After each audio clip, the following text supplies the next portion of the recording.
Upon awakening, the entire populace finds themselves transported to a parallel realm. This is a world steeped in terror, nearly unfathomable in its vastness. Here, one can encounter dragons, griffins, goblins, gnomes, dwarves, and orcs. There are also zombies, necromancer lairs, and various mythological behemoths. Each individual assumes the role of a lord, beginning with the selection of their lineage, a modest estate, and 3 farmers.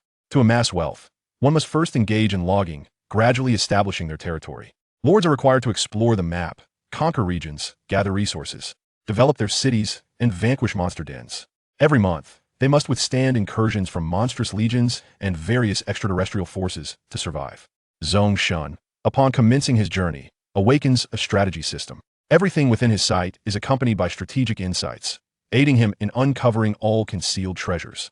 The gnarled tree, located 50 meters to the southeast of your territory, is not as simple as it appears. Commence digging 35 steps forward from your current position, and you shall be pleasantly surprised. Do not be deceived.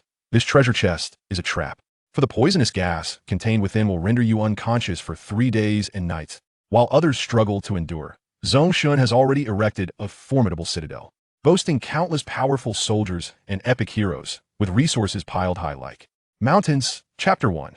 The strategy begins with the selection of lineage. Creatures from Earth, welcome to the age of universal lords. Now, we shall begin loading the regional module and generating your initial attributes. Listening to the ethereal voice that echoed in his ears, Zhong Shen felt as though he must be dreaming. At that moment, he stood within a completely white, square chamber, rendering him utterly perplexed. Just a moment ago, he had been on his way to work. In the next instant, he found himself in this bewildering place, surrounded by nothingness, devoid of any distinguishing markers. He was startled when, following the voice, a luminous screen suddenly materialized before him. It displayed various information. Name, Zhong Shen. Age, 21. Race, Earth/human. Strength, 5. Agility, 5. Intelligence, 5. Charisma, 4. Remaining attribute points, 4. Remaining weapon proficiency points, 10. Detailed attributes. Click to expand. Weapon proficiency. Click to expand. Click start to enter lineage selection and commence your lordly journey. Zhong Shen stared blankly at the screen's content. This was undoubtedly a game. Is this lordly survival merely a divine game? Zhong Shen murmured to himself. He had come to recognize that the environment surrounding him was indeed real, and everything he saw and heard was not a mere illusion. As he drifted into contemplation, a prompt resounded in his mind once more. Gaiiswell has detected your presence and bestowed upon you the talent of strategy. Loading the talent module now. Strategy module loading complete. Gaiiswell? Gaia? Isn't that synonymous with Earth? Returning to his senses, Zhong Shen felt even more confounded. The luminous screen before him continued to flicker, especially the word start at the bottom. However, as he focused on that line, a golden note appeared beside it, drawing his gaze involuntarily. Do not waste time. Quickly click start. Zhong Shen withdrew his gaze, moved to the edge, and touched the pristine, solid barrier. The screen shifted with his movement. The barriers surrounding him were flawless, without any vulnerabilities or exits. Sigh. It seems I have no choice but to click start and see what happens. Zhong Shen sighed, reluctantly accepting his fate, and reached out to tap the word start on the screen. In an instant, the entire screen illuminated brilliantly. Buzz, the surrounding space began to distort, ultimately fading into complete darkness. While Zhong Shen felt a tinge of uncertainty, the screen reappeared. Please select your lineage. Gender, male/female. Male, strength 1, charisma 1. Female, agility 1, intelligence 1. The first option presented was gender, with the golden hint still visible below. Zhong Shen glanced at the options, then at the hint, and began to comprehend the nature of the so-called strategy module. This golden prompt revealed the corresponding outcomes of each choice. However, the first choice posed no dilemma for him. Both his psychological and physiological identities were male. He decisively selected male. The screen then transformed, and the second option appeared. Who is your father? This is a crucial choice. A fallen knight who has lost his glory.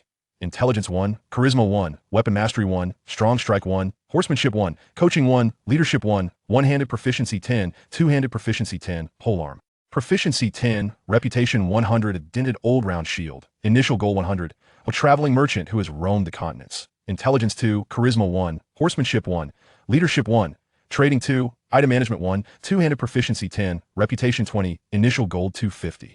A battle-hardened veteran. Strength 1, Agility 1, Charisma 1, Iron Will 1, Strong Strike 1, Weapon Mastery 1, Leadership 1, Coaching 1, One-Handed Proficiency 10, Two-Handed Proficiency 15. polearm proficiency 20, throwing proficiency 10, reputation 10, a dented simple kite shield, initial gold 50, a poacher in the forest. Strength 1, agility 2, strong throw 1, tracking 1, guiding 1, two-handed proficiency 10, archery proficiency 30, initial gold 30. A nomad on the vast plains. Strength 1, agility 1, strong throw 1, mounted archery 1, first aid 1, guiding 1, horsemanship 2, one-handed proficiency 10, archery proficiency 30, throwing 5, a dented.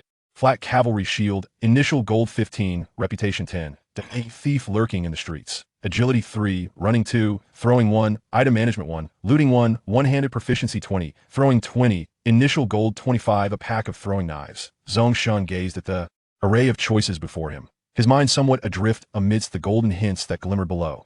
Despite his unfamiliarity with these attributes, his years of gaming experience allowed him to piece together an understanding, albeit roughly. Suddenly, a thought struck him. Tentatively, he inquired, "Do you have any recommendations?" As if summoned by his words, a golden inscription materialized before him once more. Options 1, 3, and 5 are all commendable, as the attributes they enhance are particularly suited for early survival. Upon reading this strategic suggestion, Zhong Shen's gaze swept once more over the recommended options. Indeed, they presented a plethora of attributes that were both abundant and comprehensive. After a moment of contemplation, he surmised that the third option, battle-hardened veteran, seemed most fitting. Thus, he made his selection. The luminous screen shifted again, revealing the third choice. What did you do in your youth? This is quite significant. Nobles attendant. Charm 1, Strength 1, Powerful Strike 1, Persuasion 1, One-handed Proficiency 15, Polearm Proficiency 5. Craftsman Apprentice, Intelligence 1, Strength 1, Engineering 1, Trading 1. Street Urchin, Agility 1, Intelligence 1, Scouting 1, Plunder 1, One-handed Proficiency 15, Throwing 5. Child of the Prairie, Strength 1, Agility 1, Mounted Archery 1, Strong Throw 1, Archery Proficiency 15, Reputation 5. Merchant Helper, Intelligence 1, Charm 1, Item Management 1, Trading 1. This time, Zhong Shen felt a surge of clarity and decisively chose the first option, Noble's Attendant. The rationale was simple. The attributes enhanced by this choice overlapped with those he had previously selected, that, in the spirit of amplifying his initial advantages, Zhong Shen resolved to consistently opt for choices that aligned harmoniously with his attributes. Only upon entering this so-called Lord Survival could he further delve into the mysteries of the attributes. Moreover, Zhong Shen began to grasp that not everyone might perceive the hidden attributes behind each option. The reason he could discern them was entirely due to the so-called Blessing of Gaia he had activated earlier. Though the origins of the choices were the same, the ability to combine them judiciously would undoubtedly enhance his early advantages significantly. With this realization, Zhong Shen's spirits lifted considerably. Chapter 2. A Ramshackle Courtyard and 3 Foolish Farmers. After Zhong Shen made his third lineage choice, the luminous screen refreshed once more. In your youth, you became a Knight Squire. Strength 1, Agility 1, Horsemanship 1, Weapon Mastery 1, Power Strike 1, Leadership 1, One-handed 30, Two-handed 30, Polearm 30, Archery 10, Crossbow 10, Throwing 10. Initial gold 20, Tattered leather tunic, Worn leather boots, Rusty sword, Hunting crossbow, Crossbow bolts, Old travel horse, Smoked fish. Bard. Charisma 2, Weapon Mastery 1, Persuasion 1, Leadership 1, Guide 1, One-handed 25, Crossbow bolts 10, Initial gold 80, Sturdy short robe, Tattered light leather boots, Rusty sword, Hunting crossbow, Crossbow bolts, Old travel horse, Smoked fish. Small trader. Apprentice. Intelligence 2, Weapon Mastery 1, Surgery 1, Healing 1, Persuasion 1, One-handed Proficiency 20, Crossbow bolts 20, Initial gold 80, Sturdy linen short robe, Woolen pants, Rusty sword. Hunting crossbow, Crossbow bolts, Old travel horse, Smoked fish, Random book. Blacksmith. Strength 1, Intelligence 1, Weapon Proficiency 1, Engineering 1, Tactics 1, Trading 1, One-handed Weapon Proficiency 15. Initial gold 100, Tattered leather boots, Vest, Short robe, Sword, Hunting crossbow, Crossbow bolts, Tools, Travel horse, Smoked fish. Poacher. Strength 1, Agility 1, Power throw 1, Tracking 1. Scouting 1, Running 1, Polearm 10, Archery 35, Initial gold 10, Chipped axe, Rawhide jacket, Animal skin boots, Hunting bow, Barbed arrows, Heavy pack horse, Dried meat X2, Fur X2. Upon examining these options, Zhong Shen, having formulated a plan in his mind, resolved to initially pursue a path of strength before reassessing the situation. Thus, he decisively selected the option of Knight Squire. Possessing a Gunglert system, he could discern the hidden items and attributes behind every choice. Each option was fundamentally equitable, albeit with varying attribute emphases. For instance, the small trader augmented intelligence and charisma, while the bard focused entirely on charisma. In Zhong Shen's view, A straightforward start devoid of flamboyance, with a specialization in a single realm, particularly strength, would invariably pertain to combat, a crucial asset for early survival. This line of reasoning guided his decision-making. After completing this round of choices, the luminous screen transformed yet again. What is the reason for becoming a lord? Hold on. It's the last choice. Personal grievance. Strength 2, Power Strike 1. Loss of a beloved. Intelligence 2, Iron Will 1. Passion for adventure. Agility 2, Guide 1. Driven out by family. Strength 1, Intelligence 1, Weapon Mastery 1. Desire for power and wealth. Agility 1, Intelligence 1, Plunder 1. Given the lack of compelling options, Zhong Shen, adhering to his strength-oriented path, opted for personal grievance. Upon finalizing this choice, the luminous screen shattered into a mosaic of fragmented pixels. Darkness enveloped Zhong Shen, rendering it impossible to see his own hand. Yet, he remained unperturbed. Before him appeared a golden strategy prompt. Do not panic. Your lordly journey is about to commence. He realized that this strategy system responded to his thoughts. Any doubts that arose in his mind triggered the appearance of guidance. Similarly, with a mere thought, he could dispel the strategy subtitle. Indeed, mere seconds after the prompt appeared, a beam of light descended from above, illuminating Zhong Shen. Subsequently, the surrounding scenery transitioned from darkness to light, from obscurity to clarity. In a moment of bewilderment, Zhong Shen found himself in an entirely new location. Beneath his feet lay a soft carpet of grass, and the air was refreshingly pure. The distant chirping of birds reached his ears. As Zhong Shen surveyed his surroundings, he beheld a dilapidated house behind him, its roof riddled with holes. Encircling him was a crumbling courtyard formed by uneven blue brick walls, scattered with broken stones. The entire courtyard spanned approximately 200 square meters. Additionally, at his feet rested a large wooden box, equally in disrepair. Just as Zhong Shen was observing, the rotten wooden door of the house creaked open. 3 squat, stout figures tumbled out in a disheveled manner. Their hair was unkempt, resembling bird nests. Clad in tattered hemp garments, and wearing worn straw sandals, looking more pitiable than beggars, they emanated a distinctly sour odor. Without hesitation, the 3 knelt before Zhong Shen, grasped his legs, and began to weep profusely. My lord, we have finally awaited your arrival. Yes, indeed, we have gone 3 days without a proper meal, subsisting only on a few berries. Ah, dear lord, your visage could enthrall the very goddesses, your talents could unify the continent, and your might could subdue epic dragons. The trio spoke in a cacophony, leaving Zhong Shen utterly flabbergasted. Stop, stop, silence, he bellowed, struggling to extricate his leg from their grasp. Who are you? No sooner had he posed the question than the luminous screen reappeared. Above each person's head, distinct information emerged. Farmer, ergo, name change allowed. Potential, dim-witted. Potential can be gradually enhanced through the acquisition of labor skills. Higher potential results in greater labor efficiency. Level, LV1. Experience points can be gained through combat and learning for leveling up. Reaching level 10 allows for an advancement, requiring certain resources. Attributes, click to expand. Each level increases basic attributes by 1 point. Hunger level, 59. Loyalty level, 70. Farmer, Godan. Potential, dim-witted. Level, LV1. Attributes, click to expand. Hunger level, 59. Loyalty level, 70. Farmer, Taiju. Potential, ordinary. Level, LV1. Attributes, click to expand. Hunger level, 59. Loyalty level, 70. The names and details of the 3 individuals were vividly etched in his mind, akin to the overhead labels of game NPCs. Zhong Shen gazed at the 3 rather foolish-looking farmers before him, feeling somewhat speechless. At that moment, the strategy system's suggestions emerged. These 3 simpletons will be utterly devoted to you as long as their hunger is satisfied. They can undertake some basic labor, gradually improving their abilities. It is advisable to form a team with them. The ordinary quality Taiju is currently an excellent candidate for the captaincy. Zhong Shen felt a pang of embarrassment. With a shabby little courtyard and 3 dim-witted farmers, this was what it meant to be a lord? This was more akin to being the destitute leader of a beggaress gang. However, this was not the time to ponder such matters. Sighing, he decided to take stock of his initial supplies. Zhong Shen turned and walked toward the large wooden chest. Chapter 3. To prosper, one must first gather resources. Upon reaching the chest, 2 lines of contrasting information appeared in succession. Level 1 Territory Storage Box. A Level 1 storage box can hold 40 slots of resources. Among the same type of resources, resource and food types can stack up to 1,000 units, while weapons, excluding thrown items and bows with arrows, do not stack except for the same standardized equipment. Zhong Shen examined the prompts and strategies, and his understanding deepened. With a mere thought, he opened the storage box. Before him, a grid of storage slots materialized, precisely totaling 40 slots. There were 12 types of basic supplies in total, 8 of which were derived from the equipment and resources associated with his background choice. Zhong Shen meticulously retrieved each item. Concave, simple kite-shaped shield. Quality, damaged. Shield defense, 50. Block probability, 25. This damaged kite-shaped shield will provide you with some protection. Tattered leather short-sleeved shirt. Quality, damaged. Body protection, 13. Durability, 50. Strength requirement, 1. This ragged leather garment offers basic body protection. Worn leather boots. Quality, damaged. Leg protection, 10. Durability, 50. Strength requirement, 1. These tattered leather shoes provide basic leg protection. Rusty sword, one-handed. Quality, damaged. Slashing damage, 21. Piercing damage, 14. Attack range, 75. Attack speed, 4. Durability, 50. Strength requirement, 3. This dilapidated one-handed sword grants you basic offensive capabilities.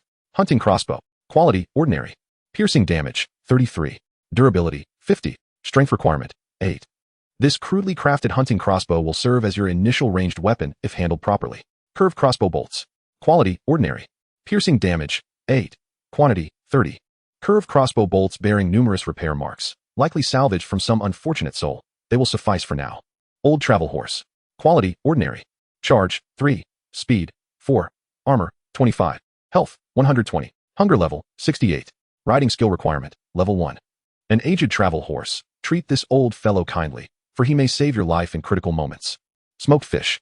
Quality, ordinary. Morale boost, 4. Your initial food supply. Thus, these constituted Zhong Shen's basic supplies. After a flurry of activity, he noted the dismal quality of everything. Staring at the heap of rusty scrap metal before him, he was reminded that while ideals may be grand, reality often proves starkly disappointing. Yet, these were merely starter items. Freely given, what more could one desire? At that moment, he was clad in nothing but a white short-sleeved shirt and a pair of plain white shorts, looking quite pitiful. He hurriedly began donning the equipment. The items not only exuded a peculiar odor, but were also coated in a layer of grimy substance. Truly a family heirloom. Zhong Shen, resigned, gritted his teeth and slipped on the leather shirt and boots, fastening the quiver at his waist and securing the hunting crossbow on his back. He then picked up the kite-shaped shield and rusty sword. Together, these items weighed a good 20 pounds, yet Zhong Shen felt remarkably unburdened. Clearly, his physique had been enhanced according to his attributes. Now, he was thoroughly equipped, though he lacked leg armor. Beneath him lay only a pair of white shorts, providing little sense of security. Nevertheless, his ensemble did catch the eyes of the 3 foolish farmers. Having completed the inventory of his equipment, the immediate priority was to gather resources. His gaze turned toward the small courtyard. With a mental command, attributes and strategies promptly appeared. Newbie protection period, 71 hours, 48 minutes, 56 seconds. During this protection period, your courtyard will not be subject to attacks. Damaged Lord Manor, reparable. Sturdiness, 1000. Area, 230 square meters. Damaged bluestone walls, reparable. Sturdiness, 1300. Damaged courtyard gate, reparable. Sturdiness, 800. This is your initial home. It is advisable to repair it promptly, as it will provide you with a safe haven and is crucial for establishing a city. Zhong Shen opened the repair options. Repaired damaged Lord Manor, 28 wood, 30 stone, 14 hemp. Materials can be submitted gradually for partial repairs. Repaired damaged bluestone walls, 10 wood, 50 stone, 10 hemp. Repaired damaged courtyard gate, 35 wood. To initiate the repairs of the small courtyard, a substantial amount of wood, stone, and hemp is required, particularly wood, which is in the highest demand. Truly, to prosper, one must first gather resources. The ancients do not deceive. Perhaps due to the nature of being a novice, Zhong Shen found no additional conditions imposed. It appeared that as long as he gathered the materials, repairs could proceed. Beyond Zhong Shen's personal inventory of supplies. In addition, there are iron axe 4, iron pickaxe 4, clay jar 4, and net 4. These constitute the fundamental tools of the early stages. Zhong Shen resolved to promptly mobilize the farmers. Taizhu dog egg. And ergo, you shall form a small team, with Taizhu appointed as the captain. Equip yourselves with the tools and venture forth to gather resources. Collect wood, stone, hemp, and any food you can procure, but do not stray too far from the vicinity. The 3 simple farmers immediately stood at attention. Yes, esteemed lord. Under the guidance of the seemingly more astute farmer Taizhu, they each took their tools and departed from the courtyard, embarking on their exploration nearby. As far as the eye could see, vast expanses of verdant grassland spread out, interspersed with a few slender trees and shrubs. Occasionally, deep green hemp plants emerged amidst the grasslands. Gathering basic materials posed no challenge. As for danger, Zhong Shen had yet to discern any, yet he remained vigilant. After all, the protective period only safeguarded the courtyard and did not extend to the farmers venturing outside. Should these 3 farmers encounter peril, he would truly find himself in a precarious position. Zhong Shen observed the trio of simple farmers, each wielding an axe and a pickaxe, along with an additional net and a clay jar, as they commenced their tasks of felling trees, extracting stones, and harvesting hemp within a radius of approximately 100 meters from the courtyard. He then returned to the courtyard, placed his shield on the ground, and sat down. This was not an act of idleness. Rather, he had numerous functions and attributes to familiarize himself with. Even fundamental features remained unacquainted to him. With a mere thought, several basic options materialized before his eyes: territory, construction, manufacturing, channel, personal backpack, individual, legion. In total, there were 7 categories. The last category, legion, appeared grayed out and inaccessible. The others were available for exploration. He casually opened personal backpack, revealing 20 slots, unfortunately devoid of any contents. Chapter 4, the era of universal lords. He then explored the territory. Territory, none. Lord's Manor, level 1. Current expansion range, 1,000 meters in radius. Successful expansion requires completion of the land expansion task. Click to begin expansion. I advise against any hasty clicks. Doing so will equate to an implicit acceptance of the expansion task, and you will face assaults from 10 randomly hostile targets within a 5-kilometer radius. Zhong Shen scrutinized the requirements for territory expansion, glancing at the strategy, and promptly comprehended the situation. He then navigated to construction. Level 1 grass hut. Quality, common human structure. Requirements, 10 wood, 3 hemp. Footprint, 4 square meters. Provides a simple resting place, gradually restoring health. Restores 1 point per hour. Accommodates 2 inhabitants. Construction time, 1 hour. Can be influenced by the Lord's passive skill engineering. For each additional inhabitant participating in labor, construction time is reduced by 20, with a maximum of 3 participants. Level 1 simple stove. Quality, common human structure. Requirements, 10 stone, 5 wood. Footprint, 1 square meter. Facilitates food cooking. Consuming raw food may cause bodily harm. Mastering different cooking skills allows for the preparation of beneficial food using the stove. The success rate for cooking advanced food varies with the stove's level. Construction time, 2 hours. If you wish to avoid eating raw meat, this is an indispensable structure. Level 1 blacksmith forge. Quality, common human structure. Requirements, 10 iron ore, 25 wood, 50 stone. Footprint, 20 square meters. A basic blacksmith forge, crucial in the early stages. Allows for the forging of essential weapons and tools. If conditions permit, it is advisable to construct this promptly, as the 3 simple farmers require armament. Level 1 tailoring workshop. Quality, common human structure. Requirements, 5 iron ore, 30 wood, 40 stone. Footprint, 20 square meters. A basic tailoring workshop, vital in the early stages. Enables the crafting of fundamental garments and tools. If conditions allow, it is wise to construct this swiftly, for the 3 simple farmers require protection. Zhong Shen surveyed the options, noting that all were level 1 constructions, rather unremarkable in nature. The level 2 options remained grayed out, indicating that blueprints were necessary for activation. Additionally, there existed a special option at the very bottom, which was also inaccessible. The functions available within the buildings were scant. He then proceeded to explore the manufacturing feature. Stone axe, 5 stone, 2 wood, 3 hemp. Manufacturing time, 3 minutes. A rudimentary stone axe, characterized by low efficiency and high susceptibility to damage. Stone pickaxe, 5 stone, 2 wood, 3 hemp. Manufacturing time, 3 minutes. A rudimentary stone pickaxe, similarly marked by low efficiency and high likelihood of damage. Hemp rope, 10 hemp. Manufacturing time, 8 minutes. A product made from natural hemp fibers, suitable for binding items or further weaving. Fishing basket, 5 hemp rope, 18 hemp. Manufacturing time, 30 minutes. An advanced product of hemp fibers, requiring a certain level of weaving skill, can be utilized to create fishing traps. Hemp net, 10 hemp rope, 25 hemp. Manufacturing time, 1 hour. An advanced product of hemp fibers, necessitating a degree of weaving skill, can be employed to create hunting traps or serve as a net. The manufacturing section boasted a plethora of options, primarily consisting of basic items easily crafted. After a thorough examination, Zhong Shen had gained a general understanding. This inexplicable Lord survival scenario increasingly resembled a game, albeit one that bore an uncanny realism, as if it were modeled on reality itself. After reviewing the manufacturing options, Zhong Shen then opened channel. Instantly, 6 sub-options appeared before him. Global channel, not yet available, will open after area merging. World channel, global chat, automatically translated. The current Lord level permits 1 daily message. Regional channel, for discussions within a 200-kilometer radius of the territory, encompassing an area of 40,000 square kilometers, unlimited conversation. Alliance channel. This channel will be unlocked upon the formation or joining of an alliance. Private chat channel. Engage in one-on-one conversations based on private IDs, with limitless chatter. Friends and family channel. Unlimited conversation. Zhong Shen was astonished. There truly exists a chat function. Could it be that they have collectively traversed dimensions, becoming lords of the realm? With a heart full of trepidation, he directly accessed the world channel. Zhao Jun 199-3216. What is happening? I was just walking on the road, and suddenly found myself in an all-white room, where I was prompted to choose my lineage. Can anyone explain this situation? Chen Chi 4615. I believe we must have collectively crossed over. This is a divine game. Otherwise it is difficult to explain all of this. Beck 1991324. Oh. Come on, are we sure this isn't a prank show? I casually selected a few lineages and ended up with a pile of junk and 3 foolish farmers. Elizabeth 1989221. Everyone, take heed. Just now, while I was out gathering resources with the farmers, I was ambushed by green-skinned goblins, and 1 farmer was killed. Death here is genuine. Yamamoto Takashi 1996712. Baka. I encountered 3 bandits who attacked me without a word. Fortunately, there is a novice protection period, making the small courtyard invincible. Park Tayan 1994713. Aish. I found a treasure chest. Inside were some resources and architectural blueprints. Indeed, our great Simida nation is truly destined. Many individuals had crossed over. Not everyone possessed a golden finger. Moreover, this world was rife with opportunities and dangers. From the chaotic information, Zhong Shen gleaned some useful insights. The situation was far more intricate than he had anticipated. The entire world had formed a new system, and he needed to adapt swiftly. Closing the world channel, his mood grew somewhat heavier. Then, he opened the friends and family channel, feeling even more anxious.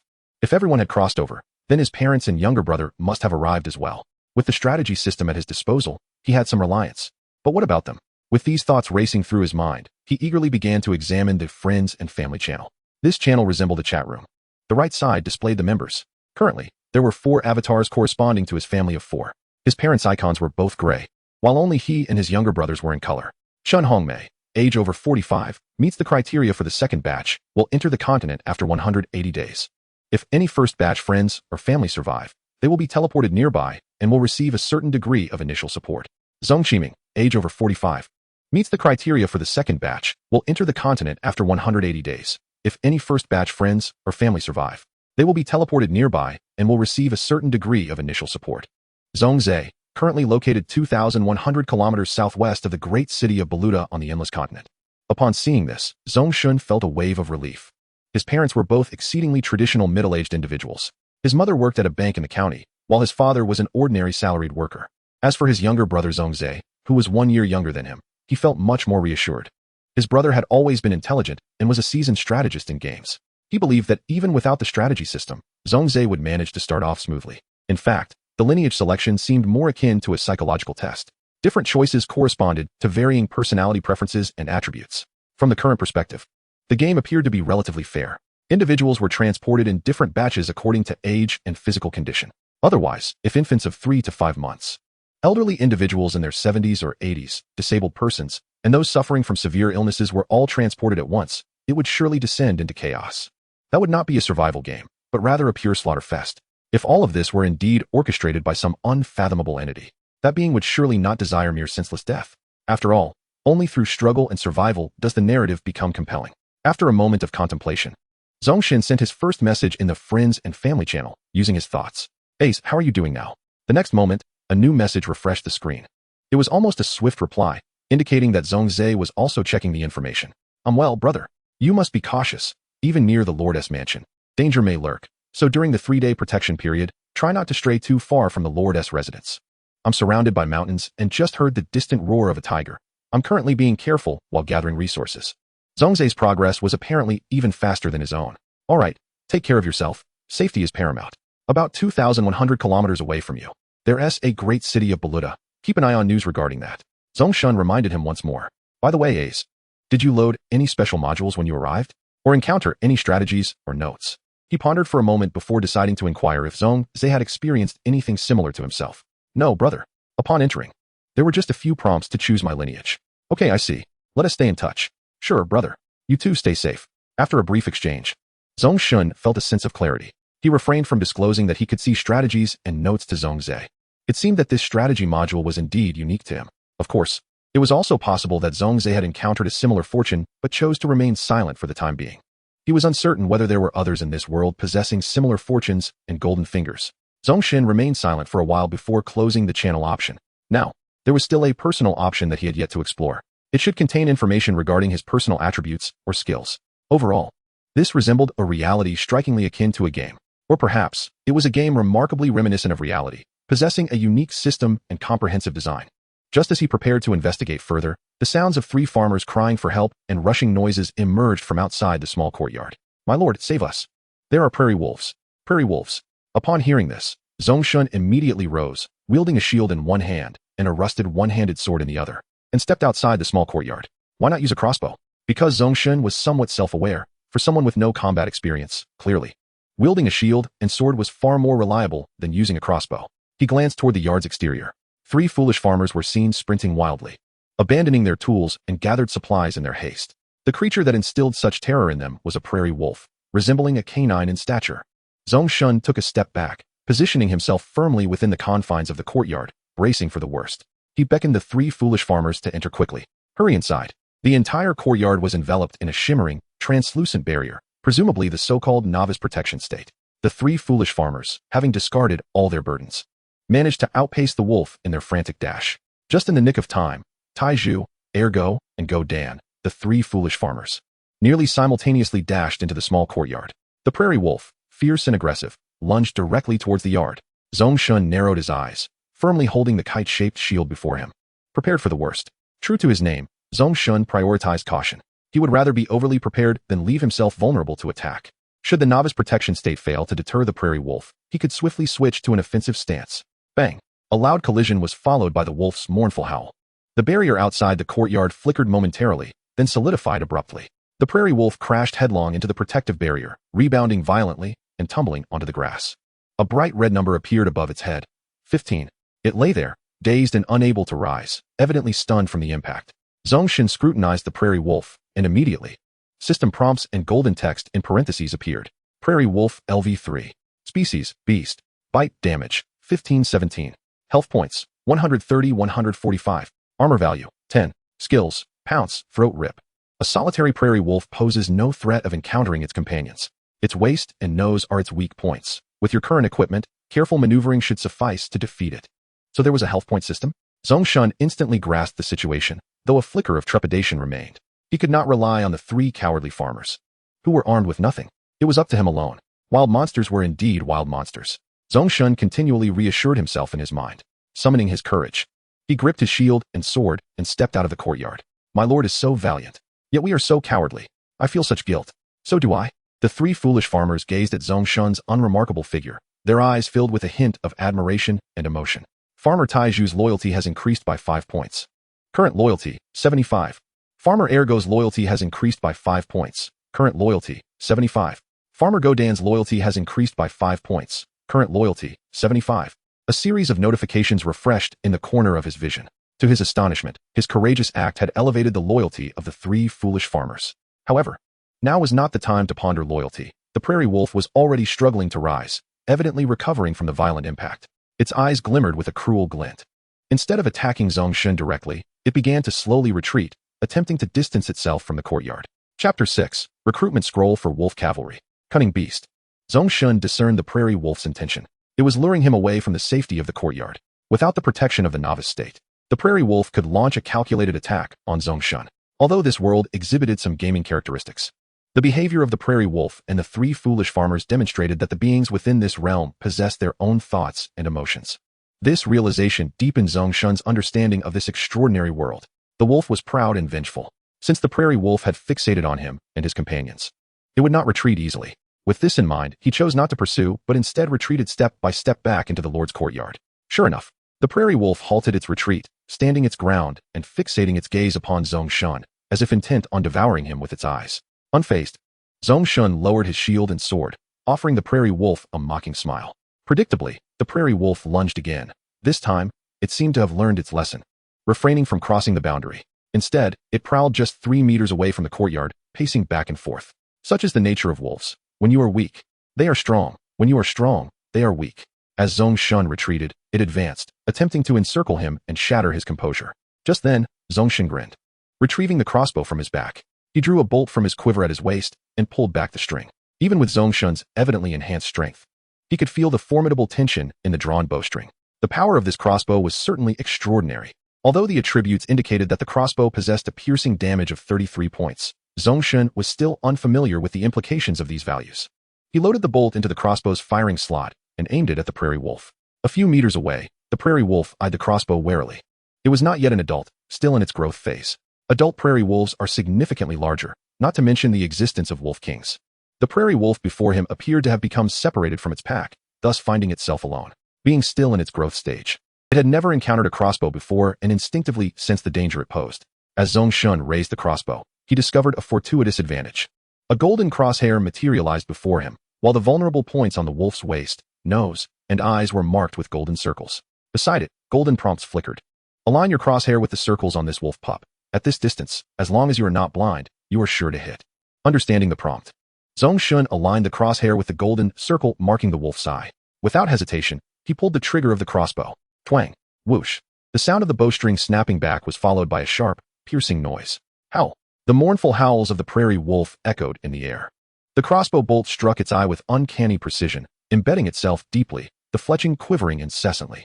Above the wolf's head, vivid crimson damage values floated into view. 50, 9, 5, 4. The crossbow itself boasted a piercing damage of 33, augmented by the curved crossbow bolt, which contributed an additional 8 points of piercing damage, possibly enhanced further by inherent attributes. This indicated that the eye was indeed an unprotected vulnerable spot, allowing the crossbow's strike to inflict maximum damage. The subsequent damage values likely represented the ongoing harm caused after the bolt's insertion. Zhong Shen observed everything in silence, gradually gaining an understanding of the combat mechanics and damage calculations in this strange world. Faced with such unfamiliar territory, he realized that exploration and deduction were imperative. Thankfully, he had access to a strategy module, unlike others who would have to rely solely on their gaming experience to make educated guesses. After the bolt struck the prairie wolf, Zhong Shen set the crossbow down at his feet and once more grasped the kite-shaped shield and the one-handed sword, charging forward. At this moment, the wolf's health stood at 62,145, already below half. In pain and injured, it dared not linger in the area any longer. Stumbling, it turned to flee, tail tucked between its legs. Zhong Shen could not allow it to escape under his very nose. With shield in one hand and sword in the other, he advanced swiftly. The injured wolf moved sluggishly, while Zhong Shen's speed remained swift. In this disparity, he quickly closed the distance to the wolf's rear. Resolutely, he swung the rusty one-handed sword down towards the wolf's flank. Blood erupted forth, splattering onto the surrounding grass. A metallic scent of blood began to permeate the air. The seemingly rusty sword cleaved through the wolf's hide with surprising efficiency, accompanied by the creature's anguished cries and the vivid red damage number, 22. This damage, as expected, was inferior to that dealt by the crossbow. The area, though marked as a weak point, still bore some protective fur, unlike the unprotected eye. You overlooked how your strength attribute affects damage calculations. Once you allocate points in personal, you shall become even more formidable. As doubt crept into his mind, a strategy prompt reappeared. Reading it dispelled much of his confusion, allowing him to focus entirely on the battle. The prairie wolf, now gravely wounded in both its flank and eye, had dwindled to merely 42 points of health, its movements becoming increasingly staggered and feeble. This marked my first quarry since arriving in this world. To kill. Zhong Shen gritted his teeth and struck the wolf's body twice more. 22, 20. The wolf's health plummeted to 0. All traces of life extinguished. A system notification materialized at the bottom of his vision, and with a thought, it became vividly apparent. Killed LV3 Prairie Wolf. Gained 55 experience points. Wolf Cavalry Recruitment Scroll X1. Prairie Wolf Corpse X1. Click to decompose. Then, a flash of white light erupted. Points of light emanated from the wolf's corpse, merging into Zhong Shen's being, the very essence of experience. Apart from the lifeless body of the wolf, a scroll adorned with peculiar inscriptions lay nearby. Indeed, it was akin to the loot drop from wild monsters. Behind him, the 3 simple farmers, who had been hiding in their cottage, witnessed their lord's magnificent prowess in slaying the prairie wolf and rushed out, cheering, "Long live the Lord! Following our Lord, we shall surely ascend to nobility. For the Lord, we shall serve." These 3 sycophants chanted their slogans, eagerly approaching Zhong Shen, their eyes glimmering with lust as they beheld the wolf's carcass. To them, it was not merely a corpse, it was meat, fresh meat. Just roasting it over a campfire would yield sizzling, juicy morsels. Chapter 7. To eat, one must work. The 3 simple farmers gazed at the bloodied wolf carcass, nearly drooling. Zhong Shen furrowed his brow, ignoring their flattery, and stepped behind them, delivering a kick to each of their posteriors, sending them sprawling. "Ouch! Please spare us, my lord." The 3 farmers, well aware of the reason for Zhong Shen's ire, exclaimed with a tinge of guilt. "Humph! You 3 were absent during the hunt, but are eager to partake in the feast. When it was time to flee, you even abandoned your tools and resources. What use are you to me?" Zhong Shen said with a cold tone.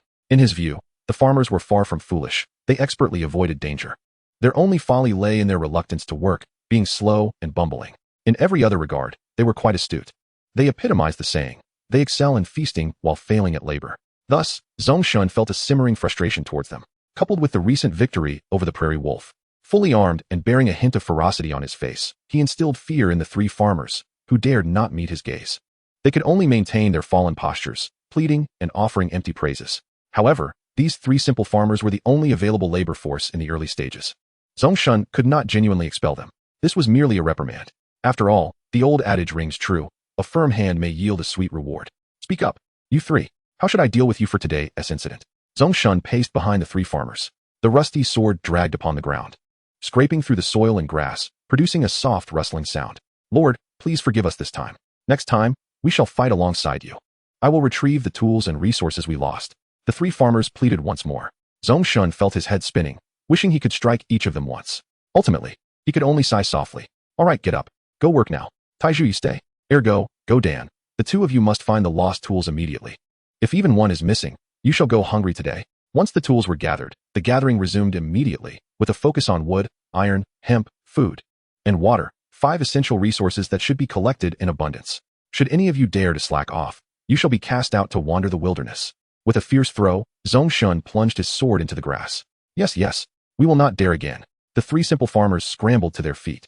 Simultaneously, 3 system notifications appeared in the lower right corner. Due to your authoritative reprimand, Farmer Tieju's loyalty increased by 3 points, current loyalty, 78. Farmer Erga's loyalty increased by 3 points, current loyalty, 78. Farmer Gooden's loyalty increased by 3 points, current loyalty, 78. Observing these notifications, Zhong Shen gleaned further insights into the intricate settings at play. The 3 timid farmers stood up, glancing nervously at him. Under Zhong Shen's watchful gaze, Ergu and Gooden retraced their steps along the path they had fled, searching diligently. Taiju, however, remained respectfully behind Zhong Shen, hesitant to move. The area where they had previously gathered resources was not far, merely 100 meters from the courtyard. Thus, retrieving the lost tools posed no significant challenge. After teaching the 3 farmers a lesson and relishing in the authority of a lord, Zhong Shen shifted his focus to the wolf carcass on the ground and the mysterious scroll beside it, both spoils of his conquest. As his gaze settled on the wolf's corpse, a prominent option appeared before him: decompose. With a mere thought, he clicked on decompose. Instantly, the wolf carcass transformed into a radiant orb of white light. Decomposed prairie wolf carcass. Obtained 10 units of fresh wolf meat.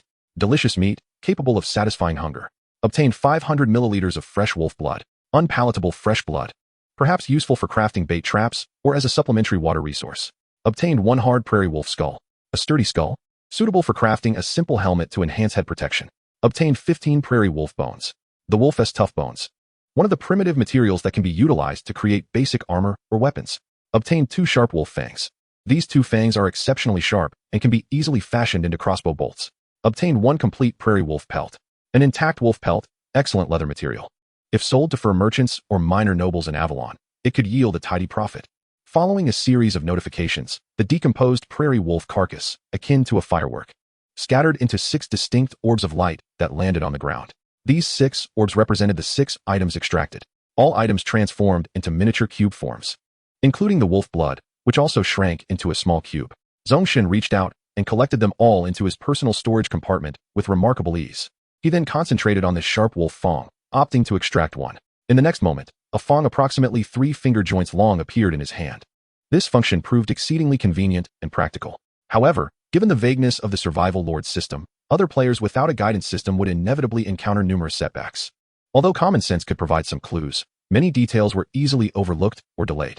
He examined the wolf fang in his hand, surprisingly sharp. Looking down at his tattered short-sleeved shirt, Zhong Shen realized it would likely offer no effective defense against the fang's penetration. He clicked his tongue in amazement. Did this wolf regularly use a grinder for dental care? With a thought, he stored the fang away once more. Since similar items could stack, Zhong Shen still had ample space in his storage compartment. Taiju, would you like to have some roasted meat? Zhong Shen picked up the scroll from the ground and suddenly inquired. Yes, of course. Taiju swallowed hard, seemingly envisioning the delightful experience of savoring fragrant roasted meat. Excellent. Then the construction of our level 1 stove is entrusted to you. It requires 10 units of stone and 5 units of wood. Additionally, the construction will take 2 hours. When it's completed, we shall feast. With some diligence, we should be able to enjoy our dinner tonight. Zhong Shen patted his shoulder and gestured towards the nearby trees and stones. By the way, inform those 2 simpletons that if they wish to eat, they must work. Each of them must gather at least 15 units of wood, 8 units of stone, and 5 units of hemp today. Otherwise, they will have no meal. Chapter 8. The Wolf Cavalry Carby. Zhong Shen's voice resonated powerfully. Upon hearing his words, not only did Taiju display a deeply troubled expression, but even Ergu and Gooden, who were nearby searching for their lost tools, stumbled slightly. They understood one crucial fact. This lord was not to be trifled with. The reason Taiju was left behind was that he was the only one among the 3 farmers with a qualification deemed ordinary and had previously served as the leader of their small farming group. Zhong Shen was clearly making an example of him. I understand, my lord. I shall get to work immediately, Taiju answered, trembling, and hurried to catch up with the other 2 farmers. After this round of instruction, the trio's pace noticeably quickened. They quickly retrieved their lost tools and resumed their earnest gathering efforts. Zhong Shen nodded in satisfaction, sheathing his sword into the iron ring of his kite-shaped shield. With one hand grasping the shield and sword, and the other holding the scroll dropped by the prairie wolf, he returned to the courtyard. He also stowed away the hunting crossbow, placing it alongside the shield and sword near the storage chest, and began to examine the scroll. Wolf Cavalry Recruitment Scroll. Invoke the great mysterious power to immediately recruit a formidable Tier 2 cavalry warrior, the Wolf Cavalry. Consumes 1 point of dominion. Default qualification is Ordinary, level 10, with the potential for future advancement or enhancement. Click to use. Congratulations. The Wolf Cavalry is a master of combat and will serve as a vital member of your early strike team. However, be sure to check your food supplies, as wolves require meat. Zhong Shen gazed at the system's prompt and the accompanying notes of the strategy, his heart soaring with uncontainable joy. The Wolf Cavalry. A Tier 2 cavalry warrior surely would not prove inadequate. Rubbing his hands together, Zhong Shen resolved to utilize it immediately. In such an opening scenario, every increment of strength would be advantageous. With a thought, Zhong Shen activated the scroll. Suddenly, it emitted a radiant black glow, breaking free from his grasp and soaring into the center of the courtyard. It burst forth dramatically, transforming into a cloud of black dust that settled upon the ground, ultimately forming a 6-pointed star formation adorned with peculiar runes. Within its confines, a singularity of warped space began to manifest, gradually expanding into a colossal orb of dark luminescence. Once the brilliance had fully materialized, the 6-pointed star formation vanished entirely, leaving behind only that sphere of darkness, standing like a colossal black egg. Its surface was wreathed in swirling black mist, which slowly dissipated. Marvelous! What an astounding effect! Zhong Shen exclaimed in admiration. At that moment, the black smoke had completely cleared, revealing a gigantic figure. Suddenly, this imposing silhouette split in two. The wolf cavalryman, Colby, towering at roughly 1.8 meters and weighing no less than 80 kilograms, dismounted from the back of his massive wolf and approached Zhong Shen, dropping to one knee. With a resounding wolf howl, Colby proclaimed in a voice rich with gravitas. Wolf Cavalryman Colby reports. Great Lord, may you enjoy robust health. Zhong Shen, somewhat anxious, nodded in acknowledgement, his gaze sweeping over the enormous wolf. It measured approximately 3 meters in length and stood about 1.2 meters high, a creature significantly larger than any wolf on Earth. Its gaping maw, filled with interlocking fangs and sharp canines, inspired a palpable sense of trepidation. This was undeniably a fearsome beast. Turning his attention back to the warrior Colby, he appeared the epitome of a robust man, reminiscent of a Samoan from Earth. His resolute face bore several black tattoos, exuding an aura of courage, resilience, and martial prowess. Clad in a simple fur vest, with primitive fur shorts and shoes, his physique was sinewy and brimming with explosive strength. Atop his head, he wore a metal-spiked helm, the tips of which were notably worn and chipped, showing signs of battle with visible scars from blades and axes. On either side of his waist hung a pair of sabers, each approximately 90 centimeters long, their blades marred with dark blemishes, yet gleaming with a silvery luster. On his back, he carried a leather quiver filled with 10 short spears, his throwing weapons. Additionally, a net was slung at his lower back, the spear tips glistening ominously, suggesting formidable lethality. With such an intimidating steed and armament, Zhong Shen felt an escalating admiration for Colby. Suddenly recalling that Colby remained in a kneeling position, Zhong Shen hastily approached and patted his broad shoulder. Rise, Colby. Welcome to our ranks. Colby nodded in acknowledgement, then stood, leading the massive wolf back several paces. He affectionately stroked the wolf's head before mounting it once more. Zhong Shen then began to examine the attributes of Wolf Cavalryman Colby. Wolf Cavalryman, Colby, Quality, Ordinary, Level, LV10 Attributes, click to expand. Hunger, 7,067 Loyalty, 80. Upon clicking to expand the attributes, he found Wolf Cavalryman, Colby, Strength, 21, Agility, 9, Intelligence, 6, Charisma, 6, Health, 265, Damage, 63, Throwing Damage, 38, Head Armor, 19, Upper Body Armor, 13, Lower Body Armor, 9 Skill, Saber Slash, next attack inflicts 15 slashing damage. Applies 1 layer of Wolf Cavalry Mark. Cooldown 20 Adult Giant Wolf, Fenrir, Level, LV10, Species, Beast, Bite, Damage, 45-51, Health, for 135, armor, 35, speed, 5, skill, bite, inflicts additional bite damage. Applies 1 layer of wolf cavalry mark. Bleed, causes the target to bleed for 3 seconds after a bite, dealing damage equal to 1/10 of the bite damage per second. Wolf cavalryman skills. Net, throws a large net, guaranteed to hit the opponent, immobilizing them for 3 seconds, cooldown 2h. Wolf cavalry battle spirit. When attacking an opponent marked with the wolf cavalry mark, each layer of the mark provides a 2 increase in attack speed and 2 damage boost. Stackable up to 10 layers. In summary, this is a formidable ally. Should you be able to recruit 12 wolf cavalrymen, you could form a wolf cavalry squad and unlock even more skills. This system prompt was exceedingly detailed, and the strategy notes merely summarized the information. After reviewing Colby's attributes, Zhong Shen felt a profound sense of satisfaction. The initial loyalty of this wolf cavalryman far surpassed that of the 3 foolish farmers. Most importantly, Colby compensated for Zhong Shen's shortcomings in combat, allowing for a clearer division of labor within the territory and effectively mitigating potential dangers, thus significantly enhancing developmental efficiency. Chapter 9. The 4 primary attributes and 24 passive skills. Part 1. Zhong Shen rested his chin in contemplation, pondering the 2 most pressing matters before him. The first was resource gathering, while the second involved exploring the surrounding environment. His territory was situated in a vast plain, lush with grass that could reach knee-high in the most verdant areas. Scattered trees, shrubs, and various stones and colorful minerals dotted the landscape, resources ripe for collection. However, beyond this, Zhong Shen was oblivious to what other resources and dangers might lurk nearby. With Colby's arrival, these concerns were undoubtedly alleviated, as he could serve both as a warrior and a scout to explore the terrain. The speed of the colossal wolf beneath him was recorded at 5. Swifter than even Zhong Shen's old travel steed by a notch, the 3 simple farmers had retrieved their tools. Upon witnessing Zhong Shen summon the wolf cavalry, they redoubled their efforts and their tasks. Zhong Shen pondered for a moment, then lifted his gaze to address Kirby. Kirby, I shall now assign you your inaugural task. Please explore the surrounding territory and report back to me on the local resources, any peculiar regions, and potential dangers. Ensure your return before nightfall. At these words, Kirby refrained from further comment, instead offering a respectful salute with a clenched fist over his chest. Your command is my guiding principle. Off you go, and I await your promising news. Zhong Shen reciprocated the gesture, realizing that the wolf cavalry possessed their own customs and beliefs and could not be treated as emotionless NPCs.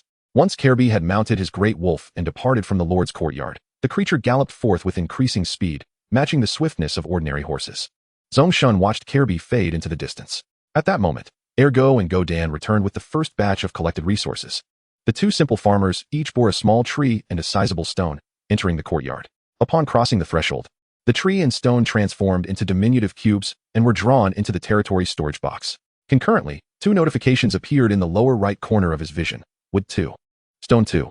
This initial gathering had consumed half an hour, a pace Zhong Shen deemed woefully slow. He shook his head, acutely aware of the severe shortage of manpower. Having perused nearly all available functions, he had gained a general understanding of this remarkable lordly realm. The only remaining option he had yet to explore was personal. Recalling the attributes and flamboyant skills associated with his choices at the outset, he resolved to examine this section, intending to allocate any unspent attribute points. After all, even a slight enhancement in power would prove beneficial. From his recent encounter with the wolves, it was evident that his physical capabilities had improved. Previously, he would never have managed to wield a shield and a one-handed sword while donning leather armor and boots with such agility. With a mere thought, the system interface materialized before him. Zhong Shen accessed the personal option, unveiling 2 subcategories: Lord Information and passive skills. He first opened the Lord Information, and his attributes materialized on the display. Name, Zhong Shen. Age, 21. Race, Earth Human. Level, LV1. Experience points, 55,100. Health, 165. Commandable forces, 438. Strength, 11. Each point increases health by 5, damage by 1, and enhances the Lord's strength. Skills added cannot exceed a level of 13 based on strength attributes. Iron Bones, Heavy Strike. Mighty Throw, Strong Bow. Agility, 7. Each point increases weapon proficiency by 5, slightly enhances movement speed, attack speed, and the Lord's reflexes. Skills added cannot exceed a level of 13 based on agility attributes. Shield defense, running, weapon mastery, horsemanship, mounted archery, plunder. Intelligence, 5. Each point grants an additional skill point and increases magic damage by 1. Skills added cannot exceed a level of 13 based on intelligence attributes. Coaching, tracking, tactics, guiding, reconnaissance, etc. Charm, 8. Each point raises troop capacity by 1 and enhances the Lord's personal charisma. Skills added cannot exceed a level of 13 based on charm. Command. Captive management, trading. Remaining distributable attribute points, 4. Remaining distributable weapon proficiency, 10. Detailed attributes. Click to expand. Weapon proficiency. Click to expand. Zhong Shen noted that each of the 4 foundational attributes had seen significant enhancement, their functions aligning with his expectations. He did not immediately allocate points, opting instead to return to the previous menu and open passive skills. The display refreshed once more, inundating his view with information. Strength type, Iron Bones, 1. Each point increases health by 10, personal skill. Heavy Strike, 4.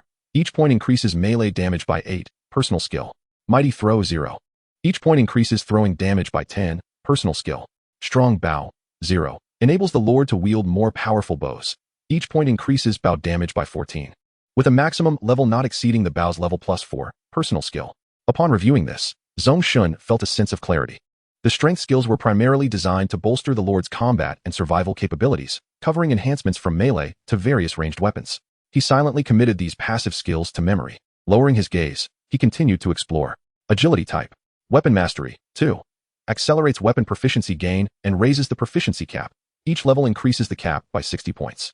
Shield Defense, 0. Reduces shield damage. Each point reduces by 8. Enhances shield block speed and coverage, personal skill. Running, 0. Increases running speed, personal skill. Horsemanship, 2. Allows for riding superior mounts, enhancing riding speed and maneuverability, personal skill. Mounted Archery, 0.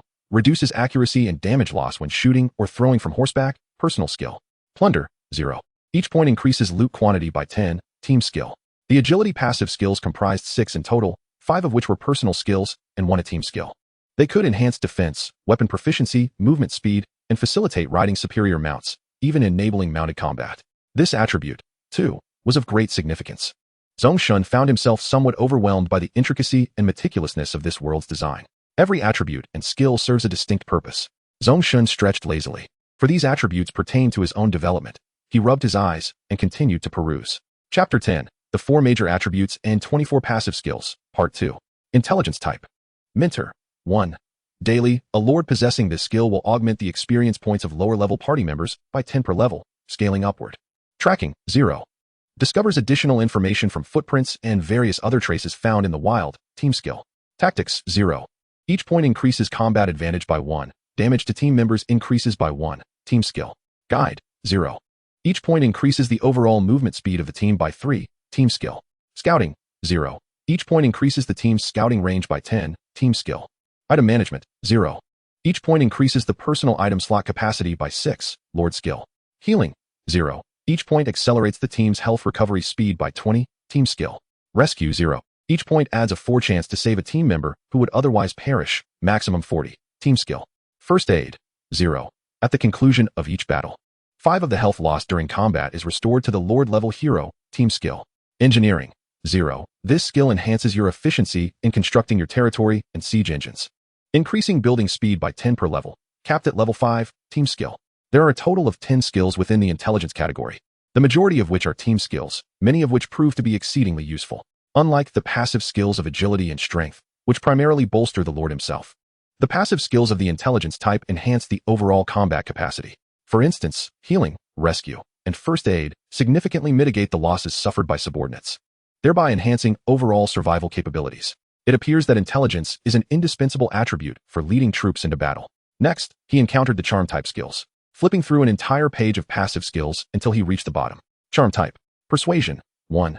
This skill aids you in making your viewpoints more readily accepted by others, while simultaneously reducing the hostility of the natives and accelerating the cultivation of goodwill. Captive management, 0. Each point increases the carrying capacity of captives by 5, leader skill. Dominion, 3. Each point increases the troop limit by 10, boosts troop morale, and reduces troop expenses and wages by 5, leader skill. Trade, 0. Each skill point decreases trade losses by 5, applicable to the trade, function, and various indigenous factions transactions. Team skill. Skill points, 4. There are 4 charm type skills, one of which is of paramount importance. Dominion. In essence, this skill signifies how many subordinates Zhong Shen can command. Naturally, to command a larger number, he must recruit heroes. The term hero is quite broad. Theoretically, even 3 simple farmers could be trained. However, their innate attributes are too low, and their loyalty insufficient. Talent determines future growth potential. Thus they are not suitable for hero training. Only when Zhong Shen's power has grown formidable can he venture to nearby villages, towns, cities, and major cities to recruit some fated individuals. Of course, should fortune favor Zhong Shen, He might acquire a hero recruitment scroll, allowing for immediate recruitment. Yet, at this moment, Zhong Shen's thoughts were solely fixated on skill allocation, leaving him somewhat conflicted. I recommend the following skill allocation. Zhong Shen called out in his mind. Recommended passive skills. Engineering 2, Healing 1, Item Management 1.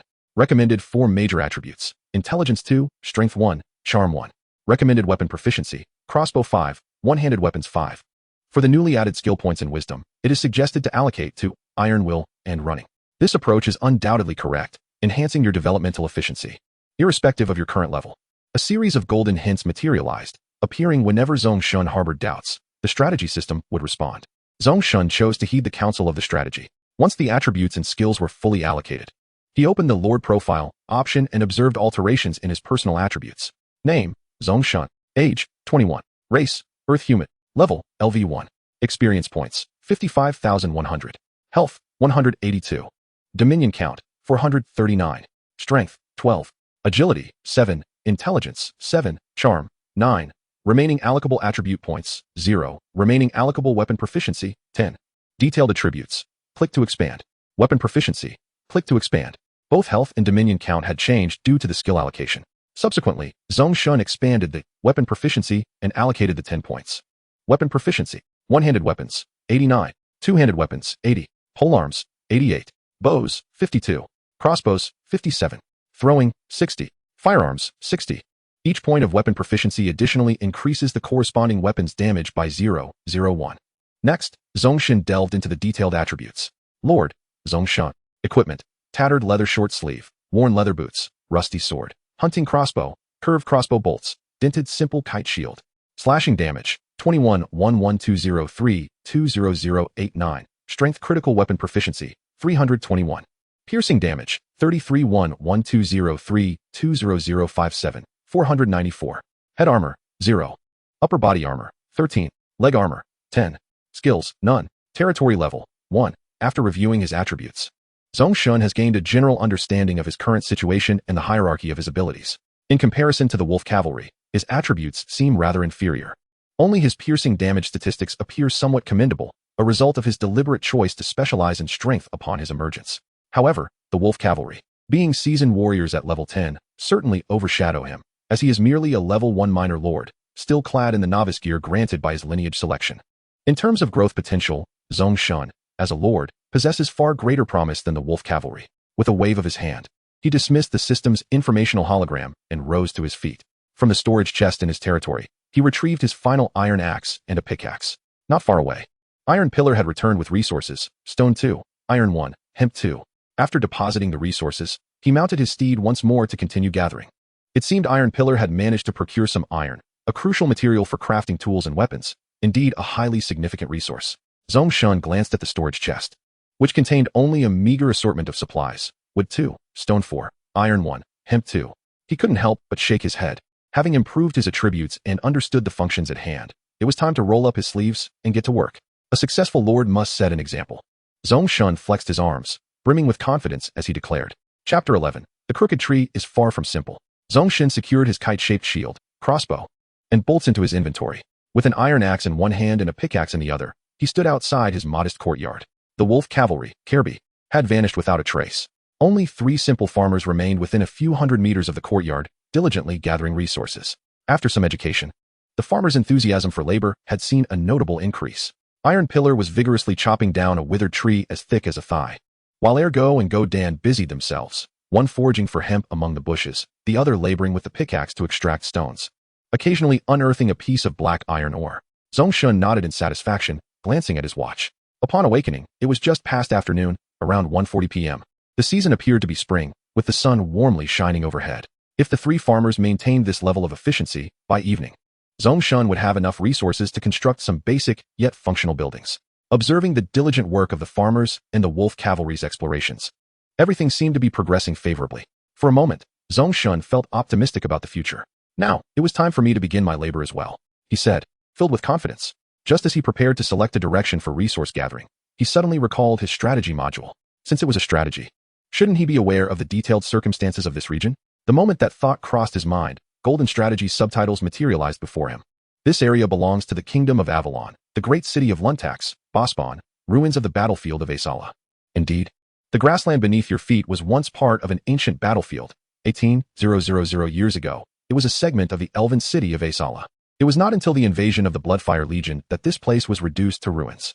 After enduring the passage of time, it now lies within the territory of the Kingdom of Avalon. Gazing at the golden subtitles, Zhong Shen realized that this world was steeped in a grand epic history, featuring elves, the Bloodfire Legion, and even the Kingdom of Avalon. The Avalon culture has its roots on Earth as well, being a pivotal island in the legend of King Arthur, a sacred site in Celtic mythology, and the center of the ancient Druidic faith. With this revelation, could it be that dragons still roam this world? He mused in wonder. I almost forgot the main point. Are there any valuable resources nearby? Zhong Shen tapped his forehead, recollecting the task at hand. He thus inquired directly, his heart brimming with anticipation. If strategies could unveil such secrets, that would be utterly extraordinary. In the next moment, golden subtitles appeared slowly before him. Let me share a secret with you. The crooked tree 50 meters to the southeast of your territory is quite remarkable. Take up your pickaxe and enjoy the joy of digging beneath its boughs. There truly was a hint. Wow, this is incredible. Zhong Shen couldn't help but exclaim, instantly drawing the attention of the trio of farmers nearby. What happened, my lord? What exploded? Ergo whispered to Go-Dan beside him. I don't know. But as a loyal subordinate, I believe we should inquire, Go-Dan replied astutely. They were surprisingly perceptive when it came to flattery. Thus, they promptly set down their resources and tools, scampering over with enthusiasm. Iron Pillar, who had been gathering resources at a distance, observed Ergo and the others rushing over. Though unaware of the commotion, he couldn't let the opportunity pass. Consequently, the three farmers hurriedly approached Zhong Shen's side, panting, My lord, we've come to protect you. What exploded, my lord? They exclaimed, breathless yet eager. Zhong Shen, unable to contain his smile, looked at them, which only deepened their confusion. Once he regained his composure, he gave each of the farmers a gentle kick to the rear. What exploded? Of course, it was something amazing. Shoo, why are you all here? Hurry back to work. Zhong Shen waved them away. The trio of farmers scampered off, only to return to their tasks with renewed vigor, rubbing his hands together.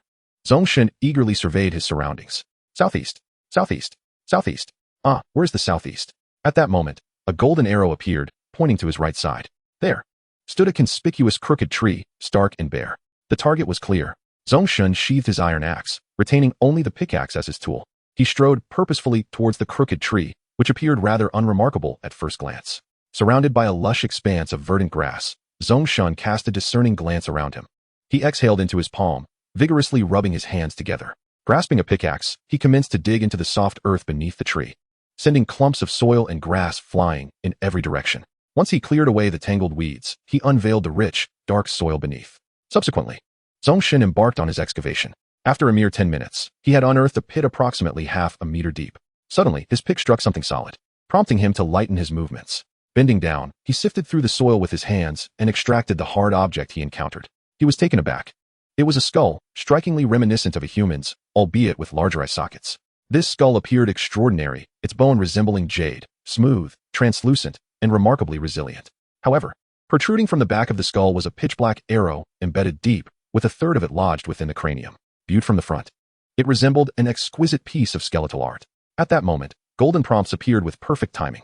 An elf from the ancient city of Azhara, 18,000 years ago, perhaps possessed some relics of his kind in his backpack. The blood-soaked arrow, shot by the malevolent archers of the Blood Legion, has endured for millennia without decay, making it a valuable projectile.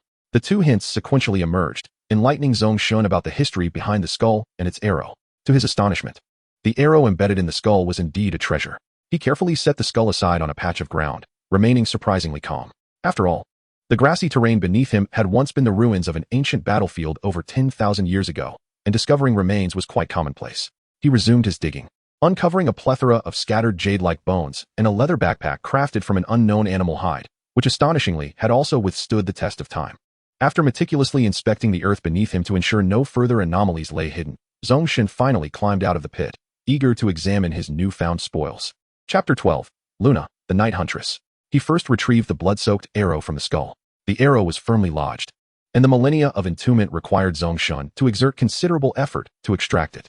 The arrow was entirely black, its tip resembling obsidian, and when held under the sunlight, a flickering flame could be seen dancing within its depths. The weight in his hand was substantial. According to the prompts, this arrow was indeed remarkable. As Zhong Shen focused his attention, the system notification materialized. Brutal blood-soaked arrow. Quality, rare. Piercing damage, 999. When paired with the blood-soaked longbow, piercing damage increases by 50. Attached skill, blood-soaked. Blood-soaked. Upon hitting the target, ignites the target's entire blood for 8 seconds, inflicting 5 of the target's health as damage per second, ignoring armor. There's nothing to inform you, just making my presence felt. The name of the blood-soaked arrow glimmered in purple, accompanied by the ominous prefix of brutal, starkly contrasting with the ordinary white text of Zhong Shen's shabby gear. Upon reading the attributes of this arrow, Zhong Shen was utterly astounded. A piercing damage of 999. What a divine concept. To put it into perspective, Zhong Shen's current health was 122, with an upper body armor rating of 13. This meant that after sustaining 135 points of damage, his life would be extinguished, he would perish.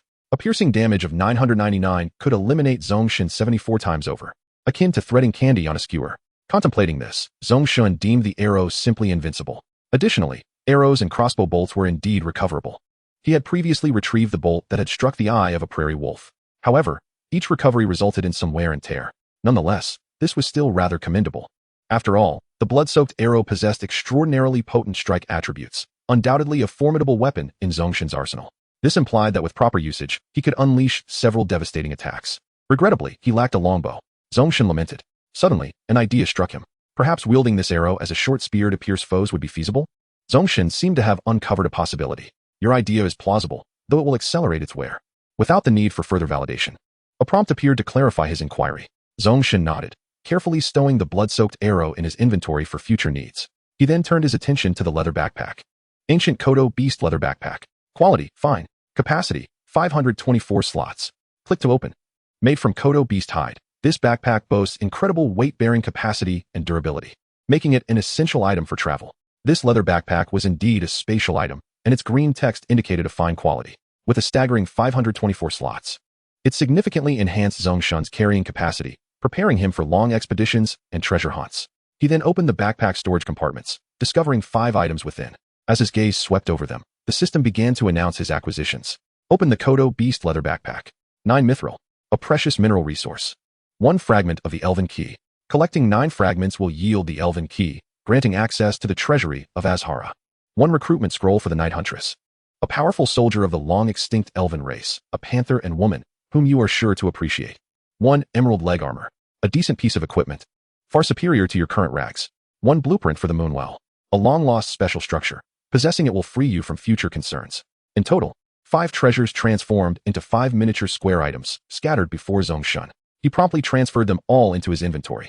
As he began to examine the items one by one, he noted the mithril, its green text signifying it as a material of superior quality. In contrast, the ironwood and stone hemp were marked in white, indicating their ordinary grade, an obvious distinction that lacked any allure. Next, he turned his attention to the Elven Key. Fragment of the Elven Key. A portion of the key to the treasure vault of the Elven race. Current progress, 19. To his astonishment, the text of this key was orange. Its shape resembled a triangular fan, akin to a small slice of pizza, measuring no larger than a thumb. Orange, legendary grade. Following this, he encountered a recruitment scroll. Recruitment scroll for the Night Huntress. Invoke great mystical powers to immediately recruit a formidable Tier 3 ranged warrior, the Night Huntress.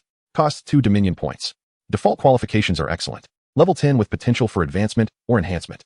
Click to use. Congratulations. The Night Huntress is a formidable being. The jungle and night are her domains.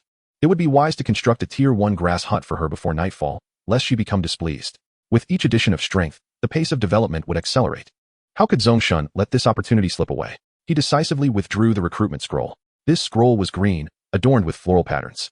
Upon his activation, it ascended into the air, transforming into a green orb of light that descended into an adjacent clearing. In the next moment, a dazzling green light erupted, and countless vines sprang forth, weaving together to form a large cocoon. Once the cocoon had fully formed, it split open, and a resounding roar echoed forth, a powerful roar of a leopard resonating across the meadow. Emerging was a lithe figure clad in light armor, her purple hair cascading around her. An athletic Night Huntress wielding a crescent blade, gracefully riding a black panther. The panther's coat was short, revealing a body rippling with explosive muscle. The Night Huntress dismounted elegantly, placing a hand over her heart and bowing slightly before Zhong Shen. For the Great Mother Moon, the Night Huntress, Luna, reports for duty. Great Lord, may you bask in the light of the Moon Goddess. Zhong Shen's demeanor grew solemn as he nodded respectfully. Welcome to our ranks, mighty Night Huntress Luna. Together, let us forge a territory steeped in glory. Hearing Zhong Shen's words, the Huntress smiled faintly, retreating a few steps while maintaining her riding stance. Compared to his initial arrival, Zhong Shen now found himself captivated by this new world. With the aid of the strategy module, he was poised to realize his dream of becoming a lord. After all, Who does not harbor the dream of lordship? Chapter 13, Special Building, Moonwell. Zhong Shen's gaze fell upon the night huntress Luna, a paragon of elegance and beauty, embodying the quintessential features of the elven race. Her cascading purple hair framed a pair of iconic pointed ears, rendering her far more visually appealing than the Wolf Rider car. Clad in mithril light armor that left her thighs exposed, revealing swathes of pristine skin. She lacked a helmet, yet adorned her head with a silver headpiece marked by a crescent moon motif. Her sole weapon was the crescent blade, a ranged throwing weapon with a slightly shorter range than a bow, yet with considerable lethality and a unique charm. The Black Panther beneath her was slightly smaller than the prairie wolves ridden by the Wolf Riders, but was undeniably more robust, its short fur accentuating its muscular physique. Particularly noticeable were its limbs, all bulging with muscle, indicative of the panther's tremendous explosive power. After observing her appearance, Zhong Shen proceeded to examine her attributes. Night Huntress, Luna. Qualifications, excellent. Level, LV10. Attributes, click to expand. Hunger, 8,080. Loyalty, 80. Upon clicking to expand her attributes, he found Night Huntress, Luna. Strength, 18. Agility, 24. Intelligence, 12. Charisma, 12. Health, 235. Throwing damage, 57. Head armor value, 11. Upper body armor value, 26. Lower body armor value, 14. Magic resistance, 27. Skills, stealth, allows the huntress to cease attacking enemies at night, enabling her to become invisible. Sentinel, sends an owl to a nearby tree to reveal the surrounding area. Capable of detecting invisible units for 300 seconds. Crescent blade, passive skill that allows the huntress's weapon to ricochet to 3 additional targets, with each ricochet reducing damage by 50. Adult Black Panther, Mori. Level, LV10. Species, beast. Bite damage, 3943. Health, 535. Armor value, 27. Speed, 6. Skills, bite, inflicts additional bite damage. Pounce. The panther leaps high to pounce on a target, inflicting 0 to 3 seconds of immobilization depending on the target size. Night Huntress. Acceleration. Increases movement speed by 20 for 30 seconds, CD 20 minutes. Pursuit. Increases damage by 10 when the Night Huntress chases an enemy in a fleeing state. Indeed, she was a unit that consumed 2 Dominion points, a mainstay among the ancient Night Elf hunters, possessing both beauty and combat prowess. Her attributes surpassed those of the Wolf Riders by a small margin, complemented by her stealth and observational skills. She was undoubtedly a master of the jungle. Furthermore, with the ricochet ability of her crescent blade, her attacks transformed into small area AoE damage, enhancing her effectiveness in group combat. Although the Wolf Riders were formidable with their versatile range and high health, the addition of these 2 warriors significantly bolstered Zhong Shen's territorial strength. Luna, you shall accompany me. Zhong Shen issued his first command. In the name of the Mother Moon alone, I shall defend our lord with my life. Luna, astride her ebony panther, once again performed a graceful salute. Zhong Shen nodded in acknowledgement and began to examine the next item. Emerald leg armor. Quality, excellent, green. Leg armor, 27. Magic resistance, 13. Durability, 120. Required strength, 12. Required agility, 8. Attached skill, basic entanglement, in a terrain where soil is present. Vines sprout beneath an enemy's feet, ensnaring them for 2 seconds and inflicting 5 points of lifesteal damage per second. An impressive piece of equipment, indeed, having attained the esteemed quality of green excellence. Additionally, it boasted attributes of magic resistance and an active basic skill. Regrettably, Zhong Shen's agility fell short by a single point, rendering him temporarily unable to don it. Nevertheless, with 2 formidable soldiers by his side, he held firm in his belief that he would soon level up. Stowing the emerald leg armor away, Zhong Shen proceeded to inspect the final item. This was a blueprint for a structure. Special building. Moonwell. Quality. Rare. Purple. Special elven structure. Requirements. 1 Moonwell construction blueprint. Complete building. No material cost required. Please select a location for placement. Construction time. For minutes, reduced by 20 due to engineering. Footprint. 1 square meter. Fortitude. 1,000. Building armor. 30. The foundational structure of the Night Elf race. The pure waters of the Moonwell can heal any injury and replenish energy. Consuming 1 milliliter of well water restores 12 health points. Well water capacity limit. 2L. Hourly production. 50 milliliters. Skill. Spring of the Moonwell. Increases the Moonwell's capacity limit by 125L and enhances the water production rate by 520. Duration, 5 hours. Cooldown, 168 hours. Good heavens, what a marvel. This Moonwell is akin to an inexhaustible fountain producing healing potions. In the future, it could even be packaged for transport, allowing for a swift sip during combat, instantly revitalizing one's vigor. Furthermore, it could be traded with other lords or the indigenous inhabitants of this world. Such a source of life-restoring water is indeed a rarity. As Zhong Shen gazed at the blueprint, his eyes sparkled with excitement. This treasure was truly remarkable. He composed himself. first gathering the remains of the elven skeletons scattered on the ground and burying them in a pit. After filling the pit, he broke off a dry twig and placed it atop as a marker. After all, these were the remnants of another kin, having gained from their legacy. It was only right not to leave them exposed to the elements. Dust to dust, since I have accepted your boon. Should I encounter the so-called Bloodfire Legion in the future, I will surely avenge you. Zhong Shen offered a respectful gesture towards the grave before turning to return to the courtyard with Luna. Due to your respect for the ancient deceased of the elven race, Luna, the Night Huntress, has increased her loyalty to you by 3 points, current loyalty, 83. The sudden increase in loyalty was a delightful surprise. Upon returning to the courtyard, Zhong Shen sought an open space within the yard, preparing to construct the moon well there. At present, the courtyard was the only area fortified enough to serve as a legitimate territory. While he had tried building in the wilderness, the open surroundings offered no protection. Zhong Shen opened the blueprint and selected to use it. A phantom of the moon well materialized before him, settling upon the ground as he willed. A burst of verdant light enveloped the earth, and in the next moment, a mass of green vines erupted from the soil, twisting and contorting as they grew. In merely 4 minutes, a structure entirely composed of vines had fully formed, a magnificent green edifice resembling a large basin, from which clear liquid began to flow gently. Chapter 14, The Fallen Bandit Camp. Moonwell Water. The moonwell produces 12 L of moonwell water daily, imbued with the power of moonlight, capable of healing injuries and restoring energy. Zhong Shen surveyed the moonwell, the soothing water spilling forth, and nodded in satisfaction. This was indeed a treasure of considerable value, one that must be safeguarded. Without activating the spring of the moonwell skill, the well could only yield 50 milliliters of water per hour, which amounted to less than 1 milliliter per minute. At this rate, the moonwell water produced would hardly suffice for a single sip. Determined, Zhong Shen resolved to venture out once more in search of treasures. Meanwhile, the wolf cavalry had yet to return from their exploration. Zhong Shen could not afford to wait idly. As for the 3 foolish farmers, upon witnessing Zhong Shen digging, they had summoned a night huntress, spurring them to work even harder in fear. The night elves were among the ancient and powerful races of this continent, a formidable branch of the elven lineage. In addition, there were the light shadow elves, blood elves, high elves, and even the naga, half-fish, half-elf beings. However, following the conclusion of the millennia-long epic war, these ancient races had gradually declined and faded into obscurity, leaving the continent under the dominion of new powers and factions. Iron Pillar and his fellow farmers, as indigenous inhabitants, were not entirely willing to serve this sudden, half-baked lord. Yet now, seeing him summon the long-lost ancient unit of the Night Huntress, their perception of him began to change. Respect is born of strength, and Zhong Shen had now amassed sufficient power to command their complete loyalty. Due to your rapid enhancement of strength, Farmer Iron Pillar's loyalty to you has increased by 5 points, current loyalty, 83.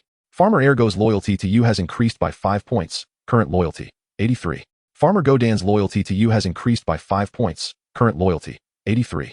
The loyalty of the 3 farmers had risen once again. In truth, since the moment Zhong Shen had chosen his origin and appeared here, he had sensed something amiss with these farmers, an undertone of obligation. As if they were being coerced into servitude. It seemed that a discussion with them was imperative when night fell. The hour was still early. The earlier excavation and treasure hunting had taken only about an hour. Zhong Shen decided to press on and continue his exploration. Now, he faced the pressing issue of locating a reliable source of water, as his initial water supply consisted of merely a single jar. Now, aside from 3 foolish farmers, Zhong Shen has Colby and Luna as his subordinates.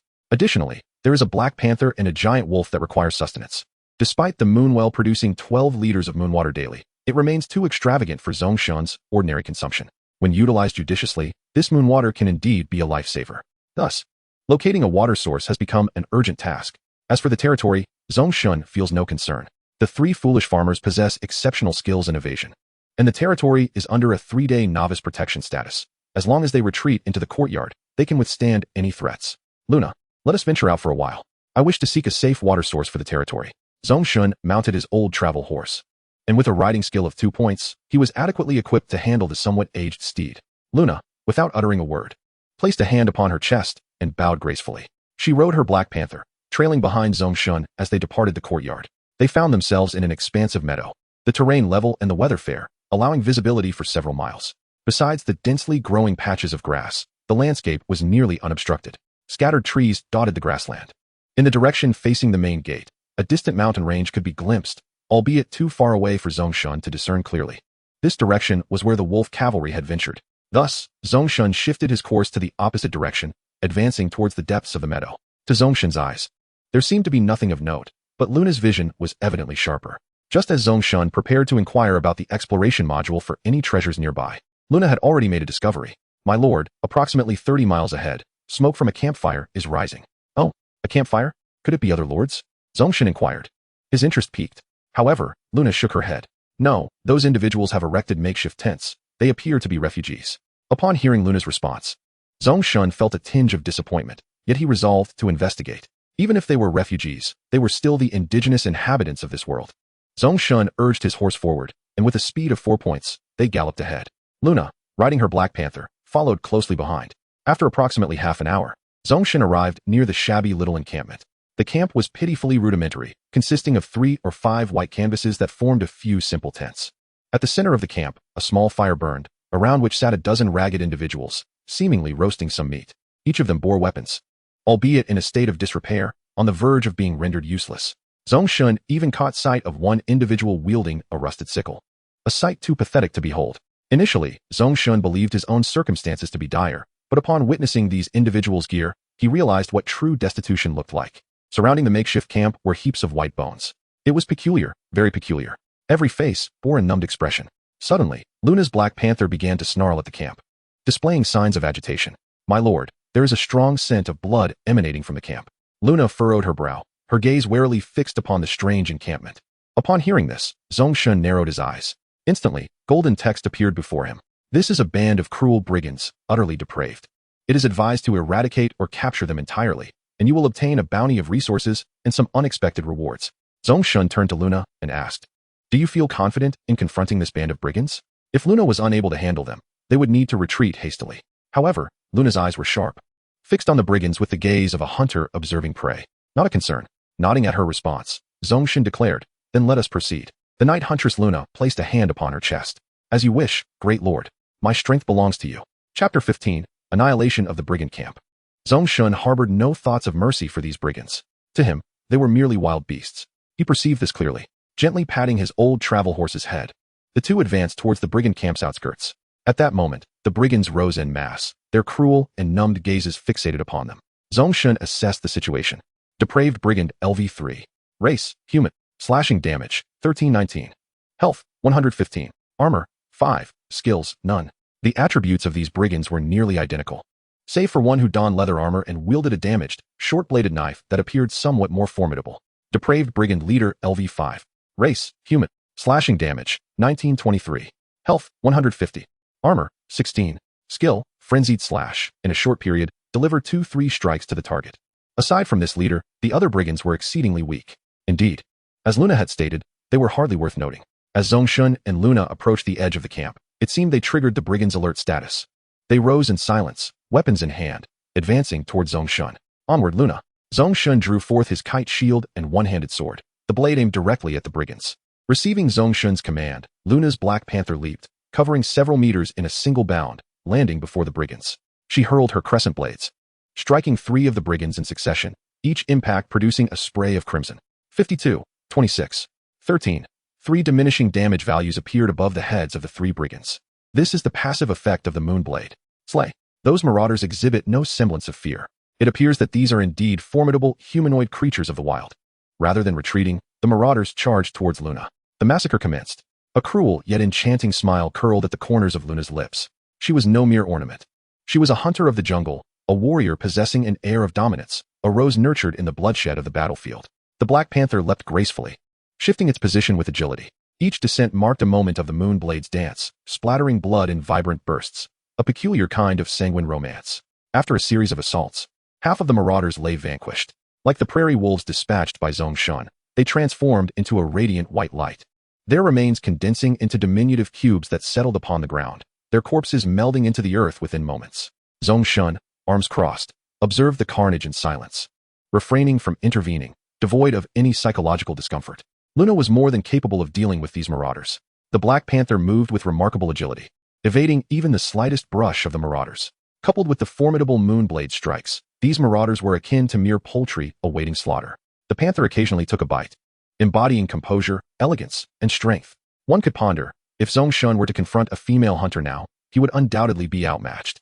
For him, these marauders were merely humanoid beasts, devoid of any pretentious guilt or pressure. From the moment he descended into this world, he understood that everything had changed. In the lower right corner of his vision, a stream of system notifications continuously emerged. Your subordinate, the Night Huntress, has slain a fallen marauder LV3. You will receive half the experience points. Experience gained, 50, 25. A flash of white light signaled Zhong Shen's ascension. Shortly thereafter, another flash illuminated the surroundings. It appeared that the experience garnered from slain beasts by his subordinates also accrued to him. Indeed, the strategy was correct. Once his forces solidified, he could effortlessly level up through the prowess of his subordinates. Zhong Shen stood in contemplation. A dozen marauders, under the Night Huntress's command, could scarcely endure 3 minutes. Only the fallen marauder chief persisted a bit longer. However, under Luna's relentless assaults, it too disintegrated into a white light within mere seconds. Luna, upon confirming that no other marauders lurked nearby, returned to Zhong Shen's side. My lord, this band of marauders has been entirely eradicated. Zhong Shen nodded. Thank you for your efforts, Luna. Let us examine the spoils they left behind. Zhong Shen mounted his old travel horse and entered the encampment. Upon entering, a foul stench of filth assaulted his senses, accompanied by a potent metallic odor of blood. He approached the campfire, and the next moment, he was greeted by a sight that turned his stomach. Large swathes of soil soaked in blood, littered with clots, remnants, and minced flesh. Nearby, a wooden stake bore the charred remains of a partially incinerated corpse. These marauders were cannibals. Zhong Shen swallowed hard. Even with his remarkable adaptability, this gruesome scene evoked a profound discomfort. Luna, incinerate this body, he instructed, turning away from the fire as he approached the makeshift tents. Mounted, he wielded his single-handed sword to slice open the first tent. Inside, resources lay in disarray, though it remained unclear whether they had been gathered or plundered by the marauders. He gestured, collecting everything into his personal storage. Gained wood 23. Gained stone 15. Gained hemp rope 3. Gained hemp 15. Gained iron 10. Gained copper 3. Gained money 380. Gained basic elemental crystal 1. Gained unknown dried meat 23. A bounty of supplies instantly materialized. The Lord's personal storage initially boasted 20 slots, which Zhong Shen had augmented by 6 through item management, totaling 26 slots. With an additional 24 slots from his Kodo beast skin backpack, he could carry a significant amount of resources. Among the provisions lay the unknown dried meat, the nature of which remained uncertain. However, it would serve excellently as sustenance for the Black Panther and the dire wolf. Subsequently, Zhong Shen approached another tent, this one the largest. Just as he prepared to slash it open, he noticed a movement within. Was someone inside? Zhong Shen hesitated. Suddenly, a distinct whimper emanated from within the tent. He raised his kite-shaped shield, shielding most of his body, and with a swift motion, he severed the ties that secured the tent's top, causing the white fabric to cascade down, fully revealing the interior. Peering over the edge of his shield, he was momentarily taken aback. Chapter 16, The Farmer as Producer. Inside the tent were people, living, breathing individuals. Men and women, numbering 7 or 8, all bound by ropes with ragged cloth stuffed into their mouths. Their eyes, unlike those of the marauders, sparkled with a flicker of life, betraying their fear. Zhong Shen focused intently. A golden strategy prompt appeared as anticipated. The unfortunate indigenous people plundered by the marauders. If you wish to rescue them and provide sustenance, they will pledge their allegiance to you. Your territory is in dire need of manpower. It turned out they were ordinary natives, sharing a similar origin with the 3 foolish farmers. Zhong Shen exhaled in relief and lowered his kite-shaped shield. At that moment, Luna had already cast the corpse into the campfire, allowing it to be reduced to ashes. Freed from desecration and suffering, she too noticed the unfortunate souls within the tent and spoke up. My lord, our territory requires population. Rescue them and bring them under your benevolence to help establish your domain. Zhong Shen nodded in agreement, stowing away his shield. He dismounted and proceeded to cut the ropes binding their hands and feet. As the natives regained their freedom, they immediately tore away the cloth from their mouths. I am a lord from this vicinity, and this individual beside me is my soldier. I have delivered you from peril. Now, do you wish to serve me and join me in the establishment of a magnificent domain? Zhong Shen spoke solemnly, wielding his sword with one hand. The indigenous people exchanged glances, surveying their surroundings, uncertain of their whereabouts. However, the vile and ferocious bandits had indeed been vanquished. After a moment's hesitation, they collectively bowed and addressed Zhong Shen. Great Lord, it is our honor to serve you. We humbly ask that you treat us kindly and provide us with shelter and sustenance. Zhong Shen nodded in acquiescence. Excellent. Your decision is wise. There were 8 indigenous people in total, 5 men and 3 women, all clad in coarse linen garments. Their skin was dark and rugged, yet they appeared robust. Zhong Shen surveyed them keenly. Farmer, Erhua. Qualities, average. Level, LV3. Attributes, click to expand. Hunger, 33. Loyalty, 60. Farmer, Sampang. Qualities, exceptional. Level, LV5. Attributes, click to expand.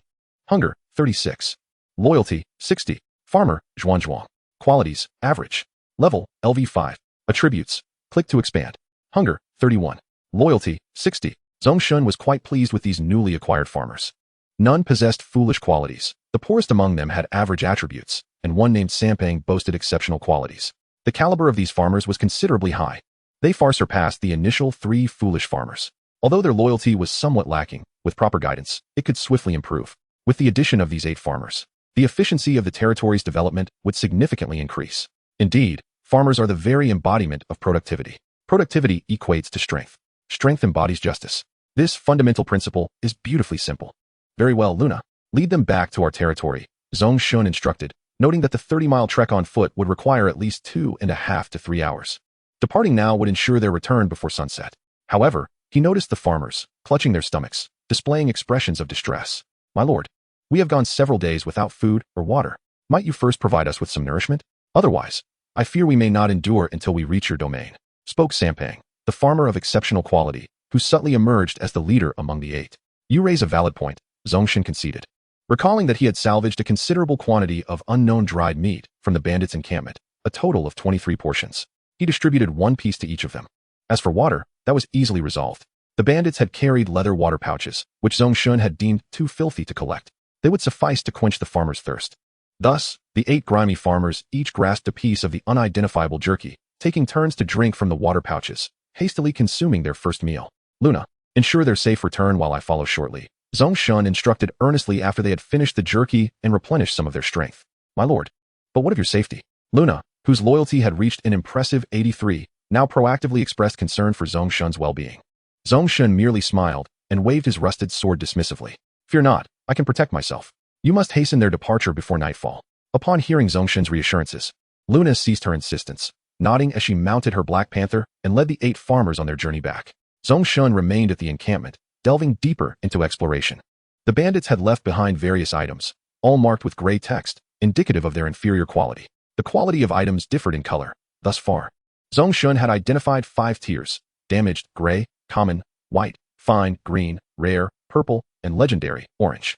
Whether higher tiers existed remained an uncertainty for now. He meticulously collected all the worthless weapons dropped by the bandits into his Kodo beast leather backpack, adhering to the principle of thorough collection. Even the most worthless of weapons could be used to arm farmers in critical moments. At that moment, only 2 tents remained in the bandits' encampment. Zhong Shen cut into one tent, discovering it filled with supplies, predominantly wood. Wood, 30. Stone, 13. Iron, 6. Flax, 27. Rope, 5. Iron axe, 6. Iron pickaxe, 6. Another wave of resources was added to his collection. Clearly, the bandits had prepared for an extended stay. The rewards of defeating monsters and exploring treasures far outweighed the mundane task of gathering resources. With his strategic module, it would be a waste of talent to gather like a farmer. Zhong Shen was indifferent to these resources. What truly captured his attention was the contents of the final tent, not far from where he stood. It was a treasure chest, entirely composed of metal. Its surface dark and crudely crafted. Zhong Shen focused intently. Black iron chest. An unknown black iron chest. No one knows what it may yield. The chest is safe to open. A treasure chest? Zhong Shen's eyes sparkled with excitement. Opening a treasure chest was akin to unboxing a mystery box. He spat into his palm, rubbed his hands together with fervor, and eagerly approached. Chapter 17, Market Construction Blueprint. The unknown is what truly captivates the heart. Zhong Shen arrived before the chest, gently reaching out to touch it. He observed the prompt, click to open, appear before him, and promptly clicked to open it. The chest slowly creaked open, revealing several glowing orbs of reward. Successfully opened the black iron chest. Market Construction Blueprint 1. Refined wheat bread X10. Crafted rum X10. Sharp German sword X1. Wooden shield Blueprint X1. In total, there are 5 rewards. 2 are food items, and the other 2 are blueprints.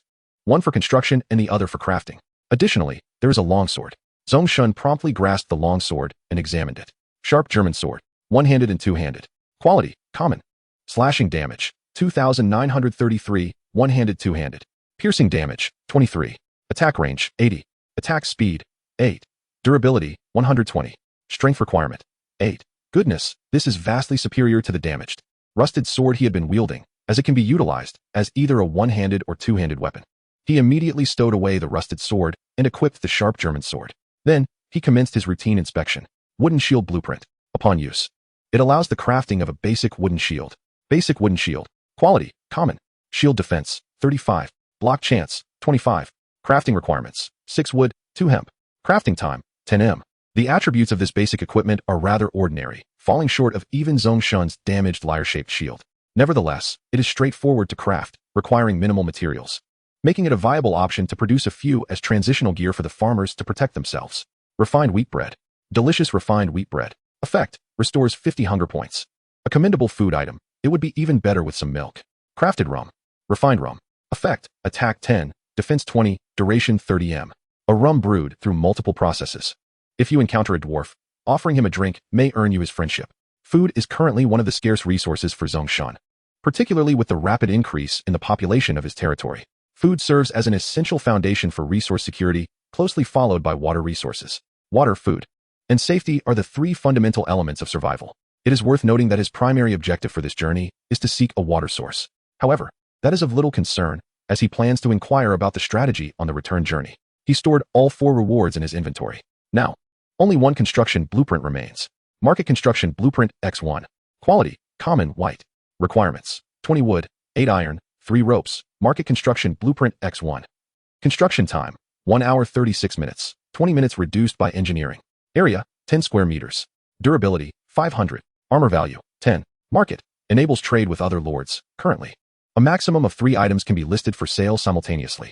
The market blueprint has been revealed, requiring few resources for construction, thus allowing future trade with other lords who have established markets. Zhong Shen secured all the rewards. Rising, he gazed at the now empty treasure chest. Black iron chest. Click to decompose. Decompose. Gain 10 iron. Another wave of resources acquired. Is there anything else of value within this camp? Zhong Shen pondered in his mind. You are like a passing locust. Without my guidance, you would still manage to strip this place bare. Rolling his eyes at this seemingly sarcastic prompt, Zhong Shen sighed. Very well, then the next question. Where can I find a drinkable water source, preferably close to the camp? This is not a difficult question. In fact, to the north of your territory, less than 3 miles ahead, there is a clear and safe stream. 47 miles to the southwest, there is a lake, but it is occupied by some ill-tempered creatures. Continuing south from this camp for 52 miles leads to a swamp that is neither clear nor safe. The strategy provided several options at once. Zhong Shen briefly surveyed the choices and realized that a stream is not far from the territory. It seems returning to the territory is the most reliable option. Are there any treasures or precious resources worth seeking near this camp? Beneath the camp lies a massive isekai ruin, containing some intriguing items, though the excavation would require significant effort. Consider this once you have ample manpower. 13 miles west of the camp, there is a small grove housing a silver treasure chest, though several robust bears guard it. If you exit the camp to the right and dig down after walking 100 steps, you will unearth some delightful surprises. The strategy instantly presented 3 suggestions. With the strategy module, Zhong Shen could hardly resist the urge to become a true excavator. Where to dig? 1 scoop, 1 bag. Enough of idle chatter. Among these 3 options, the only feasible choice for Zhong Shen is the delightful surprise located 100 steps to the right outside the camp. The other 2 are beyond his solitary capabilities. Thus, he proceeded to the indicated location, stepping out of the camp and advancing right for 100 steps. With a swift strike of the pickaxe, he unearthed a leather wallet. Zhong Shen picked up the wallet and examined it closely. Traveler's wallet. Money, 430. Well, that truly is a pleasant surprise. Since his journey began, he has accumulated some money. However, thus far, he has yet to discover where this money can be utilized. It seems he must engage with the indigenous factions of this continent before that becomes possible. He secured the money, noting that it does not occupy inventory space and has a separate storage area. However, once retrieved, it manifests as copper coins. Zhong Shen glanced at the watch on his wrist, the only object that had accompanied him upon his arrival. The time reads just past 3 in the afternoon. It is prudent to hasten his return. By the time he collects the water source, it will likely be dark. Following that, he will construct some basic buildings. When the wolf cavalry returns, he will ascertain whether Careby has discovered anything of value during this excursion. Tomorrow, 11 farmers will commence their gathering simultaneously. Zhong Shen mounted his seasoned travel steed and set off towards his domain, contemplating the forthcoming arrangements and strategies. This marked the first day of his arrival. It appeared that the day had unfolded rather satisfactorily. Not only had he secured provisions of food and water, but he had also acquired 2 formidable soldiers and 8 diligent farmers. As the population burgeoned, the 230 square meters of usable space in the Lord's courtyard began to feel rather constricted.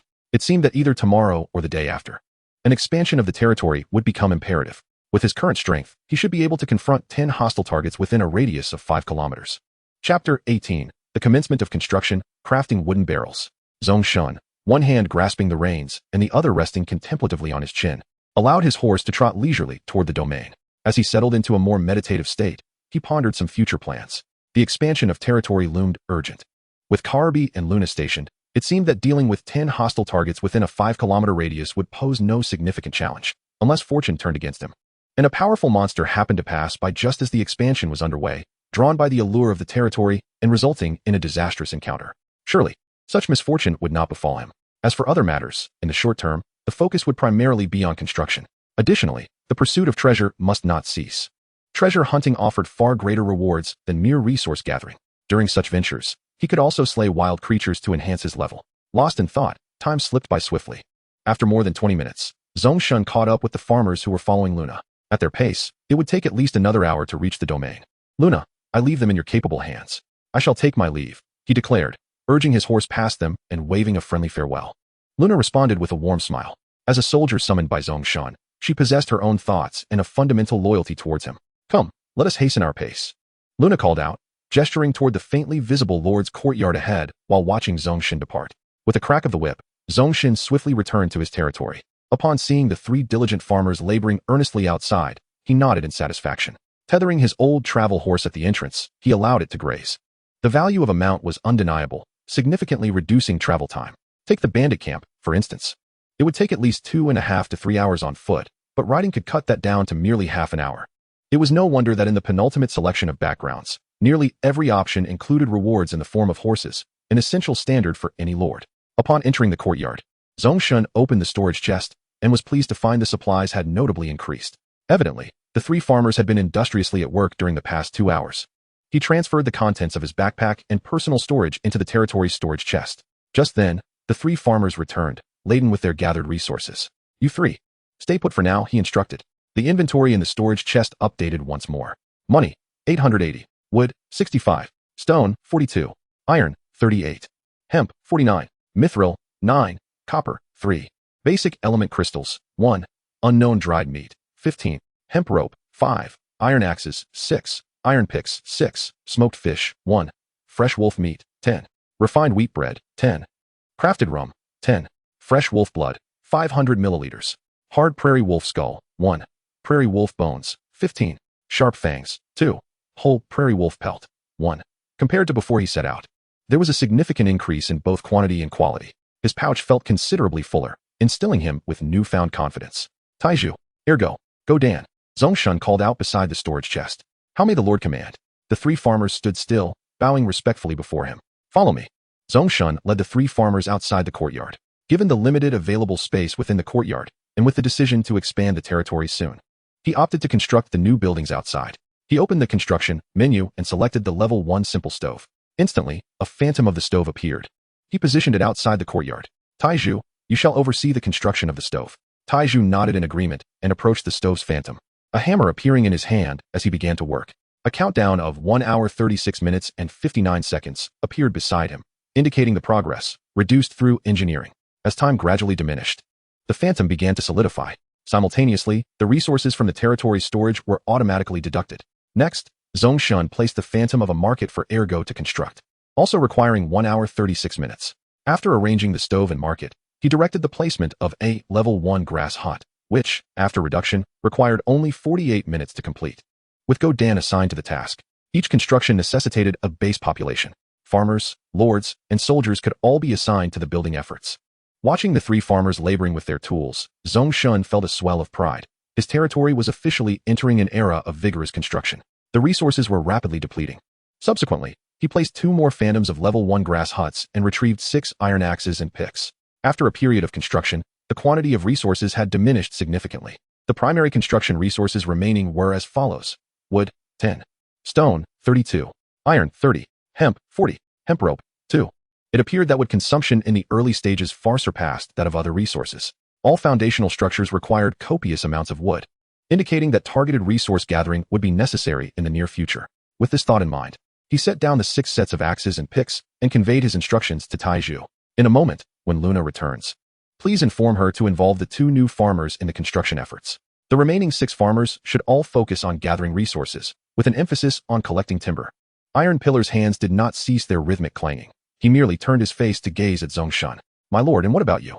Zhong Shen replied as he walked towards the courtyard. I shall tend to the water. Upon arriving at the courtyard, he promptly seated himself atop a storage box. He activated the crafting function and scoured the list until he found an item. Simple wooden barrel, Wood 3, hemp 1. Capacity, 10L. Crafting time, 3M. With a remaining stock of 10 pieces of wood and an ample supply of hemp, he calculated that he could produce 3 simple wooden barrels. Zhong Shen commenced the crafting process. Instantly, a tool hammer and a phantom wooden barrel materialized in his hands, and he began to hammer rhythmically. It was quite a remarkable experience. After 9 minutes of toil, 3 wooden water buckets appeared by his feet. With a flick of his hand, he stored the buckets away. Rising to his feet, he ventured outside the courtyard and led his old travel horse. Following the 9 minutes of construction, the phantoms of the 3 buildings had solidified considerably, particularly the first-tier thatched hut, which was nearly 1/3 complete. Zhong Shen mounted his horse and rode northward, directly towards the entrance of the courtyard. In search of a water source. Chapter 19. Farmers cannot materialize out of thin air. According to the prompt, by traveling 3 miles due north from the courtyard, one could discover a small stream. Riding at a steady pace on his old travel horse, Zhong Shen reached the stream within merely 6 or 7 minutes. Although it was called a small stream, its width was a good 10 feet, and the water flowed with a certain turbulence, though the depth was not significant. Dismounting, Zhong Shen approached the stream. The water was remarkably clear, unclouded due to its freshwater origins, allowing him to see the pebbles at the bottom distinctly. He lifted his gaze upstream and noticed that the stream flowed from the distant mountains to the north, winding southwestward. Recalling that the system had once indicated a lake in the southwest, he surmised that this stream must be one of its tributaries. Zhong Shen was not at all surprised to find a water source in the vicinity. After all, if this area lacked water, it would be impossible for such a lush pasture to thrive. Moreover, he had discovered during his excavations that the soil here was exceptionally fertile black earth, relatively moist and quite sticky. In earthly terms, it was a humus-rich soil formed under temperate humid climate conditions conducive to grassland and meadow vegetation. The organic matter content ranged from about 3 to 10, rendering it exceedingly fertile. As long as there was no occurrence of land desertification or pasture wasteland, there would be no shortage of water, a matter of common sense. However, lords situated in arid desert regions would certainly find themselves in dire straits. It remained uncertain whether there would be any form of compensatory balance. The various mechanics of survival for lords appeared to be quite fair. Standing by the stream, Zhong Shen did not rush to draw water. Instead, he began to contemplate the relationship between environment and survival. He then summoned the 3 wooden barrels he had previously crafted and placed them beside him. Crouching down, he cupped his hands to gather some water and took a gentle sip. The water was sweet and devoid of any unpleasant taste, evidently flowing from mountain springs into the pasture. After continuous erosion and the purification of the pebbles, the water quality was indeed quite excellent. He focused intently on the water's surface. The water flowing from the mountain springs is rich in various minerals and of good quality. However, it is still recommended to boil it before consumption. After confirming the accuracy of the prompt, Zhong Shen began to fill the barrels. He filled each of the 3 barrels in succession and stored them in his personal inventory, allowing his old travel horse to drink from the stream downstream. Since the 3 filled barrels were of the same category, they could be stacked, thus not occupying too much inventory space. This provided him with a total of 30 L of water. Now, within his territory, he had 11 farmers, 2 warriors, a black panther, a giant wolf, in addition to himself and his old travel horse. This 30 L of water should suffice for a day or two. However, given the proximity of his territory to the stream, once his timber resources were sufficiently replenished, he could craft additional barrels for care to fetch water. He was reluctant to send the farmers on long journeys. Their combat capabilities were too low, rendering them vulnerable to dangers that could lead to losses. As he pondered these matters, Zhong Shen mounted his old travel horse and rode back towards the courtyard. Utilizing his free time, he needed to swiftly grasp some of the fundamental knowledge that lay before him. These questions were not ones that the Lord survival system would answer. They were meant for the Lord to explore independently. However, Zhong Shen was not at a loss. He had access to the strategy module. Currently, he lacked a clear objective regarding the acquisition of additional farmers. His initial farmers had been gifted at the beginning, and he had rescued 8 more by raiding bandit camps. It seemed that farmers could not be summoned out of thin air like warriors. How could he recruit more farmers? As the saying goes, when in doubt, consult the strategy guide. Zhong Shen promptly voiced his query. Regarding the recruitment of farmers, there are several primary avenues. The first and most significant is to seek out indigenous villages or towns, increasing reputation points through tasks that enhance regional goodwill, thereby gaining the trust of the natives. This allows for periodic recruitment based on the level of goodwill and the size of the area. The second avenue involves taverns in towns where mercenaries and aspiring individuals frequently appear. With sufficient remuneration or by fulfilling their aspirations, one can quickly acquire talent, potentially even encountering promising heroic figures. The third avenue entails raiding indigenous villages to forcibly seize population, albeit at the risk of retaliation from various native factions. The fourth option is to attack the hideouts of bandit factions, with a chance to rescue indigenous people. The fifth option involves purchasing through slave traders. The sixth option occurs after territorial expansion, which increases influence and naturally attracts population migration. The seventh option allows for the possibility of recruiting from foreign territories through alliances. Should one be willing to accept foreigners and engage in plundering to enhance goodwill? Note, the aforementioned methods are not the only means of populating the land. Countless opportunities and formidable individuals await you across the expanse of the continent. Now it becomes clear. Zhong Shen suddenly comprehended. Farmers and other inhabitants cannot simply materialize. They must be recruited from the indigenous factions of the continent. This serves as the primary source of population. Only after establishing a foundational populace can one hope for growth and sustenance. This endeavor requires decades of diligent effort. But what of soldiers? Are they to be summoned solely through recruitment scrolls? Zhong Shen posed his second inquiry. The soldiers summoned directly from the recruitment scrolls are all remnants of ancient recruitment artifacts. While numerous, these scrolls are scattered and elusive, once a predominant means of enlisting troops across the continent. The types of soldiers contained within have nearly vanished in the present day. Formidable heroes or soldiers voluntarily slumber in alternate dimensions, awaiting the call of a lord to re-emerge in this world. Beyond recruitment scrolls, those indigenous farmers, as basic units of population, can also be trained into soldiers, albeit requiring specific structures, such as the Tier 1 barracks found under construction. These are the most common and fundamental units for human recruitment, allowing farmers to be trained into soldiers with a modest expenditure of materials. Of course, there exist numerous specialized recruitment buildings that necessitate the Lord's continual exploration and discovery. In summary, the road ahead is long and arduous. Persevere, novice Lord. Having perused the message, Zhong Shen delved deeper into his thoughts regarding population and development. To flourish, interaction with the indigenous factions is an unavoidable reality. However, there is no rush. Today marks the inaugural day of development. The territory has yet to take shape. Zhong Shen resolved to await the establishment of a substantial domain, equipped with self-sustaining capabilities, before considering engagement with the indigenous powers. Chapter 20. Enhancing Attributes. As Zhong Shen pondered, he unknowingly returned to the courtyard. He reached out to stroke the aged travel horse's broad forehead. Its sleek coat felt splendid to the touch. A sagacious creature indeed. The old travel horse snorted softly, turning its head slightly, a large, expressive eye fixating on Zhong Shen. In that gaze, Zhong Shen discerned warmth, intelligence, and harmony. They say old horses know the way, and this sentiment rings true. In Zhong Shen's eyes, this venerable travel horse exuded more wisdom and sincerity than the three foolish farmers combined. Dismounting, Zhong Shen tethered the travel horse at the courtyard entrance, allowing it to graze. At this moment, Luna and the others had yet to return. Among the three constructions, the progress of the Tier 1 thatched hut had surpassed the halfway mark. Should resources and population be sufficient, the initial construction would soon be realized.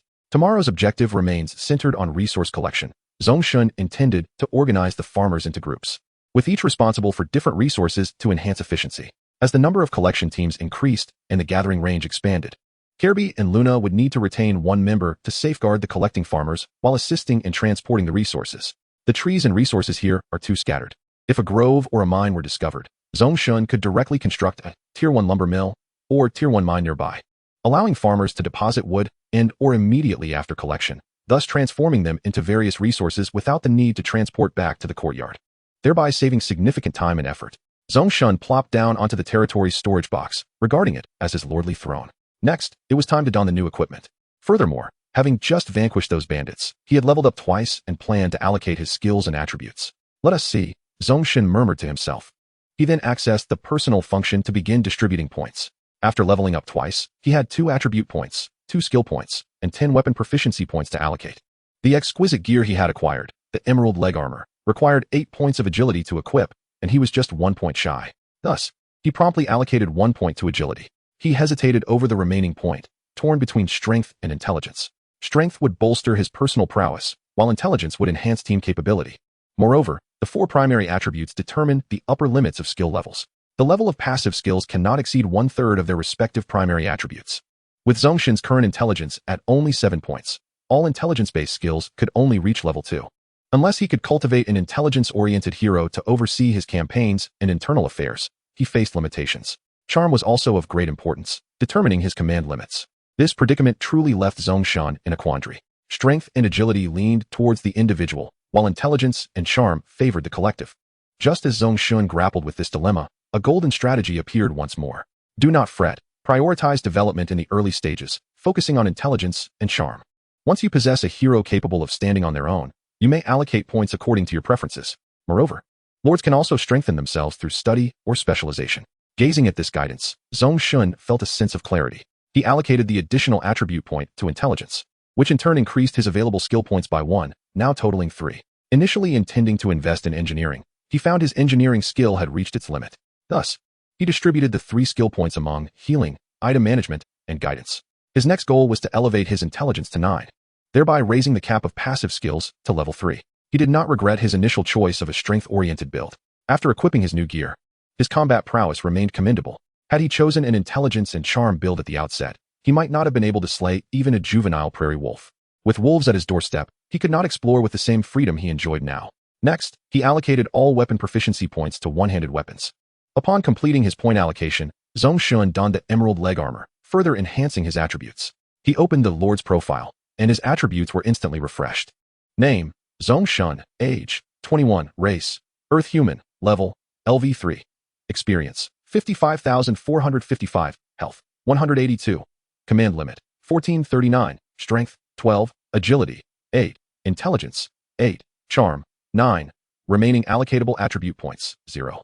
Remaining allocatable weapon proficiency, 0. Detailed attributes. Click to expand.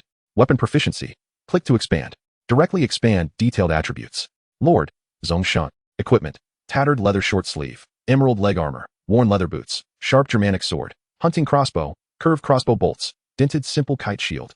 Slashing damage, 29-11203-20099. Strength critical strike weapon proficiency, 4,463.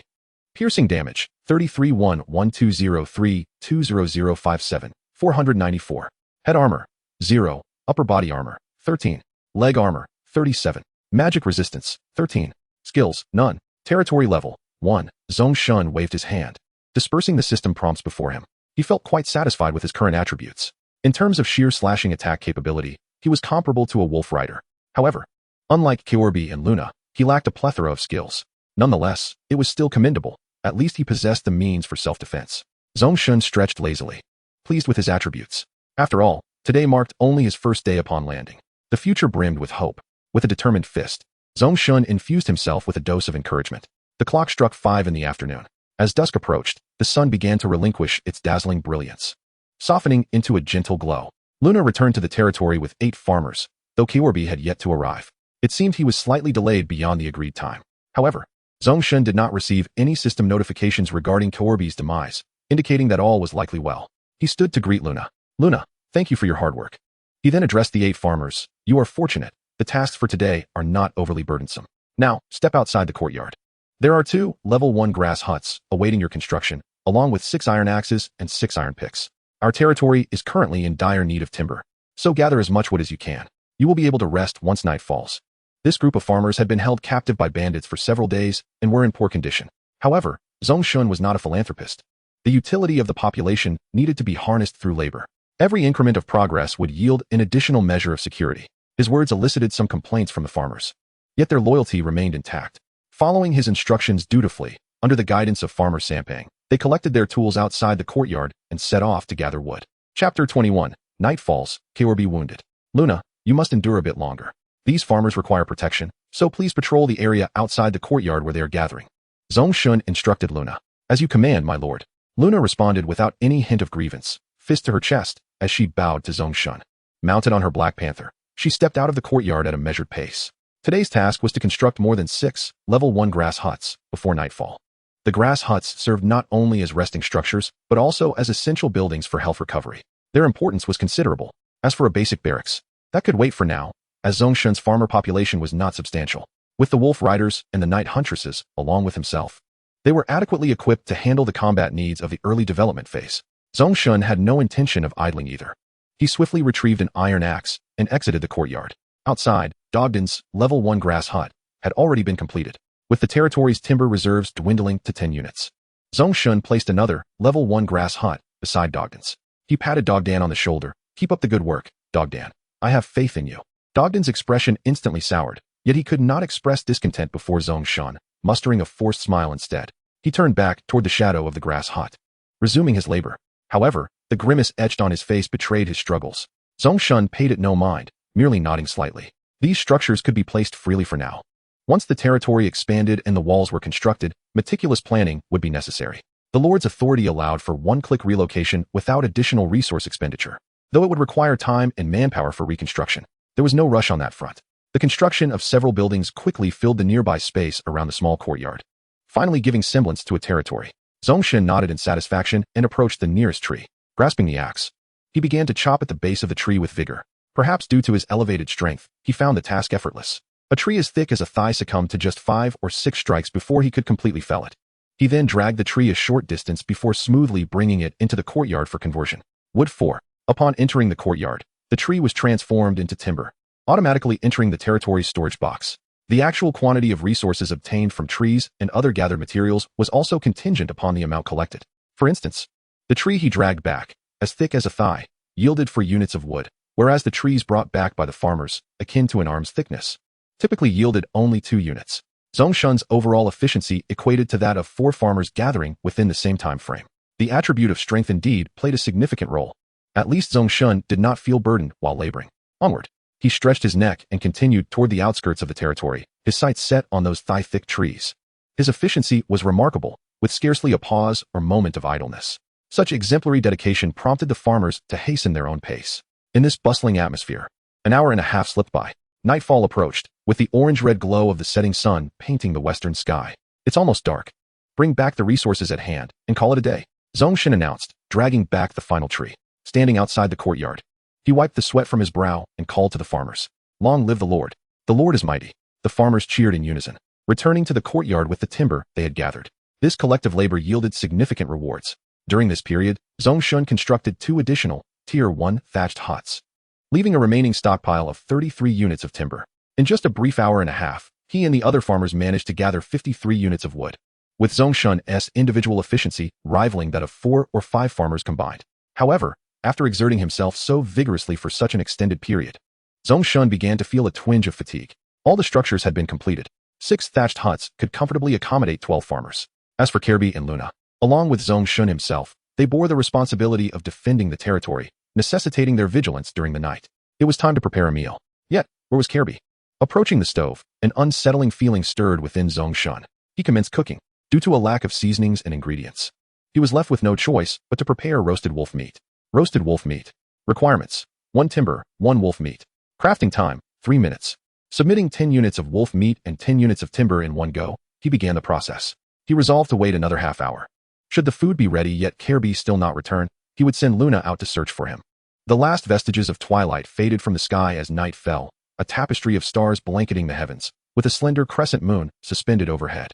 The night seemed to belong to Luna, who could stand motionless and blend into her surroundings, her presence nearly imperceptible to the naked eye.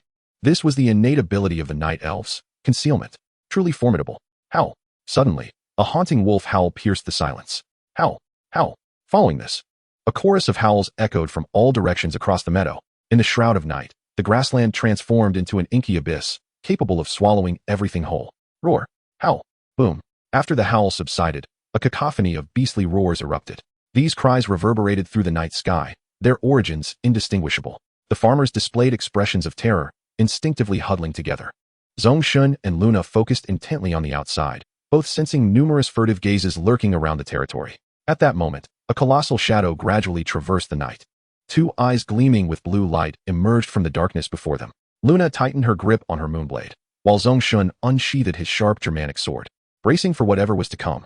The silhouette advanced with considerable speed, akin to a fully galloping steed, swiftly reaching the edge of the territory. Suddenly, a name appeared above the shadow in Zhong Shen's line of sight: Wolf Cavalry Kirby. Zhong Shen exhaled in relief and gestured to Luna, signaling her to relax. It was an ally. The next moment, Kirby, riding a massive wolf, arrived at the courtyard's entrance. Gradually slowing his pace, he dismounted in front of Zhong Shen. Kneeling on one knee, "My lord, Kirby has returned." Zhong Shen observed Kirby and the great wolf, his eyes narrowing slightly. An arrow was embedded in Kirby's shoulder, and his right hand bore the marks of a knife wound, blood streaming profusely. Fortunately, the bleeding had ceased, forming a scab. Kirby had sustained injuries. Chapter 22. Kirby's exploratory findings. The great wolf was similarly marred with numerous wounds, its thick coat having been cleaved open to reveal the crimson flesh beneath. Zhong Shen focused, assessing their conditions. Kirby's health remained at 2/3, while the adult great wolf Fenrir also retained a similar amount, having lost approximately 1/3 of its vitality. It was noteworthy that Fenrir boasted an impressive armor rating of 35 points, with a total health of 435, a veritable bastion of resilience. The fact that it had lost over 100 points of health indicated the ferocity of their encounter. "What happened to you?" Zhong Shen inquired, his tone icy as he narrowed his eyes. "My lord, during this exploration, I made several significant discoveries. The wounds I bear are from a goblin tribe situated 187 miles to the north of the territory, hidden within the mountains. This goblin settlement is quite sizable, fortified with watchtowers, rendering close observation impossible. Furthermore, the tribe is home to experienced scouts. I was detected while lingering on the periphery and subsequently besieged by goblin archers, goblin axe warriors, and goblin mages. I swiftly mounted Fenrir and retreated into the woods, managing to evade their pursuit after a lengthy chase. To ensure my safety, Fenrir and I took a long detour before finally returning to the territory. These injuries are merely the result of that brief encounter." Kirby knelt with his head bowed, exhibiting a sense of despondency. Zhong Shen nodded, placing a reassuring hand on his broad shoulder. The exploration range of the wolf cavalry was indeed extensive. "Rise. Let us converse within the thatched hut, where you may gradually recover your health. Luna, please assist me by fetching some moon spring water using an empty clay pot." Upon hearing this, Luna promptly mounted her black panther and entered the courtyard. The farmers, displaying awareness, emerged from the thatched huts to make room. Zhong Shen led Kirby and the great wolf inside the hut. Resting within, they could recover 1 health point per hour, a meager yet welcome reprieve. At that moment, Luna returned with the moon spring water and presented it to Zhong Shen. "Here, each of you should take a sip." Luna had procured approximately 150 milliliters of moon spring water, with each milliliter capable of restoring 12 health points. This amount represented the yield of 3 hours from the moon spring. From midday, when the moon spring was established, until now, it had produced roughly 300 milliliters, and now half of it was allocated for Kirby and Fenrir. Zhong Shen felt no pang of regret. Kirby was a competent warrior who had sustained injuries to fulfill the exploration task entrusted to him. Therefore, Zhong Shen would not treat him with anything less than the utmost respect. No matter how precious the moon spring water was, it paled in comparison to the loyalty of a devoted soldier. Kirby respectfully accepted the clay pot, but chose not to drink, instead offering the majority to his steed, Fenrir. The moon spring water proved to be miraculous, its effects nearly instantaneous. The wounds upon the great wolf began to heal at a visibly rapid pace. At this moment, Kirby drew the wolf cavalry machete from his waist and severed the arrowhead that had pierced his shoulder. Gritting his teeth, he set down the machete, grasped the arrow's shaft with one hand, and forcefully yanked the broken projectile from his muscle.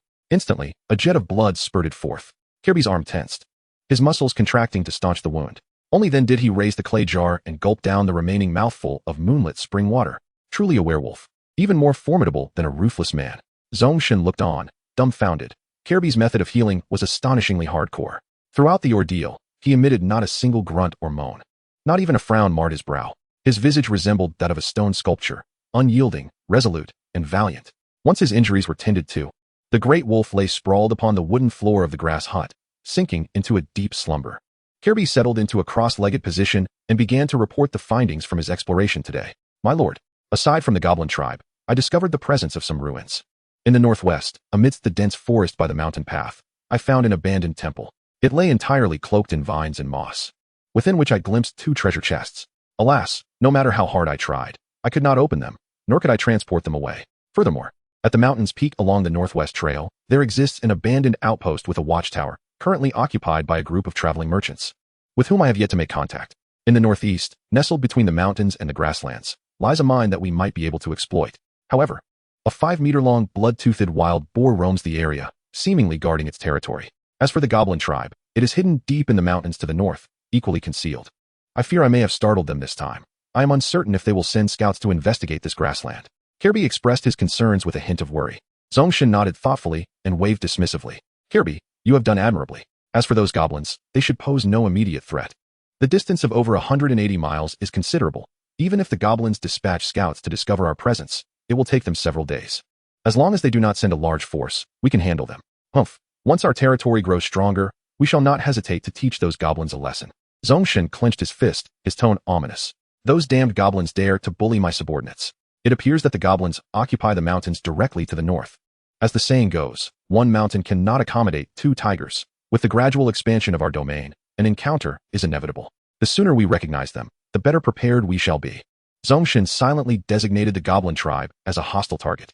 A full day had passed since his arrival in this world, and he found himself increasingly acclimated. In a realm where wolf cavalry and dark knight huntresses existed, the presence of goblins was hardly surprising.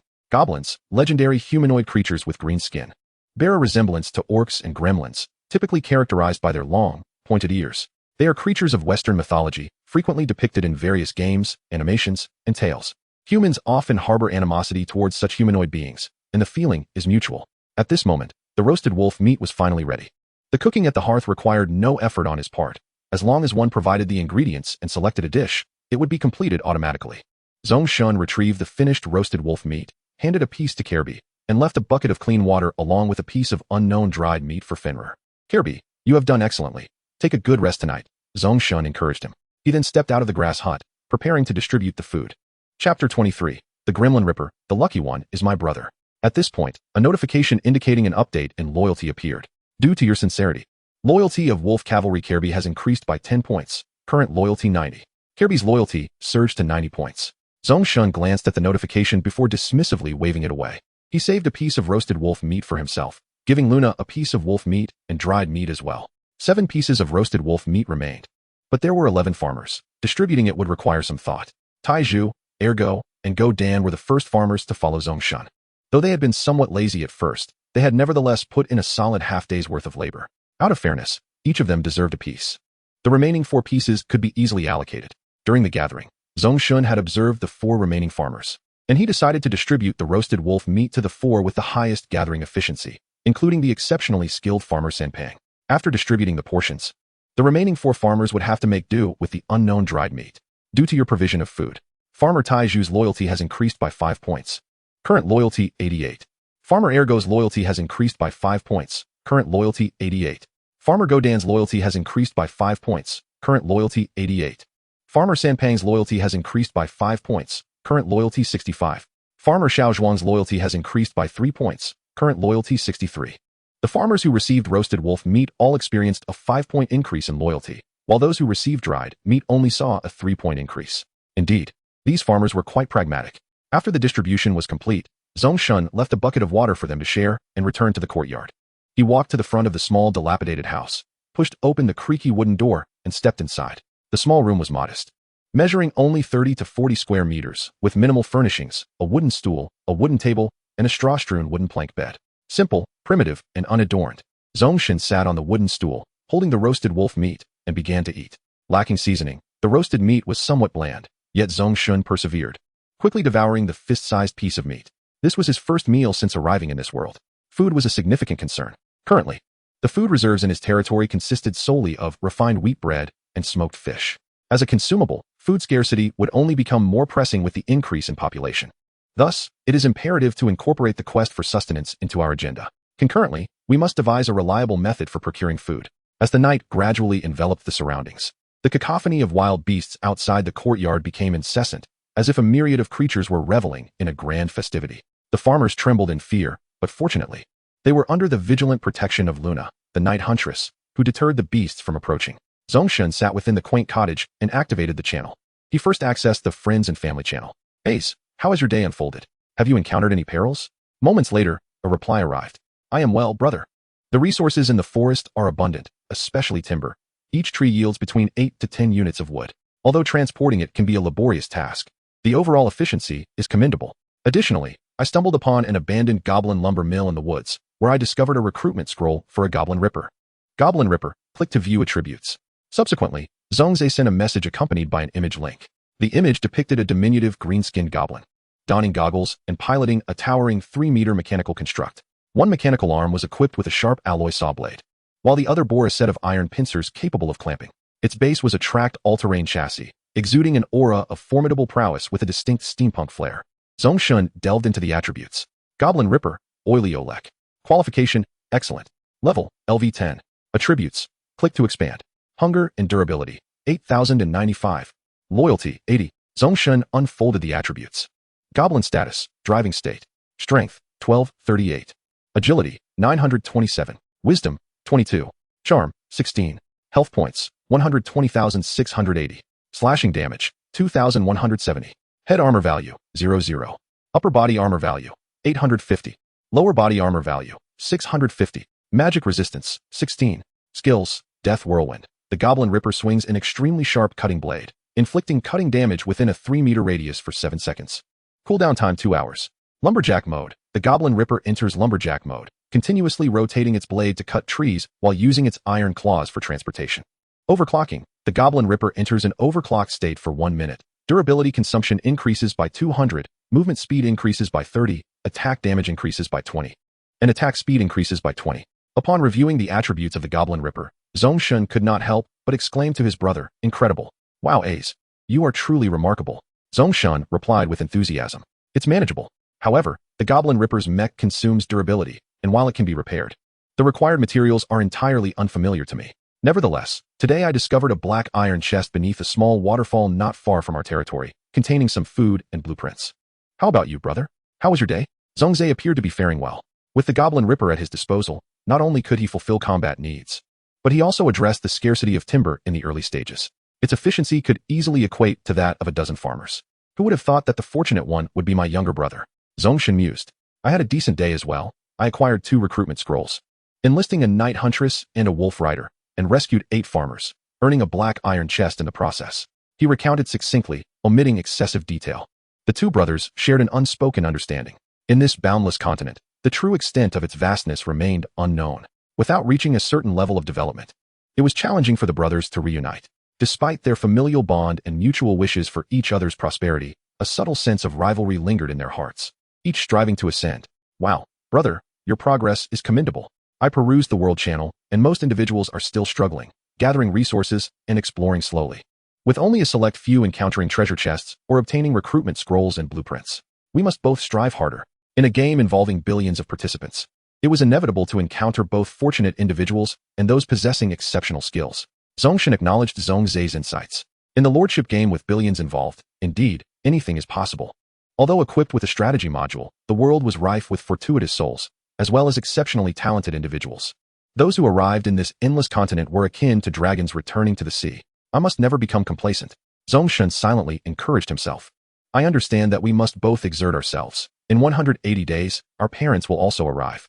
Within these 180 days, we must amass sufficient strength to establish our foothold in this world. I shall take my leave. I am off to the market. Zhong Shen concluded. Take care. As the elder brother, he could not resist imparting a few more words of caution. All right, brother, you have indeed obtained the market blueprint. It seems few have activated the market thus far. You must also look after yourself. Safety comes first. Zhongze appreciated Zhong Shen's concern and, after a brief reply, they concluded their exchange for the day. Zhong Shen then opened the world channel. Wang Gang 1989716. Wow. As soon as night falls, the sounds of various beasts howling outside make it impossible to leave the courtyard. Sangjai Gandhi 1982514. Brothers, this afternoon I encountered forest wolves, and one of my farmers was bitten. I am too afraid to venture outside now. Sampashin 1996213. Saudi Ka, I am worse off. I drank from a pond near the territory this afternoon and have been suffering from diarrhea all day. Oliver 1986211. Oh Lord, grant me some food. The initial provisions are barely sufficient for 4 people, and now the 3 farmers look at me with hungry eyes. Andreas 19991212. Fool. With 3 farmers and yourself? You have enough to hunt. Even if you encounter ferocious beasts, using the courtyard as a retreat and setting traps or ropes is feasible. Kimura Tanaka 1992724. Yo. My luck is incredibly good. I discovered an altar near the territory that can empower my farmers into formidable warriors. Ivanovich Ivanov 1994312. Hooray. For blood and vodka. Together with 3 farmers, I vanquished a brown bear, constructed a stove, and roasted the bear meat to delectable perfection, though alas, we lacked vodka. Yuan Jiaqing 1984315. I discovered an indigenous village, and after conversing with the villagers, it appears I can procure food and supplies from them for money. And there seem to be other tasks available as well. The world channel remains lively. Although each individual is permitted to send but a single message per day, the vast foundation of lords, numbering in the billions, ensures the channel's vibrancy. Most of these lords are merely beginning to acclimate to this world, having encountered varying degrees of peril. Yet, some lords have already demonstrated a notable superiority, seizing initial opportunities. Nevertheless, the fact that they can still communicate in the world channel indicates they are, at the very least, alive. No one knows how many lords perished on the very first day of their landing. The deceased cannot voice their tales. Zhong Shen pondered for a moment and chose not to elaborate further in the world channel. Subsequently, he opened the regional channel. According to the prompt, this is a square area measuring 200 kilometers by 200 kilometers, encompassing 40,000 square kilometers. In comparison to Earth, this area is equivalent to the urban expanse within the 8th ring of Yanjing City, which is indeed not insignificant. Above the regional channel, a number is displayed, 927310000. This figure represents the current number of surviving lords within the area and the total number of lords present at the time of landing. The number is cold and the reality harsh. It signifies that nearly 8 of lords perished on the first day. Of course, the death toll in Zhong Shen's specific area cannot be deemed representative, as it lacks generalizability. Some regions may have experienced higher fatalities, while others may have seen fewer. However, it sufficiently illustrates the brutality of survival in this world. Death lurks nearby, and it may descend at any moment. The regional channel is equally bustling. As night falls, the roar of countless beasts resonates. No one dares to venture beyond the sanctuary of their small courtyard into the pitch-black night to explore. Thus, they all opt to engage in conversation within this channel. Zhang E1996-1015. We must unite to navigate through the initial hardships before we can face new challenges. Li Chun 199 for 822. That makes sense. After a day of gathering wood, I managed to construct a Tier 1 thatched hut and a Tier 1 infantry barracks. But training farmers into Tier 1 infantry requires substantial resources, including a manual for infantry training. Lermontov 199-8319. Dear friends from Huaxia. It seems our current region is half grassland and half forested terrain. I am quite close to the forest. And today I discovered many suspicious footprints not far from my territory, which has me quite alarmed. Chun Xian 198-7717. Let us agree that if we encounter one another, we must refrain from attacking. Wang Dajuan 199901129. I concur. Zhong Shen contemplated briefly and composed a message in the regional channel. Zhong Shen 199-9514. Please do not approach the central region of the forest in this area. There exists a ferocious and powerful goblin tribe there. After sending the message, he closed the regional channel. Every warning counts. This goblin tribe is a lethal threat. Anyone who encounters them initially is likely to meet their demise. A force capable of injuring wolf cavalry in a single encounter is certainly formidable. Now, let us take a look at the market. Zhong Shen rose and departed from the Lord's cottage, making his way directly outside. His decision to place the market and other buildings outside the small courtyard was indeed bold. Yet it also ensured that the Lord's residence remained orderly. This reflects Zhong Shen's confidence in his own martial prowess. The courtyard shall serve as a final bastion for refuge. As he stepped outside, he found all the farmers crammed into the remaining 5 thatched huts, none of them able to sleep. Kirby and Fenrir shared one hut. Zhong Shen and Luna would take turns keeping watch, with Luna on duty for the first half of the night and Zhong Shen for the latter half. Approaching the market, he activated its function, and a plethora of items for sale immediately refreshed on the screen.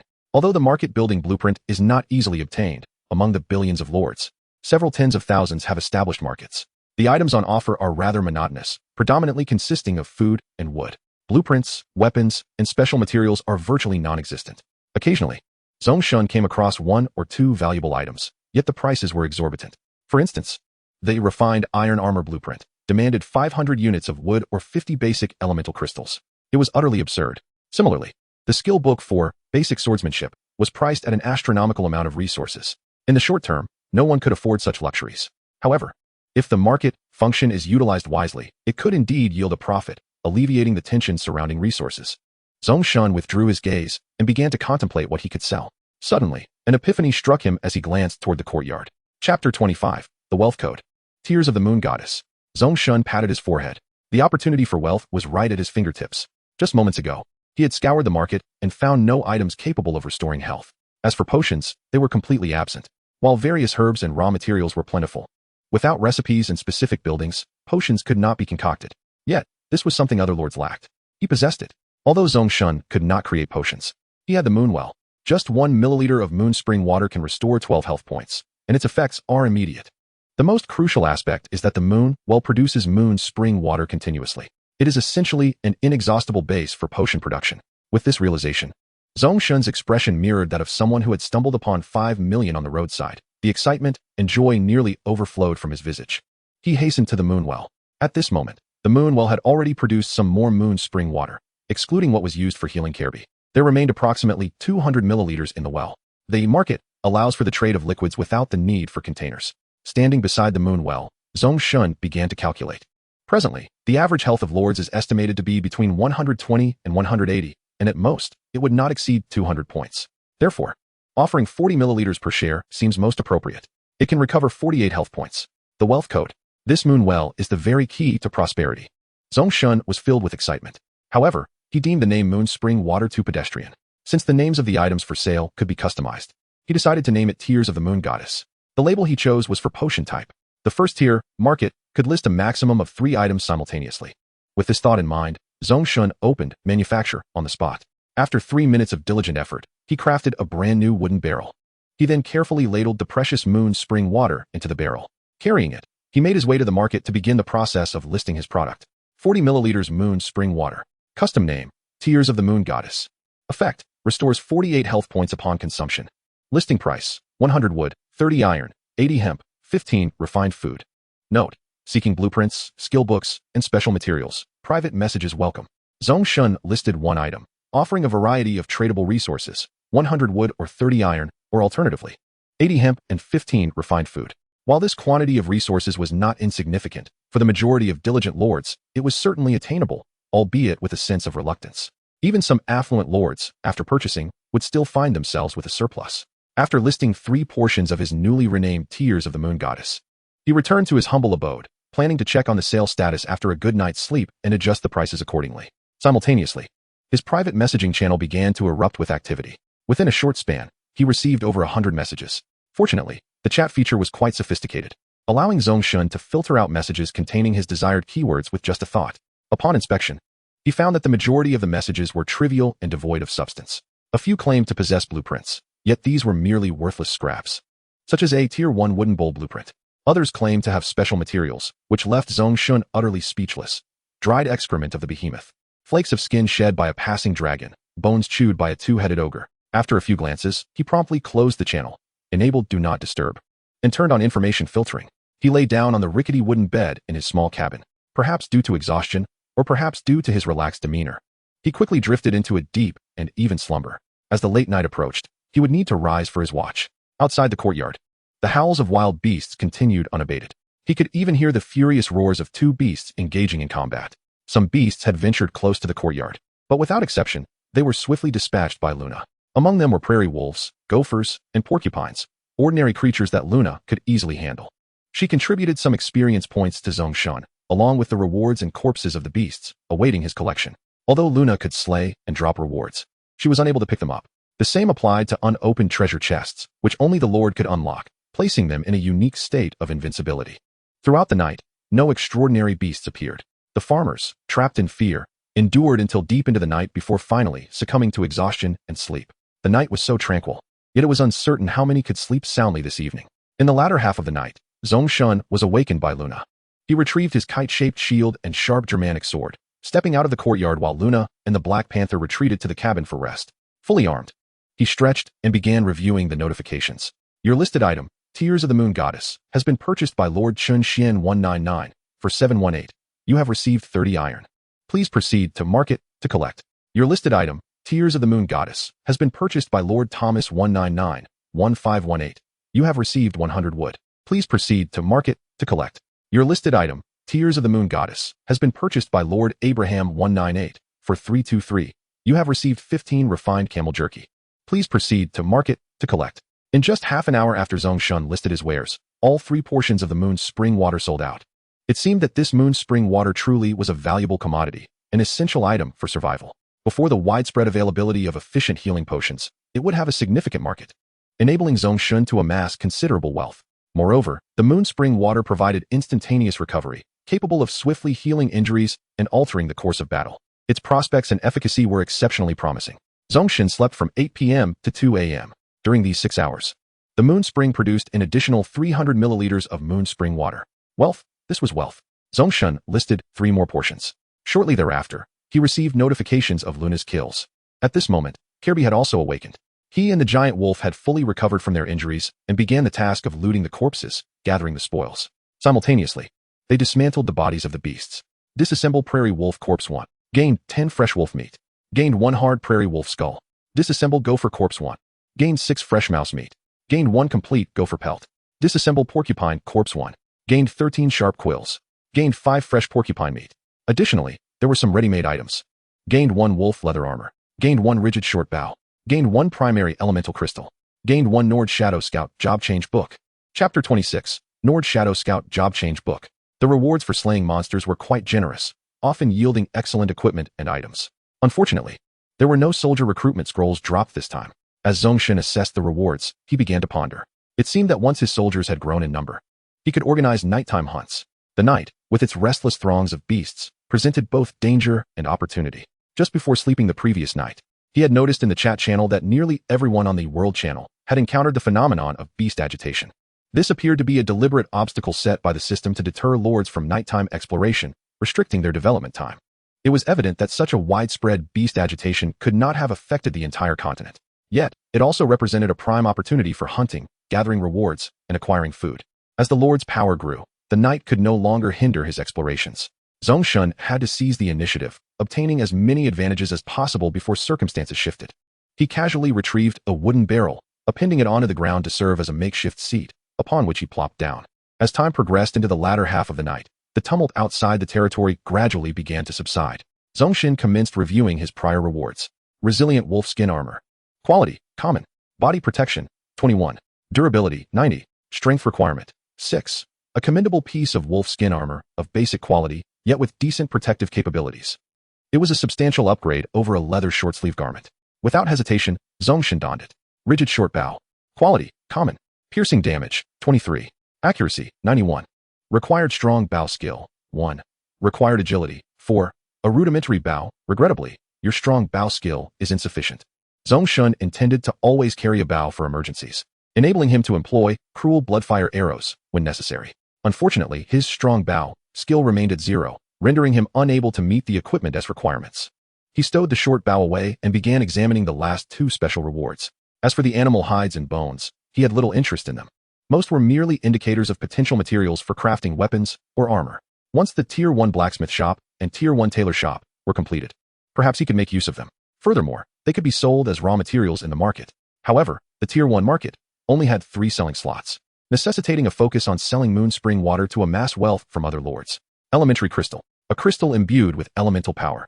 10 elementary crystals can be synthesized into 1 intermediate crystal. Can be utilized to construct elemental buildings or forge elemental weapons and armor. One of the crucial resources. A hard currency in the mid to late game. Zhong Shen currently possessed 2 of these elementary crystals. One was scavenged from the supply tent at the bandit camp, while the other had dropped from a beast this very night. Next, only 1 special item remained, the one Zhong Shen found most intriguing. Nord Shadow Scout Job Change Book, Green. A scout who traverses the shadows, endowed with formidable stealth, tracking, and reconnaissance abilities, serving as the Shadow Guardian of the Nord Kingdom. This job change book can be used by any basic humanoid unit that is not a lord. Upon successful use, it will enhance corresponding attributes and impart relevant skills and experience. Congratulations, the Shadow Scout will significantly aid you in exploring the wilderness and expanding your territory. At the very least, his stealth capabilities surpass those of wolf cavalry. Being a scout is arduous work, serving as the eyes of the entire territory as it ventures outward. Kerbai and Luna were already seasoned warriors, unsuitable for transitioning to another profession. Even if they did, the benefits would be minimal. The 11 farmers under his command, however, were prime candidates for job changes. They were akin to blank slates, full of potential for development. Yet, whom should he choose? Among the farmers, the most promising were Sanpang and the 7 others who had joined later. Alas, the loyalty of these later arrivals was generally low. Hastily granting them the job change book could yield unpredictable outcomes. A loyalty score in the 60s merely scraped the passing mark. Comparatively, the 3 simple farmers seemed more reliable.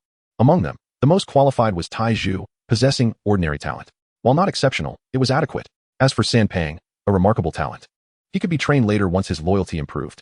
After some contemplation, Zhong Shen resolved to bestow this job change book upon Tai Zhu. He approached Tai Zhu's resting hut and gently roused him awake. "My lord, what is your command?" Tai Zhu rubbed his eyes, and upon recognizing Zhong Shen, he quickly inquired in a hushed tone. Zhong Shen beckoned him to follow. "Come with me," he instructed.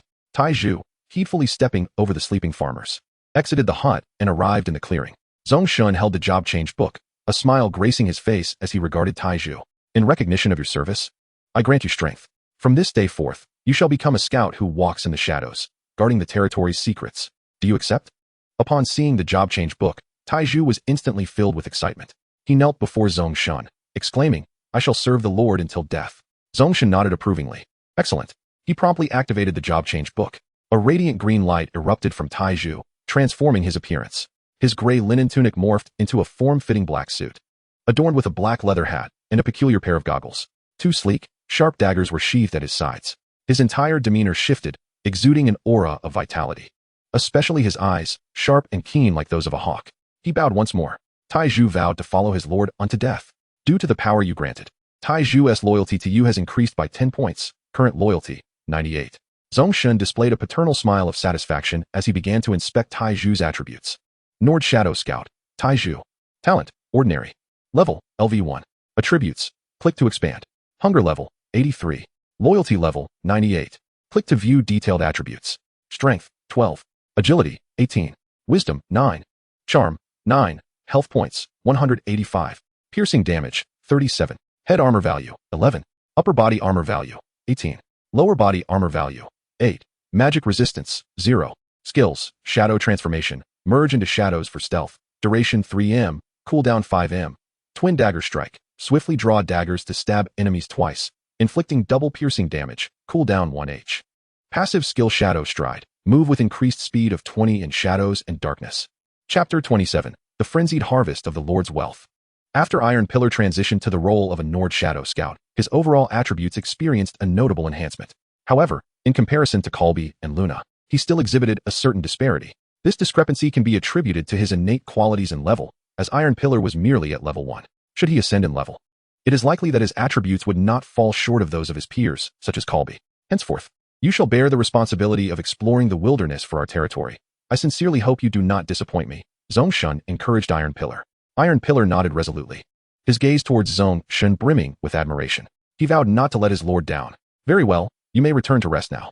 Once dawn breaks, I shall assign you a task. Zhong Shen gestured for Iron Pillar to retreat to the grass hut for rest. At that moment, Colby approached, while the great wolf Fenrir remained in a slumbering state. My lord, Colby saluted Zhong Shen. Why do you not continue to rest? Zhong Shen inquired, observing Colby's resolute countenance with a hint of curiosity. Colby shook his head. My lord, I am plagued by an unsettling premonition, he confessed, worry etched upon his features. What troubles you? Is it due to the goblin tribe we encountered during the day? Zhong Shen asked with concern. Colby nodded. The goblin tribe wields considerable power. Although I was certain I shook off any pursuers during my escape, I cannot shake the feeling of being watched. This sensation gnaws at my mind, rendering me restless. Hearing Colby's words, Zhong Shen furrowed his brow. Was there something amiss with Colby? He began to inquire about the situation. Colby had been marked with a tracking beacon by a goblin mage, a magical signal that would continue to pinpoint his location for a duration of 1 day. Of course, a counterspell could be employed to dispel the beacon. Nevertheless, there is no need for concern. The tracking beacon only creates a vague positional guide in the mind of the caster. In the next moment, a golden strategy prompt materialized. Zhong Shen's expression grew grave. The goblins had placed a tracking beacon on Colby, undoubtedly seeking to trace back to the source and eradicate it. Their territory might have already been compromised. Precautions were imperative. Colby, you have been marked with a tracking beacon. It is highly likely that the goblins have discovered the location of our territory. You must leave the camp immediately and proceed north for 40 to 50 miles, where you shall await my arrival. At dawn, I will join you. We must remain mobile to confound those wretched goblins. Zhong Shen contemplated a strategy. According to the guide, the tracking beacon, as a form of magical signal, would only manifest a vague location in the consciousness of the caster. Essentially, it was not a particularly sophisticated tracking spell. Therefore, by maintaining a constant movement and altering positions, they could effectively mislead the caster. It was already past 4 in the morning, the late hours of the night. The darkness descended early here and would give way to dawn just as swiftly. The eastern sky had begun to brighten, and the surrounding darkness gradually dissipated. In another hour or two, it would be completely light. Outside the territory, the wild beasts that had howled throughout the night had vanished. The ground was littered with countless footprints. Upon hearing Zhong Shen's words, Colby wasted no time. He hastily roused the great wolf Fenrir and mounted it. Ready to depart the territory, Zhong Shen retrieved 2 portions of exquisite camel jerky from his storage compartment and handed them to Colby as provisions for the journey. Colby accepted the jerky, bowed once more, and then rode Fenrir northward. Zhong Shen watched Colby leave before turning to the market. In less than 2 hours, 3 portions of moon spring water had sold out. Was it possible that these lords were insomniac night owls? The level 1 market could only accommodate 3 listings, which was insufficient for Zhong Shen's needs. The market structure was not classified as a basic building, and upgrading would require blueprints for the next level. It appeared imperative to acquire the blueprints for a level 2 market as soon as possible. The 3 portions of moon spring water had netted Zhong Shen 200 units of wood and 80 units of hemp. Now, his stock of the 4 fundamental resources had surged to an astonishing total: wood 331, stone 22, iron 60, hemp 117. However, stone was relatively scarce.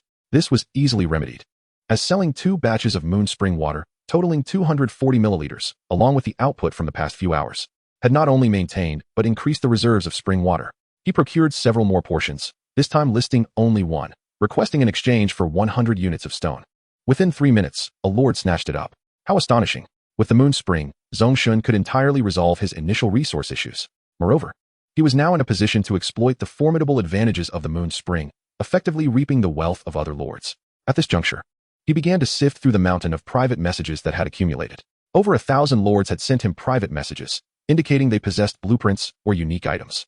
Unfortunately, truly valuable offerings were few and far between. In truth, those with genuine value were often withheld by the lords, as resources were renewable and could be continuously harvested, while rare blueprints and materials were elusive, providing substantial support for early development. Through keyword searches, Zhong Shen ultimately pinpointed 3 items offered by lords, 2 of which were special items, and 1 was a building blueprint. Zhong Shen decided to examine the special items first. After all, the long night still afforded him ample time to deliberate in the market before dawn. Heart of Basic Strength. Wearing it grants 6 strength. This item directly enhances base attributes and is quite valuable. Zhong Shen speculated that the seller might be attempting to take advantage of the situation. After all, having sold 2 batches of moon spring water, he had effectively become a genuine hard currency. Each unit of Tears of the Moon Goddess represented a precious commodity, capable of exchanging for substantial resources. After Zhong Shen responded, the seller replied swiftly. The seller was an Arabic lord named Muhammad 1985717, and unsurprisingly, he was seeking a hefty price. With a mere utterance, a demand was made for 400 milliliters of Tears of the Moon Goddess. Zhong Shen resolutely declined. The Tears of the Moon Goddess were a rare commodity. While an additional 6 points of strength might not guarantee survival, possessing more of the Tears of the Moon Goddess directly correlated to an increase in vitality. Ultimately, after a series of negotiations, a deal was struck for 200 milliliters of the moon spring water. Zhong Shen listed 200 milliliters for sale, stipulating the trade price as the item Heart of Primary Strength. Swiftly, both parties reached an agreement. The 200 milliliters of spring water depleted nearly half of Zhong Shen's inventory. However, he remained unperturbed. Presently, approximately 250 milliliters of spring water still resided in the moon well, and it replenished at a rate of 50 milliliters per hour. Chapter 28. Hard Currency, Northward. Zhong Shen was exceedingly satisfied with the yield from the moon well. Additionally, the moon well possessed a skill known as Spring of the Moon Well. Upon activation, it could sustain an increase of 520 in production for 5 hours, while also elevating the capacity limit of the moon well. This meant that the maximum output could reach 260 milliliters of moon spring water per hour.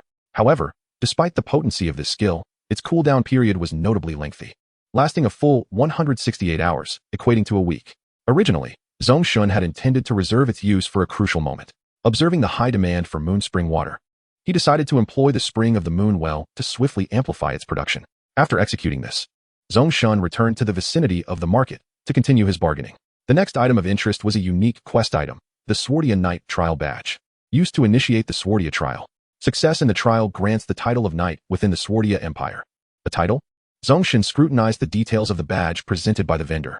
It appeared to be associated with a certain indigenous faction. However, the exact benefits and the nature of the trial remained uncertain. It was, in essence, a gamble on expectations. After some haggling, Zhong Shen successfully acquired the badge for 80 milliliters of Tears of the Moon Goddess. Once extracted from the market, he examined the badge in his hand. The ornamentation depicted a majestic prairie lion, its paws resting upon a massive boulder that bore a knight's lance. Gazing intently at the trial badge, strategy information materialized. The Swordia Empire is a formidable realm situated in the continental plains. The value of this badge is considerable, yet the difficulty of the trial is equally formidable. You should attempt the trial once you have amassed sufficient strength.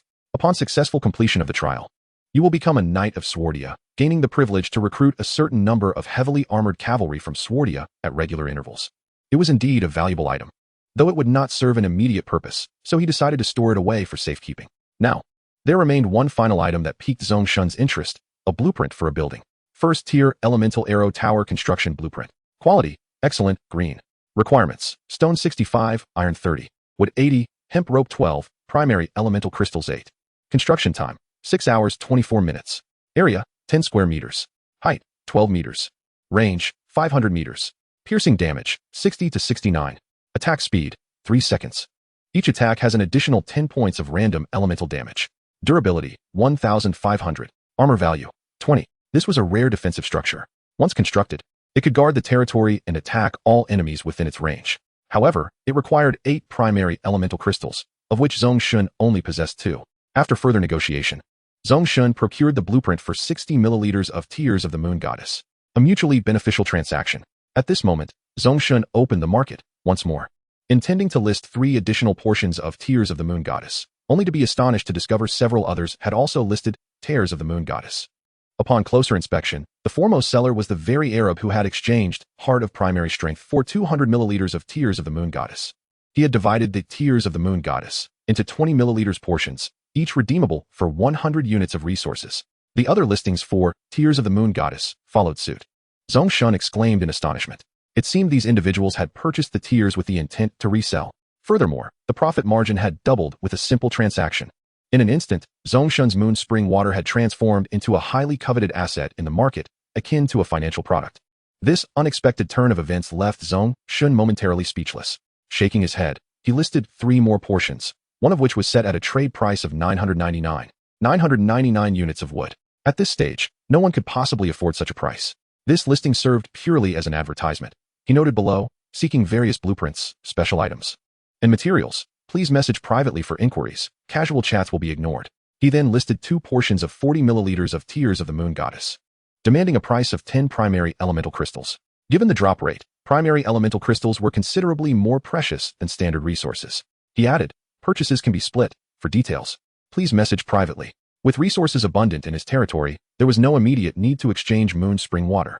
The moon well, a relic of the long-extinct fairy race, faced little competition as it was unlikely anyone would unearth the remnants of the fairy race. Not everyone possessed Zhong Shen's ability to uncover hidden opportunities through strategy modules. After Zhong Shen busied himself for a while, morning arrived at 6 a.m. Outside the territory, the melodious chirping of birds filled the air. The sky had begun to brighten. Luna had awakened early, riding her black panther to Zhong Shen's side. He turned, a gentle smile gracing his face. Having navigated his first night in this new world, he felt increasingly attuned to its rhythm. No need to toil at work, nor to earn a living. All that is required is the relentless pursuit of exploration and construction. Of course, both endeavors share a commonality. They are ultimately rooted in the necessity for survival. Shall we not indulge in a bit more slumber? Zhong Shen inquired with concern. Luna shook her head. As a warrior of the moon god, she required little sleep to restore her vigor. My lord, what plans do we have for today? Zhong Shen's gaze drifted to the northern expanse of the territory, where the meadows stretched for over 100 miles, eventually giving way to a range of lowly mountains. He heard Luna's inquiry, and with a profound gaze, he slowly uttered 2 words, northward advance. The objective for today was to explore the northern territory, particularly the woodland. Zhong Shen drew his sword and pointed. Luna seemed to sense Zhong Shen's resolve. He then continued, Luna, your task today is to safeguard the territory. I shall proceed north with Iron Pillar to rendezvous with Kirby. You are to oversee the farmers in their resource gathering. Our strategy today is to acquire all basic resources. Additionally, keep an eye on the market situation and ensure the protection of the farmers and the moon spring. After imparting his instructions, Zhong Shen left behind 10 pieces of fresh wolf meat and summoned Iron Pillar, now a shadowy assassin of Nord. Mounting his aged travel steed, he took a piece of fine wheat bread and set forth towards the northern reaches of the territory. The silhouettes of the two, one large and one small, elongated under the slanted rays of the morning sun. Chapter 29, The Place of Burial and the Mountain Path.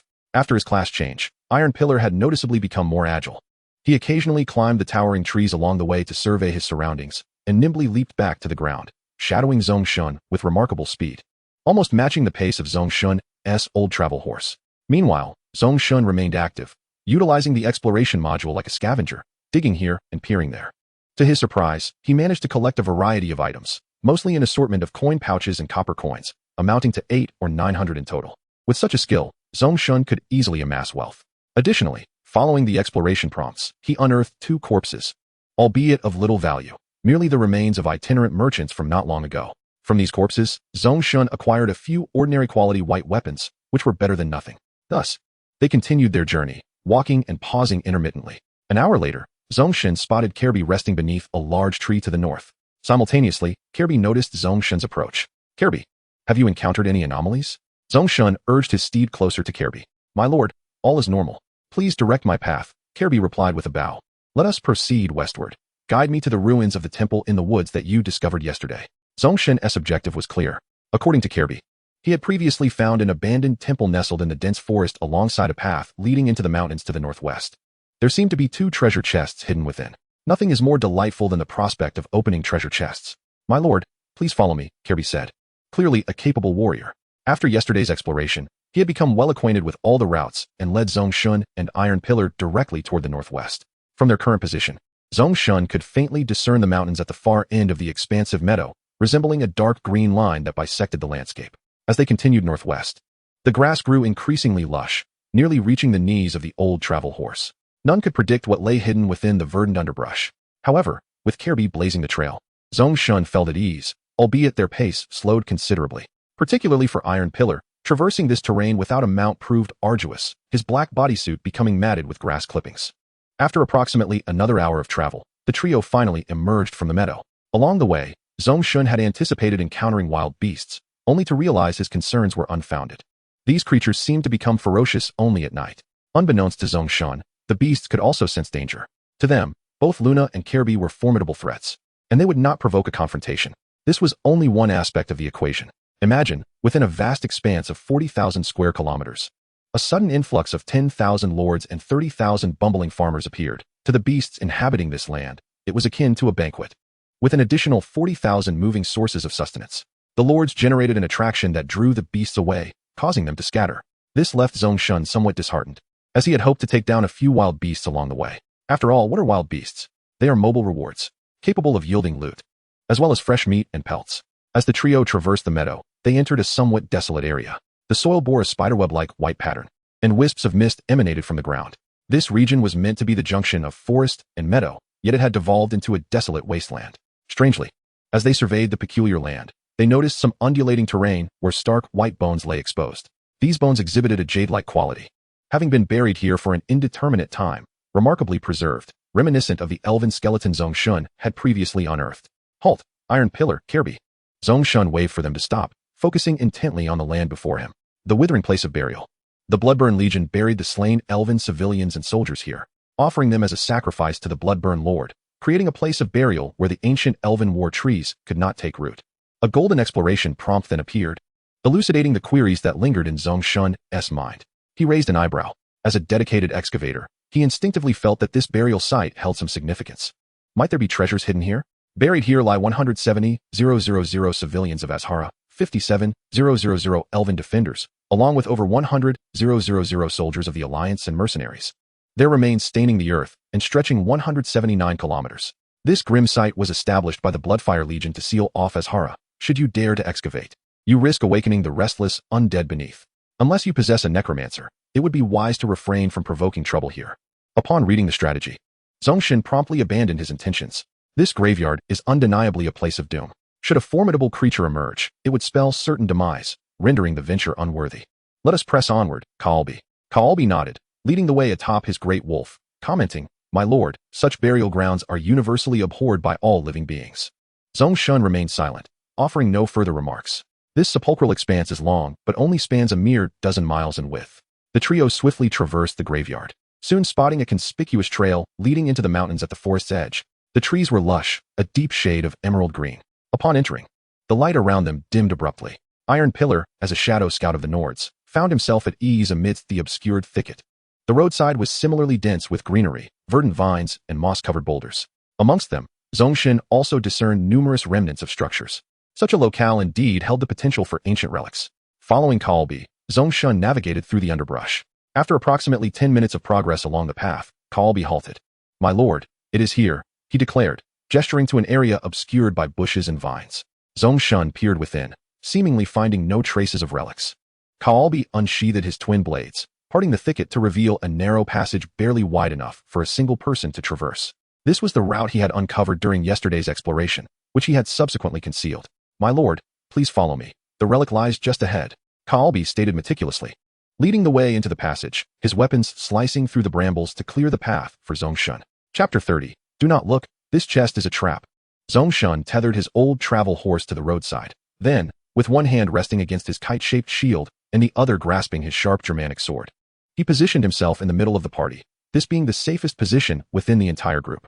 Iron Pillar drew his dual daggers, trailing closely behind to maintain their rear guard. The three formed a rudimentary exploratory formation, continually advancing. Due to Kaalbi's hastily carved path, the trail was exceedingly arduous. The ground was uneven, littered with remnants of ancient ruins. Zhong Shen, clad in leather shoes, found the terrain particularly uncomfortable. After trekking for 5 or 6 minutes, the landscape suddenly dipped downwards into a small hollow within the mountains. Here, the surroundings were either dense forest or moss-covered cliffs, resembling an isolated sanctuary. For Kaalbi to discover relics in such an inhospitable locale was truly impressive. Here, even with the system's guidance, Zhong Shen would struggle to find anything. The primary reason being his lack of a reliable steed. His old travel horse was adequate for daily journeys, but paled in comparison to Kalbi's Great Wolf or Luna's Black Panther, both of which were capable of combat and highly agile. At this moment, Kalbi rode his Great Wolf, deftly maneuvering and galloping, inciting a sense of envy in Zhong Shen. Meanwhile, Zhong Shen and Iron Pillar resembled two toddlers taking their first steps, laboriously navigating the forest path. The joy of cavalry was lost on the infantry. Upon reaching the hollow, they finally beheld the temple ruins Kalbi had mentioned. Why was it deemed a temple? Because within the gaps of the vines, one could faintly discern statues of deities. However, these figures appeared quite sinister, some with dual horns, others with multiple heads, and even some with fleshy wings, standing atop burning footprints, resembling demonic sculptures. The three stood before the temple, which was entirely enveloped in vines, resembling a colossal green cocoon. Kalbi, clear the way, Zhong Shen commanded, with unwavering dedication. The taciturn Kalbi dismounted his great wolf, seizing his twin blades to begin hacking at the obstructing vines. His sharp blades sliced through the greenery with ease, finally revealing the entrance to the temple. Zhong Shen stepped forward cautiously, observing the ground of the temple entrance, paved with azure stone slabs, etched with numerous intricate patterns. These designs depicted an epic and prolonged battle. Among them, the most striking was a unique figure, a great demon with dual horns and wings, yet bearing the characteristic elongated ears of the elves. Upon its body lay the distinctive runes of the Night Elf clan. The stone carvings depicted it sitting alone at the edge of a cliff, gazing at the moon. This temple must hold a significant connection to this being. Zhong Shen raised his gaze, focusing intently on the temple. The misunderstood rebel. This was once the temple of demon hunters. This was a group of elves who, in their resistance against the Bloodfire Legion, had willingly fallen into demonic servitude. They were shunned by other factions on the continent, yet in truth, they were the true demon hunters. Demon hunters? Powerful warriors of the demonic race, originally formidable night hunters, who voluntarily succumbed to become part of the demonic lineage, with the purpose of hunting demons. It sounds paradoxical, does it not? However, they are indeed great warriors. Gleaning from the strategy's explanation, Zhong Shen began to grasp the essence of this temple, yet another ancient relic of the continent and its powers. At this moment, Kalbi had cleared a direct passageway into the temple's interior. Suddenly, Kalbi turned back. My lord, the two treasure chests are located to the right of the temple. Why not open them first? He proposed. Zhong Shen smacked his forehead, having been so engrossed in observing the temple that he had forgotten about the treasure chests. Let us proceed, he replied, stepping back a few paces to exit the temple and making his way to the right side. Sure enough, nestled against the wall of the temple were the two chests. The vines covering them had been cleared away. Zhong Shen's eyes brightened upon sighting the chests, for they appeared far superior to the black iron chest. One box gleamed with an ancient bronze hue, while the other shone with a silvery white. Zhong Shen focused intently, discerning the simultaneous appearance of system notifications and strategy prompts. Bronze treasure chest. An unknown bronze treasure chest, the contents of which remain a mystery to all. The chest poses no threat. Feel free to open it. Silver treasure chest. An unknown silver treasure chest, the contents of which remain a mystery to all. Do not be deceived. This silver treasure chest is a trap, and the toxic gas inside will render you unconscious for 3 days and nights. Damn. Upon reading the note beneath the silver treasure chest, Zhong Shen could not help but curse. He raised a middle finger towards the sky. This lordly system is nothing but a deceitful trickster. It felt akin to Zhong Shen sitting at a dining table, prepared to indulge in a sumptuous feast, only to discover that the food was made entirely of excrement, utterly revolting. It was no wonder that these two treasure chests were placed in such a conspicuous location. Had any ordinary person been without the strategy module, they would have undoubtedly succumbed to temptation and opened the silver chest, only to find themselves unconscious in this desolate forest for 3 days and nights. Fuming, Zhong Shen kicked the silver chest in frustration before approaching the bronze one. Fortunately, the bronze treasure chest was genuine. Without hesitation, he clicked to open it. A series of radiant reward orbs materialized before him. Bronze treasure chest opened successfully. Sturdy bullhorn helm X1. Tier 1 spike barrier technology blueprint X1. Wolf cavalry recruitment scroll X2. / skill book X1. Skill experience book X3. Exquisite barbecue feast X1. Rich forest fruit wine X1. In total, there were 7 rewards, comparable to the yield from a black iron chest, yet the quality of these rewards was distinctly superior. Notably, the 2 wolf cavalry recruitment scrolls were significant. This indicated that, including Ka Irby, he could now command 3 wolf cavalry members. The military strength of his territory would be greatly enhanced. It would be entirely feasible to organize a hunting party at night. The beasts seemed to appear out of thin air as night fell, their numbers staggering. That very morning, Zhong Shen had noticed a plethora of wild animal tracks surrounding his territory, along with various bloodstains, though no corpses remained. This led Zhong Shen to suspect that the nighttime frenzy of beasts was a limitation imposed by the lordly system on numerous lords, designed to restrict exploration time and developmental progress. Yet, within this crisis lies an opportunity. Nighttime is indeed quite suitable for monster hunting, provided one possesses sufficient strength. Otherwise, even formidable soldiers could face annihilation against a beast onslaught. Moreover, there might exist powerful entities among the beasts, presenting additional risks. Shaking his head, Zhong Shen returned his wandering thoughts to the task at hand, beginning to examine each reward in turn. Chapter 31. Not every corpse can be collected. Sturdy bullhorn helm. Quality, ordinary, white. Head protection, 19. Durability, 120. Required strength, 6. Wearing this, you shall become the most dashing among your territory. The bullhorn helm, entirely forged from fine iron, was lined with soft leather for cushioning. Atop it were two metal horns, appearing both extravagant and fierce. Zhong Shen did not hesitate. He equipped the helm, placing it squarely upon his head. This piece of equipment perfectly compensated for his lack of head protection. Next, he began to inspect the following reward. Tier 1 Spike Barrier Technology Blueprint. A construction technology blueprint. Upon learning, you can expend certain resources to add Tier 1 spike barrier defenses to your territory's buildings. Effect: reflects 4 points of damage back to the attacker for every 2 points of damage dealt. The spike barrier remains permanently unless the building is completely destroyed. Click to learn. A highly useful architectural technology that can enhance the defensive capabilities of your territory structures. What a treasure! Zhong Shen's eyes lit up as he instantly recognized the value of this blueprint. A defensive technology blueprint, once learned, would allow him to augment buildings with a Tier 1 spike barrier that inflicts retaliatory damage. This damage value is no trifling matter. Once his territory possesses walls, he can apply spike barriers to all of them, transforming them into a formidable fortress akin to a hedgehog, leaving enemies with no foothold. Without delay, Zhong Shen clicked to learn, and the blueprint transformed into a stream of luminous energy, merging into his mind. Upon completing the learning process, he took out the 2 wolf cavalry recruitment scrolls. Use. With a thought, the 2 scrolls in his hand radiated black light, breaking free from his grasp and soaring into the open space before him.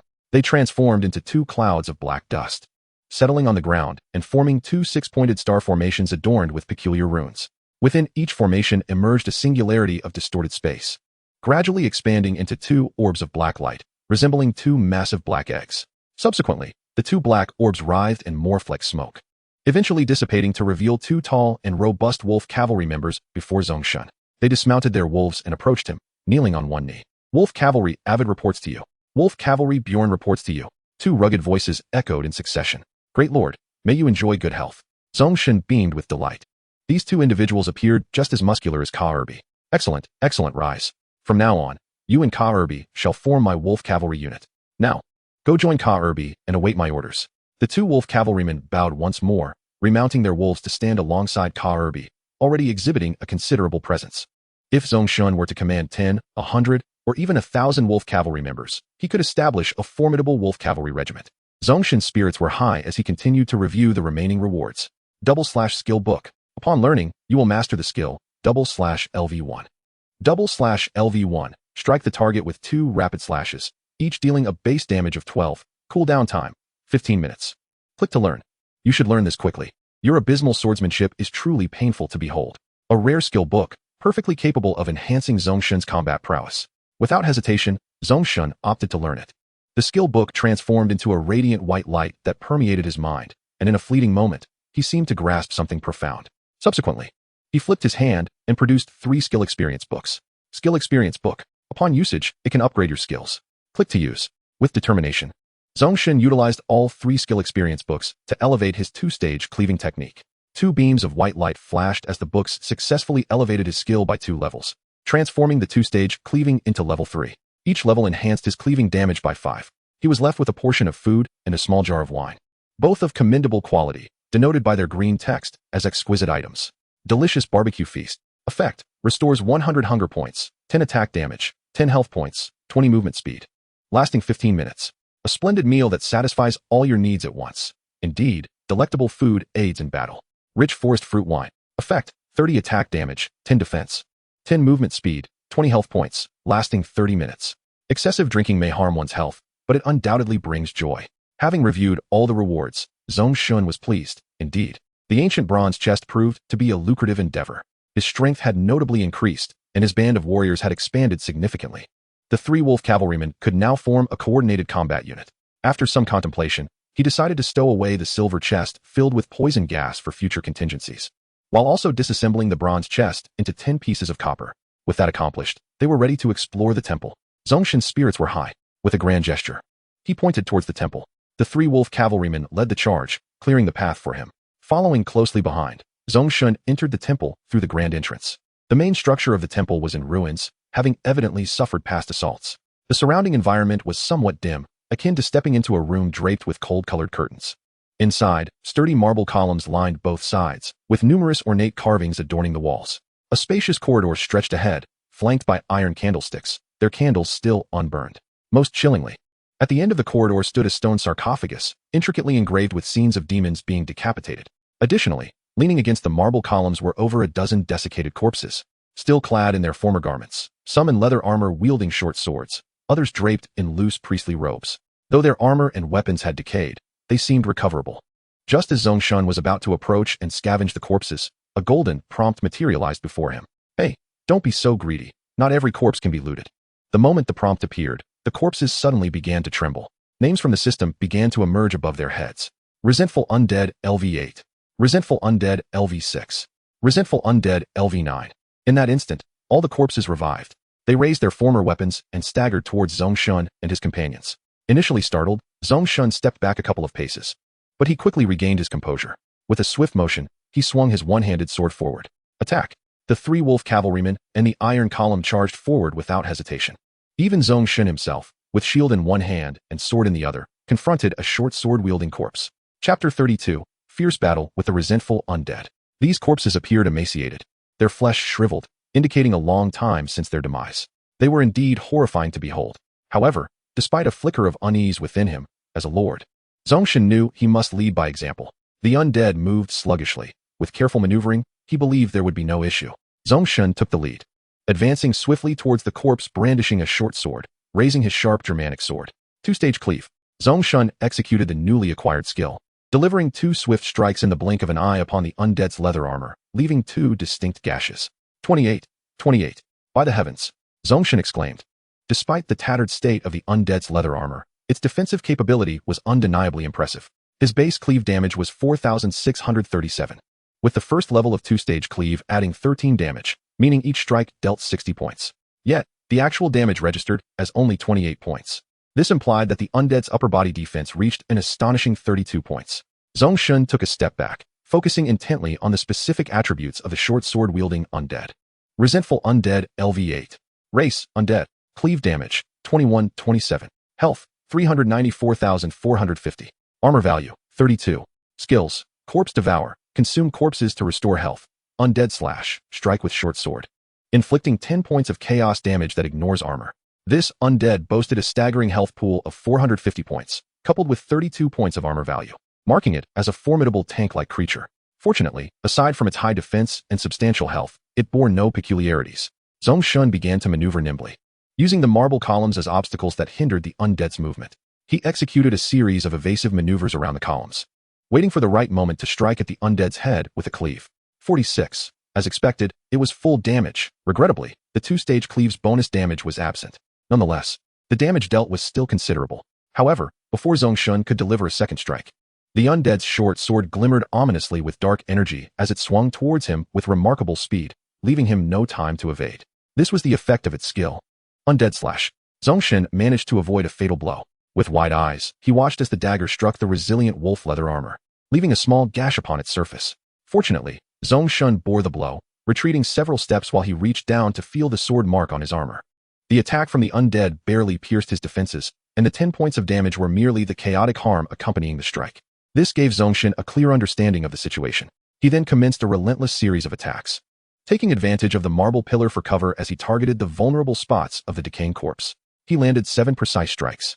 The cadaver before him was finally reduced to a mere flicker of vitality. One more strike would send it to its final rest. At the bottom of Zhong Shen's field of vision, notifications of his wolf cavalry's kills began to appear. Your subordinate, the wolf cavalry, has slain a vengeful undead LV9, and you will receive half of the experience points. Your subordinate, the wolf cavalry, has slain a vengeful undead LV6, and you will receive half of the experience points. Your subordinate, the wolf cavalry, has slain a vengeful undead LV8, and you will receive half of the experience points. Gained experience points, 150, 75. Gained experience points, 110, 55. Gained experience points, 130, 65. The three wolf cavalrymen had swiftly accomplished their initial kills. Currently, only he and Iron Pillar had yet to defeat their adversaries. The three wolf cavalrymen handled the cadavers with remarkable ease. Coupled with the ferocious bites of the dire wolves, they effortlessly dispatched an undead foe. Zhong Shen tightened his grip on the hilt of his sword, preparing to deliver the final blow to the undead before him, when suddenly, a flash of green light erupted beneath his feet. The stone slab floor buckled upward, and a thorny vine, bristling with barbs, surged forth from below, ensnaring Zhong Shen's lower leg and binding him in place. Simultaneously, the thorns relentlessly attempted to pierce his flesh. Fortunately, the emerald leg armor boasted commendable defensive capabilities. Infuriated, Zhong Shen raised his sword to sever the vine, just as a somewhat anxious shout from Kirby reached his ears. "My lord, be careful!" Whoosh!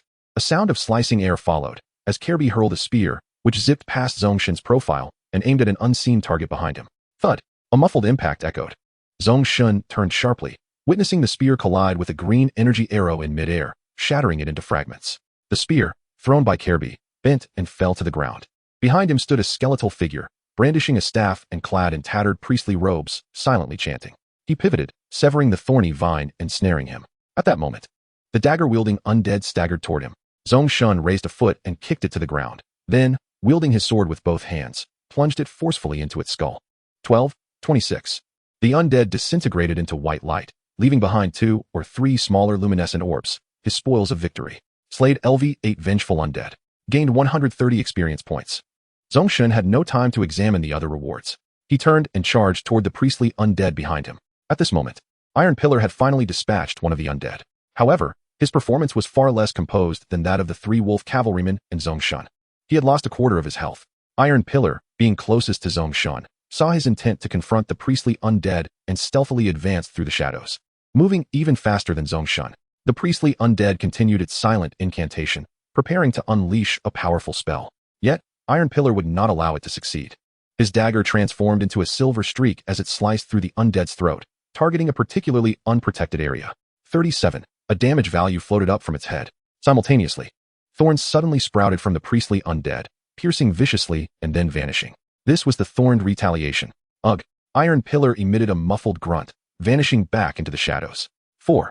A damage number also appeared above his head. It seemed that this priestly undead was more challenging than the dagger-wielding variant. Its array of abilities included a passive counterattack mechanism. Iron Pillar, do not act recklessly, follow my commands. At that moment, the three wolf cavalrymen had eliminated the second wave of corpses. A flash of white light enveloped Zhong Shen, and his health was instantly restored. He had leveled up. The numerical advantage of these vengeful undead was gradually diminishing. It wouldn't be long before the three wolf cavalrymen could rush to support him. However, the trio had also sustained some injuries during the battle, causing Zhong Shen to feel a pang of sympathy. These warriors were his most valuable asset in this world. Chapter 33. Elite Monster, Necromancer. Among the three wolf cavalrymen, Kirby exhibited the highest loyalty and fought with the greatest valor. Today's skirmish, coupled with yesterday's encounter with the goblin tribe, had left his leather armor tattered and worn. In other words, it signified that his equipment was nearing the end of its durability. It seemed he would need to consider replacing Kirby's gear soon. He turned his attention back to focus alongside Iron Pillar against the priestly undead.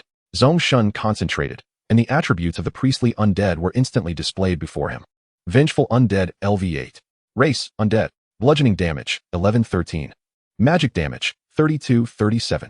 Health, 208,245. Mana, 80,150. Armor, 8. Skills, Green Energy Arrow LV1. Casting time, 2s. Mana cost, 20. Dealing 11 times magic damage. Thornbind LV1. Casting time, 5s. Mana cost, 50, summoning thorny vines from the ground to ensnare enemies, immobilizing them and dealing 3 points of damage per second. Passive skill Thorn Retaliation LV1, dealing 10 points of retaliatory damage to attackers. The frail little priest possesses myriad weaknesses. As long as you can interrupt its spell casting in time through your attacks, you will easily subdue it. Despite the priestly undead having lower health and armor, it wielded 3 formidable skills. Moreover, its primary mode of attack relied on magical abilities, inflicting significant magic damage. Armor values cannot withstand magical damage. Only the exceedingly rare magic resistance attributes can mitigate the harm inflicted by spells. However, it was previously the case that Zhong Shen and his companions were unable to intervene, affording this priest of the dead the opportunity to chant its magic. Now, with Zhong Shen and Tai Zhu joining forces against it, they would undoubtedly prevent it from casting a single spell. Charge. Zhong Shen perceived its every move, watching as the priest of the dead raised its staff once more. In an instant, he drew his sword and lunged forward, simultaneously issuing a command to Taiju. His blade struck fiercely against the priest's head. A vivid crimson damage number materialized. Immediately, thorns emerged, and a damage value of 5 appeared above Zhong Shen's head. Then, like a specter, Taiju emerged from the shadows, launching a flurry of strikes with his daggers. 37, 37.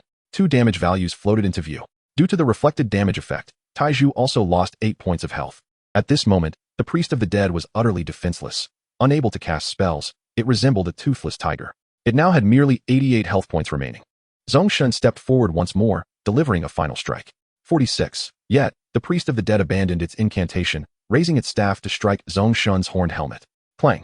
1. A minor force damage value emerged from above Zhong Shen's head. The blunt damage was insufficient to breach his defenses, inflicting only 1 point of force damage. Spit. Zhong Shen spat at the priest of the dead, driving his sword into its chest. 42. Ultimately, the priest of the dead transformed into a beam of white light and vanished, leaving behind a few small orbs of light. Kill LV8 Vengeful Undead. Gained 130 experience points. A flash of white light signaled Zhong Shen's level up, his health completely restored. Meanwhile, Taiju also ascended to LV2, fully replenishing his lost health.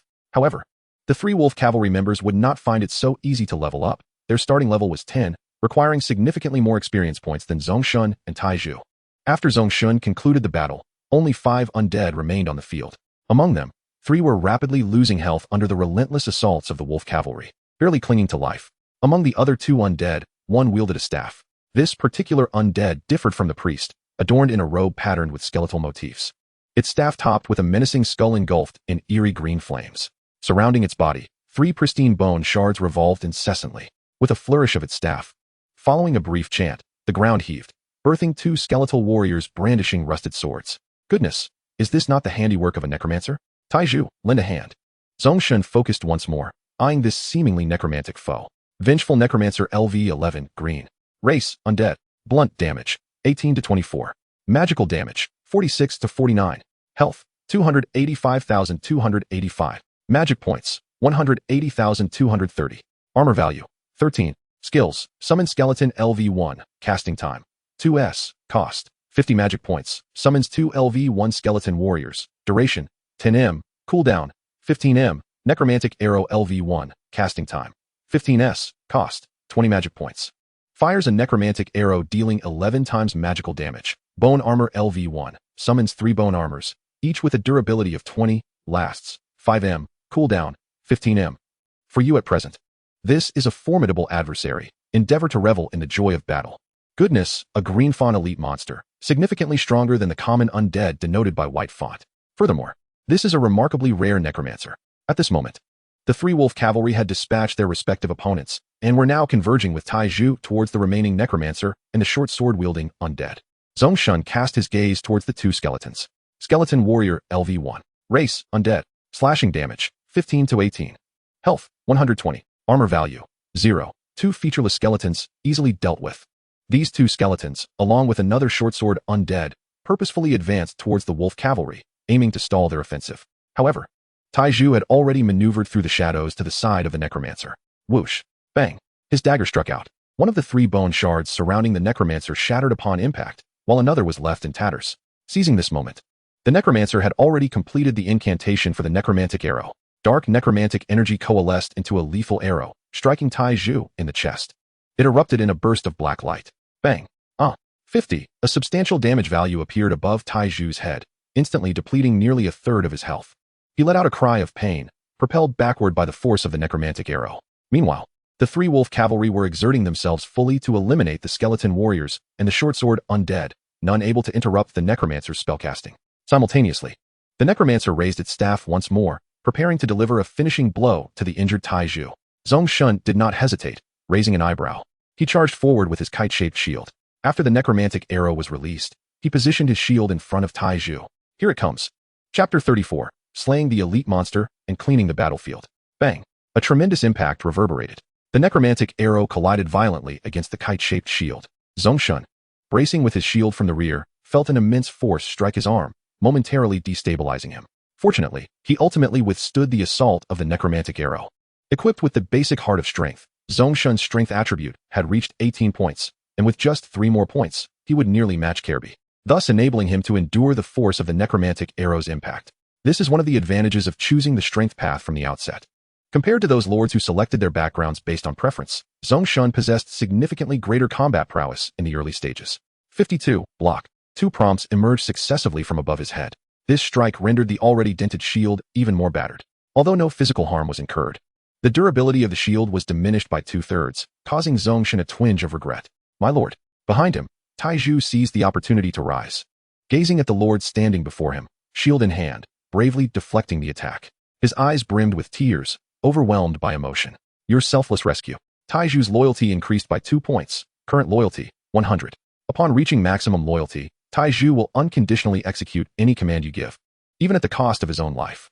Taizhu's affection skyrocketed, marking him as Zhong Shen's first subordinate to achieve maximum favor. However, the situation on the battlefield allowed no time for idle chatter. Zhong Shen sprang to his feet, brandishing his shield as he charged forward. Taizhu, stop dawdling and come with me. With that, he boldly advanced to confront the necromancer. His sword, a flash of silver lightning, struck forward. 3, 20, 23. The remaining 2 bone fragments shattered in succession. Zhong Shen's sword cleaved into the necromancer's skull, creating a gash that exposed the blackened, shriveled flesh beneath. Simultaneously, he inflicted 23 points of overflow damage. At this moment, Taizhu also arrived, brandishing his dagger with deft precision, leaving 2 cuts upon the necromancer's head. 37, 37. Bereft of the protection of his skeletal armor, the necromancer could no longer cast spells with ease, now besieged by the dual assault of Zhong Shen and Taizhu, leaving him defenseless. After a brief delay, the 3 wolf cavalrymen had dispatched the 2 skeletal warriors and the short sword-wielding undead, converging upon the scene to engage in a fray. With each delivering a strike, the necromancer was left with but a sliver of vitality. Subsequently, Zhong Shen delivered a decisive blow, 46. In a flash of green light, the necromancer vanished, leaving behind a few orbs of white and green light. Defeated LV-11 Vengeful Necromancer, green. Gained 380 experience points. Your soldiers will receive half the experience. A beam of white light enveloped Taizhu, elevating him to level 3. As an assassin, he allocated his attribute points to agility, lacking the heroic tier. These soldiers did not possess the same array of 24 passive skills as Zhong Shen, limited instead to 4 primary attributes and their class skills. However, as their levels rose, their attributes would increase, and their professional skills would gradually strengthen. Regrettably, despite the slaying of numerous undead, the 3 wolf cavalrymen remained inactive. Now at level 5, Zhong Shen required 900 experience points to level up, and reaching level 10 would demand several thousand points. Upon reflection, it was clear that haste was unwarranted. Due to his level up, Taizhu's health was fully restored. Each upgrade effectively reset his condition. As for the 3 wolf cavalrymen, their overall status was satisfactory, each having lost only 20 to 30 points of health. Moreover, after exiting combat, their health was slowly recovering, thanks to Zhong Shen's healing skill reaching level 2, which enhanced the team's health regeneration rate by 40. Stand guard, Zhong Shen commanded. Meanwhile, he began to collect the rewards dropped by the fallen foes, commencing the task of tidying the battlefield. Zhong Shen's item management had reached level 2, granting him 32 slots for personal storage. Additionally, with a Kodo Beast skin backpack of 24 slots, he transformed into a mobile repository, stowing away all items. A cursory glance revealed that the majority of the loot consisted of basic-grade weapons and leather armor. Aside from that, there were few valuable items. The attributes of these weapons and armor were only marginally superior to the initial shabby gear provided. They were comparable to the equipment obtained from previous bandit encounters. Zhong Shen resolved to return to his territory to manage these items uniformly, selecting a few with decent attributes for his soldiers as spare gear while planning to sell the remainder or deconstruct them once a blacksmith shop was established. Among the items worthy of note were a select few. Zhong Shen began to examine them one by one. Soldier Enhancement Gem, White, X3. Can be used on any soldier to randomly enhance one basic attribute by 1 point. An enhancement item for soldiers, beneficial for all. Soldier Enhancement Gem, Green, X1. Can be used on any soldier to randomly enhance 3 basic attributes. High-quality steel belongs on the blade. A powerful soldier can stand alone, appreciate it, savor it. Pet Contract, Green, X1. Can be used on any non-sentient creature for a contract. Success rate varies with the subject's condition. Base success rate is 20. Become a master of pets, starting today. Bone Staff, Green, X1. One-handed. Quality, fine. Magic damage, 30-33. Blunt damage, 17-19. Casting speed, 8. Durability, 150. Skills, Summon Skeleton LV1. Bone Armor LV1. Requires Intelligence, 16. Indeed, this is the weapon of the Necromancer. Quite decent. Let us keep it. First Tier Infantry Training Book X3. After constructing a first-tier barracks, it can be consumed along with certain resources to train your farmers into first-tier infantry, an essential item for transforming farmers into soldiers. Next came a wave of resources. Elemental Crystals X4, Iron X9, Mithril X3, Copper X3. However, the item that most captivated Zhong Shen's attention was the final one. Necromancer Recruitment Scroll. Communicate with great mysterious powers to immediately recruit a formidable Tier 3 mage-class warrior, the Necromancer. Consumes 2 command points. Default Aptitude, Excellent, Level 10.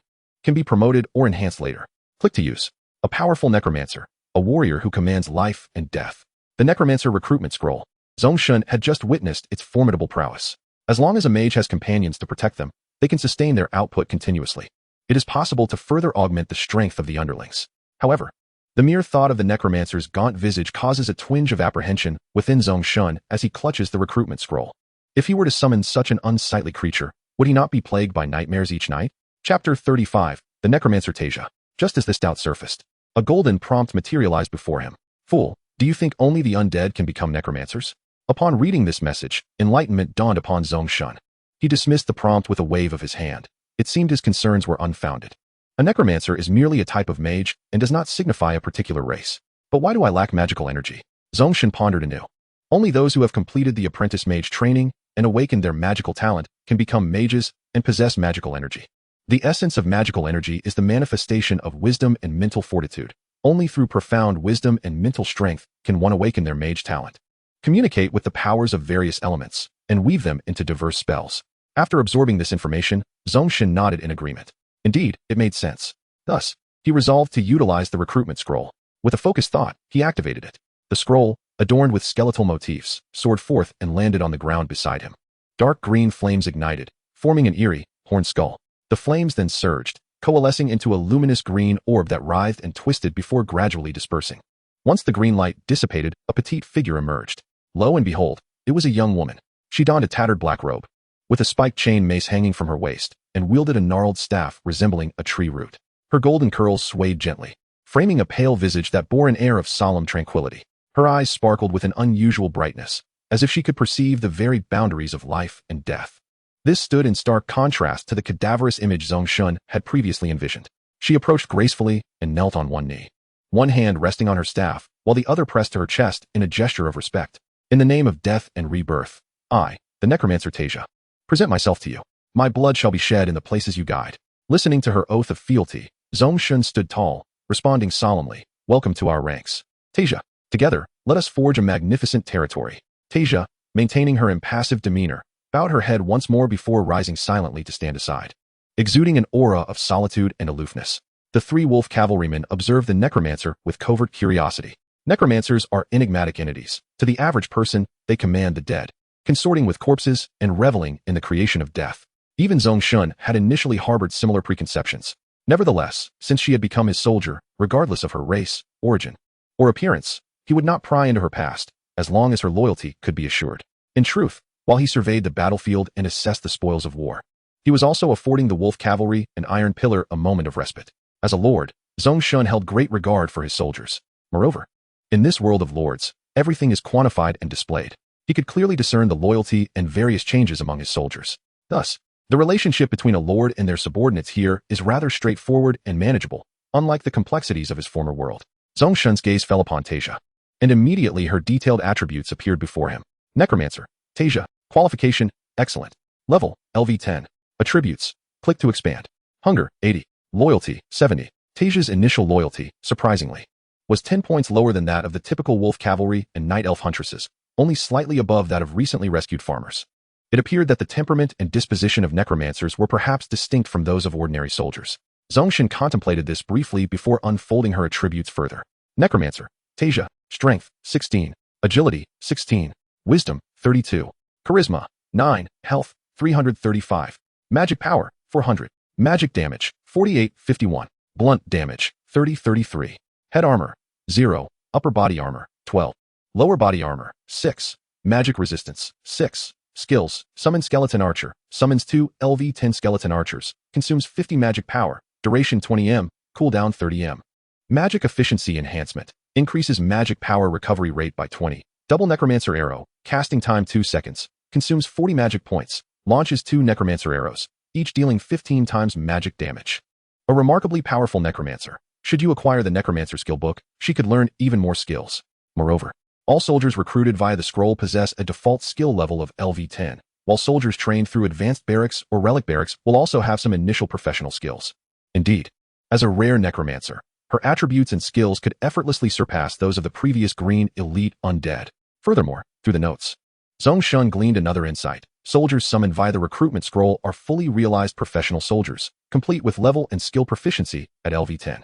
In contrast, those trained from farmers paired with a Tier 1 infantry barracks are merely base soldiers. Of course, there are exceptions like Iron Pillar, who directly obtained corresponding professional skills and attributes through a job transfer book, becoming a level 1 professional soldier. In this world, even farmers possess the potential for development. Theoretically, should Zhong Shen desire, he could even cultivate a super farmer. Iron Pillar, in the upcoming battles, you shall be tasked with protecting Tasia, ensuring she can focus on unleashing her power, Zhong Shen instructed, turning to Iron Pillar. Before he could finish, Iron Pillar had yet to respond. A voice, imbued with a hint of chill, emanated from Tathia. My lord, I do not believe that the weak can safeguard the strong. In battle, do not concern yourself with me. I shall find the opportune moment to strike. Her words elicited raised eyebrows from both Zhong Shen and Tai Zhu, the latter particularly incensed, his brows furrowed in displeasure. Were it not for Zhong Shen's silence, he might have erupted on the spot. Zhong Shen, initially taken aback by her statement, soon felt a pang of embarrassment and exasperation. This individual's emotional intelligence was woefully low. She was far less perceptive than the huntress Luna. No wonder she had become a necromancer. Yet, it mattered little. For Zhong Shen, this presented a challenge, and with time, she would surely integrate into the collective. Very well. If that is the case, all the better. Now, let us resume our exploration. My intuition tells me that this temple harbors many secrets awaiting our discovery. With a flourish of his sword, Zhong Shen issued orders, asserting his dominion as the Lord. Your command is my very life. The direction of your sword is the path I shall follow. The wolf cavalry and Tai Zhu acknowledged his authority with a respectful bow. In the next moment, Zhong Shen turned his gaze to Tathia, his expression impassive, remaining silent as if anticipating something. Upon noticing, Tathia placed a hand upon her chest and slightly inclined her body, expressing her allegiance. Everything shall adhere to your will. Only then did Zhong Shen reveal a faint smile and nod in approval. Excellent. Within the temple, after vanquishing the deceased, there appeared to be little of interest, save for one item. His eyes were drawn to the innermost sanctum of the temple, where a stone sarcophagus adorned with intricate carvings of demons being decapitated lay. It seemed this temple was constructed in reverence of this very coffin. Suddenly, Zhong Shen recalled the grand mural depicting an epic battle on the bluestone floor at the temple's entrance, the solitary hunter seated at the cliff's edge, gazing up at the bright moon. Could the remains within this coffin belong to him? Zhong Shen focused intently. A golden prompt materialized before him. Beneath the sarcophagus lies a mysterious dungeon, where the soul of a demon hunter awaits someone who can help him fulfill his obsession. Upon reading the prompt, he felt a twinge of disappointment mixed with relief. He concentrated, dispelling the prompt's subtitles. Let us move forth. Beneath the sarcophagus lies an ancient dungeon. We shall see if there are any treasures within. He gestured towards the coffin and, leading the way, approached it directly. The wolf cavalry and Tai Zhu followed closely, maintaining a vigilant guard, while Tathia brought up the rear, her expression still one of icy detachment. Upon reaching the sarcophagus, under Zhong Shen's command, 3 wolf cavalry dismounted and began to collectively attempt to lift the heavy lid. The lid was exceedingly weighty, easily weighing several hundred kilograms. Thankfully, Zhong Shen had ample manpower. Otherwise, he might have struggled alone.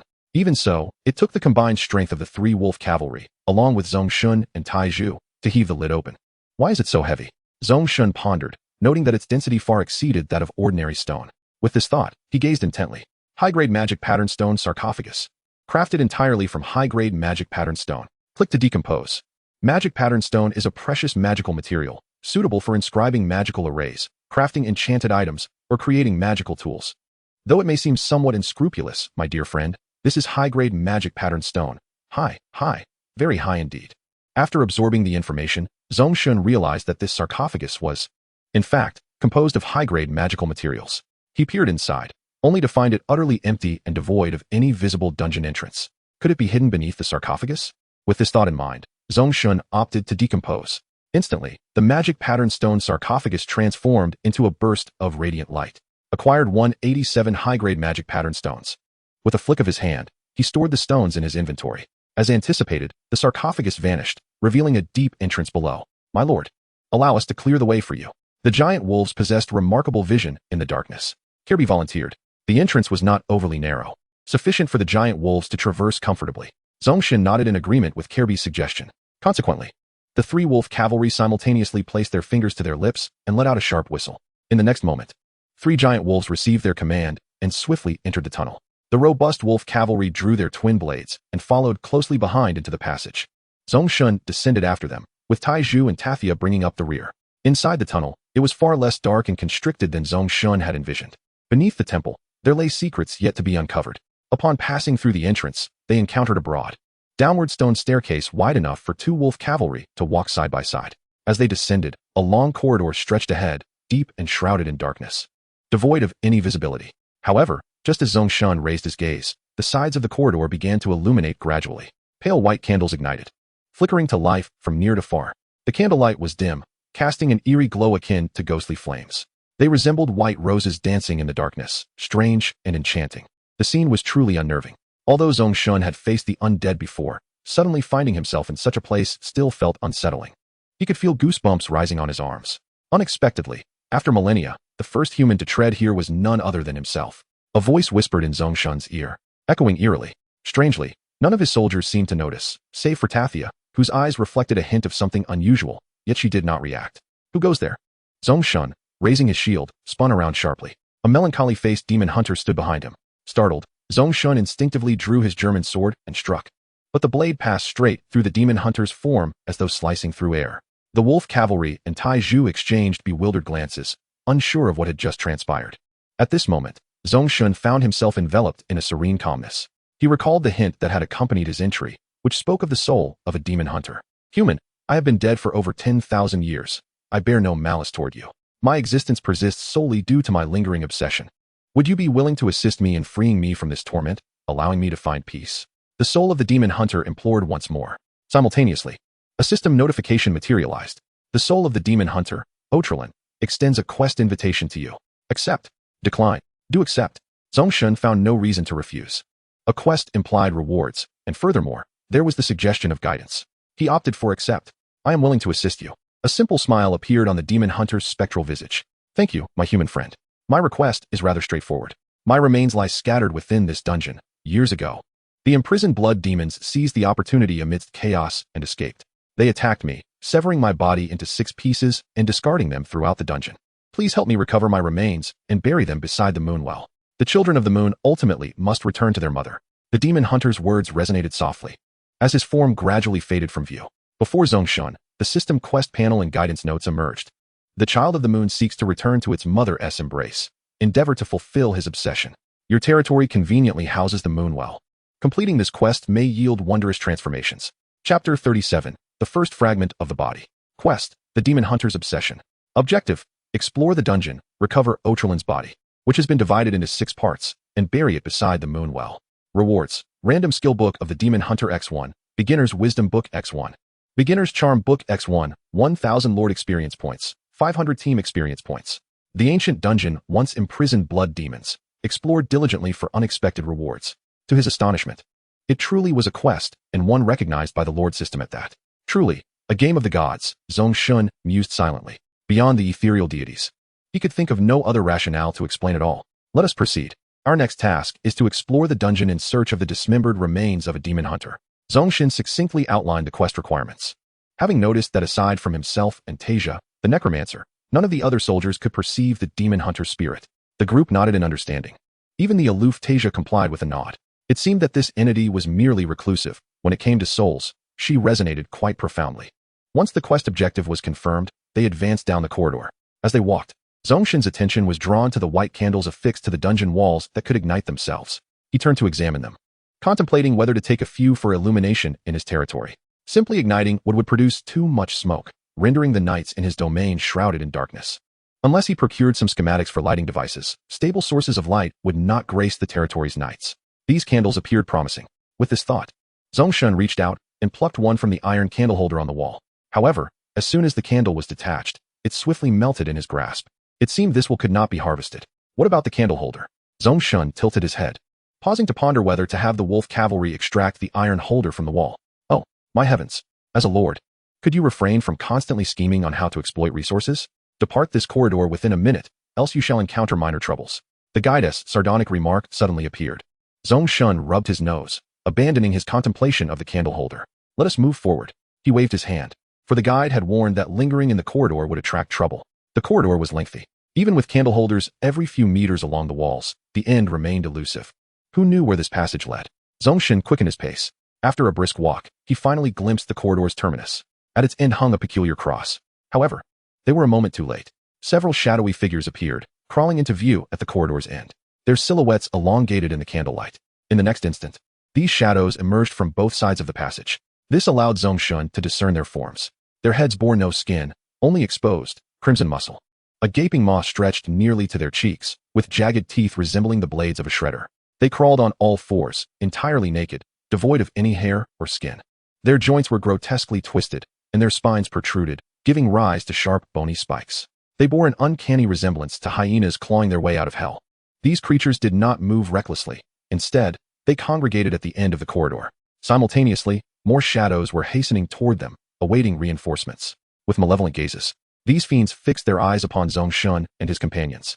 More abominable undead, muttered the wolf cavalryman, avid. These putrid beings are so repulsive that even my gris refuses to consume them. Hearing this, Zhong Shen squinted, focusing intently. Ghoul LV10. Race, undead. Bite, damage, 27 to 30. Health points, 200. Armor, 0. Skills, Frenzy LV2. Increases the ghoul's attack speed by 5, movement speed by 5, duration 60s, cooldown 5 m. Consume, devours corpses to restore health. Passive skill, Corruption LV2. Attacks inflict 3 points of corruption damage per second for 3 seconds. Eliminate these agile nuisances. Zhong Shen glanced at the other ghouls, noting similar attributes, with none being elite foes among them. At that moment, 2 more shadows crawled into view. Now there were 5 ghouls in total. With Zhong Shen's current forces, they were more than capable of dispatching them with ease. Destroy these decaying abominations. Zhong Shen, with a single finger pointed, issued the command to advance. The corridor was spacious. The 3 wolf cavalrymen roared as they charged forth. Taiju melted into the shadows, stealthily making his way. Zhong Shen turned his head. Upon sensing Zhong Shen's gaze, Tasia raised her gnarled staff, resembling a twisted root. After a brief incantation, 2 necromantic arrows shot forth. This was her skill, dual necromantic arrows. Satisfied, Zhong Shen nodded and strode forward. In such an environment, the encounter favored him. The ghouls held no advantage. Despite their agility surpassing that of the previous undead, they could not evade the intercepting wolf cavalry. Moreover, being unarmored, they were fragile units. Tasia's dual necromantic arrows alone could obliterate a significant portion of the ghoul's health in one fell swoop. This time, Zhong Shen felt entirely at ease. By the time he approached with his longsword, the battle had essentially concluded. The life of a lord was indeed simple and unadorned. Your subordinate, the wolf cavalry, has slain a level 10 ghoul. You will receive half the experience points. Your subordinate, Taiju, has slain a level 10 ghoul. You will receive half the experience points. Your subordinate, the necromancer, has slain a level 10 ghoul. You will receive half the experience points. Experience points gained, 170, 85. 5 ghouls were swiftly eradicated. The battle was as swift as a gust of wind. Zhong Shen quickly collected the spoils, not rushing to examine the rewards, but directly proceeding to the end of the corridor. Here, to the left and right, lay passages forming a T-junction. Yet, the focus was not on the junction itself, but rather on Zhong Shen's discovery of the first piece of the demon hunter's body. It appeared to be the torso, bound to a crucifix prominently displayed at the junction. On the rear wall, a plethora of strange runes, either dripping with blood or painted in crimson, bore an ominous significance. The torso was pierced with iron nails, as if subjected to a malevolent curse ritual. Zhong Shen gazed intently, and immediately, information surfaced. Torso of the Otterlawn Wind. The torso subjected to the profane ritual of the blood-burning demons, one of the quest items. No longer regarding it, Zhong Shen waved his hand, storing it within his inventory. Chapter 38. The Seed of the Ancient Guardian. The first piece of the torso was acquired with unexpected ease, far simpler than Zhong Shen had anticipated. However, the next question arose, where to proceed from here. As this uncertainty emerged, golden markers appeared at both passages, indicating that both sides held potential. Zhong Shen glanced left and right. Stop dawdling. It is advisable to proceed right first. Following the guidance of the strategy, he decisively ventured down the right path. The flanks of this corridor resembled a standard dungeon, with rusted iron bars and shattered magical arrays partitioning the cells. The ground had become somewhat slippery, accompanied by the sound of dripping water echoing in the eerie silence. The atmosphere was foreboding and tranquil. Zhong Shen could distinctly hear his own heartbeat alongside the heavy breaths of the 3 giant wolves. Each cell's iron bars and arrays were damaged, leaving the rooms empty. However, The walls inside were marred and adorned with dark crimson symbols, alongside an array of abstract and frenzied scrawls depicting various twisted limbs and grotesque, roaring visages. What manner of beings were these blood-burning demons? It seemed that the very legion that had decimated the elven city of Azuna was comprised of these blood-burning demons. The blood-burning demons, invaders from another dimension, are exceedingly malevolent fiends, the architects of the destruction of major civilizations in the previous epoch. With the conclusion of the epical war, the blood-burning demons gradually vanished, allowing humanity to rise, while the major civilizations of the last epoch became rare remnants. Such a significant origin for the blood-burning demons? They were invaders from another dimension, responsible for the annihilation of the continent's principal civilizations over 10,000 years ago, including the elves and many other races Zhong Shen had yet to encounter. While these races still existed, they were no longer the protagonists of this continent. At this moment, Zhong Shen pondered internally. Where were the remaining bodies? Was there anything of value here? The remaining bodies lie at the end of this dungeon, in a dim execution chamber, though an unfriendly figure roams there. From the current position, the third cell on the right contains a black iron chest, while the fifth cell on the left holds a discarded package at its entrance. Indeed, it was far more comfortable to rely on the strategy. This strategy module was an add-on to the Lord system, possessing comprehensive knowledge of the entire lordly world. Following the guidance of the strategy, Zhong Shen first approached the third cell on the right. As expected, nestled in the corner was a black iron chest, quietly awaiting. Zhong Shen hastened forward and chose to open it directly. The chest slowly creaked open, and several luminous orbs representing rewards emerged, among which one green orb particularly caught his eye. Successfully opened the black iron chest. Blueprint for Tier 2 Cottage, 1. Fine wheat bread, 6. Swift leather boots, green 1. Beginner's Manual of Life, 1. This time, there were only 4 rewards, yet one was a piece of fine quality equipment. Zhong Shen then dismantled the chest, yielding 10 units of iron. He decided to review the rewards later. Gathering the spoils, and with his soldiers unscathed, Zhong Shen opted to conserve time and hasten his exploration.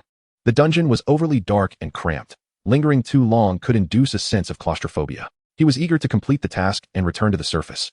Kerbai had mentioned that a group of traveling merchants had taken over the abandoned outpost atop the mountain. Zhong Shen was keen to engage with the indigenous people of this world and see if there were any wares of interest among the traveling merchants. After tidying up the black iron chest, Zhong Shen proceeded to the left. At the entrance of the fifth cell, he spotted the abandoned package as described in the strategy. Indeed, it was merely a tattered cloth bundle, its exterior long since decayed. Zhong Shen reached out and pulled, causing several luminous orbs to leap forth.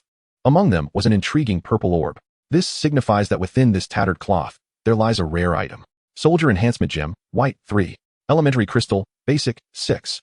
Wild Mark 1. Seed of the Ancient Guardian, Purple, 1. Another wave of rewards, particularly with the inclusion of a rare grade treasure. Let me take a closer look. Seed of the Ancient Guardian, a defensive trant of the elven race.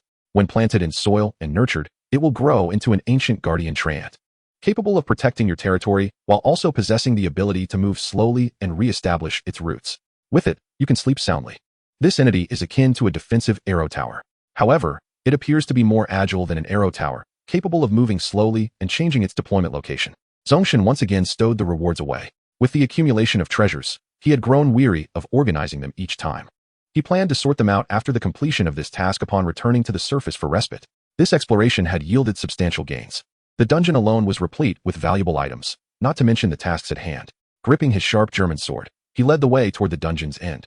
At this moment, Zhong Shen had begun to adapt to the rhythm of this world, just as the voice he had heard in that pristine white room had proclaimed. This is a realm of universal lords. As for why Gaiazwell favored him, Zhong Shen was uncertain. All he knew was that he must establish a territory sufficient for his survival, to live on, and live well. His thoughts gradually drifted afar, until he was roused by the iron pillar guarding his side.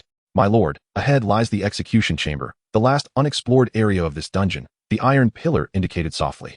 Zhong Shen halted his steps, and the others followed suit. The execution chamber was shrouded in darkness, devoid of any candlelight. Yet Zhong Shen dared not let his guard down. He turned to Tasia and instructed, Tasia, summon 2 skeletal archers to scout ahead. The necromancer Tasia glanced at Zhong Shen with apparent reluctance.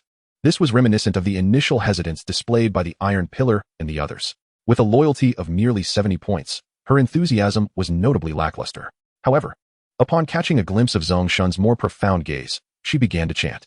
A surge of dark energy shot forth from her gnarled staff, landing directly on the execution chamber's floor.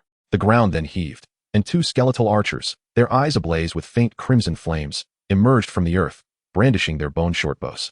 The next moment, the chamber was illuminated by a sudden blue light, revealing a figure clad in black light armor. its skull crowned with a pair of twisted horns, slowly rising while wielding a massive cleaver.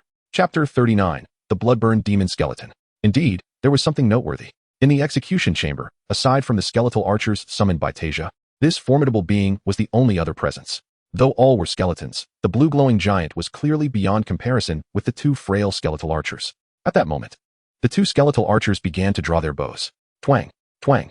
With the sound of taut bowstrings, two arrows soared toward the blue glowing skeleton. At such a close range, the arrows swiftly struck its form. 6, 6. Two paltry damage values, mere single digits, emerged from its head. It appeared that this adversary would not be easily dispatched. Zhong Shen raised an eyebrow. No sooner had he spoken than the blue glowing skeleton retaliated, swinging its massive cleaver horizontally toward the skeletal archers. 63, 63. Two striking damage values appeared. Yet, that was not the end of it. As it withdrew its cleaver, it left two trails of crimson flames along the skeletal archer's form. 50, 50. These flames began to blaze furiously upon the skeletal archer's frame. With 220 health points, the level 10 skeletal archer was left with but 107 after this onslaught. The combat prowess of this blue glowing skeleton was formidable, its slashing damage surpassing even that of the wolf cavalry. Kirby, ensnare it. Zhong Shen commanded. Tasia, have the skeletal archers retreat. He swiftly devised a strategy. While the skeletal archers were intended to scout, they could not be so easily sacrificed. A strategic withdrawal could still yield some output. Without hesitation, Kirby seized the net hanging at his waist and hurled it forward. It spread out before the blue glowing skeleton, ensnaring it in place. The net was a skill that possessed a mandatory control effect and could not be destroyed. Simultaneously, the skeletal archers began to retreat from the execution chamber. Seizing this opportunity, Zhong Shen focused intently to examine the attributes of the blue glowing skeleton. Bloodburn Demon Skeleton LV16, green. Race, undead. Slashing damage, 6164. Health points, 468,480. Armor value, 30. Skill, heavy slash. Utilizes all body strength to deliver a strike, causing 15 times slashing damage. With a 15 chance of inflicting equipment damage, reducing durability to 0, cooldown time of 8 hours. Passive skill, Bloodburn. Attacks carry a Bloodburn effect, igniting health points for a fixed damage of 50. The decayed Bloodburn demon, nurtured by years of resentment, has transformed into an undead skeleton warrior. Beware of its cleaver. It shall be your formidable foe, an elite creature, and a particularly powerful one at that. With these attributes, a single blow could swiftly drain hundreds of health points. Should it unleash its heavy slash skill, it could severely injure Zhong Shen and the Iron Pillar, both of whom were fragile with health points below 200. Just then, the control time of Kirby's net skill came to an end. The Bloodburn Demon Skeleton strode forth with great strides, its form cloaked in black light armor. Within its horned skull, two orbs of ghostly blue flames danced. This was the source of its eerie glow. Avide, Bjorn, take turns using the net skill to buy us time for a strategic retreat. Utilize ranged attacks as much as possible. Flank and maneuver. Do not engage head-on. With that, Zhong Shen initiated the retreat, while simultaneously orchestrating the battle strategy. Such formidable monstrosities, characterized by their substantial vitality, formidable defenses, and overwhelming damage potential, must not be confronted recklessly. Otherwise, the consequences could be dire. Upon hearing Zhong Shen's command, the group began to retreat, while Avide employed his net skill, ensnaring the creature once again for a fleeting 3 seconds. Concurrently, Zhong Shen, in retreat, collaborated with Tai Zhu to hurl the scattered, damaged iron bars from the prison cell into the corridor, intricately interlocking them to create a makeshift barricade. The group then paused in their tracks. Stimulated by the presence of such a powerful adversary, the soldiers, without requiring further direction, unleashed their full might in a concerted attack. The wolf cavalry commenced launching their short spears. 2 of the spears found their mark in the light armor, inflicting a mere 8 points of damage. However, another spear struck the unprotected scapula, dealing full damage and penetrating the skeletal structure of the blood-fueled demon. Tasia, too, chanted her dual necromantic arrows. 2 dark projectiles shooting forth like bolts of black lightning, crashing into the creature's chest. High amounts of magical damage surged past its head. The fluctuations in Tasia's magical attributes notwithstanding, the sheer terror of the dual necromantic arrows, at level 10 with a staggering multiplicative effect of 15, resulted in explosive damage. Nevertheless, this potent spell consumed a hefty 40 points of her magical power, depleting a significant fraction of her reserves. Simultaneously, the skeletal archers tirelessly unleashed a barrage of arrows. Zhong Shen, drawing forth his crossbow, expertly aimed with the precision granted by the strategy module, launching a bolt that struck the blood-fueled demon's eye socket, extinguishing a flicker of eerie blue flame within. His base-piercing damage reached an impressive 51 points, augmented by the curved crossbow bolt's additional 8 points, culminating in 59 points of piercing damage. The extra 30 points of damage likely correlated with the extinguished blue flame. All the skeletal foes bore two flames flickering within their eye sockets. At that moment, the blood-fueled demon skeleton broke free from its 3-second entrapment. Yet, in that brief interlude, the group had already dealt a significant amount of damage, leaving the demon with only 178 points of health. Then, Bjorn of the Wolf Cavalry unleashed his net skill yet again, having endured a barrage of attacks. The recently freed, blood-fueled demon skeleton had barely taken a few steps before it was ensnared once more, firmly immobilized. The combination of control and assault proved to be an exceptionally effective strategy. Were the blood-fueled demon skeleton possessed of intelligence and speech, it would surely be venting its frustrations now. How humiliating. Such a prestigious elite-level monster, with such formidable attributes, was being relentlessly pummeled into submission. So far, apart from a single attack on 2 expendable archers in the execution chamber, it had failed to inflict even a scratch upon Zhong Shen and his companions. Tasia, hold your position. Conserve your magical power. Young men, bombard it with your spears. Target its unprotected areas. Zhong Shen commanded once more, simultaneously reloading his crossbow and aiming at another eye socket. Let us pierce your wretched vision. The 2 skeletal archers diligently resumed their assault. A dazzling array of damage values erupted forth. The life force of the blood-fueled demon skeleton plummeted to 0, its bony frame collapsing in a heap, morphing into several glowing orbs of reward. Chapter 40. The profaned left and right arms. After a relentless barrage of control and attack, the blood-fueled demon skeleton was obliterated by Zhong Shen and his allies. Zhong Shen began to appreciate the thrill of monster control and manipulation. Killed level 16 blood-fueled demon skeleton. Gained 880 experience points. Acquired broken blood-fueled light armor X1. Acquired complete green soul X1. Acquired hard demon tibia X2. Acquired hard demon humerus X2. Acquired heavy cleave skill book green X1. A flash of white light heralded Zhong Shen's ascension to level 6. Regrettably, Tai Zhu and the Wolf Cavalry did not level up. Among the rewards were several gray and white items, along with a solitary green skill book. The rest of the rewards could wait. But the equipment and skill book demanded immediate attention. With this in mind, Zhong Shen retrieved a previously acquired green item, swift leather boots. He laid them out before him, ready to make arrangements. Broken blood-fueled light armor. Quality, damaged. Body protection, 30. Durability, 50. Required strength, 16. Having endured countless battles and the ravages of time, this severely damaged light armor still possesses commendable protective capabilities. A gray equipment of broken quality, yet its defensive capabilities were decent, augmenting the wearer's armor value by 30 points. Just in time, as Colby's leather armor was on the verge of disintegration, this could serve as a suitable interim solution. Zhong Shen swiftly formulated a plan. He gestured for Colby to approach, presenting the broken light armor to him. Colby, change out of your nearly worn-out leather armor and don this light armor. Upon hearing this, Colby dismounted from his wolf and obediently removed the leather armor, revealing his sturdy and powerful physique. He donned the broken blood-fueled light armor, bestowed by Zhong Shen, and bowed in gratitude. Due to your care and generosity, Wolf Cavalry Colby's loyalty has increased by 3 points, current loyalty 93. Zhong Shen nodded approvingly, gesturing for Colby to return to his position, and then focused on the other 2 green items and the skill. Swift leather boots, green. Quality, fine. Leg protection, 17. Durability, 150. Skill, passive skill Swift LV1. Increases movement speed by 5. Required agility, 6. An excellent piece of equipment, boasting an additional passive skill. It increased leg protection by 17 points.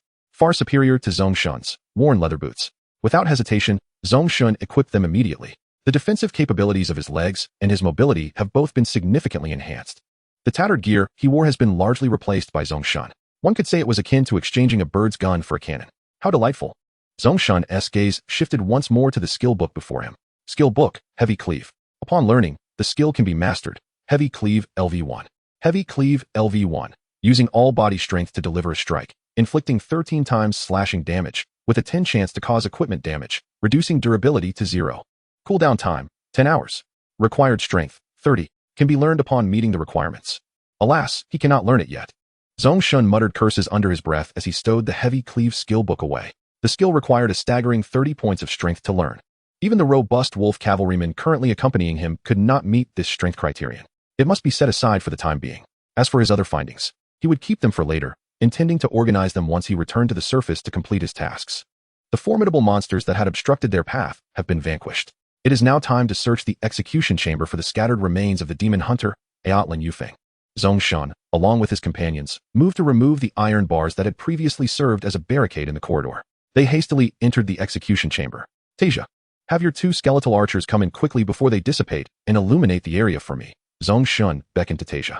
The execution chamber was enveloped in darkness, rendering visibility nearly impossible. Just in time, the duration of the 2 skeletal archers was nearing its end. He needed a sturdy ally to shed some light. As the 2 skeletal archers stepped inside, the flickering red flames of their souls illuminated the execution chamber. The pale red light cast eerie shadows on the walls, distorting the figures of those present. Within the execution chamber lay an array of various torture devices, their iron surfaces coated in a thick layer of dark crimson patina. Among them, a set of iron shackles held 2 robust arms, which were adorned with dark red markings and studded with steel spikes. This was a desecration ritual akin to that inflicted upon a torso. It was evident that these blood-burning demons harbored a deep-seated hatred for the demon hunter, Aotlan Yufeng. Even in death, they did not spare the opportunity to desecrate his remains. This ritual belonged to the realm of interdimensional demons, the significance of which Zhong Shen did not fully comprehend, whether it was merely an act of vengeance or something more sinister. Nonetheless, as long as he confirmed that the task was legitimate and acknowledged by the Lord's system, Zhong Shen could proceed with assurance. He stepped forward, focusing intently. Aotlan Yufeng's left arm. The left arm having undergone the desecration ritual by the blood-burning demons, one of the task items. Aotlan Yufeng's right arm. The right arm having undergone the desecration ritual by the blood-burning demons, one of the task items. With a gentle gesture, he stored these 2 body parts in his inventory. Now, he had retrieved 3 out of the 6 remains. Only the left and right legs and the head remained. Once he collected them all, this task would be deemed complete. The execution chamber marked the end of this area. Beyond this, it seemed there were no other locations of exploration value. "Let us proceed back to the corridor junction and explore the left dungeon," he declared. No sooner had he spoken than the duration of the 2 skeletal archers expired, collapsing into 2 piles of bone fragments, plunging the execution chamber back into darkness. After finishing his words, Zhong Shen took the lead, exiting the execution chamber. He retraced his steps along the corridor, returning to the T-junction, and ventured directly into the left dungeon. The layout of the dungeons on either side was quite similar, but Zhong Shen noticed that at the left dungeon's end, there was another path veering left, suggesting that the left side held hidden wonders. It was no wonder the strategy recommended exploring the right side first, as it led to a dead end. This way, by finishing the right side, one could proceed to the left without backtracking and hindering progress. Since they had descended from the entrance beneath the coffin in the temple, they had traversed quite a distance underground, and now they were uncertain of the dungeon's ceiling's whereabouts. Regardless, they had certainly distanced themselves from the temple. Zhong Shen advanced cautiously. The left corridor remained flanked by 2 rows of cells. He did not let his guard down. The dungeon was home to numerous undead creatures, and one could never know what bizarre entities might emerge. After a few steps, he sensed something amiss. Boom. Suddenly, a loud explosion echoed from the left corridor's end, accompanied by a faint flicker of flame. "Halt!" Zhong Shen raised his hand, signaling his soldiers to halt. Chapter 41, The Mutant Ghoul. Ahead, it seemed a battle was underway. Zhong Shen narrowed his eyes, swiftly deducing the situation. No wonder he felt something was off about the left dungeon. The cell's broken iron bars had been cleared to the doors, indicating that someone had already explored these cells. Realizing this, Zhong Shen inquired of the strategy. "Is there anything of value to be collected from this row of cells?" Before 37 minutes and 42 seconds, there was indeed, but regrettably, you arrived a moment too late. This dungeon does not have only the entrance from the temple. There is an escape route leading upward from the 3rd cell on your right, leading to the ruins of a structure above. This is also why it was suggested to explore the right dungeon first. Alas, someone has beaten him to it. It seems other lords have discovered this place as well. Zhong Shen sighed softly. However, this was an inevitable process. In an area with so many lords, each would eventually venture out to explore and gather resources after their initial panic, gradually radiating outward to their surroundings. Encounters were bound to happen. Yet, Zhong Shen had not anticipated finding traces of other lords in such a dark dungeon. It appeared that they were engaged in fierce combat. One could easily surmise that they were battling formidable foes, akin to the blood-burning demon skeletons, guarding the other remains of Aotlan Yufeng. However, such elite monsters were not easily dealt with. Zhong Shen prepared to observe, hoping to seize any opportunities that might arise. As for being a good Samaritan and aiding them in defeating the monsters, that idea never crossed his mind. Theoretically, lords were in a competitive relationship with one another. Assisting someone else might not earn one any gratitude. Zhong Shen had never involved himself in such thankless endeavors. However, the other equipment mattered little to him. What he truly cared about was the body of the altar and wind, for it was his task item. As Zhong Shen pondered over his strategy, the battle around the corner seemed to have reached a fever pitch. He could hear several furious roars, and the intensity of the fight was palpable. He couldn't help but marvel. When he had confronted the blood-burning demon skeleton earlier, it had hardly felt this fierce. Yet, he had forgotten that not everyone possessed a formidable team of fighters upon their descent, as he had on the very next day. Suddenly, a resounding crash echoed through the dungeon. causing the entire structure to tremble slightly. Large clouds of dust cascaded down from above, leaving Zhong Shen covered in grime. "Is this a demolition?" he muttered, brushing off the dust from his head. After that enormous sound, silence enveloped the surroundings. There were no more roars, no explosions, no flames, only a profound stillness. Had the battle come to an end? Zhong Shen pondered, then commanded, "Taizhu, use shadow transformation and sneak over to investigate." The skill of the Nord Shadow Scout, shadow transformation, had a cooldown of 5 minutes and lasted 3 minutes, allowing for frequent use. Taizhu nodded in acknowledgement. In an instant, he morphed into a shadow and swiftly stealthily made his way down the corridor, turning the corner to begin his reconnaissance. Approximately 2 minutes later, Taizhu returned.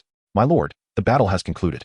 An unknown lord has perished, along with a massive ghoul that has sustained severe injuries." Zhong Shen frowned. This lord has proven unworthy, failing to conquer an elite monster. It seems such spoils are not for the taking by everyone. "Did you find any remains of soldiers?" Zhong Shen inquired, aware that the other party would not have come alone. The astonishing explosion and fierce flames could not have been the work of a mere novice lord. Zhong Shen was certain of this. However, Taizhu shook his head. "I regret to inform you, my lord, that no remains of soldiers were discovered." Zhong Shen was puzzled. "Have they fled? We should investigate further." He resolved to take a closer look. Thus, he led the main force to the end of the left dungeon. Turning left from there, they entered a grand hall, resembling a prayer chamber, littered with the wreckage of broken tables and chairs. Yet, this was still not the end. A heavy iron door, adorned with runes, barred their way at the opposite end of the prayer room. Within the chamber, a gigantic, one-armed ghoul was devouring the body of the unfortunate lord. Its abdomen was distended, as though it contained something within. Behind this ghoul stood the altar, where Zhong Shen could see the task item he sought, resting atop it. He focused intently. The attributes of the ghoul, which was over 4 meters long and possessed a mouth as large as a basin, materialized before him. Mutated ghoul LV16 green. Race, undead. Bite damage, 5861. Health, 268. 655. Armor, 10. Skills, tongue thrust. The mutated ghoul possesses a tongue like a chain, capable of extending suddenly to pierce targets within 10 meters and pulling them close. Frenzy, LV10. Increases the ghoul's attack speed and movement speed by 25 for 90 seconds. Cooldown time of 1 hour. Devour. Consumes corpses to restore health. Swallow. The ghoul opens its massive mouth to directly consume targets of level 12 or below, up to 2 meters in length and with health below 300, currently unavailable. Why are you just standing there? Attack it. Avenge the fallen lord. This mutated ghoul possessed 4 skills and was in a weakened state. Its attack power was high, health substantial, and defense average. As it feasted upon the lord's corpse, its health steadily restored. Charge. Bring it down. Zhong Shen commanded with a sweeping gesture. Tasia began to chant the dual death arrow instinctively. The 3 wolf cavalry unleashed their battle cries and charged forth. Taizhu vanished again into the shadows. Even Zhong Shen lifted his soon-to-be damaged zheng-shaped shield and surged forward. The mutated ghoul abandoned its meal, its crimson eyes fixated on the group, particularly the charging wolf cavalry. It suddenly opened its gaping maw, and a bright red tongue shot forth like a crimson flash towards Bjorn, speckled with clinging flesh and blood. However, the wolf cavalry was not so easily dispatched. Bjorn reacted swiftly. Upon seeing the tongue launch toward him, he raised his battle blade. Just as the tongue was about to reach him, he swung down his blade, with a sound akin to tough leather being cleaved. The tip of the mutated ghoul's tongue was severed. The ghoul roared in anger as it retracted its tongue. Chapter 42, The Dying Fire Mage. In response, the 3 wolf cavalry swiftly closed the distance, their blades striking its body. All 3 simultaneously executed their combat skill, Blade Slash. 3 arcs of silvery light descended upon the mutated ghoul's back. The damage from their combined strikes, amplified by a factor of 15, manifested above its head. 85, 85, 85. This resulted in a staggering total of 255 damage, and this was with the ghoul's 10 points of armor. Otherwise, those 3 strikes alone would have been sufficient to slay the mutated ghoul. Now, the mutated ghoul was left with a mere sliver of health. "Let me deliver the finishing blow," Zhong Shen shouted, halting Taizhu, who was about to leap from the shadows to deliver the final strike. It was no joke. If he landed the final blow, he would gain half the experience, while the soldiers who participated in the battle would share the remainder. He hastened forward, aimed, and struck. 36. The health of the mutated ghoul was entirely depleted, dispersing into several motes of light in its wake. Among them was a glimmering blue light. Additionally, there was a man, covered in slime and on the brink of death. This fellow was likely devoured by the mutated ghoul moments ago, which explains the bulging belly of the creature. Now that the mutated ghoul has been vanquished by Zhong Shen, this fortunate individual has been spared. Defeated LV16 mutated ghoul. Gained 880 experience points. Acquired 10 mutated ghoul fangs. Obtained 1 complete green soul. Received 1 ghoul's ring blue. Acquired 1 blueprint for a cellar. 1 key for the rune iron gate. 5 beams of white light flashed simultaneously. Iron Pillar, Zhong Shen, and the 3 wolf riders along with their gigantic wolves all leveled up. The wolf riders ascended to LV11. Iron Pillar reached LV5, while Zhong Shen himself stood at LV6. Just a fraction away from LV7. Zhong Shen cast a brief glance, noting that Iron Pillar allocated all his attribute points to agility, while the wolf riders focused on strength. Their power saw a modest enhancement. With prolonged combat, soldiers could achieve sustained growth in strength through leveling up and equipping better gear. Next, Zhong Shen directed his attention to the equipment. Remarkably, he had discovered a blue piece of gear, a first for him. Other items could wait. The equipment warranted immediate inspection. Ghoul's Ring Blue. Quality, excellent. Effect, Strength 3, Agility 3, Health 50. Skill, Summon Ghoul LV10. Summons 2 ordinary LV10 ghouls to fight for you, lasting 10 minutes. Cooldown 8 hours. Congratulations, blue quality, excellent grade. You are worthy of this. Zhong Shen promptly donned the ring. Upon wearing it, his strength increased to 21 points, agility to 11 points, and his health surged to 253 points. His attributes received a considerable boost, truly befitting a piece of blue quality equipment. It evidently surpassed green quality, yet was not as rare as purple quality. Thus far, Zhong Shen had identified 6 quality tiers: damaged, gray, ordinary, white, fine green, excellent, blue, rare, purple, and legendary, orange. This established a preliminary hierarchy of quality. As for whether there were even higher tiers above legendary, that remained to be uncovered through Zhong Shen's explorations. As per usual, Zhong Shen collected the other rewards first. His gaze then shifted to the man ensconced in a massive slime. He was clad in a mage's robe adorned with flame runes, wielding a short staff topped with a vibrant red gem, which appeared rather valuable. Zhong Shen pondered whether to strip this individual of his equipment. Dying Fire Mage, Foss. Qualification, excellent. Level, LV10. Attributes, click to expand. Hunger, 80. Loyalty, 0. Original master deceased, in a masterless state. Occupies 2 points of dominance. Click to rescue and recruit. It seemed this fellow was a soldier of the unfortunate lord who had met his demise. A fire mage, unfortunate to have been consumed by the mutated ghoul. Without a formidable soldier, the hapless lord could not possibly contend with the mutated ghoul and was swiftly dispatched. Typical lords rarely achieve personal power on par with Zhong Shen. At present, Zhong Shen's combat prowess was nearly equivalent to that of a wolf rider without a mount, a testament to his strength-oriented approach from the outset. Thus, this dying mage was indeed a candidate for recruitment. Zhong Shen contemplated briefly before expanding his attributes. Fire Mage, Foss. Strength, 13. Agility, 12. Wisdom, 30. Charisma, 9. Health, 13,285. Mana, 27,385. Magic damage, 4649. Bludgeoning damage, 1821. Head armor value, 0. Upper body armor value, 19. Lower body armor value, 9. Magic resistance, 9. Skills, Fire Rain. Casting time 10 seconds, summons 10 waves of fire rain to attack a designated area. Each wave inflicting a fixed magic damage of 80 and 8 points of burn damage. Consumes 100 mana, cooldown 30 m, magic efficiency amplification. Increases mana recovery speed by 20. Fireball, casting time 2 seconds, consumes 20 mana, launches a small fireball causing 12 times magic damage and lasting 3 seconds, with 1 times magic damage burn damage per second. Explosive Fireball, casting time 5 seconds, consumes 50 mana, launches an explosive fireball causing 15 times magic damage and 15 times explosive damage, along with a 3-second burn damage. Remarkably potent.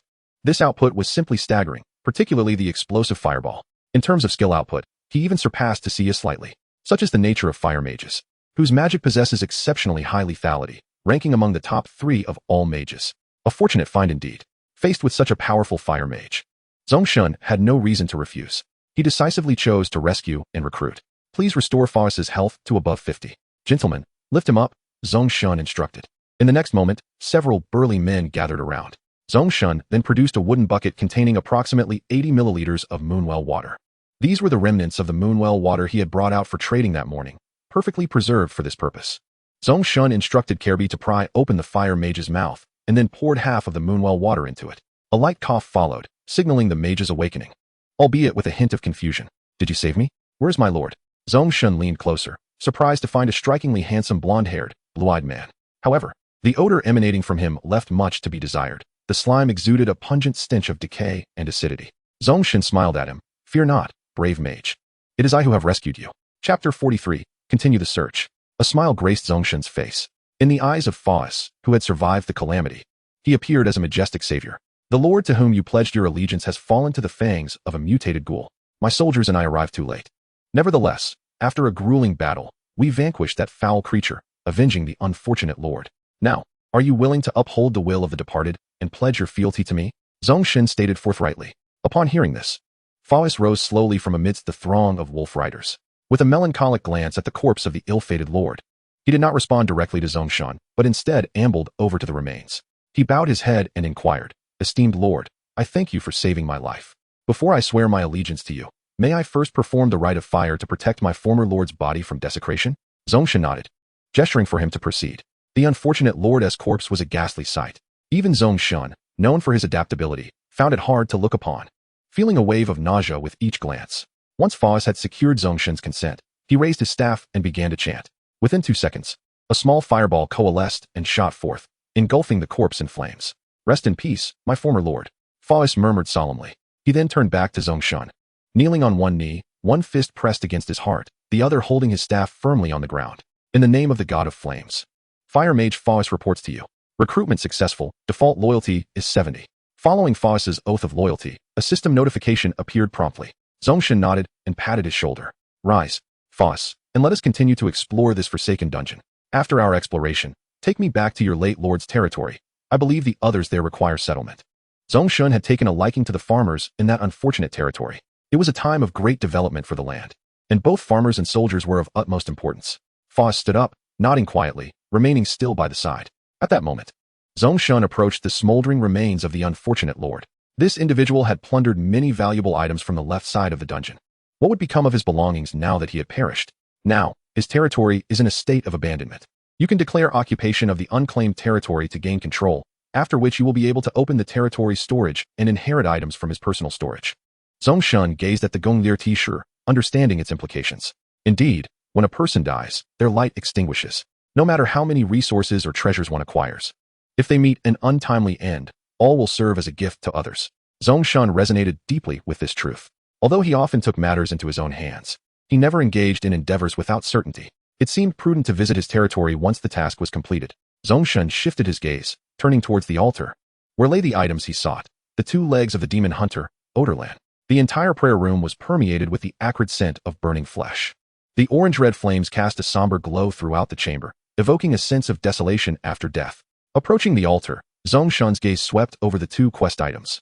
Odorlan's left lower limb, defiled by the ritual of burning blood, one of the quest items. Odorlan's right lower limb, defiled by the ritual of burning blood, one of the quest items. He did not linger long. Upon confirming their authenticity, he waved his hand to store them in his inventory.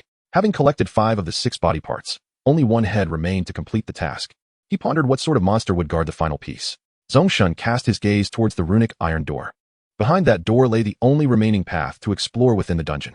He flipped his hand and produced the key to the runic iron door, which had dropped from the mutated ghoul. Let us proceed to the next stage, he called out to his soldiers, approaching the door and inserting the key into the lock. The runes on the door suddenly glimmered. Turning the key gently in a clockwise motion, he heard a soft click, and the runic door slowly creaked open. Beyond lay what seemed to be the living quarters of the dungeon. The corridor here was similarly spacious, devoid of the grotesque graffiti that had marred the walls before, presenting a much cleaner appearance. However, a dark red drag mark extended along the floor, reaching into the depths of the corridor. What treasures might lie within? Zhong Shen began his customary search for loot. There is a black iron chest beneath the bed in the 4th room on your right, scattered equipment in the 5th room on your left, and various materials in the 8th room. In an instant, Zhong Shen was acutely aware of all the treasures within the corridor. It was akin to consulting a strategy guide while playing a game. While it could not directly expedite the development of Zhong Shen's territory, it would save considerable time and yield many additional treasures. Following the guide's hints, Zhong Shen located the black iron chest and, with familiarity, selected Open. Black iron chest opened successfully. Blueprint for basic farmland, 1010 x1. 100 wheat seeds. Blueprint for simple leather armor, x1. Basic fire rune, x1. 4 rewards were claimed by Zhong Shen. He dismantled the chest for 10 iron. Among this bounty, he had drawn the blueprint for basic farmland and wheat seeds. Though currently, through hunting and exploration, he could satisfy his food needs entirely, sustainable development necessitated prompt agricultural endeavors. Storing the rewards away, Zhong Shen was in no rush to inspect them. Aside from equipment that could immediately enhance combat prowess, other items could be thoroughly examined after this exploration concluded. After opening the chest, Zhong Shen proceeded to the room with the scattered equipment. It appeared to be a small armory, but it had evidently been ransacked during the tumult in the dungeon. The weapon racks that once stood there were now bare. Scattered across the ground, A few pieces of equipment lay in disarray. Zhong Shen reached out with a swift motion, and these items were drawn into his storage compartment. Among them were 4 short swords of white quality, designated as Standard Sword of Azhara.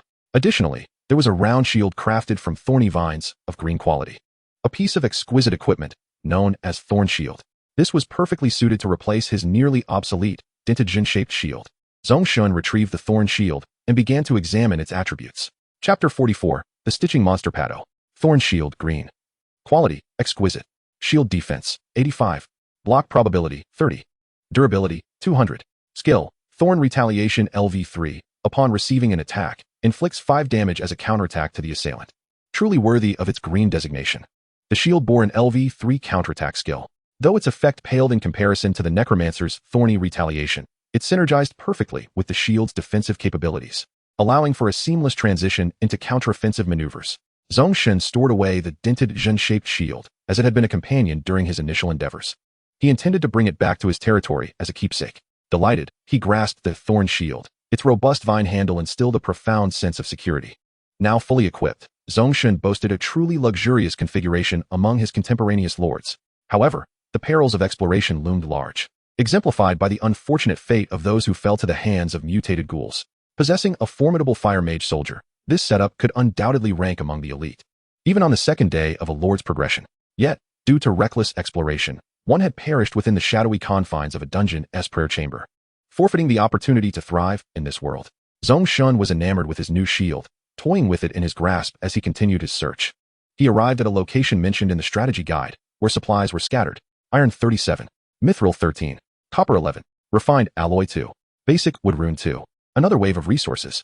Among these, Refined Alloy and Basic Wood Rune, along with the previously acquired Basic Fire Rune, were entirely new material resources.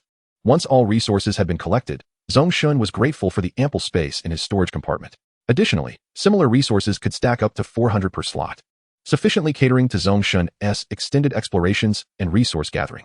At the end of this corridor lay a broad staircase leading upwards.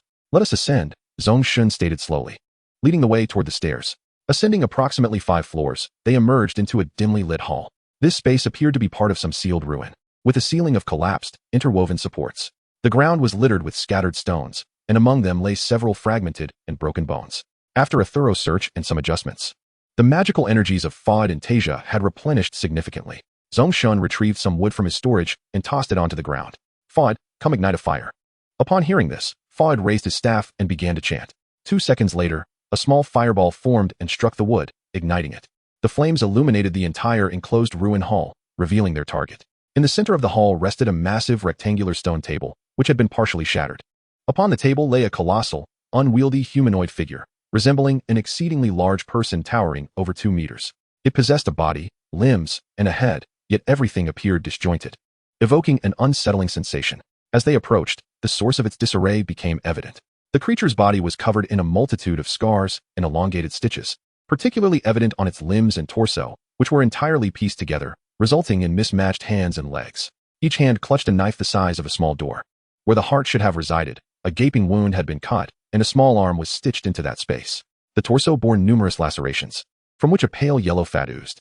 This monster possessed 2 heads, and the tasked target Zhong Shen sought, the head of an Othalan wind, was stitched onto the creature's neck, forming an additional head. The demon hunter's signature twin horns on its forehead mirrored those depicted in the murals. As Zhong Shen and his companions observed, the monster began to stir. Its head bore a name and level. Stitching Monster Pado LV18 Blue.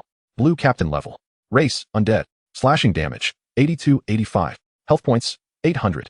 Armor value, 26. Magic resistance, 20. Skills, Decaying Gas LV10. Releases a circular toxic gas cloud with a diameter of 10 meters.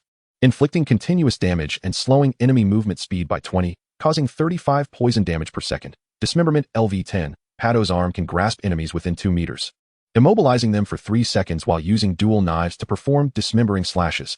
Passive skill, Flesh Accumulation. Every enemy Pado kills allows it to plunder a portion of their body, converting it into attribute enhancements.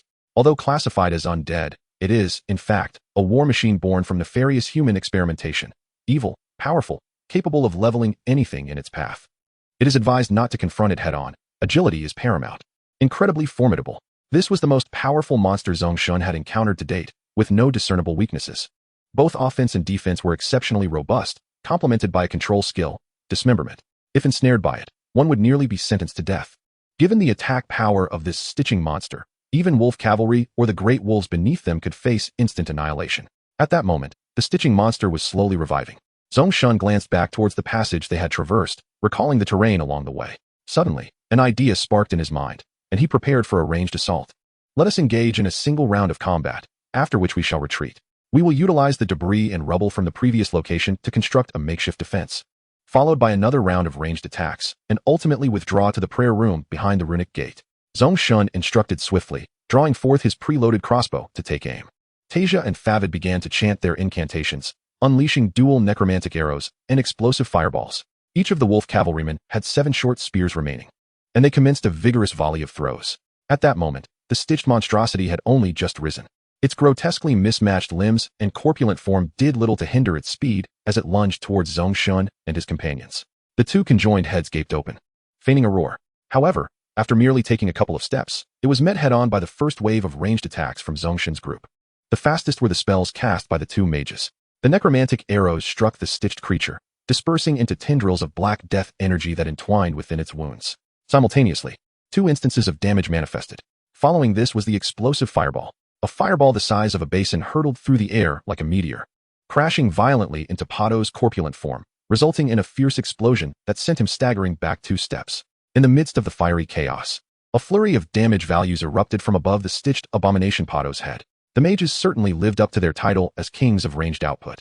Alas, after this round, Favid's magical reserves were running perilously low.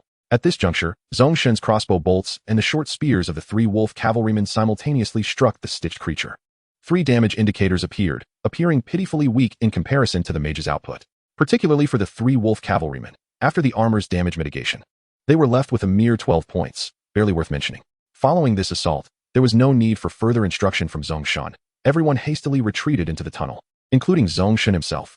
They all dashed back into the corridor, frantically hurling rubble, discarded iron bars, and broken bed frames to block the ascending staircase. With the concerted effort of 7 individuals, they quickly sealed off the stairs. Subsequently, they withdrew to the midpoint of the corridor, halting approximately 20 meters from the staircase, quietly awaiting the opportunity to launch a second wave of attacks. At this moment, the stitched abomination's rotund body staggered downwards. Confronted with the obstructive debris, it appeared bewildered. After futilely attempting to shove the obstacles aside with brute force, it raised its massive cleaver-like arms and began to violently hack at the barriers, as if slicing through vegetables. In a mere half-minute, it reduced the obstruction to mere fragments. As it lumbered down the staircase, Zhong Shen discerned that this creature was devoid of emotion or will, only a primal instinct for slaughter. The instant it set foot in the corridor, the second wave of ranged attacks rained down upon it.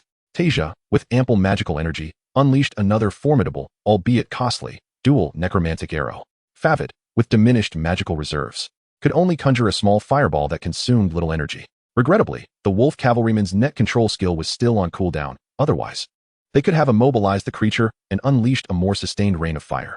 A cascade of damage indicators erupted above its head. Once the second wave of attacks concluded, the group retreated once more, this time directly into the prayer room. Zhong Shen turned back to secure the runic iron door. He possessed the key, but the creature did not. As the runic door closed, it shimmered with the glow of runes, appearing utterly indomitable. Holding the key, Zhong Shen allowed a smile to grace his face as he slowly retreated. These 2 waves of tactical assaults had effectively depleted 2/3 of the stitched abomination's health. Presently, it retained 274 health points. If the 2 mages prepared their spells, another strike would surely vanquish the creature. He had begun to savor the advantages that mages provided. With their output capabilities and magical reserves, they were veritable mobile artillery. At that moment, the stitched creature staggered to the entrance of the runic door, raising its cleaver to viciously strike at the barrier, causing the runes to flicker incessantly. Yet, Zhong Shen remained unfazed. He retrieved a few relatively intact chairs from the prayer room and casually sat down, propping one leg over the other. He encouraged Tasia, Favid, and Taiju to join him in observing the spectacle, especially the 2 mages, who closed their eyes and entered a meditative state to swiftly regenerate their magical energy. Zhong Shen felt tempted to personally attend to their needs. Both Favid and Tasia possessed the skill of magic amplification. In their meditative state, they could recover 33 points of magical energy in a minute. If the runic door could hold for just over a minute, Favid would accumulate enough energy to unleash an explosive fireball. At that juncture, another barrage of spells would leave the stitched creature on the brink of death, allowing him to finish it off with his crossbow. A flawless strategy. Though Zhong Shen lacked any particular specialties, he possessed a quick wit and wealth of gaming experience. Taiju, unable to contribute with ranged attacks, could only accompany the others throughout. At this moment, he gazed at Zhong Shen with profound admiration. The blue, captain-level stitched abomination had been so easily reduced to less than a third of its health. His leader was truly formidable. The light in Tai Zhu's eyes nearly sparkled with awe. My lord, I can scarcely believe that we are now capable of contending with such powerful captain-level monsters. Tai Zhu exclaimed, only to see Zhong Shen dismissively shrug. Do you understand what it means to maneuver and output? It is merely a fundamental operation, is it not? Utilizing the terrain for such maneuvers is indeed basic. However, Zhong Shen remained skeptical of this notion. Moreover, while skill is one aspect, the sufficiency of one's forces is another. 3 wolf cavalry, an assassin, and himself, barely qualifying as a shield and sword warrior, formed a combat team that was quite formidable. With 5 melee fighters and 2 exceptionally powerful mages, they had essentially established a well-rounded battle squad, one that could be deemed rather luxurious. As long as they did not charge headlong into confrontation, victory was all but assured. A minute later, the runic iron gate began to dim, emitting a creaking sound as it strained under pressure. It appeared it would not hold for much longer. My lord, I have restored 50 points of magical energy, reported Farvid, opening his eyes to address Zhong Shen. Excellent, Iron Pillar. Take the key and open the door to unleash the hounds. Avide, you too shall throw a spear. Coordinate your attacks with the mages. The rest of you, remain vigilant and ready. Zhong Shen tossed the key to the runic iron gate into Iron Pillar's hands, while simultaneously loading his crossbow. Prepare yourselves for one final strike. Iron Pillar seized the key and swiftly approached the door. At that moment, the runic iron gate was on the verge of breaking open. With agility, Iron Pillar unlocked the door, and the next instant, he vanished into the shadows. The door was suddenly thrust open, and the stitched monstrosity strode in.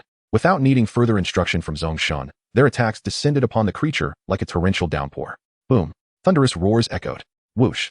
Accompanied by the magical onslaught from Tasia and Farvid, Avide also hurled a spear, following a barrage of damage. The stitched creature Pato was left with but a sliver of health, yet it continued its relentless advance towards Zhong Shen. It was time to deliver the finishing blow. Die! With a resounding crack, the crossbow's string propelled the bolt, striking the massive form of the stitched creature directly. The final wave of damage surged forth, and Pato disintegrated into a radiant white light upon the ground, gradually fragmenting into 5 or 6 distinct glimmers, lying still. Zhong Shen stowed away the crossbow, a satisfied smile curling at the corners of his mouth. Chapter 46, The Blessing of Souls and the Recruitment Plan. Defeated level 18 stitched monster Pato. Gained 1680 experience points. Gained 100 reputation points. Obtained Tavern Construction Blueprint 1. Acquired Level 1 Territory Technology Research Institute Blueprint 1. Obtained Level 2 Lord's Manor Upgrade Certificate 1. Received Fragmented Blue Soul 1. Received Ruthless Butcher's Knife Blue 1. Acquired Book Marching Strategies 1. Obtained the Head of the Altaran Wind. The captain-level stitched monster Pato bestowed upon Zhong Shen a wave of warmth, though the rewards were predominantly blueprints and tomes. Zhong Shen planned to review and organize them upon his return journey. The only piece of equipment appeared to be the butcher's knife held by Pato. As he grasped it, he nearly lost his grip. With Zhong Shen's considerable strength of 21 points, even a single-handed hold felt burdensome. Only with both hands could he lift it before him. However, to wield it adeptly for slashing, a strength of at least 35 points was required. The blade was as wide as his body. Ruthless Butcher's Knife, Blue. Usable with 1 or 2 hands. Quality, excellent. Slashing damage, 42-48. Attack range, 55. Attack speed, 8. Durability, 220. Skill, Frenzied Slash. Unleashes 3 slashes within 3 seconds, each dealing 10 times the slashing damage. Required strength, 38. By the heavens, how impressive. This butcher's knife is truly a weapon of slaughter, usable with 1 or 2 hands. Yet its requirement of 38 points of strength is beyond both Zhong Shen and the wolf cavalry. For now, it must be stored away or considered for sale in the market. Zhong Shen tucked the butcher's knife away and turned his attention to the final body of the demon hunter, head of the Altaran Wind. A head defiled by the blood-burning demon's desecration ritual and stitching experiment, a quest item. He collected it, and with that, he had gathered all 6 bodies of the demon hunters. Now, he merely needed to return to his territory and inter them beside the moon well. After Zhong Shen vanquished the stitched monster Pato, beams of light cascaded throughout the dungeon. Wisps of black smoke rose amidst the radiance, ultimately dissipating into nothingness. Bathed in light, Zhong Shen felt a warm and comforting sensation envelop him. Due to your bravery, the dungeon has been illuminated once more, the shadows of death have receded, and countless elven souls have found peace. You have received the blessing of the elven souls, lasting for 3 days. Blessing of the elven souls. Effect: increases precious item drop rate by 5, fatigue by 50, attack by 10, defense by 10. This was a delightful surprise. He had not anticipated that conquering this dungeon would yield additional buff rewards. With the dungeon fully explored and no further value in lingering. He raised his hand to check the time. It was now midday. Having departed at around 6 in the morning, over 6 hours had passed. The group's hunger levels were manageable, and Zhong Shen decided to alter their itinerary. They would not continue exploring, but instead accept the inheritance and land of that unfortunate lord, gathering the farmers from the territory. Additionally, preparations for territorial expansion would need to be made, alongside organizing the rewards obtained from the morning's exploration. With this in mind, Zhong Shen turned to the fire mage Farvid and said, "Farvid, lead me to your former lord's territory. Let us recruit those unfortunate farmers." Farvid nodded respectfully, bowing his head. "My lord, please follow me. We discovered a humble entrance amidst the ruins, which led us here. Allow me to guide you." His demeanor was one of utmost respect. After a brief period of fighting side by side, Zhong Shen had already won the recognition of Farvid through his strength and talent. In comparison to the now dwindling former lord, this one was undeniably far more formidable. Perhaps he truly could lead Zhong Shen back to the glory that had once faded away. Nodding in agreement, Zhong Shen followed Farvid and the others back to the left dungeon. Within one of the cells, just as the strategy guide had hinted, a tunnel approximately 2 meters in diameter had been excavated. This tunnel wound upwards, barely allowing the group to pass in single file. Signs of collapse were evident within, alongside traces of recent digging efforts. Evidently, the unfortunate lord had expended considerable effort to reopen this passage upon discovering it.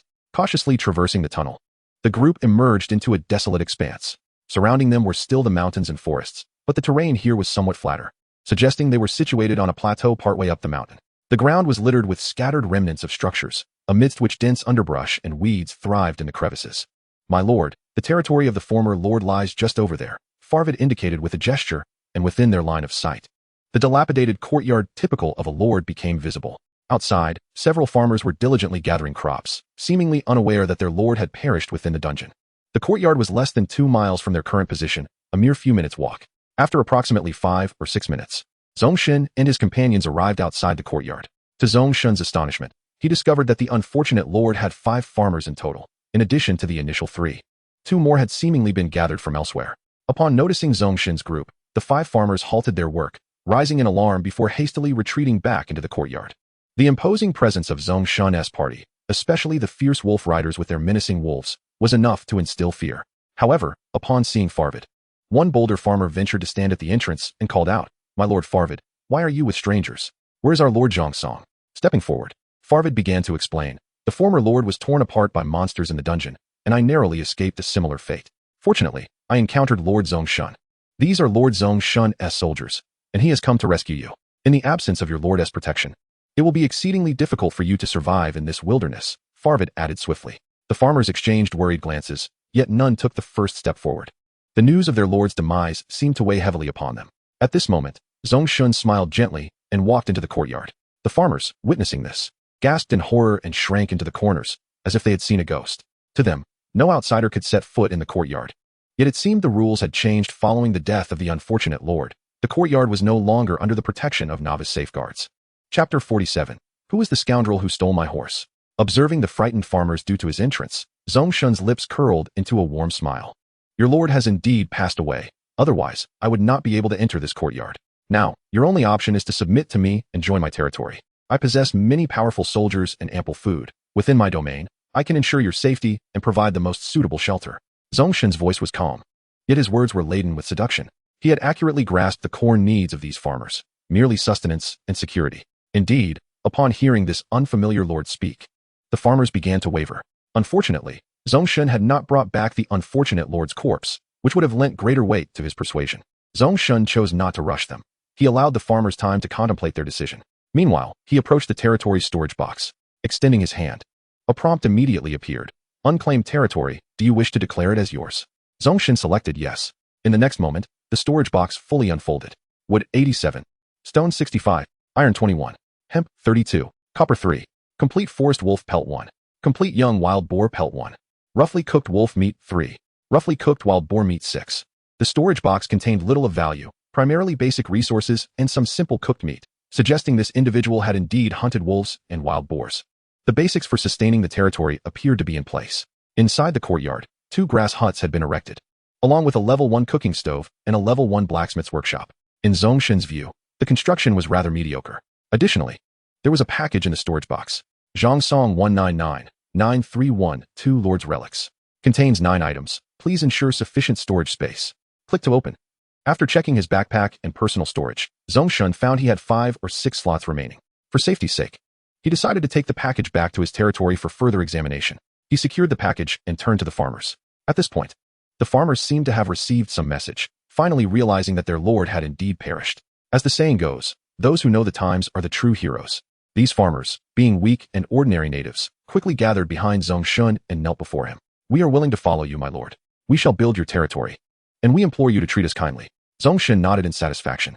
Very well, very well. Your decision is indeed wise. Young men, lead these farmers back to the camp. You should know the way, yes?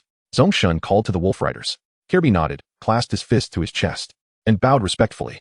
"Rest assured, my lord. Once we descend the mountain and return to the pasture, I shall find the location of the territory." Following this, Zhong Shen addressed Farvid and Tasia. "You two should also accompany the wolf riders. Taiju, follow me. We shall retrace our steps from the dungeon." The old travel horse remains tethered along the path by the forest. Zhong Shen swiftly made the necessary arrangements. Among the 5 farmers, 3 were men and 2 were women, all robust in stature, with strong limbs and a healthy wheatish complexion. They bore a resemblance to individuals hailing from the tropical regions of Southeast Asia. The 3 wolf cavalrymen, accompanied by 2 mages, and the 5 farmers set forth on their return journey, heading down the mountain towards the small courtyard. Zhong Shen and Taiju, however, retraced their original path. They navigated through the escape tunnel within the ruins, returning to the dungeon. The mountain was replete with numerous ruins, and this area had once been part of Asala. The summit of the mountain represented the city's original high ground, while the grasslands lay in the low-lying areas of the city. Additionally, the mountain was rich in timber resources and game to hunt. Comparatively, it seemed to offer advantages over the grasslands. However, relocating here solely for that purpose would be akin to sacrificing the essential for the trivial. Zhong Shen planned to establish an exploration camp here once the main encampment was formed, facilitating the exploration of the forested mountains. The two returned to the dungeon, traversing through the left side cells, and returned to the central corridor, ascending the underground stairs back into the temple. As they exited the temple, Zhong Shen was enveloped by a sensation akin to a shift in time and space. He and Taiju made their way along the path they had previously cleared. "Taiju, do you and Go Dan, and the others hail from the same village?" Zhong Shen inquired suddenly. Upon hearing the question, Taiju paused momentarily before nodding. "Yes, my lord. However, we do not originate from this kingdom. Our homeland is called Yulan." Zhong Shen pondered this revelation. Still ignorant of the geographical layout and power distributions of this world, he only understood that this realm was vastly larger than Earth, imbued with a palpable sense of magic rather than technology. It was populated by formidable wolf cavalry, terrifying stitched monstrosities, and mages capable of casting spells with a mere gesture. Even legendary races such as the night elves existed here. Most intriguingly, this world appeared to be governed by an unfathomable power, possessing a rule system reminiscent of a reality game. How fascinating, how intriguing, Zhong Shen mused, stroking his chin, his eyes gleaming with excitement. This world was indeed far more captivating than his previous one. Then, Taiju, do you recall how you came to be in the small courtyard? Zhong Shen continued to inquire. Upon hearing this, a look of confusion crossed Taiju's face. Our village was besieged by a band of ruthless bandits. I distinctly remember that both Go Dan and Ergo perished at their blades. Yet, we found ourselves in a white room, where a voice compelled us to make a choice, to serve a lord or to embrace true death. We all chose the former, and thus we followed the unseen guidance until your lordship arrived. Taiju recounted, nostalgia evident in his expression. I see, Zhong Shen nodded in understanding. By this time, they had traversed the makeshift path and returned to the roadside of the uphill trail. Zhong Shen, lost in thought, instinctively reached out to touch a tree along the path, only to grasp at empty air. Where's my horse? Zhong Shen looked up, a perplexed expression on his face. It was then he realized the old travel horse had vanished. Goodness, what a decline in moral standards. Which unscrupulous scoundrel has pilfered my horse? Zhong Shen exclaimed, drawing his sword in a fit of frustration. At that moment, Taiju crouched down, having discovered some clues. My lord, I found hoofprints leading down the mountain. Chapter 48, The Drunken Dwarf. Let us pursue. Zhong Shen gestured towards the descending path. The old travel horse, being a large beast, would leave distinct hoofprints on such a mountainous trail. Simultaneously, Zhong Shen began calling upon the strategy. I must find my horse. Please guide me. Follow the arrow. A drunken dwarf has stolen your horse. Be cautious, for he is quite strong. A golden arrow appeared in Zhong Shen's line of sight, similarly indicating the downward direction. Without hesitation, he and Taiju dashed off, racing down the mountain. As they ran, Taiju's speed advantage became evident, merging with the shadows. He moved with astonishing agility, akin to a dark specter darting swiftly beneath the tree canopies. They sprinted down the mountain, arriving at the burial ground and the expansive grassland. Zhong Shen halted, the arrow before him pointing directly towards the grassy expanse. Not far from the mountain's edge stood a few scattered trees, beneath which lingered two shadows, one large and one small. Well, they dare to rest. Zhong Shen panted, rolling up his sleeves in preparation for a confrontation. Onward. He called to Tai Zhu as they sprinted towards the trees. They raced forward. Had it not been for Zhong Shen's enhanced physical attributes and skills, he would not have been able to endure such vigorous exertion. As the saying goes, one cannot run a horse to death by merely gazing at mountains. After approximately 10 minutes of running, they covered about 3 kilometers and finally reached the trees. There, a bearded dwarf clad in simple light armor lay sleeping soundly beneath the tree, while the old travel horse grazed leisurely nearby. As Zhong Shen and Tai Zhu approached within a few meters, the overpowering scent of alcohol wafted from the dwarf. The aroma was so pungent that it was almost suffocating, even in this open grassland. Surely this dwarf must have soaked in a barrel of ale for an entire year. As Zhong Shen drew closer, a name appeared above the dwarf's head. Copperbeard Drunkfire? Race, dwarf. This fellow is inebriated. You can easily subdue him. He possesses advanced blacksmithing skills, which could prove beneficial within your territory. A flurry of question marks adorned his name. He did not seem to be a hostile creature, but rather a mysterious native of the dwarf race. A plethora of question marks seemed to indirectly indicate the prowess of this drunken dwarf. However, the fact that this scoundrel had stolen his horse could not simply be overlooked. Zhong Shen approached, squatting beside him, and gently patted the dwarf's flushed face, reddened from intoxication. The dwarf's skin was coarse, seemingly composed of solid muscle, rendering it rather unyielding to the touch. Hey, wake up, he called. But the only response was the steady sound of snoring and the rise and fall of the dwarf's robust chest. Zhong Shen, exasperated, contemplated drawing his sword to deliver a sharp reprimand to this boisterous drunkard, yet he hesitated, wary of provoking an extraordinary being. Suddenly, an idea struck him. He rummaged through his storage compartment, retrieving some hemp he had pilfered from the unfortunate lord's chest, and fashioned several sturdy ropes on the spot. Next, he summoned Iron Pillar and hoisted the dwarf upright, stripping him of his light armor and the exaggeratedly large iron hammer at his waist. The only remnant of his attire was a pair of oversized red-striped undergarments, which flapped in the breeze, revealing his chest hair. Zhong Shen felt a sense of vindication. He then bound the dwarf's legs tightly to a tree with 3 layers of hemp ropes, suspending him in the air. For good measure, he nearly transformed the dwarf into a zongzi, wrapping him securely. Once this was accomplished, Zhong Shen retrieved a large wooden barrel filled with water from his belongings, an emergency supply he had brought along that morning. Rising to his feet, he lifted the barrel and doused the drunken dwarf's head with nearly half its contents. Gurgle, gurgle, cough, cough. Which scoundrel dares to disturb my slumber? I'll smash his dog head with my hammer. The dwarf jolted awake, cursing, only to realize he was suspended by his legs, bound to the tree. Despite his immense strength, he found himself unable to break free. Human lad, why have you tied me up? Are you a bandit or a brigand? I'm a penniless wretch. No one can extract a copper coin from me except at the tavern. As he regained some clarity, he began to converse with Zhong Shen. Zhong Shen smiled and summoned his old travel horse. You stole my horse, thus I have bound you. Upon hearing this, the drunken dwarf's expression shifted to one of realization, followed by a hint of embarrassment. Not one for many words, he chose silence. What is the matter? Why the lack of words? Zhong Shen inquired. Across the continent, tales abound of the dwarven race being brave, resilient, and free-spirited, yet I never imagined they would also indulge in thievery. I am curious how your kin deal with thieves. Zhong Shen intentionally provoked him, and, as anticipated, the dwarf's face flushed with indignation. Nonsense. You wretched human. Zhong Shen, witnessing the dwarf's reaction, could not suppress his grin. Then why is my horse here?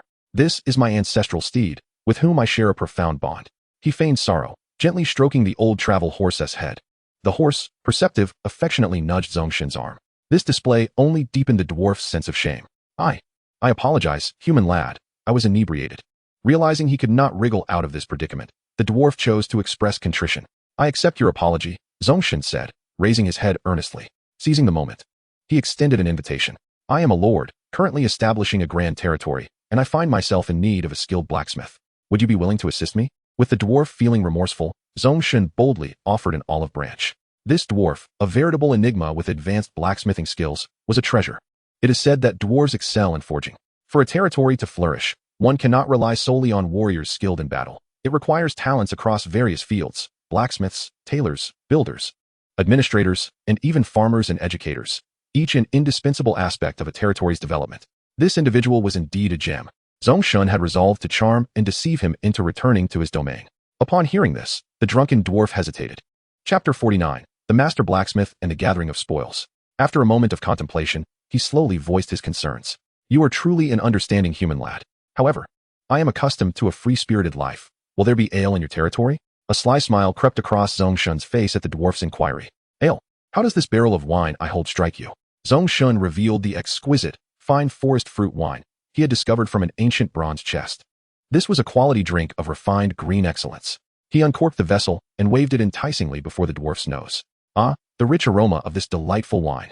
The refreshing scent. It is the elven brew, fine forest fruit wine.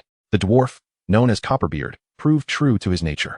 Just a whiff was enough for him to identify the beverage. Good eye, should you vow your allegiance to me and return to my territory? I assure you an abundance of fine wine in the future, Zhong Shen continued to entice. This psychological ploy, combined with the allure of exquisite wine, nearly had the drunken dwarf enraptured. Copperbeard smacked his lips, seemingly weighing the decision. Seizing the moment, Zhong Shen pressed on. Your legs belong to you. Should you find my territory unsatisfactory, you may leave at any time. At this, Copperbeard finally nodded. A perceptive lord, I, of the Copperbeard dwarf clan. Pledge my allegiance to you. Zhong Shen's face lit up with a warm smile. Excellent. Welcome to our territory. He then unsheathed his sharp German sword. Slicing through the myriad ropes that bound the dwarf, Copperbeard deftly landed on the ground, disregarding the light armor and equipment Zhong Shen had stripped from him. Eagerly accepting the fine forest fruit wine from Zhong Shen's hand, he tilted his sturdy neck back and took a hearty swig, quenching his thirst for the drink. Cautiously, he replaced the wine cork and began to don his gear. Cradling the wine jar, he leisurely followed behind Zhong Shen. My lord, please take me back to your territory. The dwarf, Copperbeard Winefire, seemed quite content with the fine wine in his possession. Naturally, Zhong Shen was equally pleased. Where else could one find a high-ranking blacksmith so utterly devoted to his craft, provided he was given wine? After Copperbeard Winefire declared his fealty, Zhong Shen was able to access some of his information. Dwarven Warrior, Copperbeard Winefire, Rarity, Rare, Level, LV 47 Attributes, Level Discrepancy too great to view, Hunger Level, 73, Loyalty, 65. Zhong Shen was unable to view his detailed attributes. Yet the purple rarity and impressive level of 47 were sufficient indicators of this individual's combat prowess, which was far more reliable than his inebriated appearance suggested. Fortunately, his loyalty score of 65 was commendable, surpassing that of the rescued farmers from the bandit camp and falling below that of Tessia. With proper nurturing and a steady supply of fine wine, it was only a matter of time before his loyalty would increase. This individual could not only serve as a blacksmith, but was also a formidable dwarven warrior with commendable level and rarity.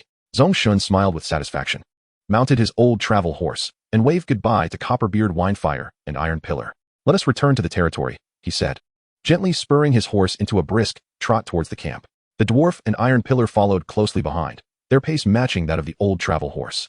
Zhong Shen began to peruse the spoils he had not thoroughly examined in the dungeon. Setting aside the copper, iron, and mithril, he focused on the numerous blueprints. Blueprint for Tier 2 Civilian Dwelling. Quality, Standard Human Construction, Requirements, 30 wood, 15 stone, 8 iron. 3 hemp rope. Area, 20 square meters. Durability, 300. Building armor, 5. Provides a basic shelter that shields from wind and rain, allowing for slow health recovery. Recovers 15 health points per hour. Capacity, 6 people. Construction time, 1 hour 12 minutes. With a clap of his hands, the blueprint transformed into a beam of white light. Now under his control. Blueprint for Primary Fertile Land, 1010. Quality, Standard. A complete structure that requires no materials for construction. Please select a location for placement. Construction time, for M. Area, 100 square meters. A piece of primary fertile land that shortens crop growth time by 30. This was a complete construction blueprint that required no resources, akin to the moon well, making it a hassle-free endeavor.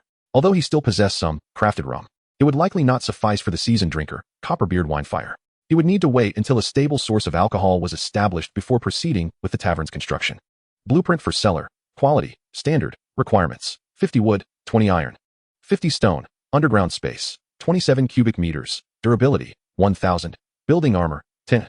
Digging a cellar can serve as an emergency shelter and storage for wine or other supplies. A rather unremarkable cellar. Perhaps he could construct a few in the future as emergency shelters or wine storage. Acquired blueprint for Tier 1 Territory Research Institute. Quality, Standard. Requirements, 40 wood, 20 stone, 10 iron. 2 mithril. Area, 20 square meters. Durability, 600. Building armor, 12. A Tier 1 Territory Research building that, once completed, can consume certain resources to research various Tier 1 territory technologies. Construction time, 2 hours 24 minutes. Has the territory technology been unlocked already? Zhong Shen mused, clapping his hands to seize this blueprint, promptly adding it to his urgent construction list. Acquired certificate for upgrading to Tier 2 Lord's Manor. Upon completing the territory expansion task, this certificate can be used to upgrade the Lord's Manor to Tier 2, requires repairs on the Tier 1 Lord's Manor. Aside from the architectural blueprints, There were various materials obtained from the monsters. However, he intended to leave these for Copperbeard Winefire to handle once they returned to the territory and established the blacksmith shop. Now, he turned his attention to other items. Beginner's Life Manual. Using it increases life points by 20. Zhong Shen did not hesitate to use it. Coupled with the bonuses from the Ring of the Ghoul, his life points surged to 273, rivaling that of the Wolf Cavalry itself. Next, he produced a circular badge engraved with a roaring bear. Wild Emblem. Using it summons 3 LV 20 giant bears for 5 minutes. Can only be used once. A one-time summoning item, indeed a valuable asset to be utilized in critical moments. Zhong Shen tucked the Wild Emblem away before retrieving a light green orb and a slightly smaller light blue orb, examining them in turn. Complete Green Soul. Using it has a 100 chance to elevate a soldier or farmer's talent from white ordinary to green good. Fragmented Blue Soul. Using it has a 40 chance to elevate a soldier or farmer's talent from green good to blue excellent. These were items capable of enhancing talent, rewards from his battles against formidable foes. Among them, the Complete Green Soul consists of 2 spheres, while the Incomplete Blue Soul contains but 1. Zhong Shen intended to return to his territory before deciding who would be the recipient of these souls. The Wolf Cavalry and Iron Pillar were of average quality, yet both were capable of enhancement. Additionally, there were several soldier enhancement orbs available for distribution, aimed at swiftly converting them into combat prowess. As Zhong Shen rode, he contemplated how to optimally utilize these items, all the while maintaining a leisurely demeanor. Engaging in battle exploration was indeed an excellent means to augment one's strength. He carefully stored the spheres of soul, retrieving the last few items. The standard short sword of Asala, one-handed. Quality, ordinary, /damage, 21. Piercing damage, 15. Attack range, 60. Attack speed, 12. Durability, 100. Required strength, 6. The standard short sword of Asala, long sealed, bore a hint of decay. For white short swords, sourced from the dungeon living quarters, were set aside by Zhong Shen for future use. With an increase in population, he would inevitably need to train soldiers himself, making these white arms a fitting addition to his arsenal. Primary Fire Rune. Containing fire magic, it is a commonly used magical material in construction and forging. Primary Wood Rune. Containing wood magic, it is a commonly used magical material in construction and forging. Runes and elemental crystals are similar, serving as magical materials capable of exerting varied effects corresponding to their attributes. Blueprint for Simple Leather Armor. Allows for the crafting of basic leather armor upon usage.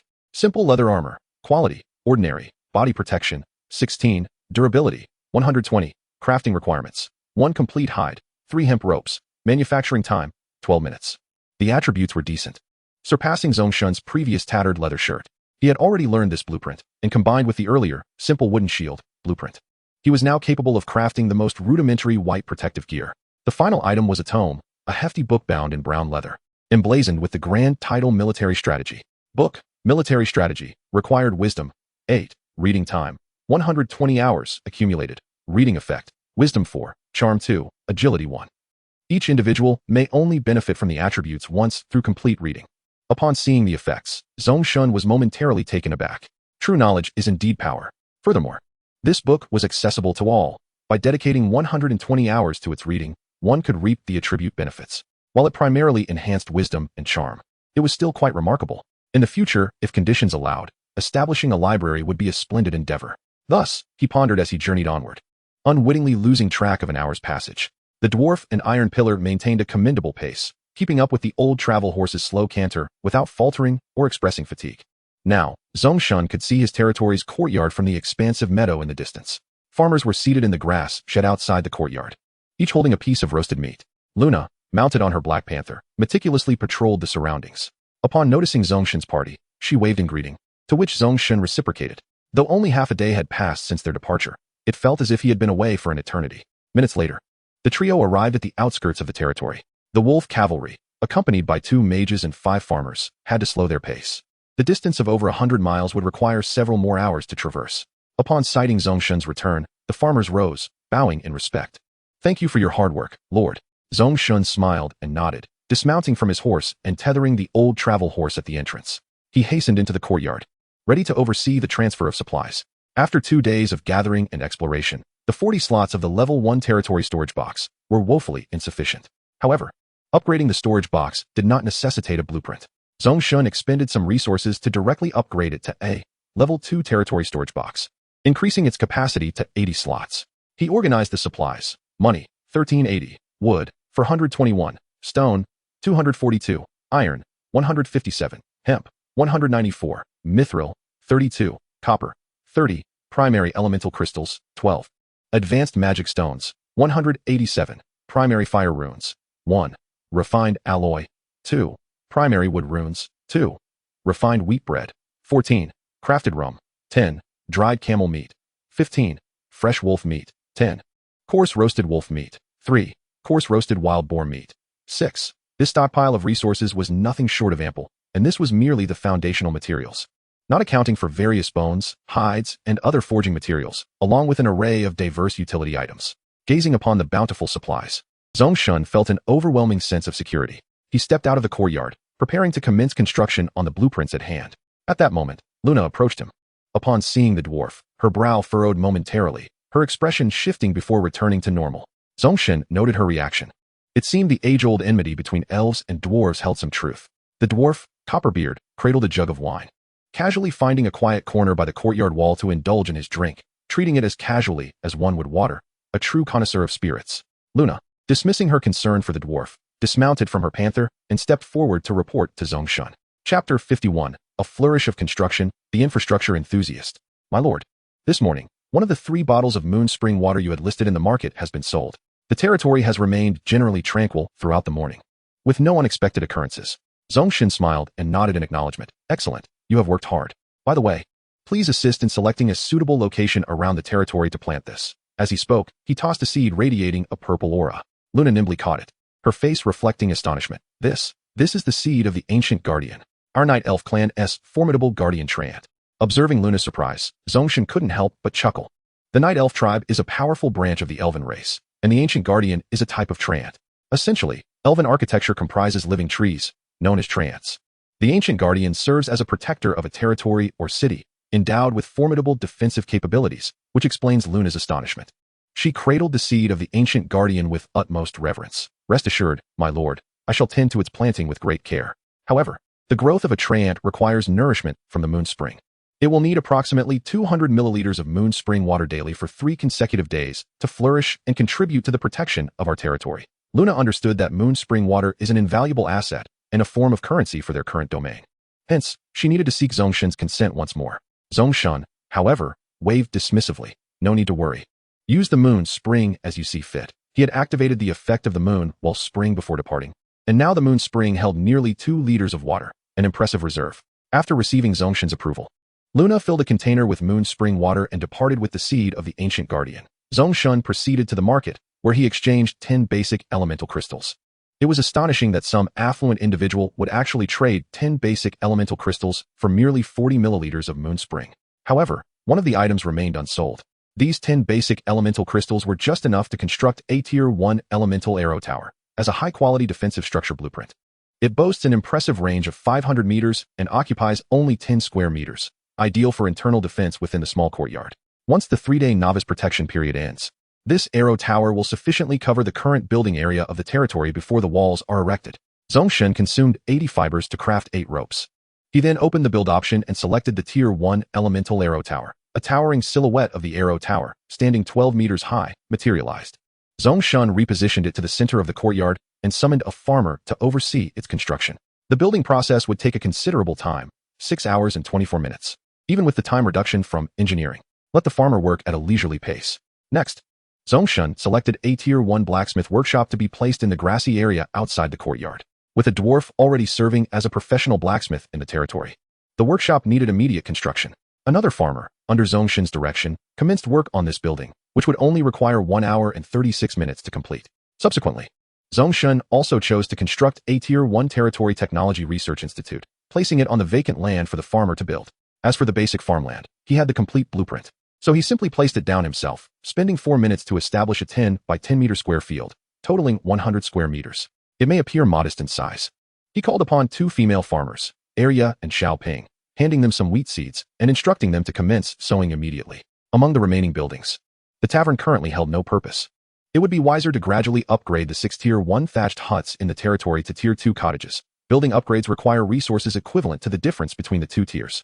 Nevertheless, this would necessitate 20 units of wood, 8 units of iron, 15 units of stone, and 3 ropes. While the other resources were manageable, the supply of fibers was insufficient. Having previously crafted 8 ropes, he now had only 114 fibers left. enough to produce 11 more ropes. After a moment of contemplation, Zhong Shen decided to upgrade 3 Tier 2 cottages first, and then construct 2 Tier 1 thatched huts. Although the thatched huts could only accommodate 2 individuals and were drafty, they were cost-effective and suitable for transitional use. Thus, Zhong Shen crafted 9 ropes, upgraded 3 cottages, and subsequently built 2 Tier 1 thatched huts nearby, including the farmland. All 10 farmers were now engaged in construction and labor, leaving no farmers in standby mode. The air was filled with the sound of hammers striking, as the silhouettes of buildings began to solidify, presenting a rather grand spectacle. Under Zhong Shen's ambitious construction efforts, the territory was starting to take shape, far surpassing its initial state on the first day.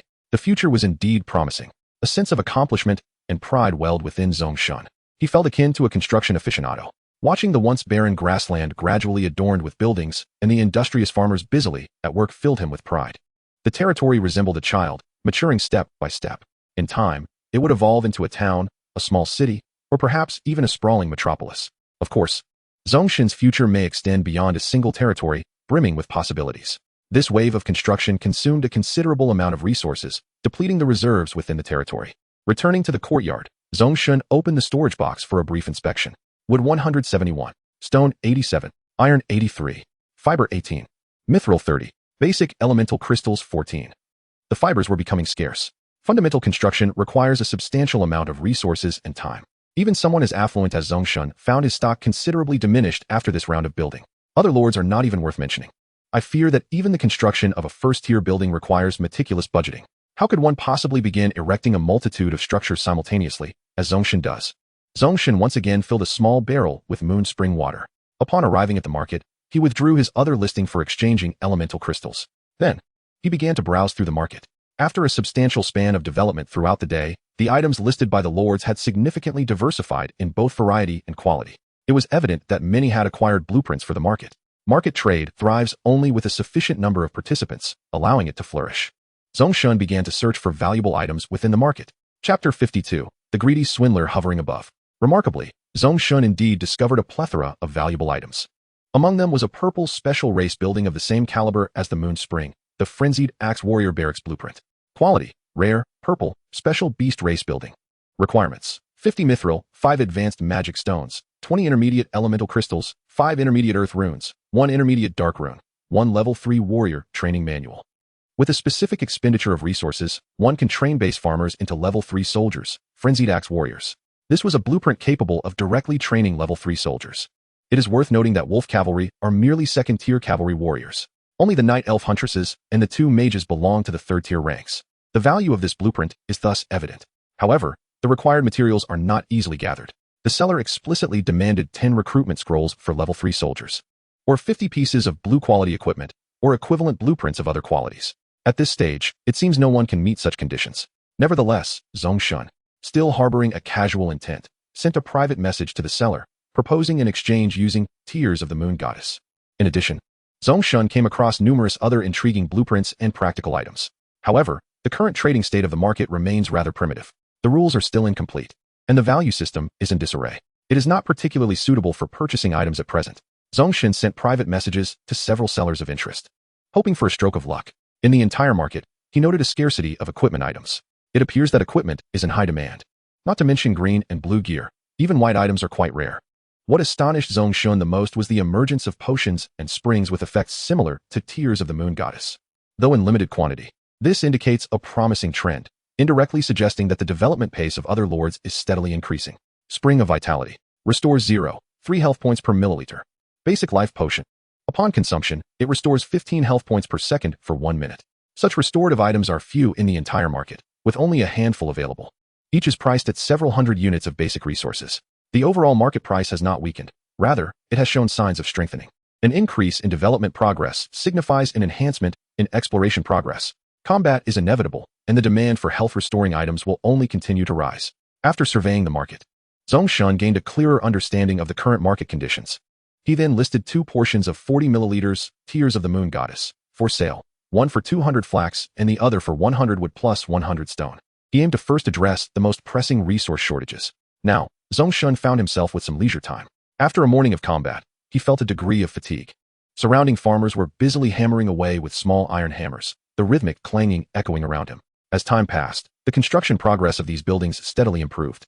Zhong Shen turned and entered his small dwelling, lying on the rickety bed, closing his eyes for a brief hour of rest.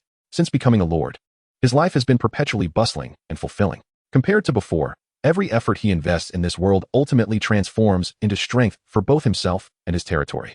It can be said that here, one truly reaps what one sows. Zhong Shen stretched lazily, sitting up at the edge of the bed. According to his plan, he intended to undertake a territorial expansion mission, extending the domain to a radius of 1,000 meters. Do not underestimate this area of 1,000 meters. It constitutes a circular territory with a radius of 1,000 meters. When calculated, this amounts to an area of 3,140,000 square meters, equivalent to 314 square kilometers. During the upcoming nights, he could confidently deploy hunting teams to slay the wild beasts that appear unexpectedly at night. However, following the expansion, he would face random attacks from 10 hostile targets within a 5-kilometer radius. At this moment, Zhong Shen's main force was escorting 5 unfortunate farmers back to the territory. Currently, the only combat-capable individuals within the territory were Luna, Taizhu, and himself. Of course, the dwarf uncle could be counted as well, but given his inebriated state, Zhong Shen couldn't rely on him. Is it the right time to undertake the territorial expansion mission? He decided to directly inquire with his strategy module. At this moment, a greedy swindler with wings is circling above you. If you wish to avoid becoming roasted meat, it is advisable to patiently wait for a few hours. A greedy swindler with wings? Zhong Shen was taken aback. He had already guessed what it might be. Fine, I shall set that aside for now. Zhong Shen rose and exited the Lord's cabin, making his way to the market.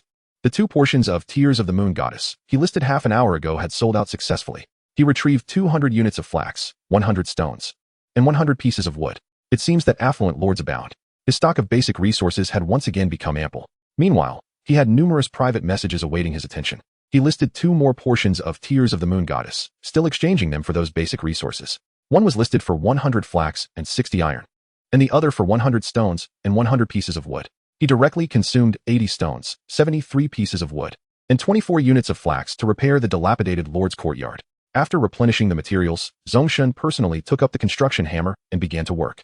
Half an hour later, the entire courtyard was transformed anew. The dilapidated cottage had been meticulously repaired, and the damaged blue brick walls were restored to their former glory. The previously wobbly gate now stood sturdy and robust. At last, the courtyard was pleasing to the eye. Zhong Shen clapped his hands together. During this time, he had repeatedly inquired about the strategy module, yet the avaricious figure hovering overhead showed no signs of departure. Given the impoverished state of his territory, it seemed unlikely that this character would find it appealing. Zhong Shen raised his gaze, attempting to glimpse something through the clouds, but alas, found nothing of note.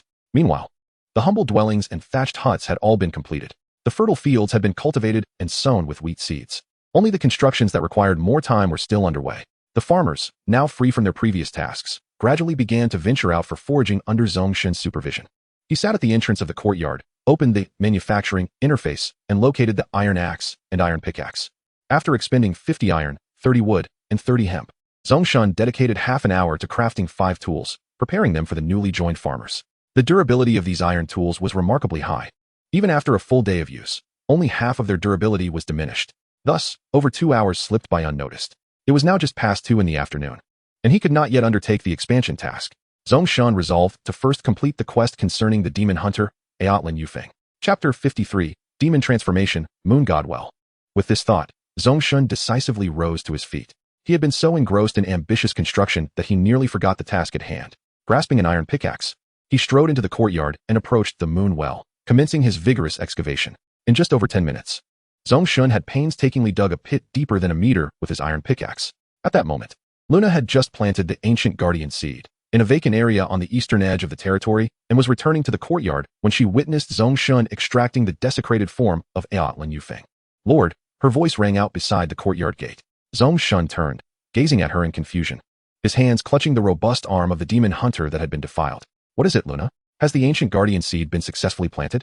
Hearing this, Luna rode her black panther into the courtyard, approaching Zhong Shen from behind. The treant had begun to sprout. By tonight, under the moonlight, it would flourish, expected to reach full growth in 3 days. Lord, in your hands. Her gaze fixated on the demon hunter's arm, her words trailing off. Oh, you mean this? Zhong Shen replied, indicating the arm. This is the remnant of a pitiful demon hunter's lingering soul, who implored me to inter his desecrated body beside the moon well. He carefully placed the arm into the pit. Subsequently, he retrieved the other 5 parts of his body and laid them to rest within the soil. Luna glided quietly to the side, dismounting from her panther. Staring at the desecrated form in the pit, She clenched her fists, crossing them over her chest. Her head bowed slightly in sorrow. Children of the moon goddess are the bravest warriors. The resilient night hunters, in their quest to hunt the blood fiend, willingly descended into darkness, becoming demon hunters. May the moon goddess bless you. Zhong Shen also inclined his head slightly towards the body of Aotlin Yufeng. O great warrior, may you find peace. Regardless of time or place, such valiant figures imbued with tragic nobility deserve the utmost respect. Demon hunters are those who sacrifice their own beings for the sake of their kin.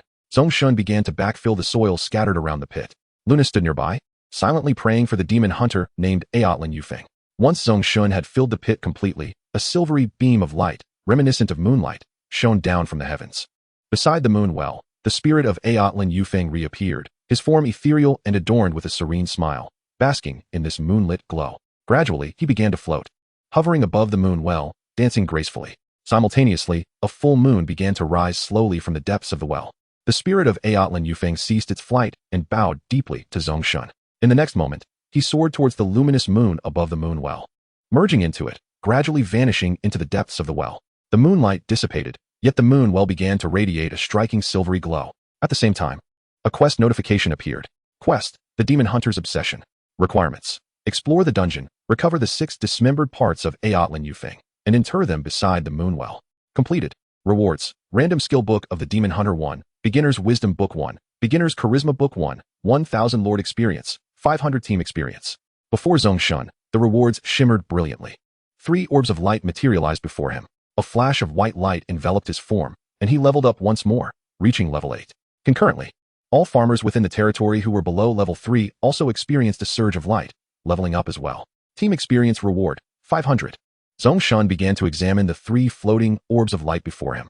Beginner's Wisdom Book. Increases wisdom by 2 points upon use. Beginner's Charisma Book. Increases charisma by 2 points upon use. 2 volumes of beginner attribute books. Zhong Shen had previously utilized the Beginner's Life Book, and thus he effortlessly selected to use them. The 2 books transformed into radiant orbs, merging into his body, elevating his intelligence to 10, granting him an additional 2 skill points to allocate. Simultaneously, his charisma rose to 11, increasing his command capacity by 2 points. Next, he turned his attention to the final reward, randomly drawing a skill for you. Demon Transformation. Draw successful. Transformation into a demon. Transform into a formidable demon, increasing damage by 50, health by 100, attack speed by 20, and armor by 100. The attack method becomes ranged with a maximum range of 60 meters, and the damage type becomes chaos damage that ignores armor. Duration lasts for 60 seconds with a cooldown of 72 hours, followed by a 10-minute weakness period where all attributes are reduced by 50. Strength requirement, 30. Agility requirement, 20. Such a powerful skill. Upon activation, one can metamorphose into a demon, significantly enhancing all attributes. Alas, it only lasts for a minute and has a staggering cooldown of 3 days, along with a subsequent 10-minute state of weakness. Nevertheless, it remains a terrifying ability capable of turning the tide of battle in an instant. Regrettably, like Cleave, Zhong Shen is currently unable to learn it and must wait until his attributes meet the requirements. However, it should not be long before that happens. Zhong Shen carefully stowed the transformation into a demon skill book in his personal storage compartment. His gaze then fell upon the moon well, which continued to emanate a silvery glow. Special building, Moon God's Well. Quality, legendary, orange, special elf tribe building. Area, 1 square meter. Durability, 2000. Building armor, 50. The moon well, blessed by the moon god, has transformed into the moon goddess well, possessing powerful auxiliary effects. Consuming 1 milliliter of moonwell water restores 30 health points, 15 mana points, and replenishes energy and stamina. Well water capacity limit, 5L. Hourly production, 70 milliliters. Skill, Spring of the Moon God. Increases the moon goddess well capacity limit by 225L and enhances the water production rate by 520. Duration 5 hours. Cooldown 168 hours. Smile of the Moon God. The moon goddess well can bestow a group blessing once daily, increasing health restoration speed by 0.1s. Duration 4 hours. A delighted smile spread across Zhong Shen's face. Due to the burial of the Altrani wind, the moon well had remarkably upgraded to the moon goddess well. Both the effects of the spring water and the building S level and skills had seen significant enhancements, elevating it to a legendary orange-grade structure. With the moon goddess well, the strength of Zhong Shen's territory had effectively doubled. Furthermore, the well's capabilities would remain formidable even in the future. Chapter 54. Even the donkeys of the production team dare not rest so much. It seems that Tears of the Moon God can now be taken off the shelves. This new moonwell water shall be aptly named Holy Water of the Moon. It is certain to fetch a handsome price, especially given its impressive 3 restoration ratio. While also restoring mana and stamina, it is undoubtedly an essential item for home travel and monster exploration. Zhong Shen wore a smile, already envisioning the lucrative scenes that would arise from the sale of holy water of the moon. Just then, a commotion arose from outside the territory. The wolf cavalry had finally returned with farmers and 2 mages. The 5 unfortunate farmers bore exhausted expressions, having walked several hours over a distance of 70 to 80 miles, akin to completing a full marathon. Even the 2 slightly sturdier mages appeared fatigued. Only the wolf cavalrymen, mounted on their giant wolves, remained unperturbed. "My lord, we have successfully returned to the territory." The 3 wolf cavalrymen dismounted and bowed respectfully. Zhong Shen nodded and approached them. "You have worked hard. Please rest for a moment. We shall set off again shortly." Zhong Shen assessed their hunger levels and retrieved 5 portions of fine wheat bread and fresh water, distributing them among the wolf cavalrymen and mages. As for the newly arrived farmers, they were given roasted wolf meat, a source of quality protein that would sustain them well. The qualifications of these farmers were rather mediocre, for were dull-witted and one was average. As mere laborers, they were more than sufficient. He then took out 3 portions of unknown dried meat to feed the giant wolves. He was reluctant to speculate on the origin of this dried meat, but in a resource-scarce wilderness where everything was built from scratch, feeding it to the giant wolves and black panthers was the most prudent decision. Observing the expansion of Zhong Shen's cadre of enforcers, the loyalty of the 8 farmers who had been rescued began to rise. Due to your enhanced prowess, Farmer Sanpong's loyalty towards you increased by 5 points, current loyalty, 70. Farmer Xiaozhuang's loyalty towards you increased by 5 points, current loyalty, 68. Farmer Area's loyalty towards you increased by 5 points, current loyalty, 68. The loyalty of the 8 farmers simultaneously began to increase, with the most talented among them, Sampang, reaching a loyalty of 70 points, while the others attained 68 points. As for the 5 farmers brought back from the unfortunate lord's territory, they all began with a default loyalty of 70 points. Overall, the situation seemed stable. After everyone had rested for half an hour and alleviated their exhaustion from the journey, Zhong Shen clapped his hands and called over Farmer Sampang, who was chopping wood nearby. "All right, it's time to get back to work." Even the donkeys of the production team would not dare to rest so long. "Hey, Sampang, take these 5 new farmers with you to gather resources. There are 5 sets of tools at the entrance." Sampang, upon hearing this, hurried back without delay and bowed to Zhong Shen. He then led the 5 new farmers to collect tools and get to work. Although he was unsure of what the donkeys of the production team referred to, he understood the Lord's command. Zhong Shen distinctly noticed the glimmer of tears in the eyes of the 5 farmers following Sampang as they departed. He nodded with satisfaction. Now, with the Lord's courtyard as the center, the resources within a radius of 1 to 200 meters had been completely gathered. The farmers' range for resource gathering was progressively increasing, a natural trend as the territory developed, with its influence and reach gradually expanding. With at least 3 hours remaining until dusk, all constructions within the territory, except for the Tier 1 elemental arrow tower, had been completed. The dwarf uncle still clutched the nearly empty wine jar, snoozing in the corner beside the courtyard. Showing no intention of promptly assuming his duties at the blacksmith shop, Zhong Shen was not in a hurry either. He consulted his strategy guide and discovered that it was still not the opportune moment for expansion tasks. Thus, he resolved to commence the second round of exploration for the day. Previously, during the assault on the bandit camp, the strategy guide had indicated that 13 miles to the west of the camp lies a small grove, within which a silver treasure chest and several bear monsters can be found. This location is not far from the territory. It is situated in the southwest direction, and before nightfall, securing that treasure chest should be entirely feasible. With this thought in mind, he promptly summoned Luna and Taizhu to arrange for a second wave of exploration. "Taizhu, venture into the eastern grasslands of our territory, and ensure your return before dusk." Taizhu nodded without hesitation. As a loyal subordinate with unwavering fidelity, the commands of Zhong Shen were as vital to him as life itself. He turned and departed the territory, heading northeast to explore the vast grasslands. "Luna, Kirby, Bjorn, Fod, Tessia, accompany me as we head southwest to explore. Avide, you shall oversee the territory patrol, ensuring the safety of our farmers." Zhong Shen quickly designated a few individuals, leaving the wolf cavalryman Avide to safeguard the territory while the others, including the 2 mages, followed him into the field. As formidable ranged units, the presence of these 2 mages in Zhong Shen's roster was indispensable. Tessia discreetly rolled her eyes, while Fod offered a slightly awkward smile. Though the mages possessed considerable offensive capabilities, their physical endurance was undeniably inferior to that of melee warriors. Undertaking a long trek without mounts indeed posed a challenge for them. Zhong Shen observed their expressions, contemplating how he might procure mounts for the 2 mages in the near future. Regrettably, during his previous visit to the unfortunate lord's territory, he had not encountered any horses. Their fate remained uncertain, whether devoured by beasts or otherwise consumed. "Let us strive together to build a magnificent territory." Zhong Shen raised his right hand, proclaiming a rallying cry. He returned to the courtyard to fetch a small half-bucket of moon goddess spring water for later use. With a graceful leap, he mounted his old travel horse, setting off at a leisurely trot toward the southwest. Behind him, the two wolf cavalrymen and Luna followed in a second line. Bringing up the rear were the two robed mages, clutching the hems of their robes as they endeavored to keep pace on the knee-high grass, striving not to lag behind. Zhong Shen activated the strategy guide, which unveiled a golden arrow directing him toward the vaguely visible grove in the distance to the southwest. Approximately 40 minutes later, the group arrived at the outskirts of this grove. Although referred to as a grove, it was rather diminutive. The entire area paled in size compared to a small park on Earth. Were Zhong Shen capable of flight, he would perceive this little grove as a mere freckle upon the vast grasslands, utterly incongruous. Without the guide's assistance, none would have guessed that such a small grove concealed a silver treasure chest within. Chapter 55. The bear monsters are no easy prey. Despite its modest size, each tree within the grove was robust, with dense canopies intertwining to obscure the sunlight. The grove appeared dim and shadowy. According to the guide, the silver treasure chest was guarded by bear monsters. Although Zhong Shen was unfamiliar with these creatures, the fact that they were appointed as guardians for a silver treasure chest indicated that their combat prowess must be formidable. Thus, Zhong Shen had assembled the strongest cohort of fighters for this endeavor.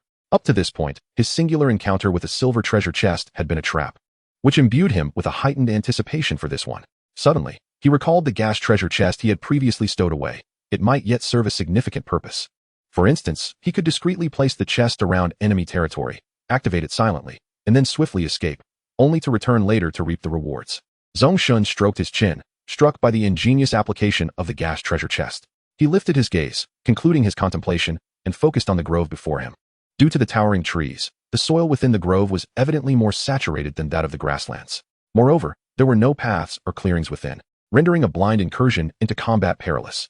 Given that the enemy was concealed while he remained in the open, Zhong Shen had yet to catch sight of either the bear monsters or the treasure chest. His principle was clear. If victory could be achieved without hardship, he would not engage in arduous battle. Taking a cautious step back, he addressed the fire mage, Faud. Aim for the center of the grove and commence casting the rain of fire spell. If the grove harbored any threat, igniting it would be the most effective solution. If there were indeed any deceptions within, they would inevitably react. Yes, my lord, Faud replied, though with a hint of trepidation. However, this area is an open grassland. If the flames spiral out of control, they could consume the entire expanse and even threaten our territory. As a fire mage, he possessed a profound understanding of the power of flames and thus held them in great reverence. Zhong Shen had clearly contemplated this issue, with no wind surrounding them. The grove stood relatively isolated. The growth of so many trees had already depleted the nearby grasslands of nutrients. The soil within the grove was damp and fertile, yet the surrounding area had become a barren natural barrier due to erosion. Most crucially, if bear monsters truly guarded the grove, they would not remain passive. The initiative firmly rested in his hands. Weighing these factors, Zhong Shen resolved to employ fire as his tactic. He gestured with his hand, indicating the grove. Faud raised his staff, beginning to chant. This was an area spell costing 100 points of magic. 10 seconds later, a peculiar magic circle appeared high above Faud's head. And the next moment, it unleashed a torrent of fist-sized fireballs toward the grove's center, which lay several dozen meters away. Each wave consisted of dozens of fireballs, descending like a rain of flames, crashing into the grove with a cacophony of sound. The trees began to ignite and sway under the impact of the fireballs.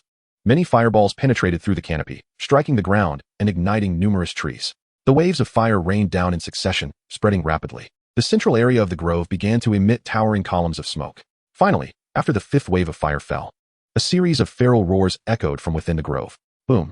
A colossal, flaming log erupted from the forest, hurtling directly towards Faved. Retreat! Zhong Shen's brows arched in alarm as he swiftly withdrew. Faved hastily ceased his incantation. In unison, they all retreated rapidly to a distance of 30 meters.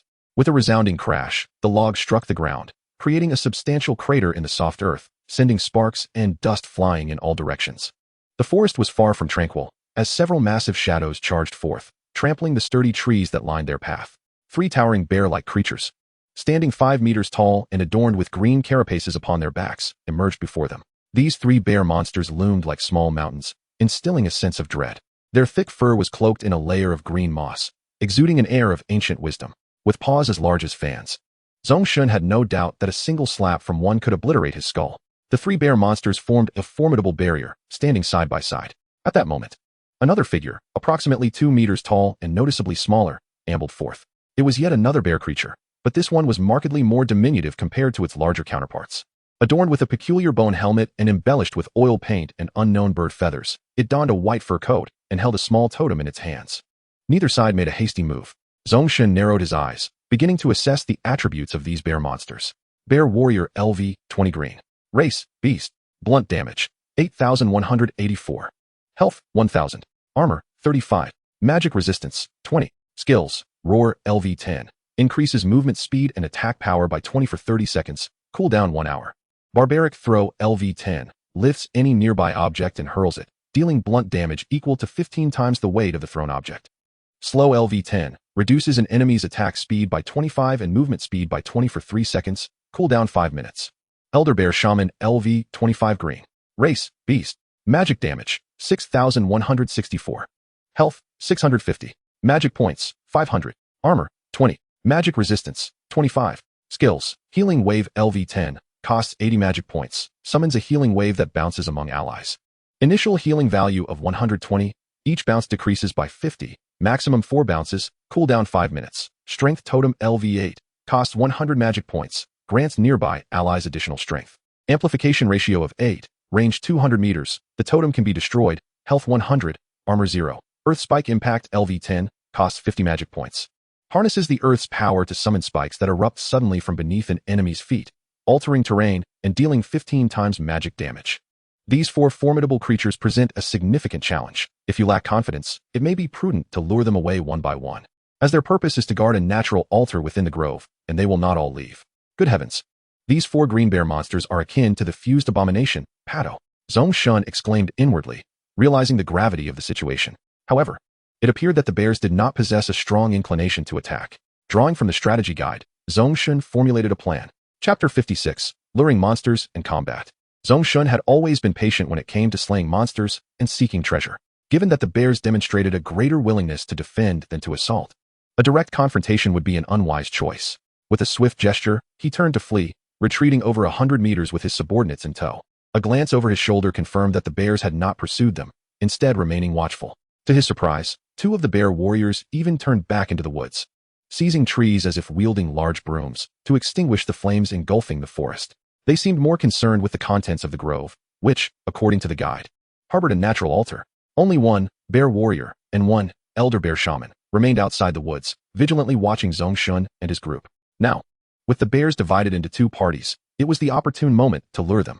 The reason the bears did not pursue ultimately boiled down to Zhong Shen's insufficient aggro. With this realization, he retrieved his hunting crossbow and silently loaded a bolt. All soldiers stood poised, tense and wary of the bears. Zhong Shen dismounted gracefully, gradually closing the distance while holding the hunting crossbow. He positioned himself within effective range. A golden aiming reticle from the strategy module materialized, precisely calculating the trajectory of the bolt. After a moment's aim, he aligned the reticle with the bear warrior's eye, a rare spot capable of inflicting full damage. With a resounding twang, the crossbow string released, propelling a bolt that soared over several dozen meters, its trajectory slightly descending. Yet, all was accounted for in the shooting assistance calculations. The bolt ultimately struck true, embedding itself in the bear warrior's eye. Roar! A vivid red damage value erupted from the bear warrior's massive head. The creature let out a furious roar, clutching its eye with a paw the size of a fan, and charged toward Zhong Shen. Standing 5 meters tall and weighing at least 2 tons, the beast's charge felt like a moving mountain, causing the ground to tremble beneath it. The elder bear shaman hesitated briefly before joining the pursuit. Indeed, this successfully drew the ire of the 2 bears. A triumphant smile spread across Zhong Shen's face as he swiftly turned and fled, mounting his old travel horse and signaling to the other cavalry to continue their retreat. They had not yet retreated far enough. Should the 2 bears regroup in the forest, things could become problematic. The speed of these 2 bears was impressive, particularly in the open grassland, where they could match even the old travel horse in velocity. Zhong Shen, Luna, and the wolf cavalry fared relatively well, as they had their steeds to rely on. However, the 2 mages trailing behind, sprinting with all their might, found themselves in a rather precarious situation, gradually falling behind. Zhong Shen's group had already entered a state of disarray, with a considerable distance of over 100 meters separating the cavalry from the mages. Amidst this relentless chase, they had ventured 600 meters away from the small grove. Zhong Shen, accompanied by his cavalry, began to decelerate. Suddenly, he pivoted and charged back in the opposite direction. At this moment, the 2 mages were merely a few dozen meters away from an imminent encounter with the bear monster. To the rear, prepare to unleash your attacks. Kirby, Bjorn, join me in close quarters combat. Luna, maintain your distance and cast moonblades while protecting the 2 mages, focusing on disrupting the bear shaman's spellcasting. Zhong Shen shouted as he galloped, swiftly executing his battle strategy. The formation rapidly shifted.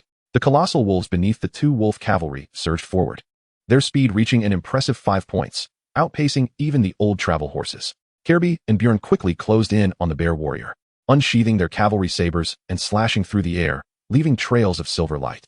Cavalry slash. After the initial strike, the two wolf cavalrymen deftly maneuvered past, not lingering for a moment. The bear warrior let out a thunderous roar, a bear claw mark appearing upon its forehead, significantly enhancing its speed and combat prowess. Nearby, the elder bear shaman raised its totem, poised to place a powerful totem when Luna, riding her black panther, arrived at its side and hurled a moonblade. The blade ricocheted twice, inflicting 37 points of damage on the shaman, but when it struck the bear warrior, it failed to penetrate its defenses, dealing only 1 point of mandatory damage. Zhong Shen halted his old travel horse, giving it a gentle pat to send it off to safety. He then drew his crossbow, aiming at the bear shaman. Thwack! The two mages steadied themselves and began their incantations. Tasia summoned 2 skeletal archers, targeting the bear shaman as well. Whoosh! Whoosh! 2 damage indicators soared from above the shaman's head. Moments later, due to the timing of their spells, the explosive fireball and dual necromantic arrows soared in unison, colliding with the bear shaman's chest. Tasia and Favid had unexpectedly formed a preliminary synergy. The thunderous explosion sent the 2-meter-tall bear shaman tumbling to the ground. The mage's attacks were always so magnificent, a cascade of damage indicators erupted from above the shaman. Thanks to Zhong Shen's adept tactics, the bear shaman had no opportunity to retaliate. Such is the advantage of a group assault. Meanwhile, the 2 wolf cavalrymen continued to harass the bear warrior. The giant wolves moved with remarkable agility, occasionally lunging to bite or slash. In a brief span, they had dealt hundreds of damage. However, at that moment, Bjorn darted past, preparing for a third round of attacks when the bear warrior, having anticipated this, swung its massive paw down. The colossal paw struck the giant wolf beneath him with tremendous force, sending it hurtling through the air and rolling several meters across the grass. A substantial amount of damage was registered. It is important to note that the giant wolf possessed an armor rating of 35, equal to that of the bear warrior. Yet, the bear warrior was currently under the influence of a level 10 roar buff, making such significant damage unsurprising. After the bear warrior sent Bjorn flying, Kirby's offensive also slowed. The bear warrior seized the opportunity to assist the bear shaman, pursuing Luna in an attempt to grant the shaman a chance to cast spells. The distant mages required time to chant, and Luna, now hindered, could not sustain her casting of moonblades.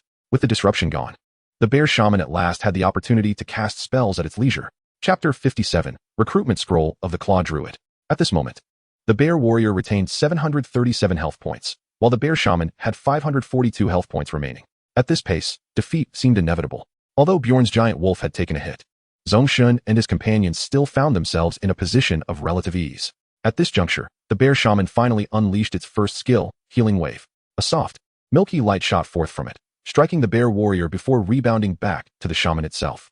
2 green healing numbers floated above their heads, restoring the bear warrior's health to 857 points and the shaman's to 602 points. Subsequently, the bear shaman raised its totem again, this time targeting Zhong Shen. In the next instant, spikes erupted from the ground beneath Zhong Shen's feet, thrusting upwards. With a piercing sound, a high amount of damage was indicated above Zhong Shen's head, followed by a sharp pain in his thigh. The ground spike hurled him into the air, causing him to crash to the side. Thankfully, his emerald leg armor protected his lower limbs. Otherwise, such an impact would have cost him nearly half his health. Glancing at his health, which now stood at 193 points, he quickly rose and hid behind a large tree, retrieving a wooden bucket filled with moon spring water, taking a small sip. It was his first experience with moon spring water. The taste was crisp and sweet, swiftly alleviating the pain in his leg and restoring his health, even reducing his fatigue significantly. Truly effective. Just as he recovered from the attack, the 2 mages launched their second wave of assaults.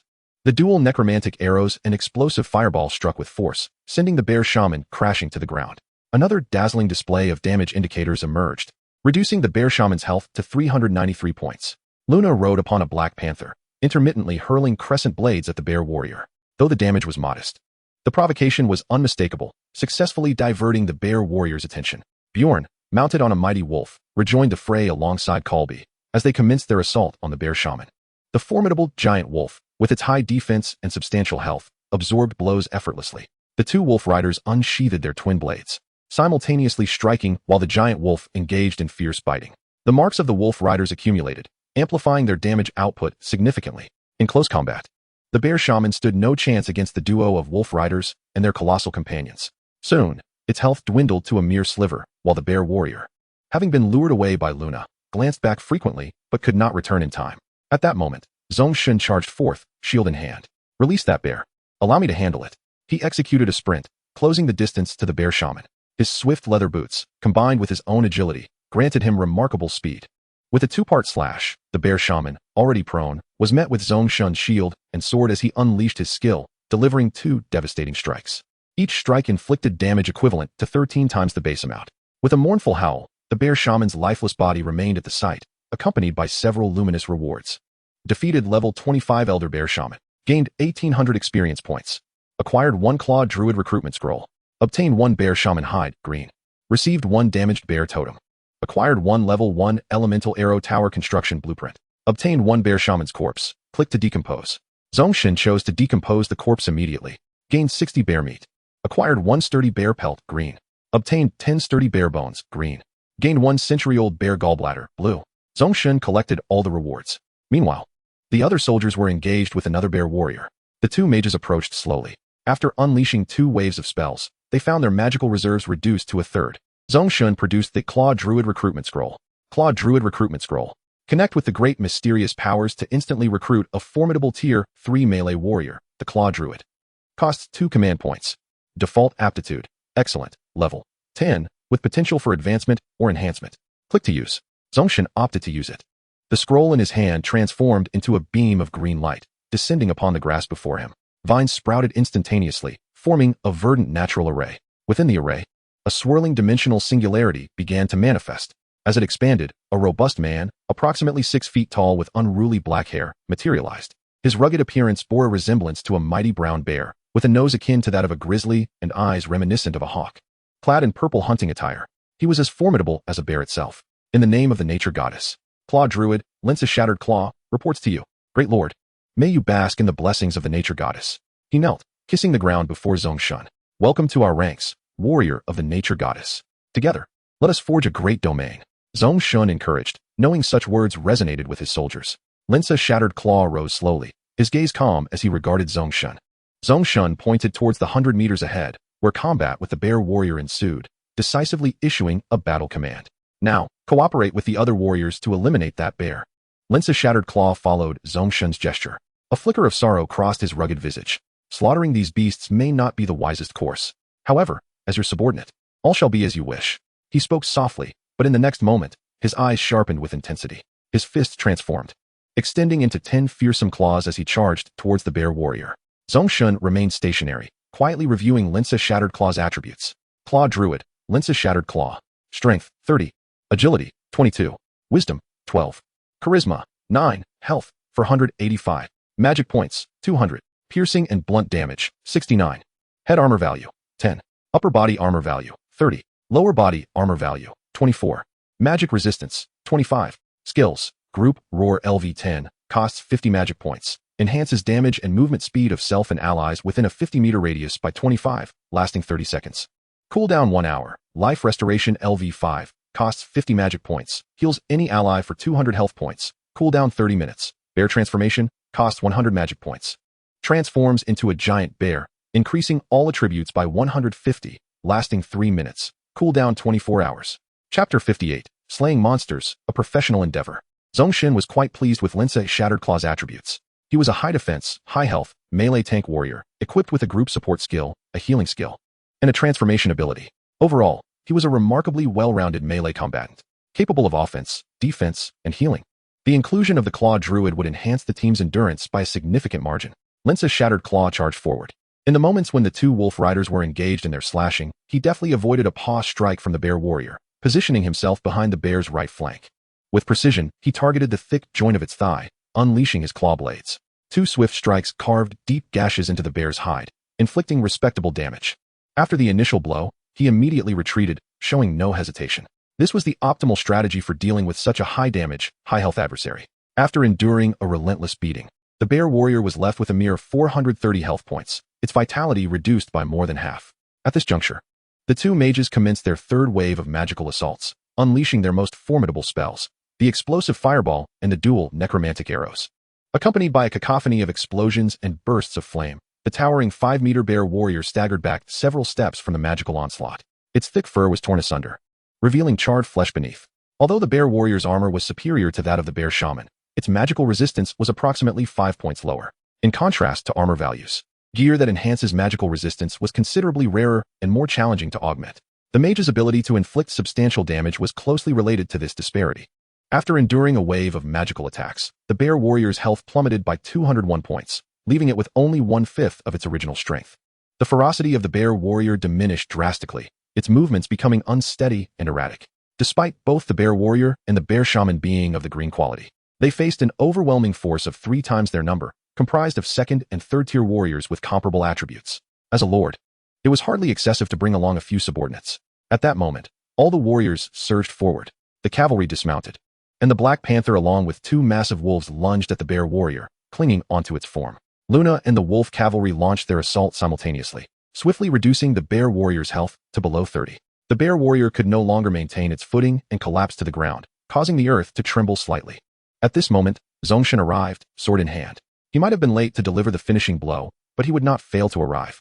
With a powerful thrust, he drove his Germanic sword deep into the bear warrior's chest, where its defenses had been shattered by magic, piercing through the flesh. A standard damage value emerged, sealing the fate of the bear warrior. Killed LV 20 bear warrior. Gained 1440 experience points. Acquired 3 green soldier enhancement gems. Obtained 1 complete green soul. Received 1 recipe for bear meat soup. Acquired 1 bear warrior's corpse. Click to decompose. Zhong Shen opted for decomposition. The enormous bear corpse, towering over 5 meters, vanished in an instant. Gained 130 bear meat. Acquired 2 sturdy bear furs, green. Obtained 20 sturdy bear bones, green. Received 1 50-year-old bear bile, green. Acquired 4 green bear paws. After dispatching these 2 bear warriors, Zhong Shen amassed a total of 190 portions of bear meat, along with various green ingredients and materials.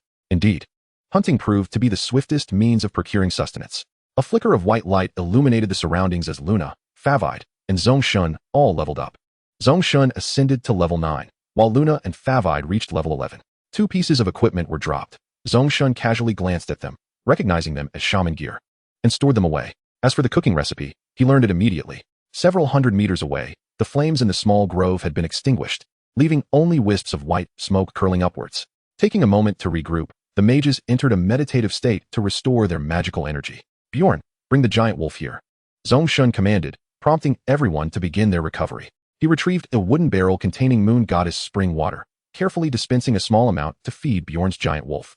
He then sat cross-legged to regain his strength, his gaze fixed on the small grove. Once the remaining 2 bear warriors were defeated, the silver treasure chest and the so-called natural altar within the grove would belong solely to him. Zhong Shen was a professional at slaying monsters, unlike the Claw Druid, who harbored an innate compassion for beasts. He knew that in this world, being overly merciful led to a grim fate. After a 20-minute respite, it was now 4:30 in the afternoon. Zhong Shen lifted his gaze to the sun's position. Its rays had become gentler, gradually shifting westward. Rising to his feet, he brushed off the dust from his clothes. The mages had nearly restored their magical energy. Let us proceed, warriors. With renewed vigor, we shall eliminate the remaining bear warriors. Zhong Shen pointed his sword, its blade shimmering with silver reflections in the fading sunlight. The group readied themselves once more, advancing towards the small grove.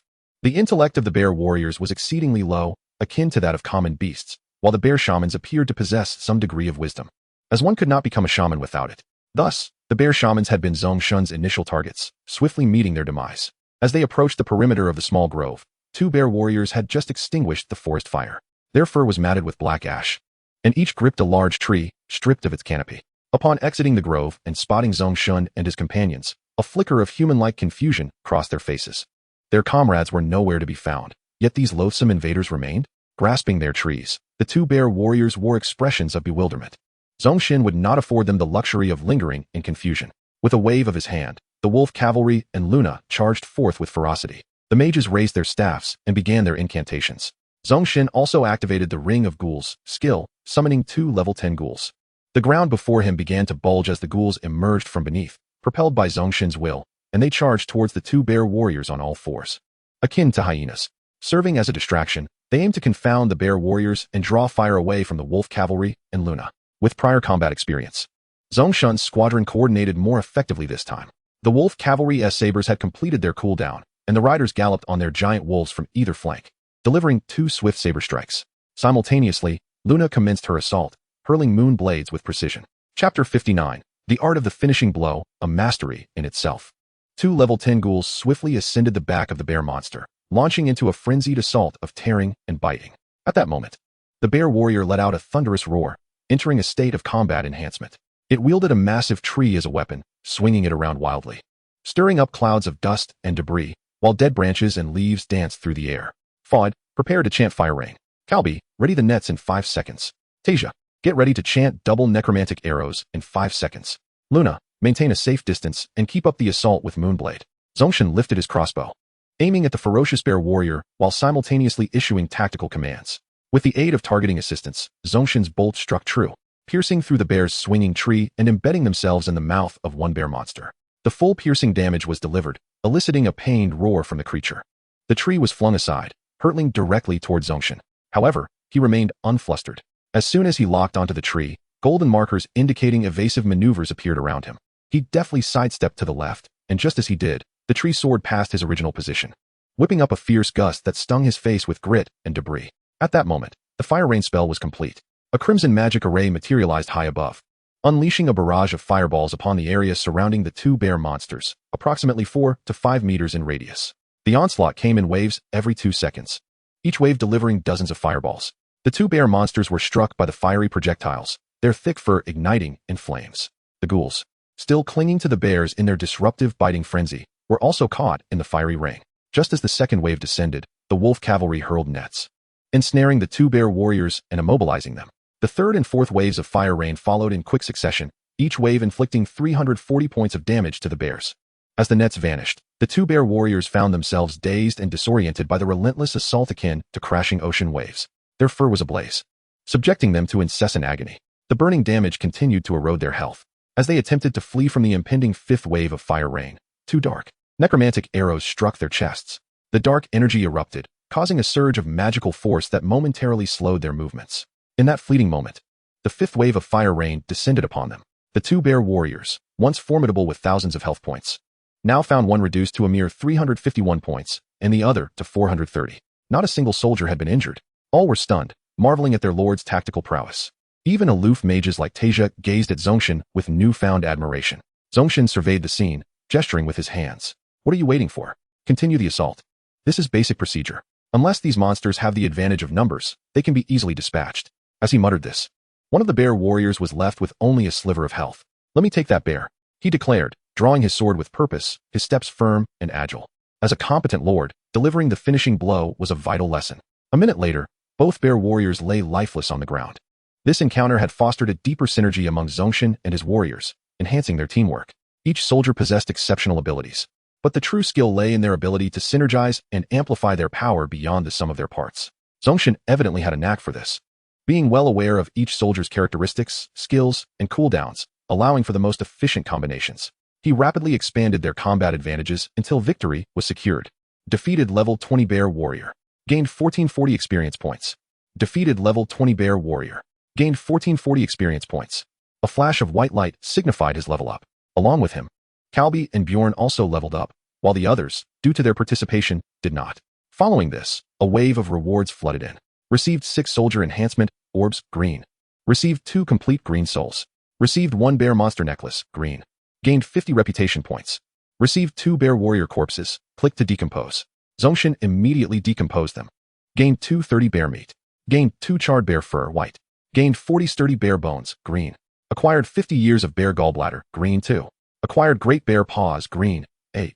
After vanquishing 4 bear monsters, Zhong Xinguang had amassed 420 portions of bear meat. This ample supply would suffice for the existing population of the territory to sustain themselves for a fortnight. Presently, the territory comprised 15 farmers, 8 soldiers, 1 blacksmith, and 3 giant wolves along with 1 black panther. Including Zhong Sheng himself, there were 25 individuals and 4 mounts. The daily consumption of provisions, if meticulously calculated, amounted to a substantial figure. With the addition of this bear meat, concerns regarding sustenance were alleviated. Subsequently, Zhong Sheng turned his gaze towards the necklace. Bear monster necklace, green. Quality, fine. Effect, strength 3, agility 1. Skill, bear's physique LV 5. Increases health points by 5. Lasts for 5 minutes. Cooldown 1 hour. Wearing it will enhance your strength. Zhong Sheng methodically stowed away the other items, leaving only this, bear monster necklace, in hand for contemplation. Chapter 60, The Purple Tier 3 Barracks. The necklace felt wonderfully warm to the touch, indeed a fine piece. Adorned with the small teeth of bear monsters, each polished to a smooth, rounded finish. It exuded a certain wild beauty. Zhong Shen felt a void around his neck and decided to don it immediately. A grand golden chain was absent. Yet this bear monster necklace sufficed splendidly. His strength surged to 24 points, while agility climbed to 12 points. He felt an invigorating sense of comfort envelop him.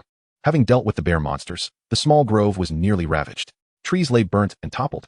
The reckless charge of those bear monsters had felled numerous mighty trees. If all were to be transported back home, it would yield a significant amount of timber resources. Were there any other dangers lurking in the woods? Zhong Shen pondered in his mind. There are no remaining dangers in the woods. Those 4 giants had long claimed this territory, causing even the most common prairie beasts to steer clear. The golden strategy materialized, instantly putting Zhong Shen at ease. Let us proceed. You all venture into the woods first. Remember to extinguish any flames you encounter along the way, he instructed his companions, turning back towards the area where the old travel horse was resting. This wise old steed ambled gracefully across the pasture, undeterred by the cacophony of magical explosions and the roars of bear warriors that had previously erupted. Truly, a valiant old horse. Zhong Shen approached it, gently stroking its mane, and softly took up the reins, strolling together to the edge of the grove, where he secured it to a tree. At this moment, his soldiers had all entered the small grove, gathering in its center as if they had made a significant discovery. Zhong Shen ensured the old travel horse was settled and hastened into the woods, his visage brimming with eager anticipation. The prospect of opening a treasure chest was simply irresistible. Zhong Shen rubbed his hands together, hoping to summon some good fortune. Before long, he arrived at the heart of the woods, where a small clearing lay. In this space stood 3 rudimentary thatched huts, hastily constructed from timber, undoubtedly the resting place of the 4 bear monsters. Surrounding these humble shelters was a considerable accumulation of bones, interspersed with remnants of treated leather garments. These bear monsters were not discerning eaters.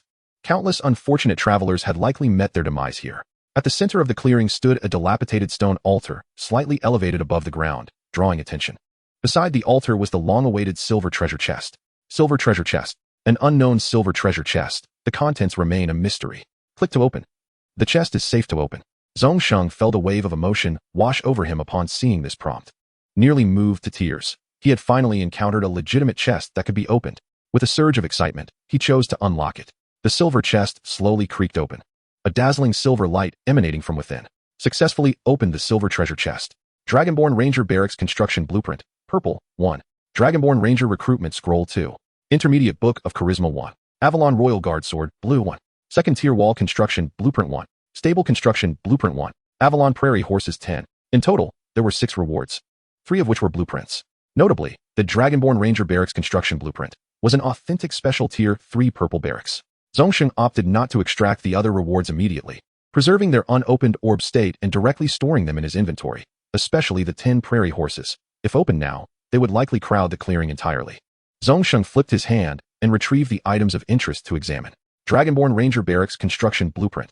Quality: Rare, Purple, Special Avalon Architecture. Requirements: 40 mithril, 3 advanced magic stones, 18 intermediate elemental crystals, 3 intermediate water runes, 1 intermediate light rune, 1 Tier 3 Ranger Training Manual, 1,000 milliliters of dragon blood. No inappropriate interruptions. By expending certain resources, basic farmers can gradually be trained into LV1 Tier 3 ranged soldiers, Dragonborn Rangers. Zhong Shen gazed upon the construction requirements, his eyes widening in astonishment. Quite formidable. Yet, it was unattainable. Setting aside the intermediate materials, the mere 1,000 milliliters of dragon blood was enough to send chills down one's spine. One could only wonder if it was from an Eastern or Western dragon. It seemed likely to be a Western dragon, considering there had been a greedy, flashy fellow passing overhead previously. Nevertheless, dragons are formidable creatures, regardless of their origin. Acquiring 1,000 milliliters of dragon blood seemed nothing short of a dream. Thus, he resolved to set it aside for now, planning to gradually gather the necessary materials. Next, Zhong Shen drew out the sword, beginning to inspect it. It was a one-handed sword, its blade adorned with the emblem of a roaring dragon. Avalon Royal Guard Sword, Blue. One-handed. Quality: excellent. Slashing damage: 39. Piercing damage: 32. Attack range: 75. Attack speed: 12. Durability: 300. Strength requirement: 20. Skill: Passive Guardian Swordsmanship LV5. Attack damage increased by 5. Dragon's Might Sword Chi LV1. Imbues the battle sword with a layer of Dragon's Might Sword Chi, enabling the next attack to penetrate armor and deal full damage. Cooldown time 30 minutes. A one-handed sword of exceptional quality, boasting 2 skills and remarkably high slashing damage. It far surpasses the white quality, sharp Germanic sword, owned by Zhong Shen. Without hesitation, Zhong Shen replaced his old weapon. He gracefully swung it a few times, producing a resounding sound of slicing wind. This one-handed guardian sword was significantly lighter than the Germanic sword. He casually picked up a branch, roughly the thickness of his arm, and tossed it into the air. With the guardian battle sword raised, he cleaved it twice. He hardly felt any resistance, and the branch was effortlessly severed into 3 pieces. What a fine sword! The crowd exclaimed in unison. An excellent grade weapon is indeed quite commendable. Zhong Shen was also pleased with his new weapon, performing a clumsy flourish before sheathing the sword. Next, he began to examine the 2 recruitment scrolls. Dragonborn Ranger Recruitment Scroll. Communicate with the great mysterious forces. Instantly recruit a powerful 3rd-tier ranged warrior, Dragonborn Ranger. Consumes 2 command points. Default quality is excellent, level 10, with potential for promotion or enhancement. Click to use. Your fortune smiles upon you, for the Dragonborn Ranger is the backbone of Avalon's ranged soldiers, albeit your command points may be somewhat limited.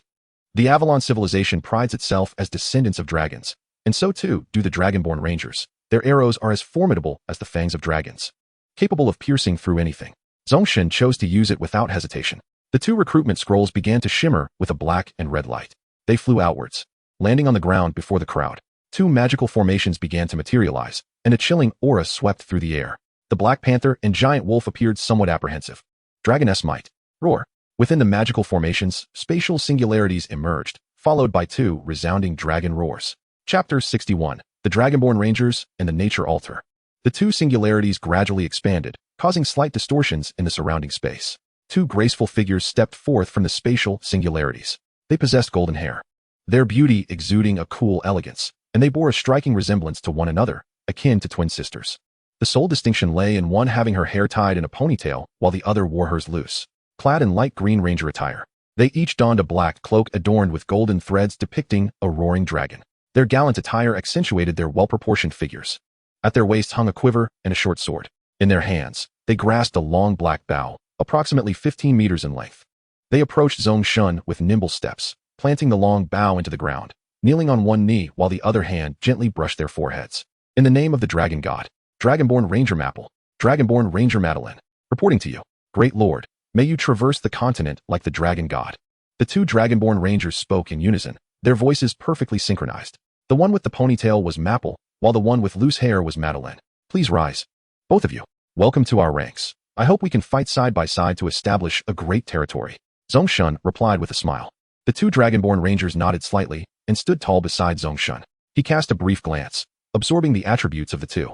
Dragonborn Ranger, Mapple, Strength, 22, Agility, 32, Wisdom, 12, Charisma, 12, Health Points, 385, Piercing Damage, 70, Slashing Damage, 42, Head Armor Value, 0, Upper Body Armor Value, 20, Lower Body Armor Value, 15, Magic Resistance, 20, Skills, Passive Eagle Eye LV10, significantly enhances the dynamic vision and neural response of Dragonborn Rangers. Dragoness Shot LV10, fires 3 arrows consecutively at a target, dealing damage in multiples of 111,315, cooldown time 5 minutes. Dragoness Blood Boil LV5, stirs the dragon blood within, increasing health points, attack power, and movement speed by 20. Lasting 1 minute, cooldown 8 hours. A powerful longbow archer, possessing a range surpassing that of mages, your range damage output will see a significant enhancement. The attributes of the 2 Dragonborn Rangers were identical. Mapple was the twin sister of Madeline. Overall, they represented formidable ranged warriors. Next, Zhong Shen retrieved the Intermediate Book of Charisma, tapping it to activate. Intermediate Book of Charisma. Using it increases Charisma by 4 points. Zhong Shen's Charisma reached 15 points, raising his command cap to 45. No wonder the strategy previously mentioned that one need not fret over these attributes. As long as one possesses sufficient strength, the bonuses from various items would suffice to elevate the attributes. After completing all of this, Zhong Shen turned his attention to the stone altar. Nature Altar, damaged. Quality, rare grade special building. Repair requirements, 10 high-level magic stones, 15 mithril, 3 intermediate wood runes. Area, 2 square meters. Durability, 860. Building armor, 13. An ancient relic of the elven race, once fully repaired, offering a powerful purple soul can summon a hero-level talent of purple quality, usable only once. Click to relocate. Hero-level talents also possess 4 major attributes and 24 passive skills, capable of replacing the Lord in managing the territory, commanding soldiers, and exploring treasures. This altar can recruit an ancient hero for you. Of course, if you are willing to spend time visiting taverns in various cities and great cities. There is also a chance to encounter hero-level talents, a recruitment structure that can be used only once. Heaven knows how many soldiers and heroes these beings have sealed away in another dimension. Zhong Shen chose to relocate it. And the Nature Altar. instantly shrank into a small luminous sphere, a phantom of the altar, which he stored in his inventory. Now, he possessed enough high-level magic stones and mithril, but the intermediate wood runes were lacking. Basic runes can be directly synthesized into intermediate runes at a ratio of 10 to 1. Zhong Shen planned to scour the market during this period, confident that he would soon gather the necessary materials to repair the nature altar. Having thoroughly scavenged all the rewards, Zhong Shen's dominion has significantly bolstered its strength. It was now past 5 in the afternoon, with the sky beginning to take on a faint golden hue. The sun's lingering rays continued to illuminate the land. "Let us set forth," Zhong Shen declared, gesturing towards the direction of his territory. Considering that the 2 rangers and the mages lacked mounts, the arduous trek on foot would be excessively taxing and time-consuming. Zhong Shen summoned 4 majestic, chestnut-colored steeds known as the Avalon Prairie Horses. Avalon Prairie Horse. Quality, superior.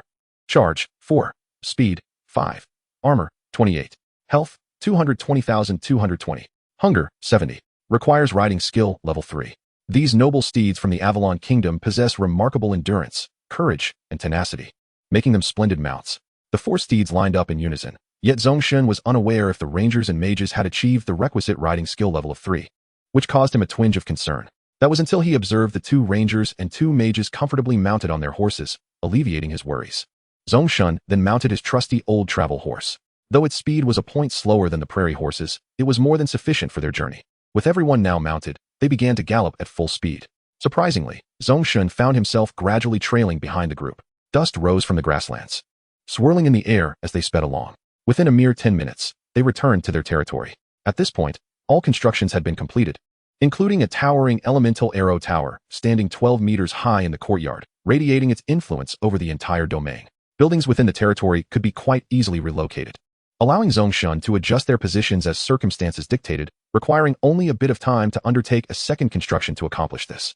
Meanwhile, all the farmers were engaged in their harvesting tasks, appearing quite industrious. Zhong Shen and his companions tethered their mounts at the entrance of the courtyard. With dusk approaching, he prepared to undertake the expansion task to elevate their territory to level 2. Is it an appropriate time to commence the territorial expansion? He pondered internally. It is indeed suitable for the expansion task. There are no significantly threatening targets within the vicinity. A golden prompt gradually materialized. It seemed that the avaricious creature that had been circling overhead for quite some time had finally departed. Given that Avalon was known as the Dragonborn civilization, it was hardly surprising for such a greedy entity to pass through. Zhong Shen could only hope that these beings would not set their sights on his territory. Chapter 62. The Might of the Arrow Tower, the Prairie Wolves. He promptly clapped his hands and called out. All the farmers ceased their labor and returned to the courtyard to avoid injury, while the soldiers dispersed, encircling the buildings in preparation for the territorial expansion task. With the Lord himself issuing the command, none of the farmers dared to be negligent. They set down their resources and hurried back to the territory with their tools. All soldiers rallied to action. The 3 wolf riders, the night elf huntress, and the claw druid began to patrol around the newly constructed buildings. The mages, Tasia and Favid, chose to position themselves behind Zhong Shen. Meanwhile, the ranger sisters Maple and Madeline agilely leaped onto the rooftops of 2 nearby level 2 cottages, drawing forth arrows with silver-white tips. They gently knocked them onto their longbows, their keen eyes scanning the land bathed in the golden glow of the setting sun. Zhong Shen nodded in satisfaction. He then accessed the Territory function. Territory, none. Lord's Manor, level 1. Current expandable radius, 1,000 meters. Successful expansion requires completion of the land expansion task. Click to begin expansion. Expand. Zhong Shen decisively clicked the button. Territory expansion task initiated. Remaining hostile targets, 10. The endeavor had begun, yet it appeared that no immediate changes occurred. Suddenly, a brilliant light erupted from the apex of the elemental arrow tower in the courtyard. This indicated the presence of hostile targets within a 500-meter radius. Boom. Whoosh. With a resounding crack, a flaming long arrow soared from the top of the tower, striking a patch of knee-high grass several hundred meters away. This range far exceeded that of the Dragonborn Ranger's longbow. 30, 10.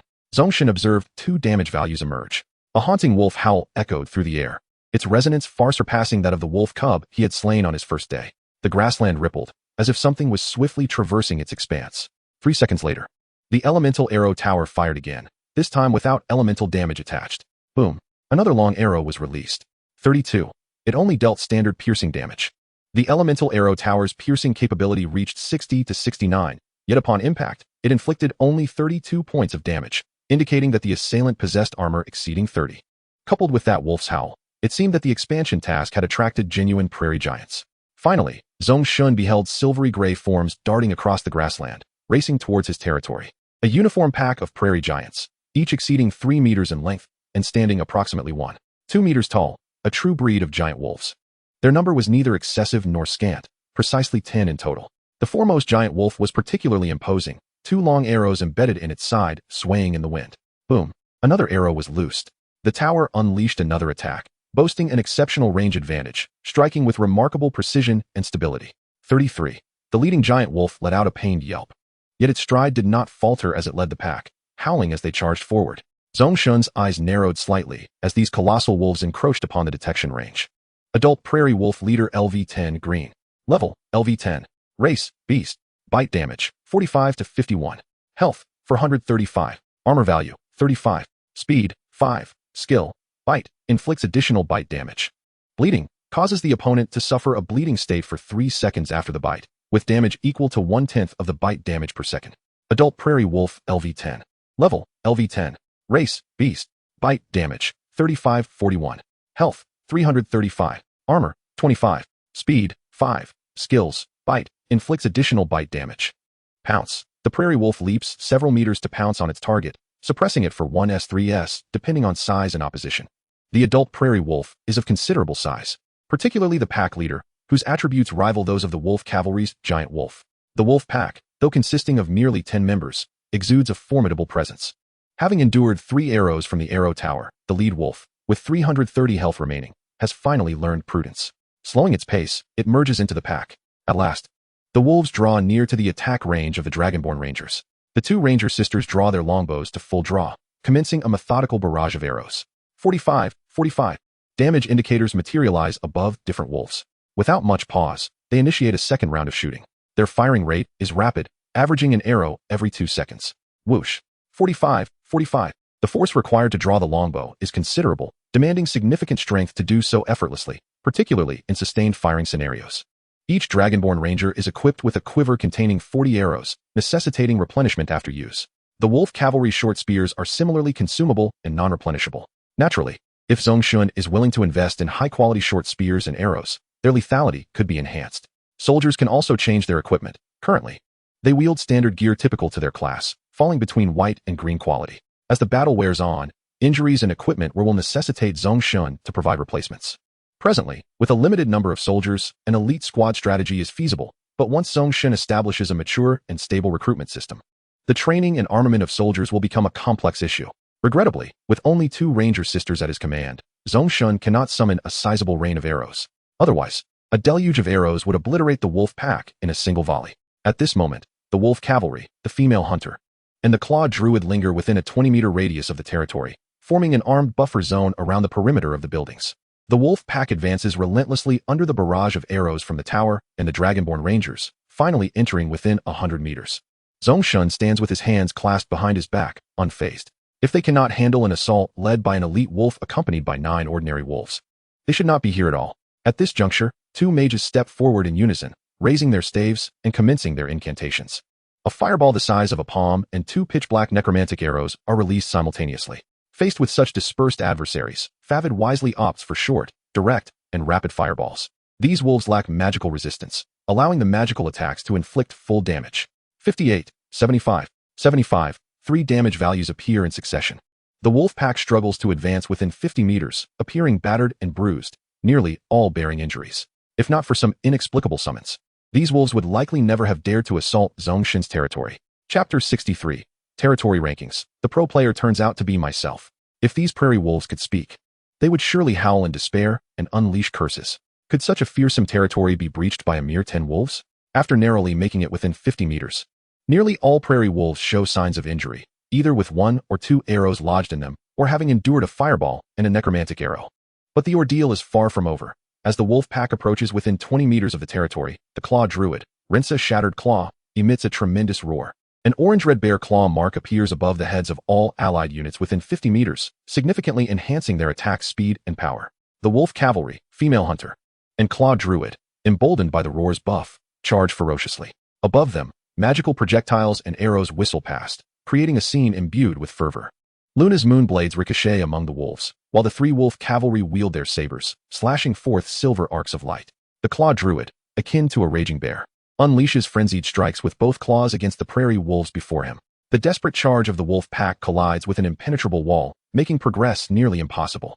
Observing from the rear, Zhong Shen nods in satisfaction. Behind him, the farmers hiding in the small courtyard watch in wide-eyed awe. Their lord is truly formidable. Due to the strength of the territory's military, Farmer Ergo's loyalty has increased by 10 points. Current loyalty 93. Farmer Godan's loyalty has increased by 10 points. Current loyalty 93. Farmer Sanpang's loyalty has increased by 10 points. Current loyalty 80.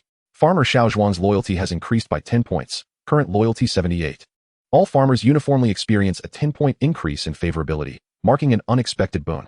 Faced with such a powerful formation, the wolf pack is swiftly annihilated. Your subordinate, the wolf cavalry, has slain a prairie wolf LV10. You will receive half of the experience points. Your subordinate, the night elf huntress, has slain a prairie wolf LV10. You will receive half of the experience points. Your subordinate, the dragonborn ranger, has slain the prairie wolf leader LV10. You will receive half of the experience points. Experience points gained, 170, 85. Experience points gained, 170, 85. Experience points gained, 360, 180. Zhong Shen refrained from taking any action throughout, even neglecting to deliver the finishing blow. Although they are all elite monsters, the experience disparity between level 10 and level 20 is substantial. He has long since deemed such experience trivial. All prairie wolves have been eradicated, and on Zhong Shen's side, only the wolf cavalry and claw druid sustained minor injuries, resulting in a resounding victory. The sky darkens further as the sun sets, bathing the horizon in an increasingly vivid crimson hue. A delicate crimson halo enveloped the entire expanse of the earth. Zhong Shen swiftly tidied the battlefield, dismantling the corpses of wolves. He harvested from 10 prairie wolves, sturdy wolf leather armor X3, complete prairie wolf hides X10, hard prairie wolf skull X10, fresh wolf blood 5,000 milliliters, tough wolf leather armor X3, fresh wolf meat X87, and wolf cavalry recruitment scroll X3. Among these, the most valuable item was undoubtedly the wolf cavalry recruitment scroll, whereas the least useful was the fresh wolf blood, neither consumable nor potable. It was a rather tasteless substance better off discarded. Fortunately, the storage compartment was quite accommodating, as it required only one slot for a cumulative 6,000 milliliters of wolf blood. Otherwise, Zhong Shen might have been tempted to use it for watering the land. Simultaneously, a notification appeared before Zhong Shen. Territory expansion task completed. Territory, level 1. Lord's Manor, level 1. Current expandable range, 2,000 meters in radius. Successful expansion requires completion of the land expansion task. Click to begin expansion. New feature, leaderboard unlocked. Territory level ranking, details available for review. Upon upgrading his territory from level 0 to level 1, the leaderboard feature was activated. Zhong Shen flipped his hand to extract the level 2 Lord's Manor upgrade certificate, and promptly chose to use it. Please confirm that there are no living entities within a 20 meter by 20 meter radius centered around the Lord's Manor. After clearing the area, click to upgrade. Zhong Shen gestured for the farmers to vacate the courtyard, leading the retreat himself. Once all had departed the designated area, the upgrade certificate in Zhong Shen's hand transformed into a radiant orb, merging into the courtyard. The entire courtyard subsequently erupted into a magnificent glow. After a brief moment, the luminescence began to coalesce. The Lord's Manor expanded, now occupying a 20 meter by 20 meter area, with the structures originally outside the courtyard shifting positions accordingly. The humble Lord's abode vanished, replaced by a 2-story, domed villa. The walls, now adorned with marble, exuded an air of sophistication far superior to its predecessor. The stone wall had also grown taller and thicker. Compared to the dilapidated courtyard upon his arrival, the current Lord's Manor finally possessed an air of grandeur. Indeed, he could look forward to a restful night. This villa appeared far more substantial than the previous cottage. Level 2 Lord's Manor. Sturdiness, 3,000. Area, 400 square meters. Population capacity, 12. Newbie protection period, 41 hours, 58 minutes, and 36 seconds. Zhong Shen surveyed the Lord's Manor with great satisfaction. The transformation from a decrepit shack to a 2-story villa filled him with a profound sense of accomplishment. All right, everyone disperse. Find your own places to rest. Where's Taiju? Zhong Shen waved his hand. Currently, the territory boasted 5 level 1 thatched cottages, accommodating 10 individuals, and 3 level 2 dwellings, capable of housing 18. The 15 farmers would be more than sufficient. The remaining spaces would be allocated to the wolf cavalry and the druids, Favid and Tasia. As for the 2 dragonborn rangers and Taiju, Zhong Shen intended to have them reside in the Lord's Manor. Not for any other reason, but to ensure the 2 ranger sisters felt the warmth of home. As for Taiju, serving as a shadow scout and accompanying him as an inner guard would be equally beneficial. Zhong Shen stroked his chin, having made his decision.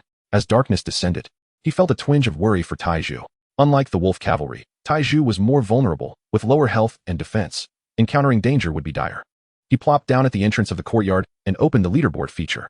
The display was filled with question marks, save for one leaderboard, the territory level ranking. Upon opening it, a plethora of ranking data flooded forth.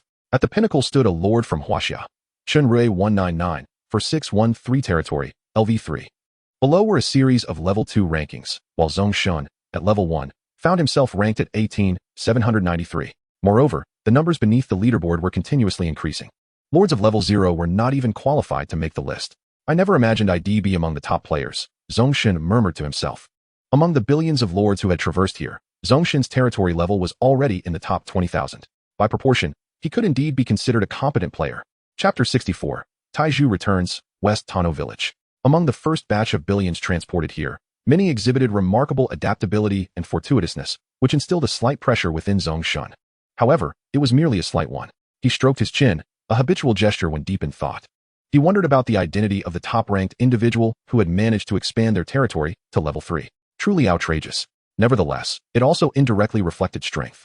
Although Zhong Shen possessed the capability for further expansion, he refrained from doing so, purely to avoid tightening the pace too much. At the bottom of the leaderboard was a countdown for settlement, monthly reward settlement.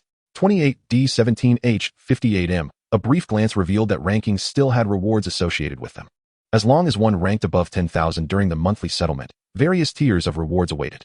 The top 3 positions offered particularly generous rewards. The third-place prize included A. Purple Rare Grade Random Hero Recruitment Scroll, and A. Silver Treasure Chest. The second place awarded A. Purple Rare Grade Hero Recruitment Scroll, and A. Gold Treasure Chest. While the first-place victor received 2 Orange Legendary Grade Hero Recruitment Scrolls, and 2 Gold Treasure Chests. This revelation invigorated Zhong Shen, initially indifferent towards the rankings. He now realized the merit in vying for a better position. Before the countdown concludes, I must find an opportunity to expand my territory, he resolved. Zhong Shen assessed the strength of his territory. Upgrading from level 0 to level 1 required confronting 10 hostile targets randomly generated within a 5-kilometer radius. Thus, a circular area with a diameter of 10 kilometers. Advancing from level 1 to level 2 would involve attracting 20 hostile targets within a circular region of 20 kilometers in diameter, and so forth, with increasing difficulty. Moreover, each territory expansion would augment the radius by an additional 1,000 meters. The second-level territory spans an impressive 12.56 million square meters, equivalent to an area of 12.56 square kilometers, quite a remarkable expanse. In the coming days, I shall seize an opportunity to enhance the territory's status. Zhong Shen possesses a blueprint for a Tier 1 elemental arrow tower, and intends to rally a few farmers after dinner to expedite its construction, thereby bolstering the defensive capabilities of the territory. At this moment, the sky has completely darkened. The weather today has been delightful, and upon gazing upward, one is greeted by a dazzling array of stars, a sight to behold. The farmers, having concluded their day's toil, have gathered together, sipping fresh water and engaging in convivial conversation. The soldiers, too, are scattered about in small groups. Some are resting with closed eyes. Others are gazing vacantly at the night sky, while a few are immersed in silent meditation. It is indeed a scene of tranquility. It is now 7:33 p.m., and according to the pattern established last night, an eerie time when beasts emerge is expected around 8 p.m.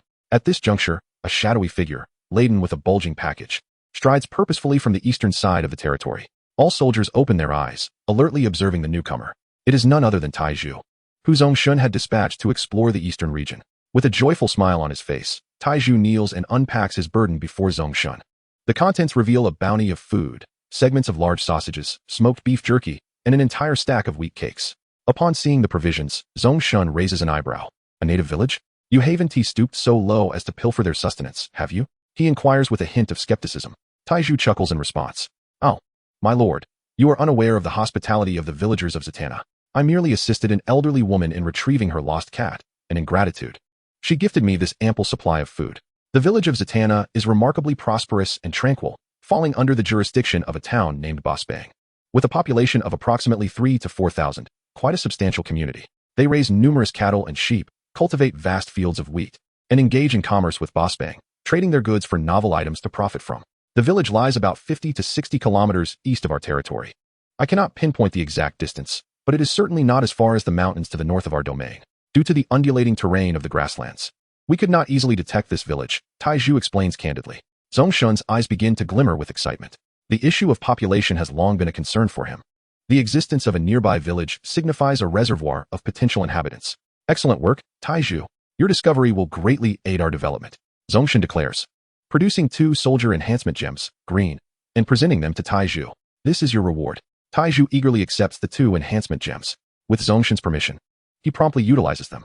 One gem boosts his strength by 1 and agility by 2, while the other enhances his agility by 1, strength by 1, and charisma by 1. Taiju's attributes have significantly improved since his initial transition.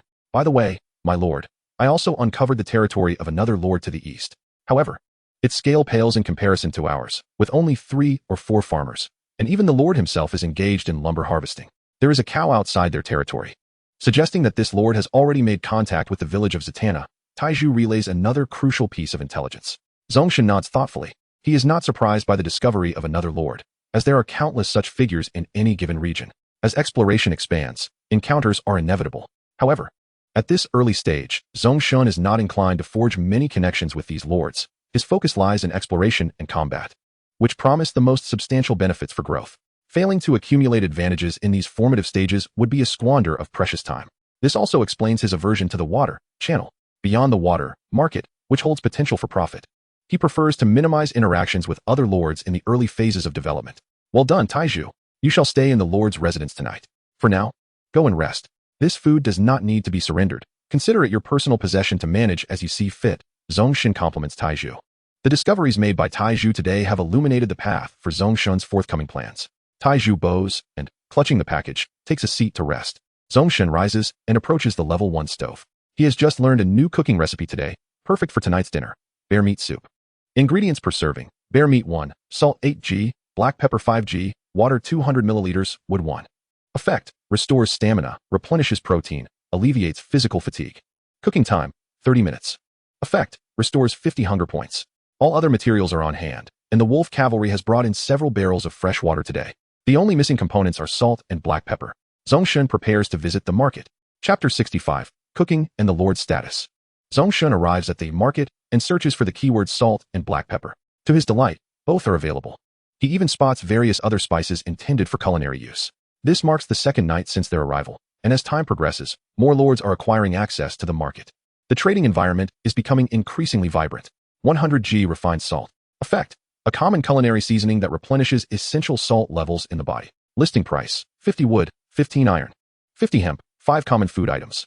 3 portions are available, each containing 100g of refined salt.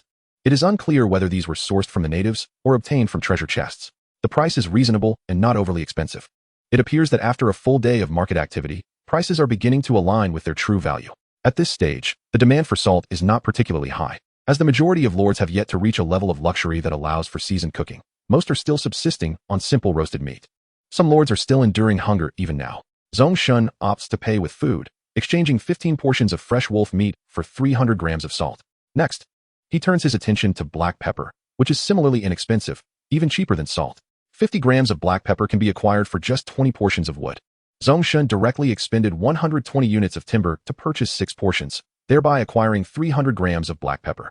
It appears that black pepper can be harvested by certain lords, as wild black pepper can be found in some of their territories. However, these remain mere basic condiments. Some exquisite spices are also available for sale, albeit at exorbitant prices. After all, the procurement of rare spices is fraught with difficulty. Even trading with the indigenous people can yield substantial profits. Subsequently, before departing the territory in the afternoon, he retrieved the 100 flax, 60 iron, and 100 flax and 100 timber he had obtained from selling 2 portions of Tears of the Moon Goddess, while also withdrawing the portion of Tears of the Moon Goddess that was intended for advertising. These were the unupgraded Moon Spring waters, whose efficacy pales in comparison to that of the upgraded Moon Goddess Spring. Zhong Shen took out the wooden barrel containing the Moon Goddess Spring water. He began the extraction process. Likewise, each portion yields 40 milliliters, but now, 40 milliliters of the Moon Goddess Spring water can restore 120 points of health and 60 points of mana, in addition to alleviating fatigue, proving to be more effective than functional beverages. 40 milliliters Moon Goddess Spring water. Custom name: Holy Water of the Moon. Effect: consuming this restores 120 health points, 60 mana points, and replenishes some energy. Sale price: basic wooden rune 5. Note: additional charges for blueprints, skill books, and special materials. Inquiries welcome. Zhong Shen listed 2 portions for exchange for basic wooden runes. He then listed another portion for 200 timber, 80 iron, 50 stone, and 50 flax. This price is exceedingly reasonable, as the effects of the Moon Goddess Spring water far surpass those of various basic potions available on the market. The clientele for such potions typically comprises those who have begun to establish their strength, actively seeking to conquer external monsters and hunt for treasure. akin to a snowball effect in their increasing power. High returns inherently entail high risks, reminiscent of that unfortunate soul who perished in the dungeon when confronted with formidable foes. For these lords, possessing holy water of the moon would be tantamount to an additional life. Its significance is self-evident. After listing the holy water of the moon, Zhong Shen clapped his hands and returned to the stove with the purchased spices. Including himself, there were a total of 28 individuals in the territory. Thus Zhong Shen extracted 28 portions of bear monster meat, 224 grams of salt, and black pepper, commencing a unified cooking process. Within a mere 30 minutes, dinner would be ready. He decided to sit directly on the grass beside the stove, summoned the system interface, and opened the channel to observe the circumstances of others. He first accessed the world channel. The chat refresh rate within the entire channel was alarmingly rapid. It seemed that as night fell, the majority of lords had little to occupy themselves with and opted for the water channel. After all, this was the only means of communication available, even with unwavering loyalty. The subjects found it challenging to converse like friends due to the differences in worldview in such a short time. Only fellow lords could share more common ground. Due to the restrictions of the world channel, each person could only post one message per day. Only lords above level 10 could send an additional message. Hence, most individuals treated the world channel as a venue for advertisements and boasting. Victor 199-6311. Today I just took down an oblivious lord from Huaxia, capturing his soldiers and farmers. Lords of the Nord Kingdom, pray to the heavens, may you never encounter me. Li Jia 198-9415. Selling sharp curved daggers, smooth light armor, decent white gear at affordable prices. Now listed on the market. Palanadai Paishengwen 199 for 112. Sawadee Ka. This world is simply marvelous, fulfilling my dreams of womanhood. Inakawa Akino 199-3213.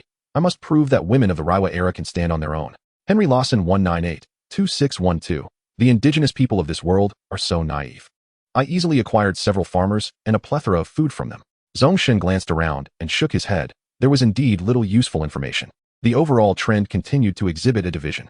The fortunes and adaptive prowess of fortunate lords were rapidly escalating, while the progress of timid lords lagged considerably.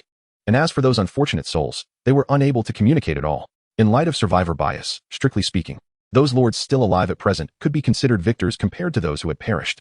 Due to geographical separation, it is unlikely that most lords will encounter each other in the foreseeable future. Survival alone grants one the privilege to contemplate what lies ahead. Zhong Shen 199-9514. Holy Water of the Moon is now available on the market, boasting enhanced effects, an essential item for home and travel, also accepting rare blueprints, skill books, and items. For details, please leave a message. Responses will be uniformly filtered and replied to each evening. He pondered for a moment before sending a message in the world channel. He then opened the regional channel, being within the same region. The information here holds greater reference value for Zhong Shen. At this time, the regional population had reached 886,310,000. Compared to the previous day, 410 individuals had perished in this region, accounting for 41% of the total population, a decrease of about half compared to the first day. This was not surprising. Those who survived the first day were sufficiently adaptable to the opening pace. Not to mention there is a 3-day novice protection period. Theoretically, as long as one relies on the small courtyard, they are virtually invincible within these 3 days. Even if confronted by beasts at their doorstep, they can leverage the advantages of novice protection to evade and eliminate them. Therefore, as long as one steadily develops during the 3-day novice protection period, gradually accumulating early advantages, survival for the duration is almost guaranteed. Chapter 66, Regional Chat and Bear Meat Soup. As for the casualties incurred from exploration, this is entirely normal. High risk often accompanies high reward, an immutable law throughout the ages. This is also a factor that enables many lords to truly differentiate themselves. For the true strong, they have always risen from one life-threatening peril to another. Zhong Shen now boasts a formidable force equipped with a strategy module, allowing him to smoothly eliminate elite and even stronger monsters. This is his innate advantage and his extraordinary trait. However, even with the strategy module, he still requires steady and meticulous development and construction. It can only be said that his pace of development is significantly faster than that of his contemporaries. Yet, when viewed over a longer time frame, other lords will inevitably grow as well. Regarding the current stage of other lords, it is virtually impossible for 99 of them to possess a luxury combat team akin to his. Of course, there are also a few fortunate individuals who, early on, received assistance from indigenous forces or discovered certain relics. These lords will undoubtedly widen the gap with the vast majority of ordinary lords. In any world, there will always be fortunate individuals and those endowed with exceptional abilities. These are the ones who reside at the pinnacle of the pyramid. Once the novice protection period concludes, barring any unforeseen events, the general trend of development is likely to remain unchanged. Naturally, Zhong Shen suspected that the Lord's system would not permit such complacency. If things continued in this manner, survival would transform into a mere existence of collective farming and retirement. Once the novice protection period ends, it is likely that unexpected challenges will arise. Zhong Shen calmly contemplated the situation. Overall, the primary objective remained singular, to continuously expand and strengthen oneself. After a moment of reflection, the regional channel was flooded with messages. Jiang E19961015. Did someone set a fire this afternoon?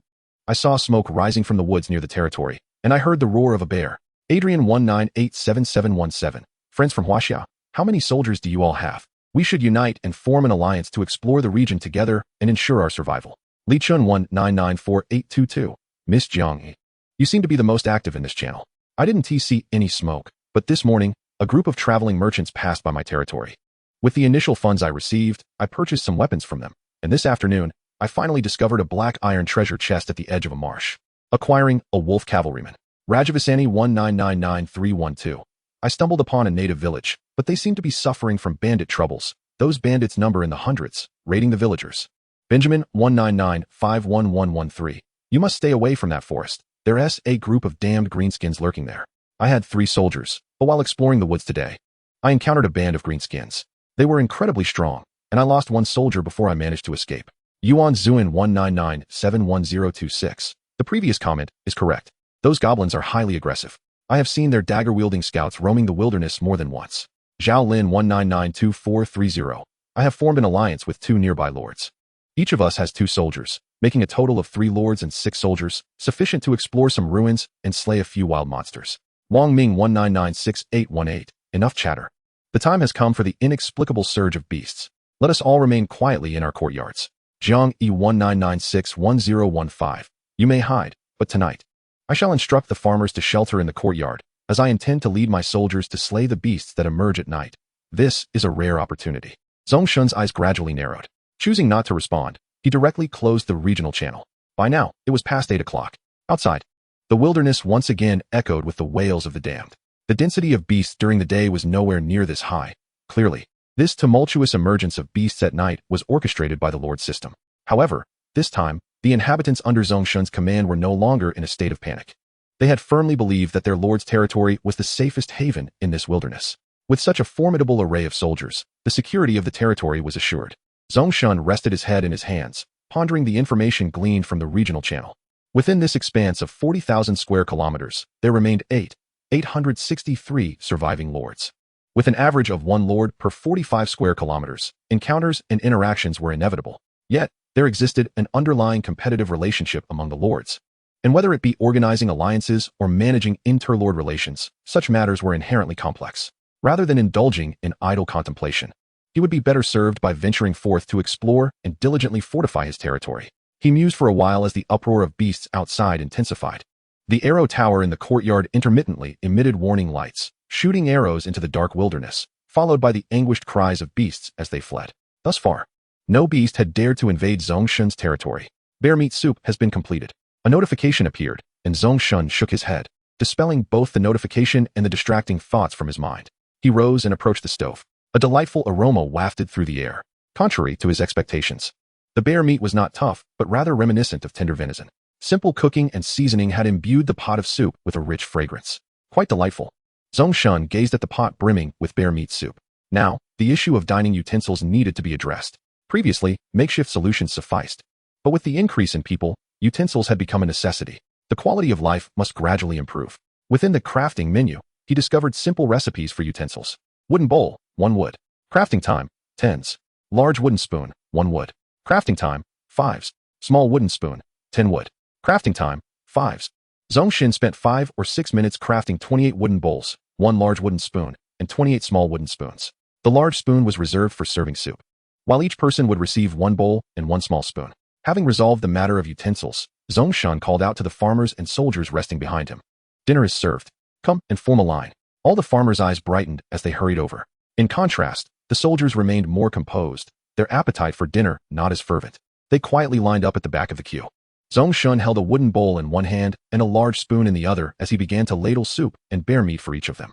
The flavor of this soup was far superior to the bland roasted meat they typically consumed. Every farmer who received a bowl of soup wore a genuine smile on their face. They accepted the soup with a bow, expressing their heartfelt gratitude to Zhong Shen. Chapter 67, Might and Power. Zhong Shen nodded in acknowledgement. The farmers, cradling their bowls of bear meat soup, gathered in small groups within the territory, their faces radiating genuine joy. These farmers were remarkably easy to please. A bowl of flavorful bear meat soup sufficed to instill a profound sense of happiness. The soldiers, too, received their share of bear meat soup, sipping it quietly. Outside, the wilderness was tumultuous and terrifying, yet within Zhong Shen's territory, a scene of tranquility prevailed. Zhong Shen himself held a bowl of soup, drinking heartily from it. For one accustomed to rich and varied dishes, this bear meat soup still felt somewhat bland. He smacked his lips, unable to discern much flavor beyond a hint of peppery warmth that warmed his stomach. What did surprise him was the bear meat itself. Unexpectedly tender. Devoid of any peculiar gamey taste, it truly is quite delectable. If this bear monster meat were to be shredded and sautéed with those green and red peppers, it would become a divine dish to accompany rice. However, as Zhong Shen contemplated, the bear monster meat in his mouth suddenly lost its allure. Nevertheless, dreams are essential. Once the conditions of his territory improve, he shall cultivate some vegetables and indulge in bear monster meat daily. After finishing his meal, Zhong Shen prepared for the final adjustments before organizing his team for a night hunt. Previously, in the regional channel, a lord named Jiang Yi had already discerned the opportunities hidden behind the nocturnal dangers. Hunting wild beasts not only yields rewards and experience points, but also serves as an impeccable solution to the food shortages in his territory. As long as one remains cautious and does not stray too far from the territory, it should be relatively safe. However, not all lords possess such courage and ambition. Many lords, having explored with trepidation throughout the day, simply wish to rest well at night. Some, overwhelmed by mental stress, have even begun to take drastic measures against their farmers. Such eccentricities abound. Every type of person exists. After a full day of exploration and combat, Zhong Shen advanced from level 3 to level 10. He now possessed 7 attribute points, along with 2 additional skill points gained from using the Beginner's Book of Wisdom. Reflecting on this, Zhong Shen opened the personal option. He first accessed Lord Information. Name, Zhong Shen. Age, 21. Race, Earth Human. Level, LV10. Experience points, 18904,000. Health points, 288.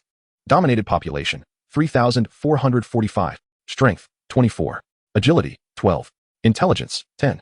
Charm, 15. Remaining distributable attribute points, 7. Remaining distributable skill points, 9. Remaining distributable weapon proficiency, 70. Detailed attributes. Click to expand. Weapon proficiency. Click to expand.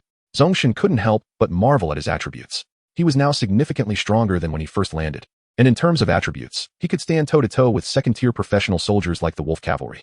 He first allocated 3 points to intelligence, raising his available skill points to 12 and increasing the cap for intellect-related skills to level 4. Subsequently, he distributed the remaining 4 attribute points to strength, enhancing his base damage by 4 and increasing his health by 20 points. As for the 12 distributable skill points, Zhong Shen first invested 2 points in item management, elevating his personal storage slots to 44.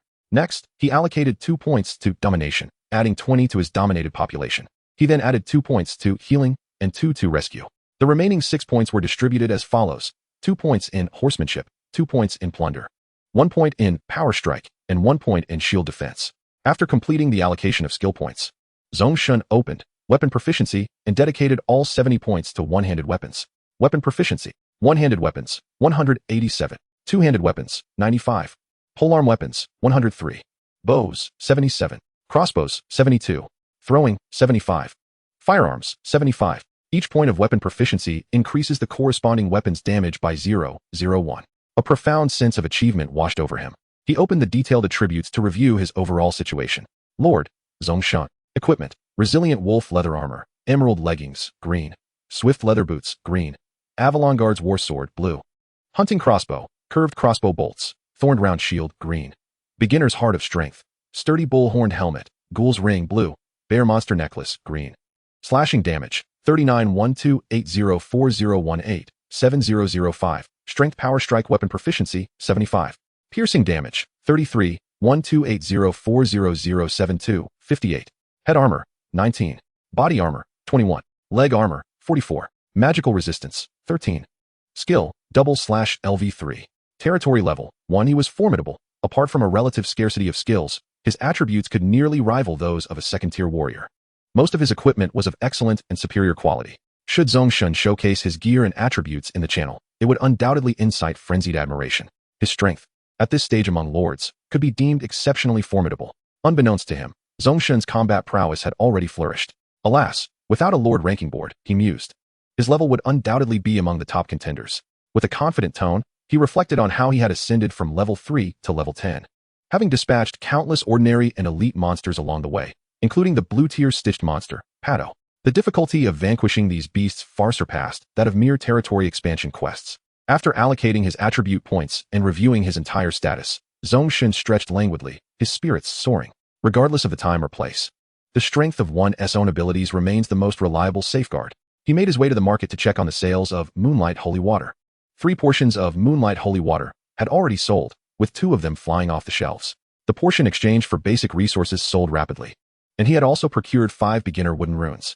Clearly, there are quite a few capable lords among them, as wooden runes are significantly harder to acquire than ordinary basic resources. Zhong Shen withdrew the goods and listed 2 more portions for sale at the same rate. However, at this moment, he remained unaware that his Moonlight Holy Water had sparked a buying frenzy in the world channel. Many lords had already discovered treasure chests surrounding their territories, but those chests were often guarded by monsters. With Moonlight Holy Water, the possibility of confronting them directly became feasible, especially when purchased with basic resources. The cost-effectiveness was even greater. Many lords were eagerly gearing up, ready to part with their possessions to secure a portion of Moonlight Holy Water. Zhong Shen was quite pleased with this. One might not incur a loss, but he, Zhong Shen, would undoubtedly reap substantial profits. For every moment, his Moon Goddess well tirelessly generated the key to his wealth. Chapter 68. Night Deployment, Forming a Hunting Team. After attending to these matters, as the clock struck 9 in the evening, Zhong Shen rose from his seat and took a few steps forward, immediately capturing the attention of several soldiers, including Taiju, Kaorbi, and the twin ranger sisters, who instinctively turned their gazes towards him. Zhong Shen surveyed his surroundings and spoke candidly. I am preparing to organize a night hunting party, lasting approximately 3 hours, to venture outside and hunt down the frenzied beasts lurking beyond. Naturally, given the arduous efforts exerted during the day, participation will be voluntary. Those willing to join me, please raise your hands. No sooner had he finished speaking than the soldiers present eagerly raised their hands. With the exception of the 2 mages, the Claw Druid Lunsa and Tessia, the remaining soldiers unanimously agreed to accompany Zhong Shen, particularly the 2 Dragonborn Ranger sisters. Both Sister Maple and Sister Madeline exhibited an enthusiastic inclination towards battle. As for the 3 soldiers who declined to participate, Zhong Shen understood their reluctance. Although the 2 mages possessed formidable offensive capabilities, their stamina paled in comparison to that of the melee fighters, and after a day of trekking and combat, they were indeed fatigued. The Claw Druid Lunsa, on the other hand, was averse to the idea of actively slaughtering beasts, believing, as a devotee of the nature goddess, that such creatures were an integral part of nature. Excellent. You are all commendable, Zhong Shen continued. We shall not venture too far, merely hunting the frenzied beasts in the vicinity to bolster our territory's resources. Now, Lunsa, Tessia, and Favide, you 3 will remain here to guard the territory and eliminate any intruders. Should any situation arise, promptly escort the farmers to the courtyard for safety. Zhong Shen spoke with measured calmness. The 2 mages and the Claw Druid rose, offering slight bows. My lord, may you achieve victory. We shall diligently safeguard the territory. They affirmed. Zhong Shen nodded, his gaze shifting to the blacksmith, an uncle who was busy gnawing on bear meat. Good sir, I will provide you with a batch of materials tomorrow. Please utilize your advanced blacksmithing skills to forge some equipment for us. Additionally, I have 2 basic equipment blueprints to offer you. Upon hearing Zhong Shen's direct request, Copperbeard set down the wine jug and rose leisurely. Rest assured, my lord, I shall contribute my utmost effort in my role as blacksmith. Zhong Shen nodded, amused by the uncle's comical expression of longing yet reluctance to indulge in the greenwood fruit wine. He produced 2 small jars of refined rum and handed them to him.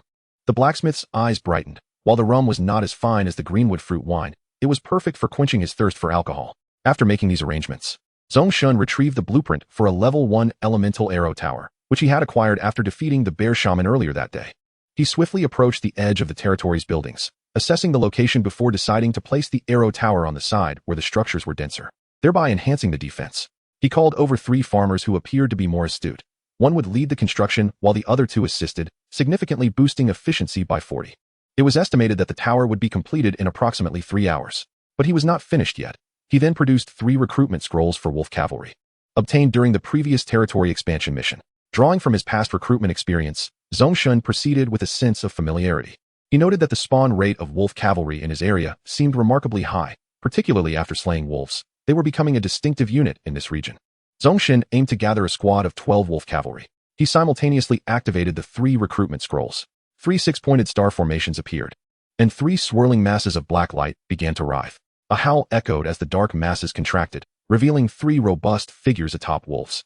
The wolf cavalrymen dismounted their massive wolves and approached Zhong Shen, kneeling on one knee. Wolf Cavalry Coriol reporting. Wolf Cavalry Cobert reporting. Wolf Cavalry Kogas reporting. The 3 deep voices sounded in succession. Great Lord, may you remain in good health. To Zhong Shen's surprise, all 3 wolf cavalrymen bore the surname Cao. With Kaorbi. That made 4 soldiers with names starting with Cao in the territory. After a moment of contemplation, Zhong Shen nodded. Welcome to our ranks. I hope we can together establish a magnificent territory. The 4 Cao names proved quite challenging to remember. Kaorbi, as his first soldier, left a lasting impression. As for the 3 wolf cavalrymen before him, Zhong Shen pondered their names while scrutinizing each one closely. Coriol? My lord, I am here. Zhong Shen noted, recognizing Coriol as a clean-shaven bald man with a distinctive appearance. Cobert? My lord, I am willing to serve you. This Cobert sported a notable handlebar mustache, making him equally recognizable. Kogas? Great lord, may you enjoy health throughout the seasons. Kogas bore a prominent scar on his forehead. After a few moments of observation, Zhong Shen found their names much easier to remember. The 3 wolf cavalrymen exchanged respectful glances and nodded as they surveyed the territory. Very well. You 3 shall accompany me on tonight's hunt. Kaorbi, Bjorn, and Avid, you 3 may rest tonight. Zhong Shen relieved the 3 seasoned soldiers. The wolf cavalrymen had borne the brunt of a day's combat, having accompanied Zhong Shen throughout.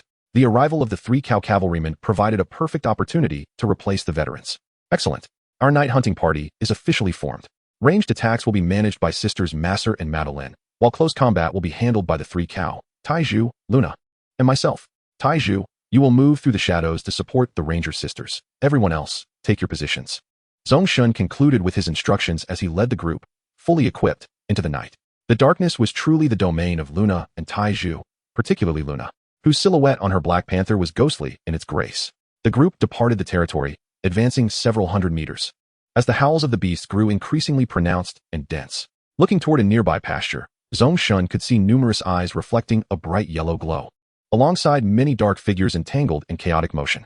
These shadows varied in size, all displaying a volatile demeanor, some even engaging in fierce combat amongst themselves. Zhong Shen could even witness the occasional frenzied creature daring to breach the territory's 500-meter radius, only to be met with the Arrow Tower's assault, retreating in pain. Most of the frenzied beasts seem instinctively hesitant to approach the territory of Zhong Shen. Chapter 69. The hunt concludes. The troops are strong and steady. However, once they venture beyond a certain range of the territory, the reactions of those beasts markedly change. Just like now, after Zhong Shen and his companions have advanced a considerable distance, the shadows of the territorial buildings have gradually diminished. They have already strayed a kilometer from their domain. At last, they have attracted the attention of those frenzied beasts. In an instant, over a dozen creatures fixated their gaze upon them. Numerous pairs of eyes, reflecting various eerie glimmers, simultaneously turned in their direction. The next moment, they vanished without a trace. The rustling sounds of movement began to emanate from the grasslands, which were as high as one's shins. The Ranger sisters, Maple and Madeline, nimbly ascended the adjacent trees, standing firmly on the sturdy branches, their figures poised and alert. One hand rested on their quivers while the other brandished their bows, ready for action. Zhong Shen positioned the thorned round shield against his chest, safeguarding his torso and neck, while gripping the Avalon Royal Guard sword, slightly aloft, poised to strike at any moment. San Cao and Luna maintained a fluid distance of 5 to 6 meters in front of Zhong Shen. They are coming. The 2 Ranger sisters issued a warning cry. Whoosh. They swiftly drew their bows, releasing 2 arrows that struck true at 2 beasts stealthily lurking in the grass. 58, 55. 2 distinct damage values manifested. In the following moment, Luna hurled a moonblade, while the wolf cavalry brandished their sabers and charged forward. Zhong Shen scanned ahead, where various beasts awaited. Frenzied Prairie Wolf LV9. Frenzied Prairie Porcupine LV8. Frenzied Prairie Mouse LV10. Frenzied Prairie Leopard LV11. All comprise common prairie beasts bearing the frenzied prefix. At that moment, a colossal shadow circumvented the front line of wolf cavalry and huntresses, barreling directly towards Zhong Shen. As he lowered his body, he raised his shield to enhance his resistance to the impact, simultaneously angling his sword. Frenzied Prairie Bison. Level, LV13. Race, Beast. Blunt damage, 35-38. Health, 420. Armor, 18.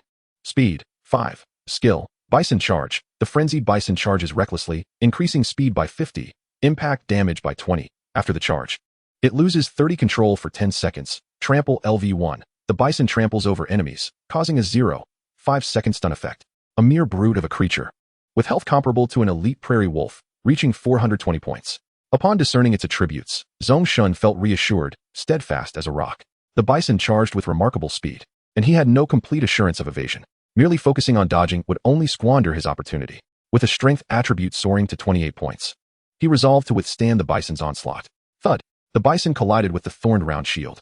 Zhong Shen felt a tingling in his arm, the tremendous force compelling him to stagger back 2 steps, leaving noticeable impressions in the soft earth beneath his feet. 43, block. Simultaneously, a green light flickered, revealing A3 in reflected damage. The thorned round shield boasted a defense value of 85 points, and even though Zhong Shen withstood the impact, it slightly diminished its durability. After the collision, the bison appeared dazed, akin to a drunken state, losing some control over its body. Zhong Shen would not let this prime opportunity for counterattack slip away. He executed a 2-part cleave. Utilizing his skill, he unleashed 2 swift strikes with the Royal Guard sword. 79, 79. 2 substantial damage values emerged. Simultaneously, 2 deep gashes marred the bison's back, revealing bone beneath. Vivid crimson blood trickled from the wounds, splattering onto the ground as it fell from the bison's forelegs. Zhong Shen cleaved again, employing no particular technique or strategy, simply using the shield to forcefully strike the bison.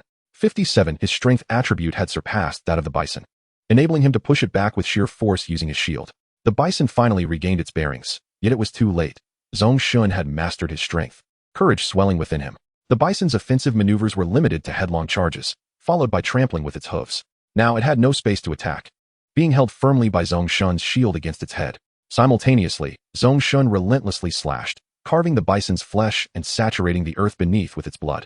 It wasn't long before he completely dispatched the creature. Slain LV-13 Frenzied Prairie Bison. Gained 300 experience points. At this moment, the surrounding beasts had all been eradicated, granting him an additional 750 experience points. Zhong Shen swiftly gathered the spoils, dismantling the corpses of the beasts. Ah, refreshing. He flicked the sword blade, shaking off the bison's blood that clung to it. They continued their hunting expedition along the boundary of the territory, frequently shifting positions, yet never straying too far. Before long, 3 hours had elapsed. During this time, they had exterminated over 100 beasts. Each member had leveled up by 1. They also acquired 6 wolf cavalry recruitment scrolls, along with hundreds of fresh meat and various hide materials. It was nearing 1 o'clock in the morning. Zhong Shen decided to conclude the night's hunt and return to the territory, allowing the soldiers time to rest in preparation for the explorations and battles of the following day. As for himself, he intended to peruse the market once more and check his private messages, hoping to find items of trading value within. Shortly after their departure, a dark figure slowly emerged beside a large tree, wielding a pair of dark green serpentine daggers that glimmered ominously in the moonlight. This eerie silhouette stood motionless, as if sculpted from stone, observing Zhong Shen as he gradually receded into the distance. In the next moment, the air rippled, and the shadow vanished once more into the darkness, disappearing from sight. Zhong Shen and his soldiers swiftly returned to their territory. Tonight's hunt had yielded him 6 wolf cavalry recruitment scrolls, which he promptly chose to utilize. The 6-fold star formation materialized simultaneously. 6 orbs of black, otherworldly singularity emerged, beginning to twist incessantly. As the dark light dissipated, 6 towering figures of wolf riders manifested in their stead. Thus, the total number of wolf riders reached 12, sufficient to form a complete squadron. The 6 figures approached, leading their wolves, and bowed in unison, pledging their allegiance. Wolf Rider Castor reporting. Wolf Rider Sophiel at your service. Wolf Rider Bogdai reporting in. Great Lord, may you enjoy good health. The Wolf Rider squad was beginning to take shape, significantly enhancing the strength of the territory. Zhong Shen was immensely pleased. The combat prowess of the domain had ascended to a new level. Chapter 70. The Wolf Rider Squad, Rewards and Recognition. Brave warriors of the Wolf Riders, welcome to our ranks. May our territory flourish. Zhong Shen offered a courteous remark, gazing at the 6 wolf riders before him. He summoned the other wolf riders within the territory. The 12 wolf riders lined up, exuding an impressive aura. Zhong Shen fixed his gaze upon them. The 12 wolf riders could form a wolf rider squad, unlocking team skills. A pack of wolves is invariably more fearsome than a solitary wolf. Wolf Rider 12-man squad. Skill, Blade Formation Charge. The 12 wolf riders form a conical formation, charging forward for a distance of 200 meters. During the charge, all wolf riders share life points. Their sabers poised to slice through any enemy in their path, inflicting 13 times slashing damage, with a cooldown of 1 hour. Running Wolf LV-10, all wolf riders in the squad gain a 20 increase in movement speed, 15 additional health points, and a 25 enhancement in giant wolf leaping ability. By the heavens, Zhong Shen's eyes brightened. The Wolf Rider squad indeed possessed remarkable capabilities. Filled with surprise, he resolved to select a wolf rider to assume the role of squad leader. No one was more suited for this position than his first wolf rider, Kirby. Kirby, You shall henceforth be the captain of the Wolf Rider squad. Your performance has earned you this right and honor, and I have additional rewards for you, Zhong Shen declared, directly naming him. Riding his giant wolf, Kirby dismounted proudly upon hearing Zhong Shen's words. He approached Zhong Shen respectfully, kissing the ground at his feet. Unable to meet his gaze. Like Taiju, Kirby was a loyal soldier with maximum loyalty, holding a genuine reverence for Zhong Shen. Thus, Zhong Shen prioritized the training of both Kirby and Taiju. With a flourish of his hand, he produced a complete green soul and 2 soldier enhancement orbs, green, presenting them to Kirby. At Zhong Shen's gesture, he immediately utilized these items. The green soul transformed into a myriad of twinkling green lights, enveloping his entire being, elevating his qualifications from ordinary white to commendable green. His attributes increased significantly. Subsequently, he employed the soldier enhancement orbs, gaining an increase of 3 points in strength, 1 point in agility, and 2 points in charm. His attributes had improved considerably from their initial state. Wolf Rider, Kirby. Qualification, commendable. Level, 12. Attributes, click to expand. Hunger level, 86. Loyalty, 100. Zhong Shen examined the detailed attributes. Strength, 31. Agility, 13. Wisdom, 8. Charm, 10. Health points, 310. Slashing damage, 68. Throwing damage, 41. Head armor value, 19. Torso armor value, 30. Leg armor value, 9. Skill, Saber Slash. Next attack inflicts 15 slashing damage, applying a layer of Wolf Rider mark. All 4 primary attributes had seen improvement, and damage had notably increased. Excellent. He had indeed qualified to lead the Wolf Rider squad. Zhong Shen nodded in satisfaction. Kirby too. Sensed the transformation within himself and bowed again, his face alight with excitement. Thank you for your nurturing, my lord. Kirby is willing to lay down his life for you. Zhong Shen waved his hand. All right, rise. I hope you can lead the Wolf Rider squad effectively, becoming a sharp blade for our territory. He encouraged, and Kirby, deeply inspired, rose and advanced to the center of the Wolf Rider formation, subtly leading the surrounding riders by a step. The other soldiers looked on with expressions of envy. Taiju, Bjorn, Avid, come forward. Zhong Shen called out once more. The 3 approached Zhong Shen, bowing respectfully. Zhong Shen produced 3 more, complete green souls, bestowing 1 upon each of them. The green souls were effective only on those with ordinary qualifications. Now, apart from the farmers, only the Wolf Riders and Taiju possessed ordinary qualifications within the territory. Thus, it was natural to prioritize rewards for the veteran soldiers who had followed him the longest. The 3 successfully elevated their qualifications to commendable, with their attributes receiving a notable boost. Due to your reward, Wolf Rider Bjorn's loyalty to you has increased by 10 points. Current loyalty, 90. Wolf Rider Avid's loyalty to you has increased by 13 points. Current loyalty, 83. Now, only 1, complete green soul, remained. Zhong Shen decided to temporarily set it aside for future rewards. Appropriate rewards undoubtedly serve to establish role models and enhance the motivation of all. After the 3 received their rewards, Zhong Shen, as customary, offered further words of encouragement. He then called out 3 more names. Luna, Tasia, Fod, step forward. Upon hearing their names, the 3 bore expressions of mild surprise. Zhong Shen was evidently recognizing merit and bestowing rewards tonight. Being called upon by Zhong Shen not only signified a reward, but also represented honor. The 3 approached in succession, bowing respectfully. Zhong Shen retrieved the final 6 soldier enhancement orbs, green, distributing 2 to each. Instantly, they utilized them, each gaining a random 6 points in basic attributes. Due to your reward, Night Huntress Luna's loyalty to you has increased by 7 points. Current loyalty, 100. Necromancer Tasia's loyalty to you has increased by 10 points. Current loyalty, 88. Fire Mage Avid's loyalty to you has increased by 10 points. Current loyalty, 90. Excellent. As Zhong Shen's second soldier, Luna's favorability had also reached maximum levels. These soldiers with fully filled loyalty would be prioritized in Zhong Shen's training. Even the aloof Tasia and the formidable Fod, rescued from the dungeon, have achieved a loyalty score of approximately 90 points. The output capabilities of these 2 mages currently render them the MVPs of the territory. Their potent magic capable of inflicting immense damage. Zhong Shen has indeed contemplated consolidating resources to cultivate the mages. However, as a lord, he must consider a multitude of issues. The territory is not solely his domain. Rather than nurturing 2 oligarchic soldiers, it is far more advantageous to enhance the collective combat strength. Additionally, there lies the matter of winning the hearts of the people. Establishing a reasonable reward mechanism and positive exemplars will undoubtedly invigorate the entire territory. The cumulative benefits of this approach far surpass the cultivation of a singularly powerful oligarchic soldier. As it stands, this decision proves to be exceedingly astute. After offering a few words of encouragement to the trio, he commenced the final round of commendations. Lunsha, the Shattered Claw, Maple, Madeline, please step forward. The 3 were taken aback, as they were relatively new members, lacking the tenure of those previously rewarded. They approached Zhong Shen and bowed in respect. Zhong Shen produced all 6 soldier enhancement orbs, white, and distributed 2 to each as a reward. Due to your commendation, Lunsha the Claw Druid's loyalty has increased by 6 points, current loyalty, 79. Mapple the Dragonborn Ranger and Madeline's loyalty has increased by 6 points, current loyalty, 76. This round of commendation not only bolstered the soldier's strength, but also successfully fostered a positive atmosphere. Chapter 71, Remarks from a Brother. The soldiers who received rewards were filled with joy, enhancing their loyalty to Zhong Shen. As for those who did not receive rewards, the majority were new recruits. Yet they harbored a yearning within, secretly resolving to fight bravely to earn their lord's recognition. Observing the soldiers' morale soaring, Zhong Shen felt a profound sense of satisfaction. After reassuring the soldiers, he waved his hand to dismiss them and turned his gaze toward the farmers. Sanpang, come here. Among the farmers, Sanpang possessed the finest aptitude, achieving a blue excellence level by birth. His work efficiency was notably high. He was diligent and quite intelligent. True to his name, Sanpang was more robust than the other farmers, standing around 1.7 meters tall, slightly shorter than Zhong Shen, with a sturdy build, a round face, and an overall amiable appearance. My lord, Sanpang bowed deeply, nearly to a 90-degree angle. From now on, you will be responsible for managing the farmers in our territory, and I invite you to share any suggestions regarding the territory's daily development. Additionally, you will oversee the farmers in their daily labor. If you perform well, I will prioritize you for future class transitions. Zhong Shen spoke calmly. At this, Sanpang's face brightened with joy, and he bowed again. Thank you for your nurturing. My lord, I shall not fail in my mission. Zhong Shen nodded in approval, retrieving a standard short sword of Atsara and presenting it to Sanpang.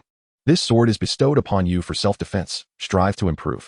Sanpang solemnly sheathed the short sword at his waist, his face radiating pride. This was indeed a tremendous honor. He had become the leader among the farmers. Having gained the lord's recognition, he might one day have the opportunity to transition into a powerful warrior class. He bowed and gradually retreated back into the group of farmers.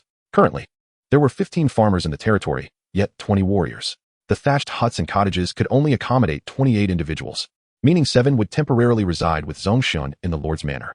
Mapple, Madeline, Luna, Tasia, Faud, Kalbi, Taiju, you 7 shall join me in the lord's manor. Zhong Shen called out the names of the 7 and led the way into the courtyard. The lord's manor was significantly more upscale and spacious than the previous shabby abode. Upon entering, the most striking feature was a grand hall with a sand table in the center. This sand table was a replica of Zhong Shen's territory, with the courtyard, cottages, and arrow towers meticulously recreated. This provided Zhong Shen with a more intuitive understanding of the territory's layout. Furthermore, the first floor contained 4 spacious rooms and a staircase leading to the second floor. The second floor featured a terrace and 2 rooms. Standing on the terrace offered a commanding view over the low-lying buildings of the territory. The rooms were furnished with a complete bedding set, a wooden table, and a large bathing tub, vastly superior to the wooden planks of the previous shabby house. It was evident that the upgrades to the lord's manor were remarkably transformative.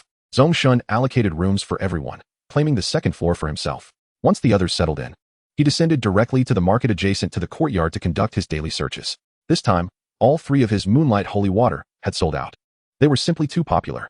From this wave, he acquired 10 basic wooden runes, 200 wood, 80 iron, 50 stone, and 50 hemp. The significance of the moonlight holy water was self-evident. Zhong Shen did not hasten to list new products. Instead, he prepared to open the channel to check for today's private messages. At that moment, he noticed unread messages in the friends channel. Brother, how was your day? I already have 6 soldiers, 2 troll hunters, and 3 orc warriors. Zhong Shen held great confidence in his brother. That fellow was quite the little overachiever.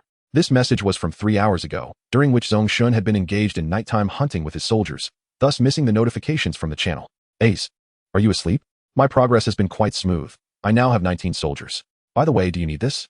Zhong Shen promptly sent over the details of the moonlight holy water. Brother, you have so many soldiers. I'm not asleep. I just finished today's hunt. The beasts that refreshed at night were practically delivering themselves to me. Oh, what a fascinating spring. However, I can't obtain it. His brother, Zhong Zhe, was also still awake and quickly replied. The 2 brothers shared similar dispositions, both engaging in nighttime hunting. Any lord with a modicum of strength and insight would seize the rare opportunity to hunt at night. Have you not yet acquired the market construction blueprint? Once you establish the market, we can trade remotely. Zhong Shen was surprised to learn that Zhong Zhe had yet to secure a market. Today, I fortuitously opened 2 treasure chests, yet regrettably, neither contained the coveted market blueprint. However, while foraging for bird eggs this afternoon, I stumbled upon this peculiar item. Subsequently, Zhong Zhe sent me a detailed item description. Its appearance was that of a ring adorned with a magnificent ruby, the beloved ring of Count Briss. This ring was Count Briss's most cherished possession, lost during a hunting expedition in the wilderness. Count Briss is the most formidable figure in the grand city of Baluta and holds the hereditary title of Count in the Kingdom of Rodok.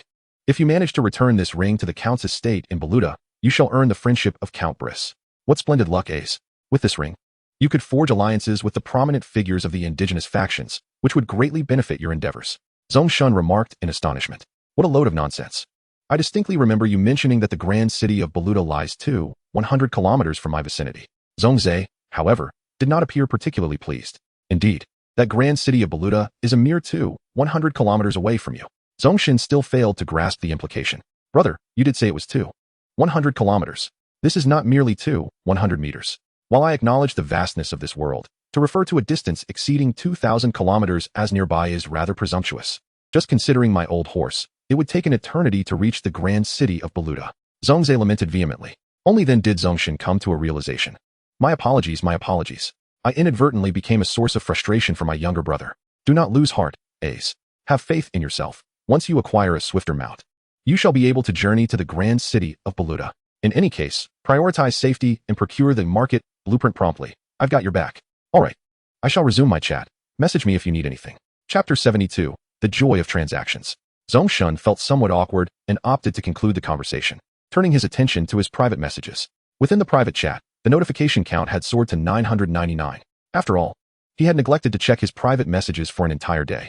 Numerous lords interested in the moon god spring water had initiated private chats through the market seller's simplistic ID. Moreover, the private messages continued to refresh incessantly, evidently indicating that several individuals were persistently messaging him. Brother Luo Peng 199811103. As fellow Huaxiao individuals, we should assist one another. Could you spare me a few barrels of moon holy water? I beg you, save the children. Wang Jun 1995711. I, Qin Shi Huang, demand water. Maria Teresa 1987616. Hi dear.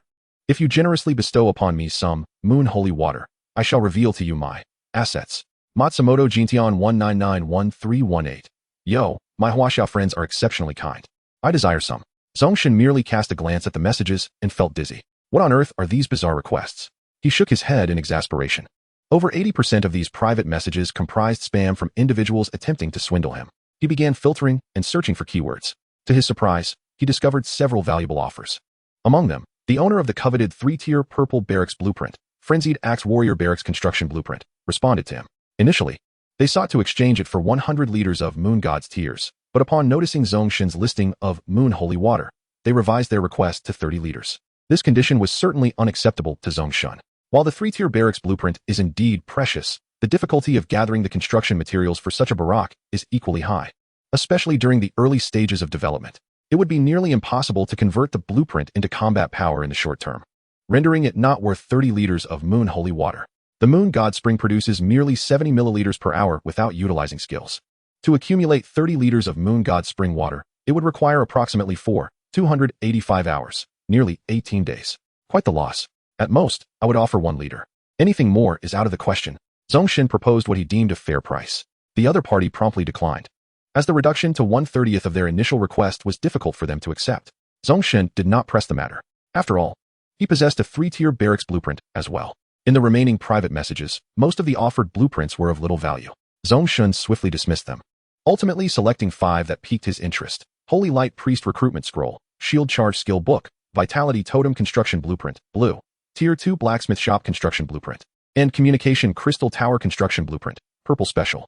Zhong Shen currently possessed 12 liters of Moon God spring water, and since the evening, it had produced over 400 milliliters more. Additionally, there was less than 1 liter of the older variant of Moon Spring. However, Zhong Shen still had many weapons and equipment that he did not need at the moment. After vigorous negotiations, he exchanged a bone staff, green, 1, shaman fur coat, green, 1, and 80 milliliters of Moon Holy Water for the Holy Light Priest Recruitment Scroll.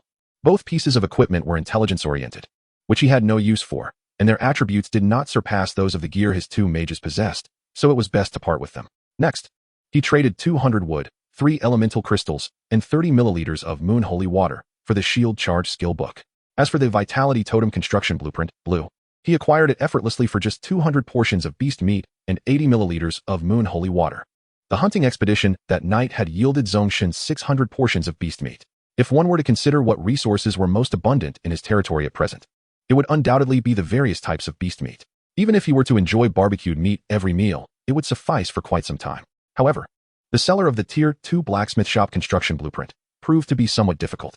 The seller, a South African, had exorbitant demands, insisting on 300 milliliters of moon holy water for a standard white Tier 2 building blueprint. A Tier 2 blacksmith shop can forge equipment of green quality at most. It is not an exceptionally rare building. Moreover, at this stage, green equipment blueprints are quite scarce, and Zhong Shen's own offerings were both white equipment. A typical case of overestimating oneself. Zhong Shen agreed to offer only 80 milliliters of the older variant of Moon God's Tears, and he chose not to engage further. He proceeded directly to the final transaction. The seller of the Communication Crystal Tower Construction Blueprint, Purple Special, was a laid-back Frenchman. Zhong Shen, feeling generous, promptly offered 150 milliliters of Moon Holy Water and secured the purchase. Most sellers preferred to trade using Moon Holy Water, as it is highly sought after in the market and has become a form of hard currency coveted by high-level players.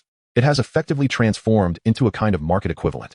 Acquiring the holy water of the moon enables one to exchange for any desired materials, with the only distinction being the quantity. Ultimately, even the individual vending the blueprint for Tier 2 blacksmith workshop capitulated.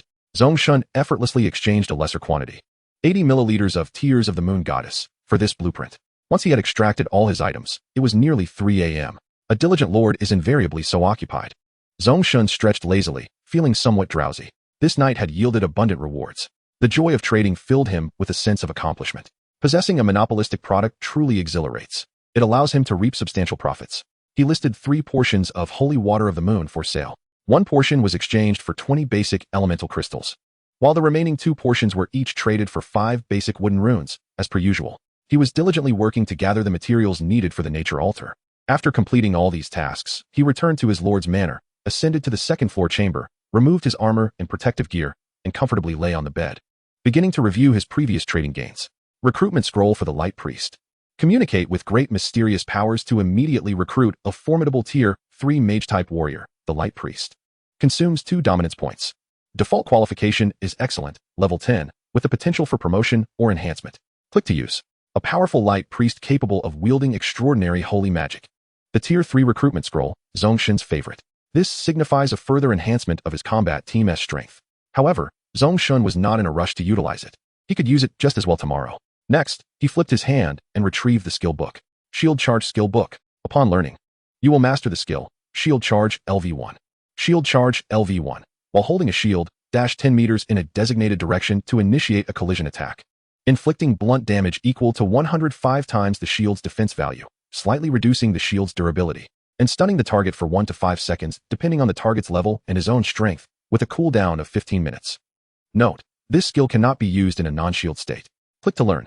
A skill well suited for you. Raise your shield and charge forth. Chapter 73, A New Day Begins. Zhong Shen fully met the learning requirements for this skill book, thus there were no additional attribute demand prompts. What he currently lacked most was combat skills. He had yet to meet the attribute requirements for both Heavy Chop and Demon Transformation.